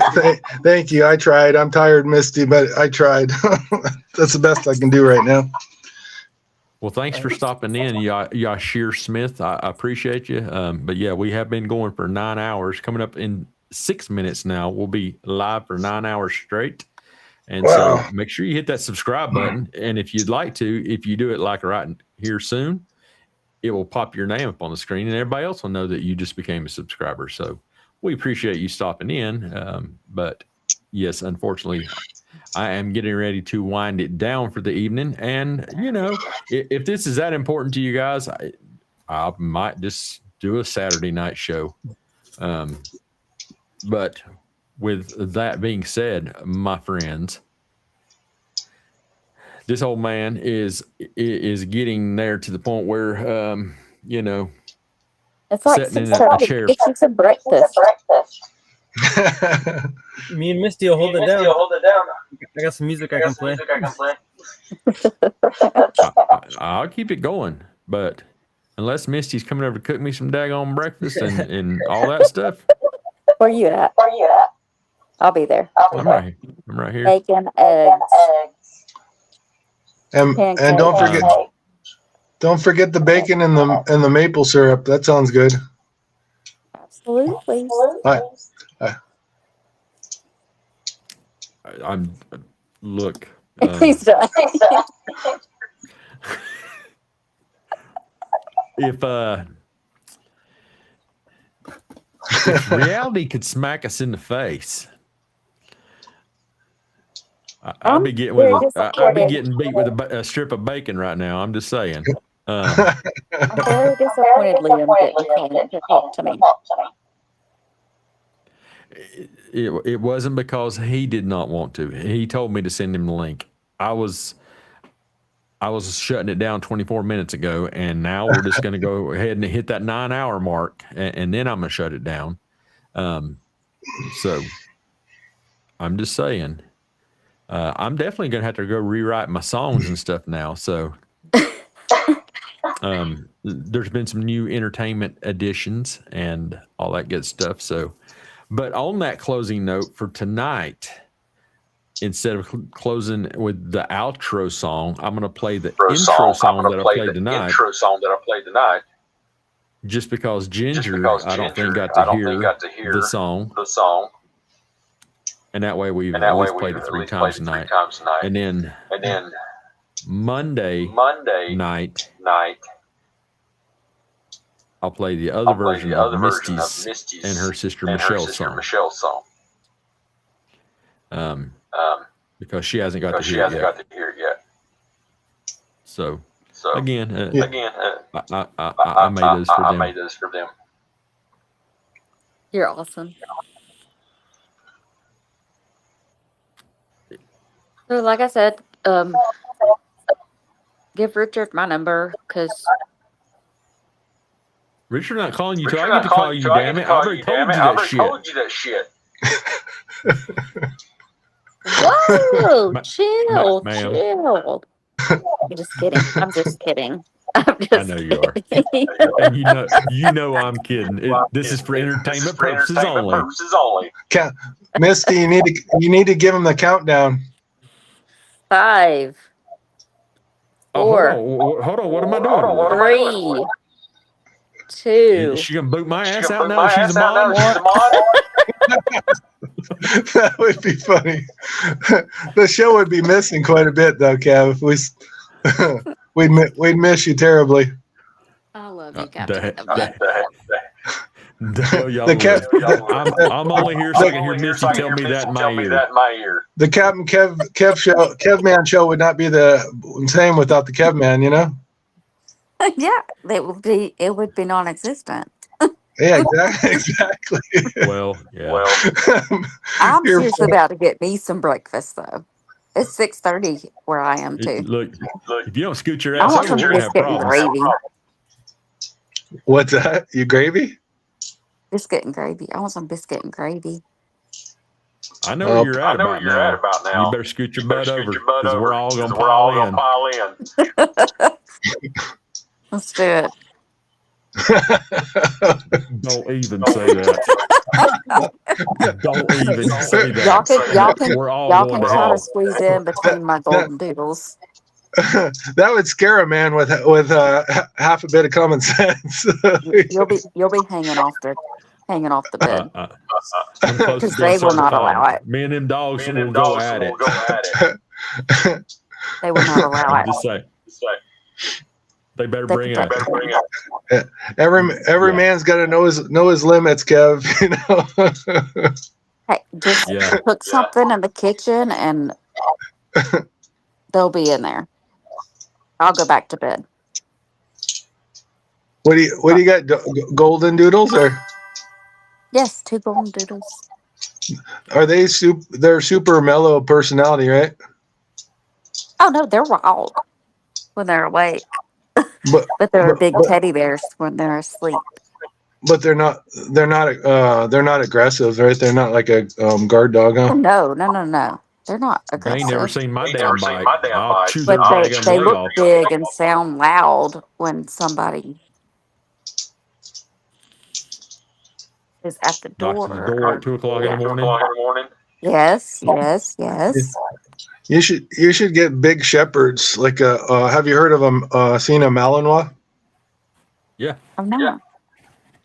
Huh? No, a Rhodesian Ridgeback. The Ridgebacks are some Wild wild dogs dogs now. They are the what do you call it? The top of the line. I forgot what they call them on the Animal Planet. The Navy SEALs or something? No, not Navy SEAls. I forgot. They can keep up with a horse for 30 miles. Wow. And Oh, wow. their nickname is the African Lion Hunter. They use them in Africa to fight off the lions when they come into the villages. Oh, wow. I don't know. That's I have no that's, idea. Truffle hunting. that's amazing. That's amazing if it can keep up for 30 miles and it's a big dog, you know. Their hair on their They're spine not goes big dogs. across the way. They're unassuming too. They just look like they don't look scary or nothing. They just look like a regular, I don't know, like a lab kind of, but a little skinnier. And then the hair on the spine goes reverse instead of regular. Yeah, it's wild, and that's where they get the name Ridgeline. At this point, I always thought it'd be hilarious if if you came across just that one bad Labradoodle, because everybody thinks they're such a mellow, non-aggressive breed, but it would. We just hit 9 hours, 1 minute, and 37 seconds. Oh, Captain Kev's got to go. Anyhow, all I was saying, breakfast for me, so damn it. I guess what I was saying, Tyson, is it would be cool to have like a sleeper dog, one that everybody thought was no problem. It was just like super mellow, but it was actually a really bad dude, you know. Like a bad one, or Yeah, well, just one that had a protective side, like my dog. My dog like is a German Shepherd. no one that, in my mind, maybe I'm just getting tired, but one that looked completely like a Labradoodle, but had a really aggressive side that, like, if something went wrong, it could just like completely come unglued. Like my guy is that way. 99.9% of the time, he doesn't bark. He doesn't totally non-aggressive with everybody. We're talking about a pit bull. No, I'm talking about a fictional dog. Okay, like maybe it does really exist, but you know, I'm picturing a Labradoodle. Okay, you know how everybody thinks a Labradoodle is just like completely non-aggressive. What if there was a Labradoodle that had an aggressive side? Like, you know, you get a little too close to his owner, or you did the wrong thing, and he was able to take care of business. You know what I'm talking about? Jolene. Why would we do 10 hours, Jolene? We can get some rest and we can come back and do it again Monday. And maybe even Liam can call in and participate, you know? This is some bull crap. Bruce has already went to bed and got back up and back. That man is ready to get some sleep. He left everybody. He included everybody but me. I'm just baking at this point, I guess. I thought I was 15 minutes ago, and I'm back to bacon again. Thanks, Bruce. Right. I'm ready to make some breakfast, and you better scoot your ass over. Again, Kev, man, can send you my number if you want to talk some more. We can just share off experiences. Thank you, Misty, and don't go to Peeville. Yeah, don't. But better just to skip it altogether. Sorry, I mentioned it. I won't. I'm gonna put Misty's number at a truck stop on I-40 in Oklahoma. You find it, you can have it. With the picture you had before, what did you say the country singers? Remember the combination you did before? What? Remember just for the record, I modeled Carrie Underwood after Misty. He made me look so much better than I do. I love the way you just described that. That was the best move you made of the whole night. That was perfect, Kev. Man, I ain't done with this game. That was good. That was good. I had to tell ChatGPT to put a little bit more clothes on because I didn't want the internet to burn down tonight. The way you just worded that was seamless. That was perfection right there. Have you ever heard the term you can have your cake and eat it too? Of course. Same being you can't eat your cake and have it too. Yeah, exactly. It's one or the other. I told you, Misty, delirium's gonna kick in. And you hear some shit, you're gonna be like, "Oh hell no!" So I'm just saying. You don't know what world you just stepped into. Oh shit! I ain't scared. No, Misty, you gotta say I ain't scared, and then a little pause, and then you say, "Are you?" You notice I didn't keep the conversation going there. Okay. Hey. I ain't scared. Are you?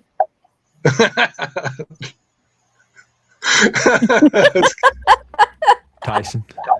Please take over. I've got it. I'm going I'm to scared. make breakfast and it's that kind of What's that, Misty? I didn't hear you. How fast I can make it to Foley, Alabama. So I'm just saying. Yeah. That's where one of my buddies lives. From the Marine Corps. Hi from the UK. Damn, even the UK's already up and about. And I still got this echo going on. People are going, "What the hell's wrong with his microphone?" It's not me. It's Richard. It's the guy right there. Watch his. Whenever I talk, the yellow box will come around whenever he don't have his mic muted. But when he mutes, then Misty can't hear me. And then Tyson starts cutting songs on us, and we don't know what the hell to do. So, but yes, friends, Richard, you can. Well, I guess you can unmute for a second, and that way Misty can hear. Yeah, y'all cut out. I hear you now, but I know. That's why I told you to unmute because you wasn't hearing me.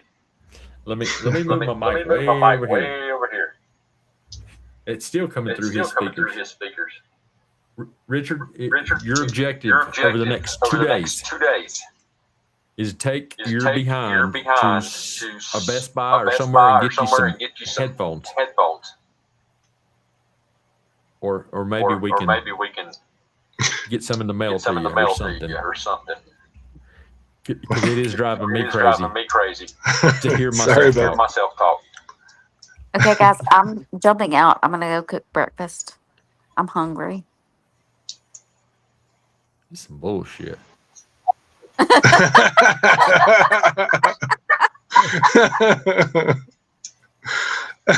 hungry. I'm gonna cook breakfast. If you're still here when I'm done eating, I'll come back. I'll tell you right now, I will not be here, dear. I will see you and all my friends on the next one. Y'all may persuade me. Of course, I guess technically Misty's the only one in the chat now that has my number that can convince me to try to do live tonight. Yes. Okay. So on that note, friends, thank you all for being here. Richard, thank you for stopping in and hanging out with us. Everybody enjoyed the conversation. Misty. And Tyson, just for sitting there listening. That's what I'm saying. I mean, just being here and hanging out with me. So much love to all of you fine folks. Love Thanks you for being guys. here again. We love you, Misty. Breakfast Thanks and for being friends. here.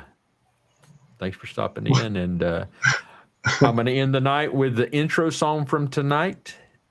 just so some of our friends that are just now waking up because we're getting ready to go to bed, they're gonna need something to listen to a couple times today.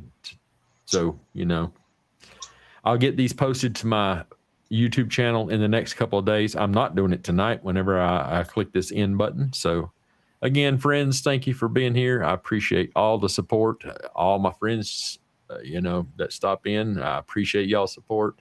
And with that, I am calling a night, and I will see you guys on the next one. Thanks, everybody. Yes, love you guys. All right, good morning. Love you guys. Damn, that's Good weird morning to hear, or good Tyson. night. Have a Go good ahead, whisper breakfast, my- Misty. Oh, Misty, yes. whisper in my ear, please.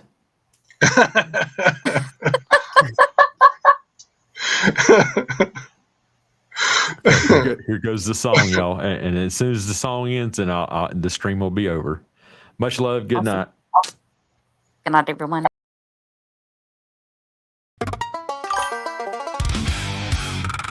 From Norman, Oklahoma. Cameras roll, the phone lines open. And everybody has a place at the table. This is Captain Kevman Creations. Live from the 405. Put your hands together. Get up and dance.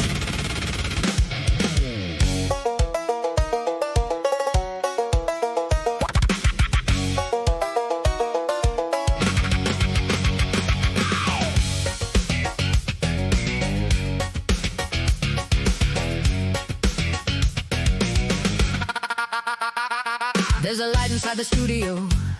The show is starting soon. A microphone is waiting and the music fills the room. No polished television and no rehearsed disguise. Just honest conversation looking straight into your eyes. From the Oklahoma back roads to our friends both far and wide. Everybody who comes through becomes a part of the ride. You never know what may happen when that red light comes alive and Captain Kevman hits that button. Live from the 405. We're live from the 405, where the conversation keeps the room alive. From the eagle in the Oklahoma sky, to every friend who calls and every voice that replies. Raise your hands and let the good times roll. Every laugh and every story puts some fire in the soul. You're never just a viewer watching from the other side. You're part of the family. Live from the 405. Live from the 405. Tyson, known as Fat Radial, brings the music and the fun. And loving Misty Haynes brings some sunshine for everyone. There's Janice over at PI 56 with kindness in her heart. And Michelle from Australia, though we're many miles apart. Truth warrior. Our invisible co-host always standing by. The ladybugs bring happiness whenever she arrives. Carolina Carla keeps the laughter rolling through. And Wayne Durbin, there will always be a chair right here for you. Ginger, our girl with bowel problems, even with her little dog, still shows up with heart and humor cutting through the fog. We're live from the 405, where our friends around the world keep the room alive. Different towns and different countries, but our hearts are side by side. Every voice becomes a memory on this crazy, joyful ride. Raise your hands and let the good times roll. Every name inside the chat is part of this show. You're never just a username passing by. You're part of the family. Live from the 405. Christina, the shock bride, brings her energy tonight. While Bruce from the Philippines joins beneath the distant light. There's unforgettable Anal Doug with something fun to say. And our friend Cindy, the newest comer, joining us today. Our English moderator Marie, proudly made in the UK, helps keep the room together from 4,500 miles away. Then Cheryl, our rock stacker, standing steady, proud and tall, from liberty and justice for all, bringing friendship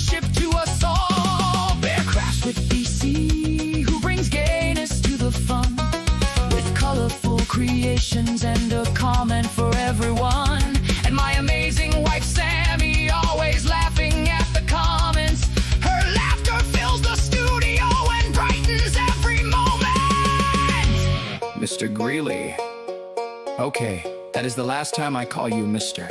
Mister! There are so many others that the song could last all night. Every member, every caller, every friend who shares the light. You may not hear your name tonight, but you are part of every line, because every friend who joins us helps the 405 to shine. When I say Captain, You say Captain, Captain, Captain, Captain. when I say 40, You say 5, 405. Where are we? Live from the 405. Some days are made for laughter. Some nights are made for truth. Sometimes all a person needs is someone listening to you. When the world feels heavy and the road has been too long, there's a light on in Oklahoma and a place where you belong. No matter what your story, no matter where you roam, when you enter Kevin's studio, you're never far from home. We're live from the 405. Come on in and feel the whole room come alive. Ready, Oklahoma wind meets the wide and open sky, and every friend inside the chat helps the spirit rise. Raise your hands and let the good times roll. Members and subscribers are the heartbeat of the show. Subscribe, leave a comment, come along for the ride. With Captain Kevman Creation. Live from the 405. We're live from the 405. England, the Philippines, and Australia tonight. From the Carolinas to Oklahoma, every heart is unified. With friendship, love, and laughter, Always standing by our side. raise your voice and let the whole world know. There is always room for one more friend inside the show. You're never just a viewer looking in from outside. You're part of the family. Live from the 405. Thank you, members. Thank you, moderators. Thank you, callers and friends. To every name we sang tonight, and every friend we couldn't fit inside. There will always be a seat for you at the table. The cameras are rolling. The phone lines are open. Sammy is still laughing. The whole family is together. And we are now Live from the 405.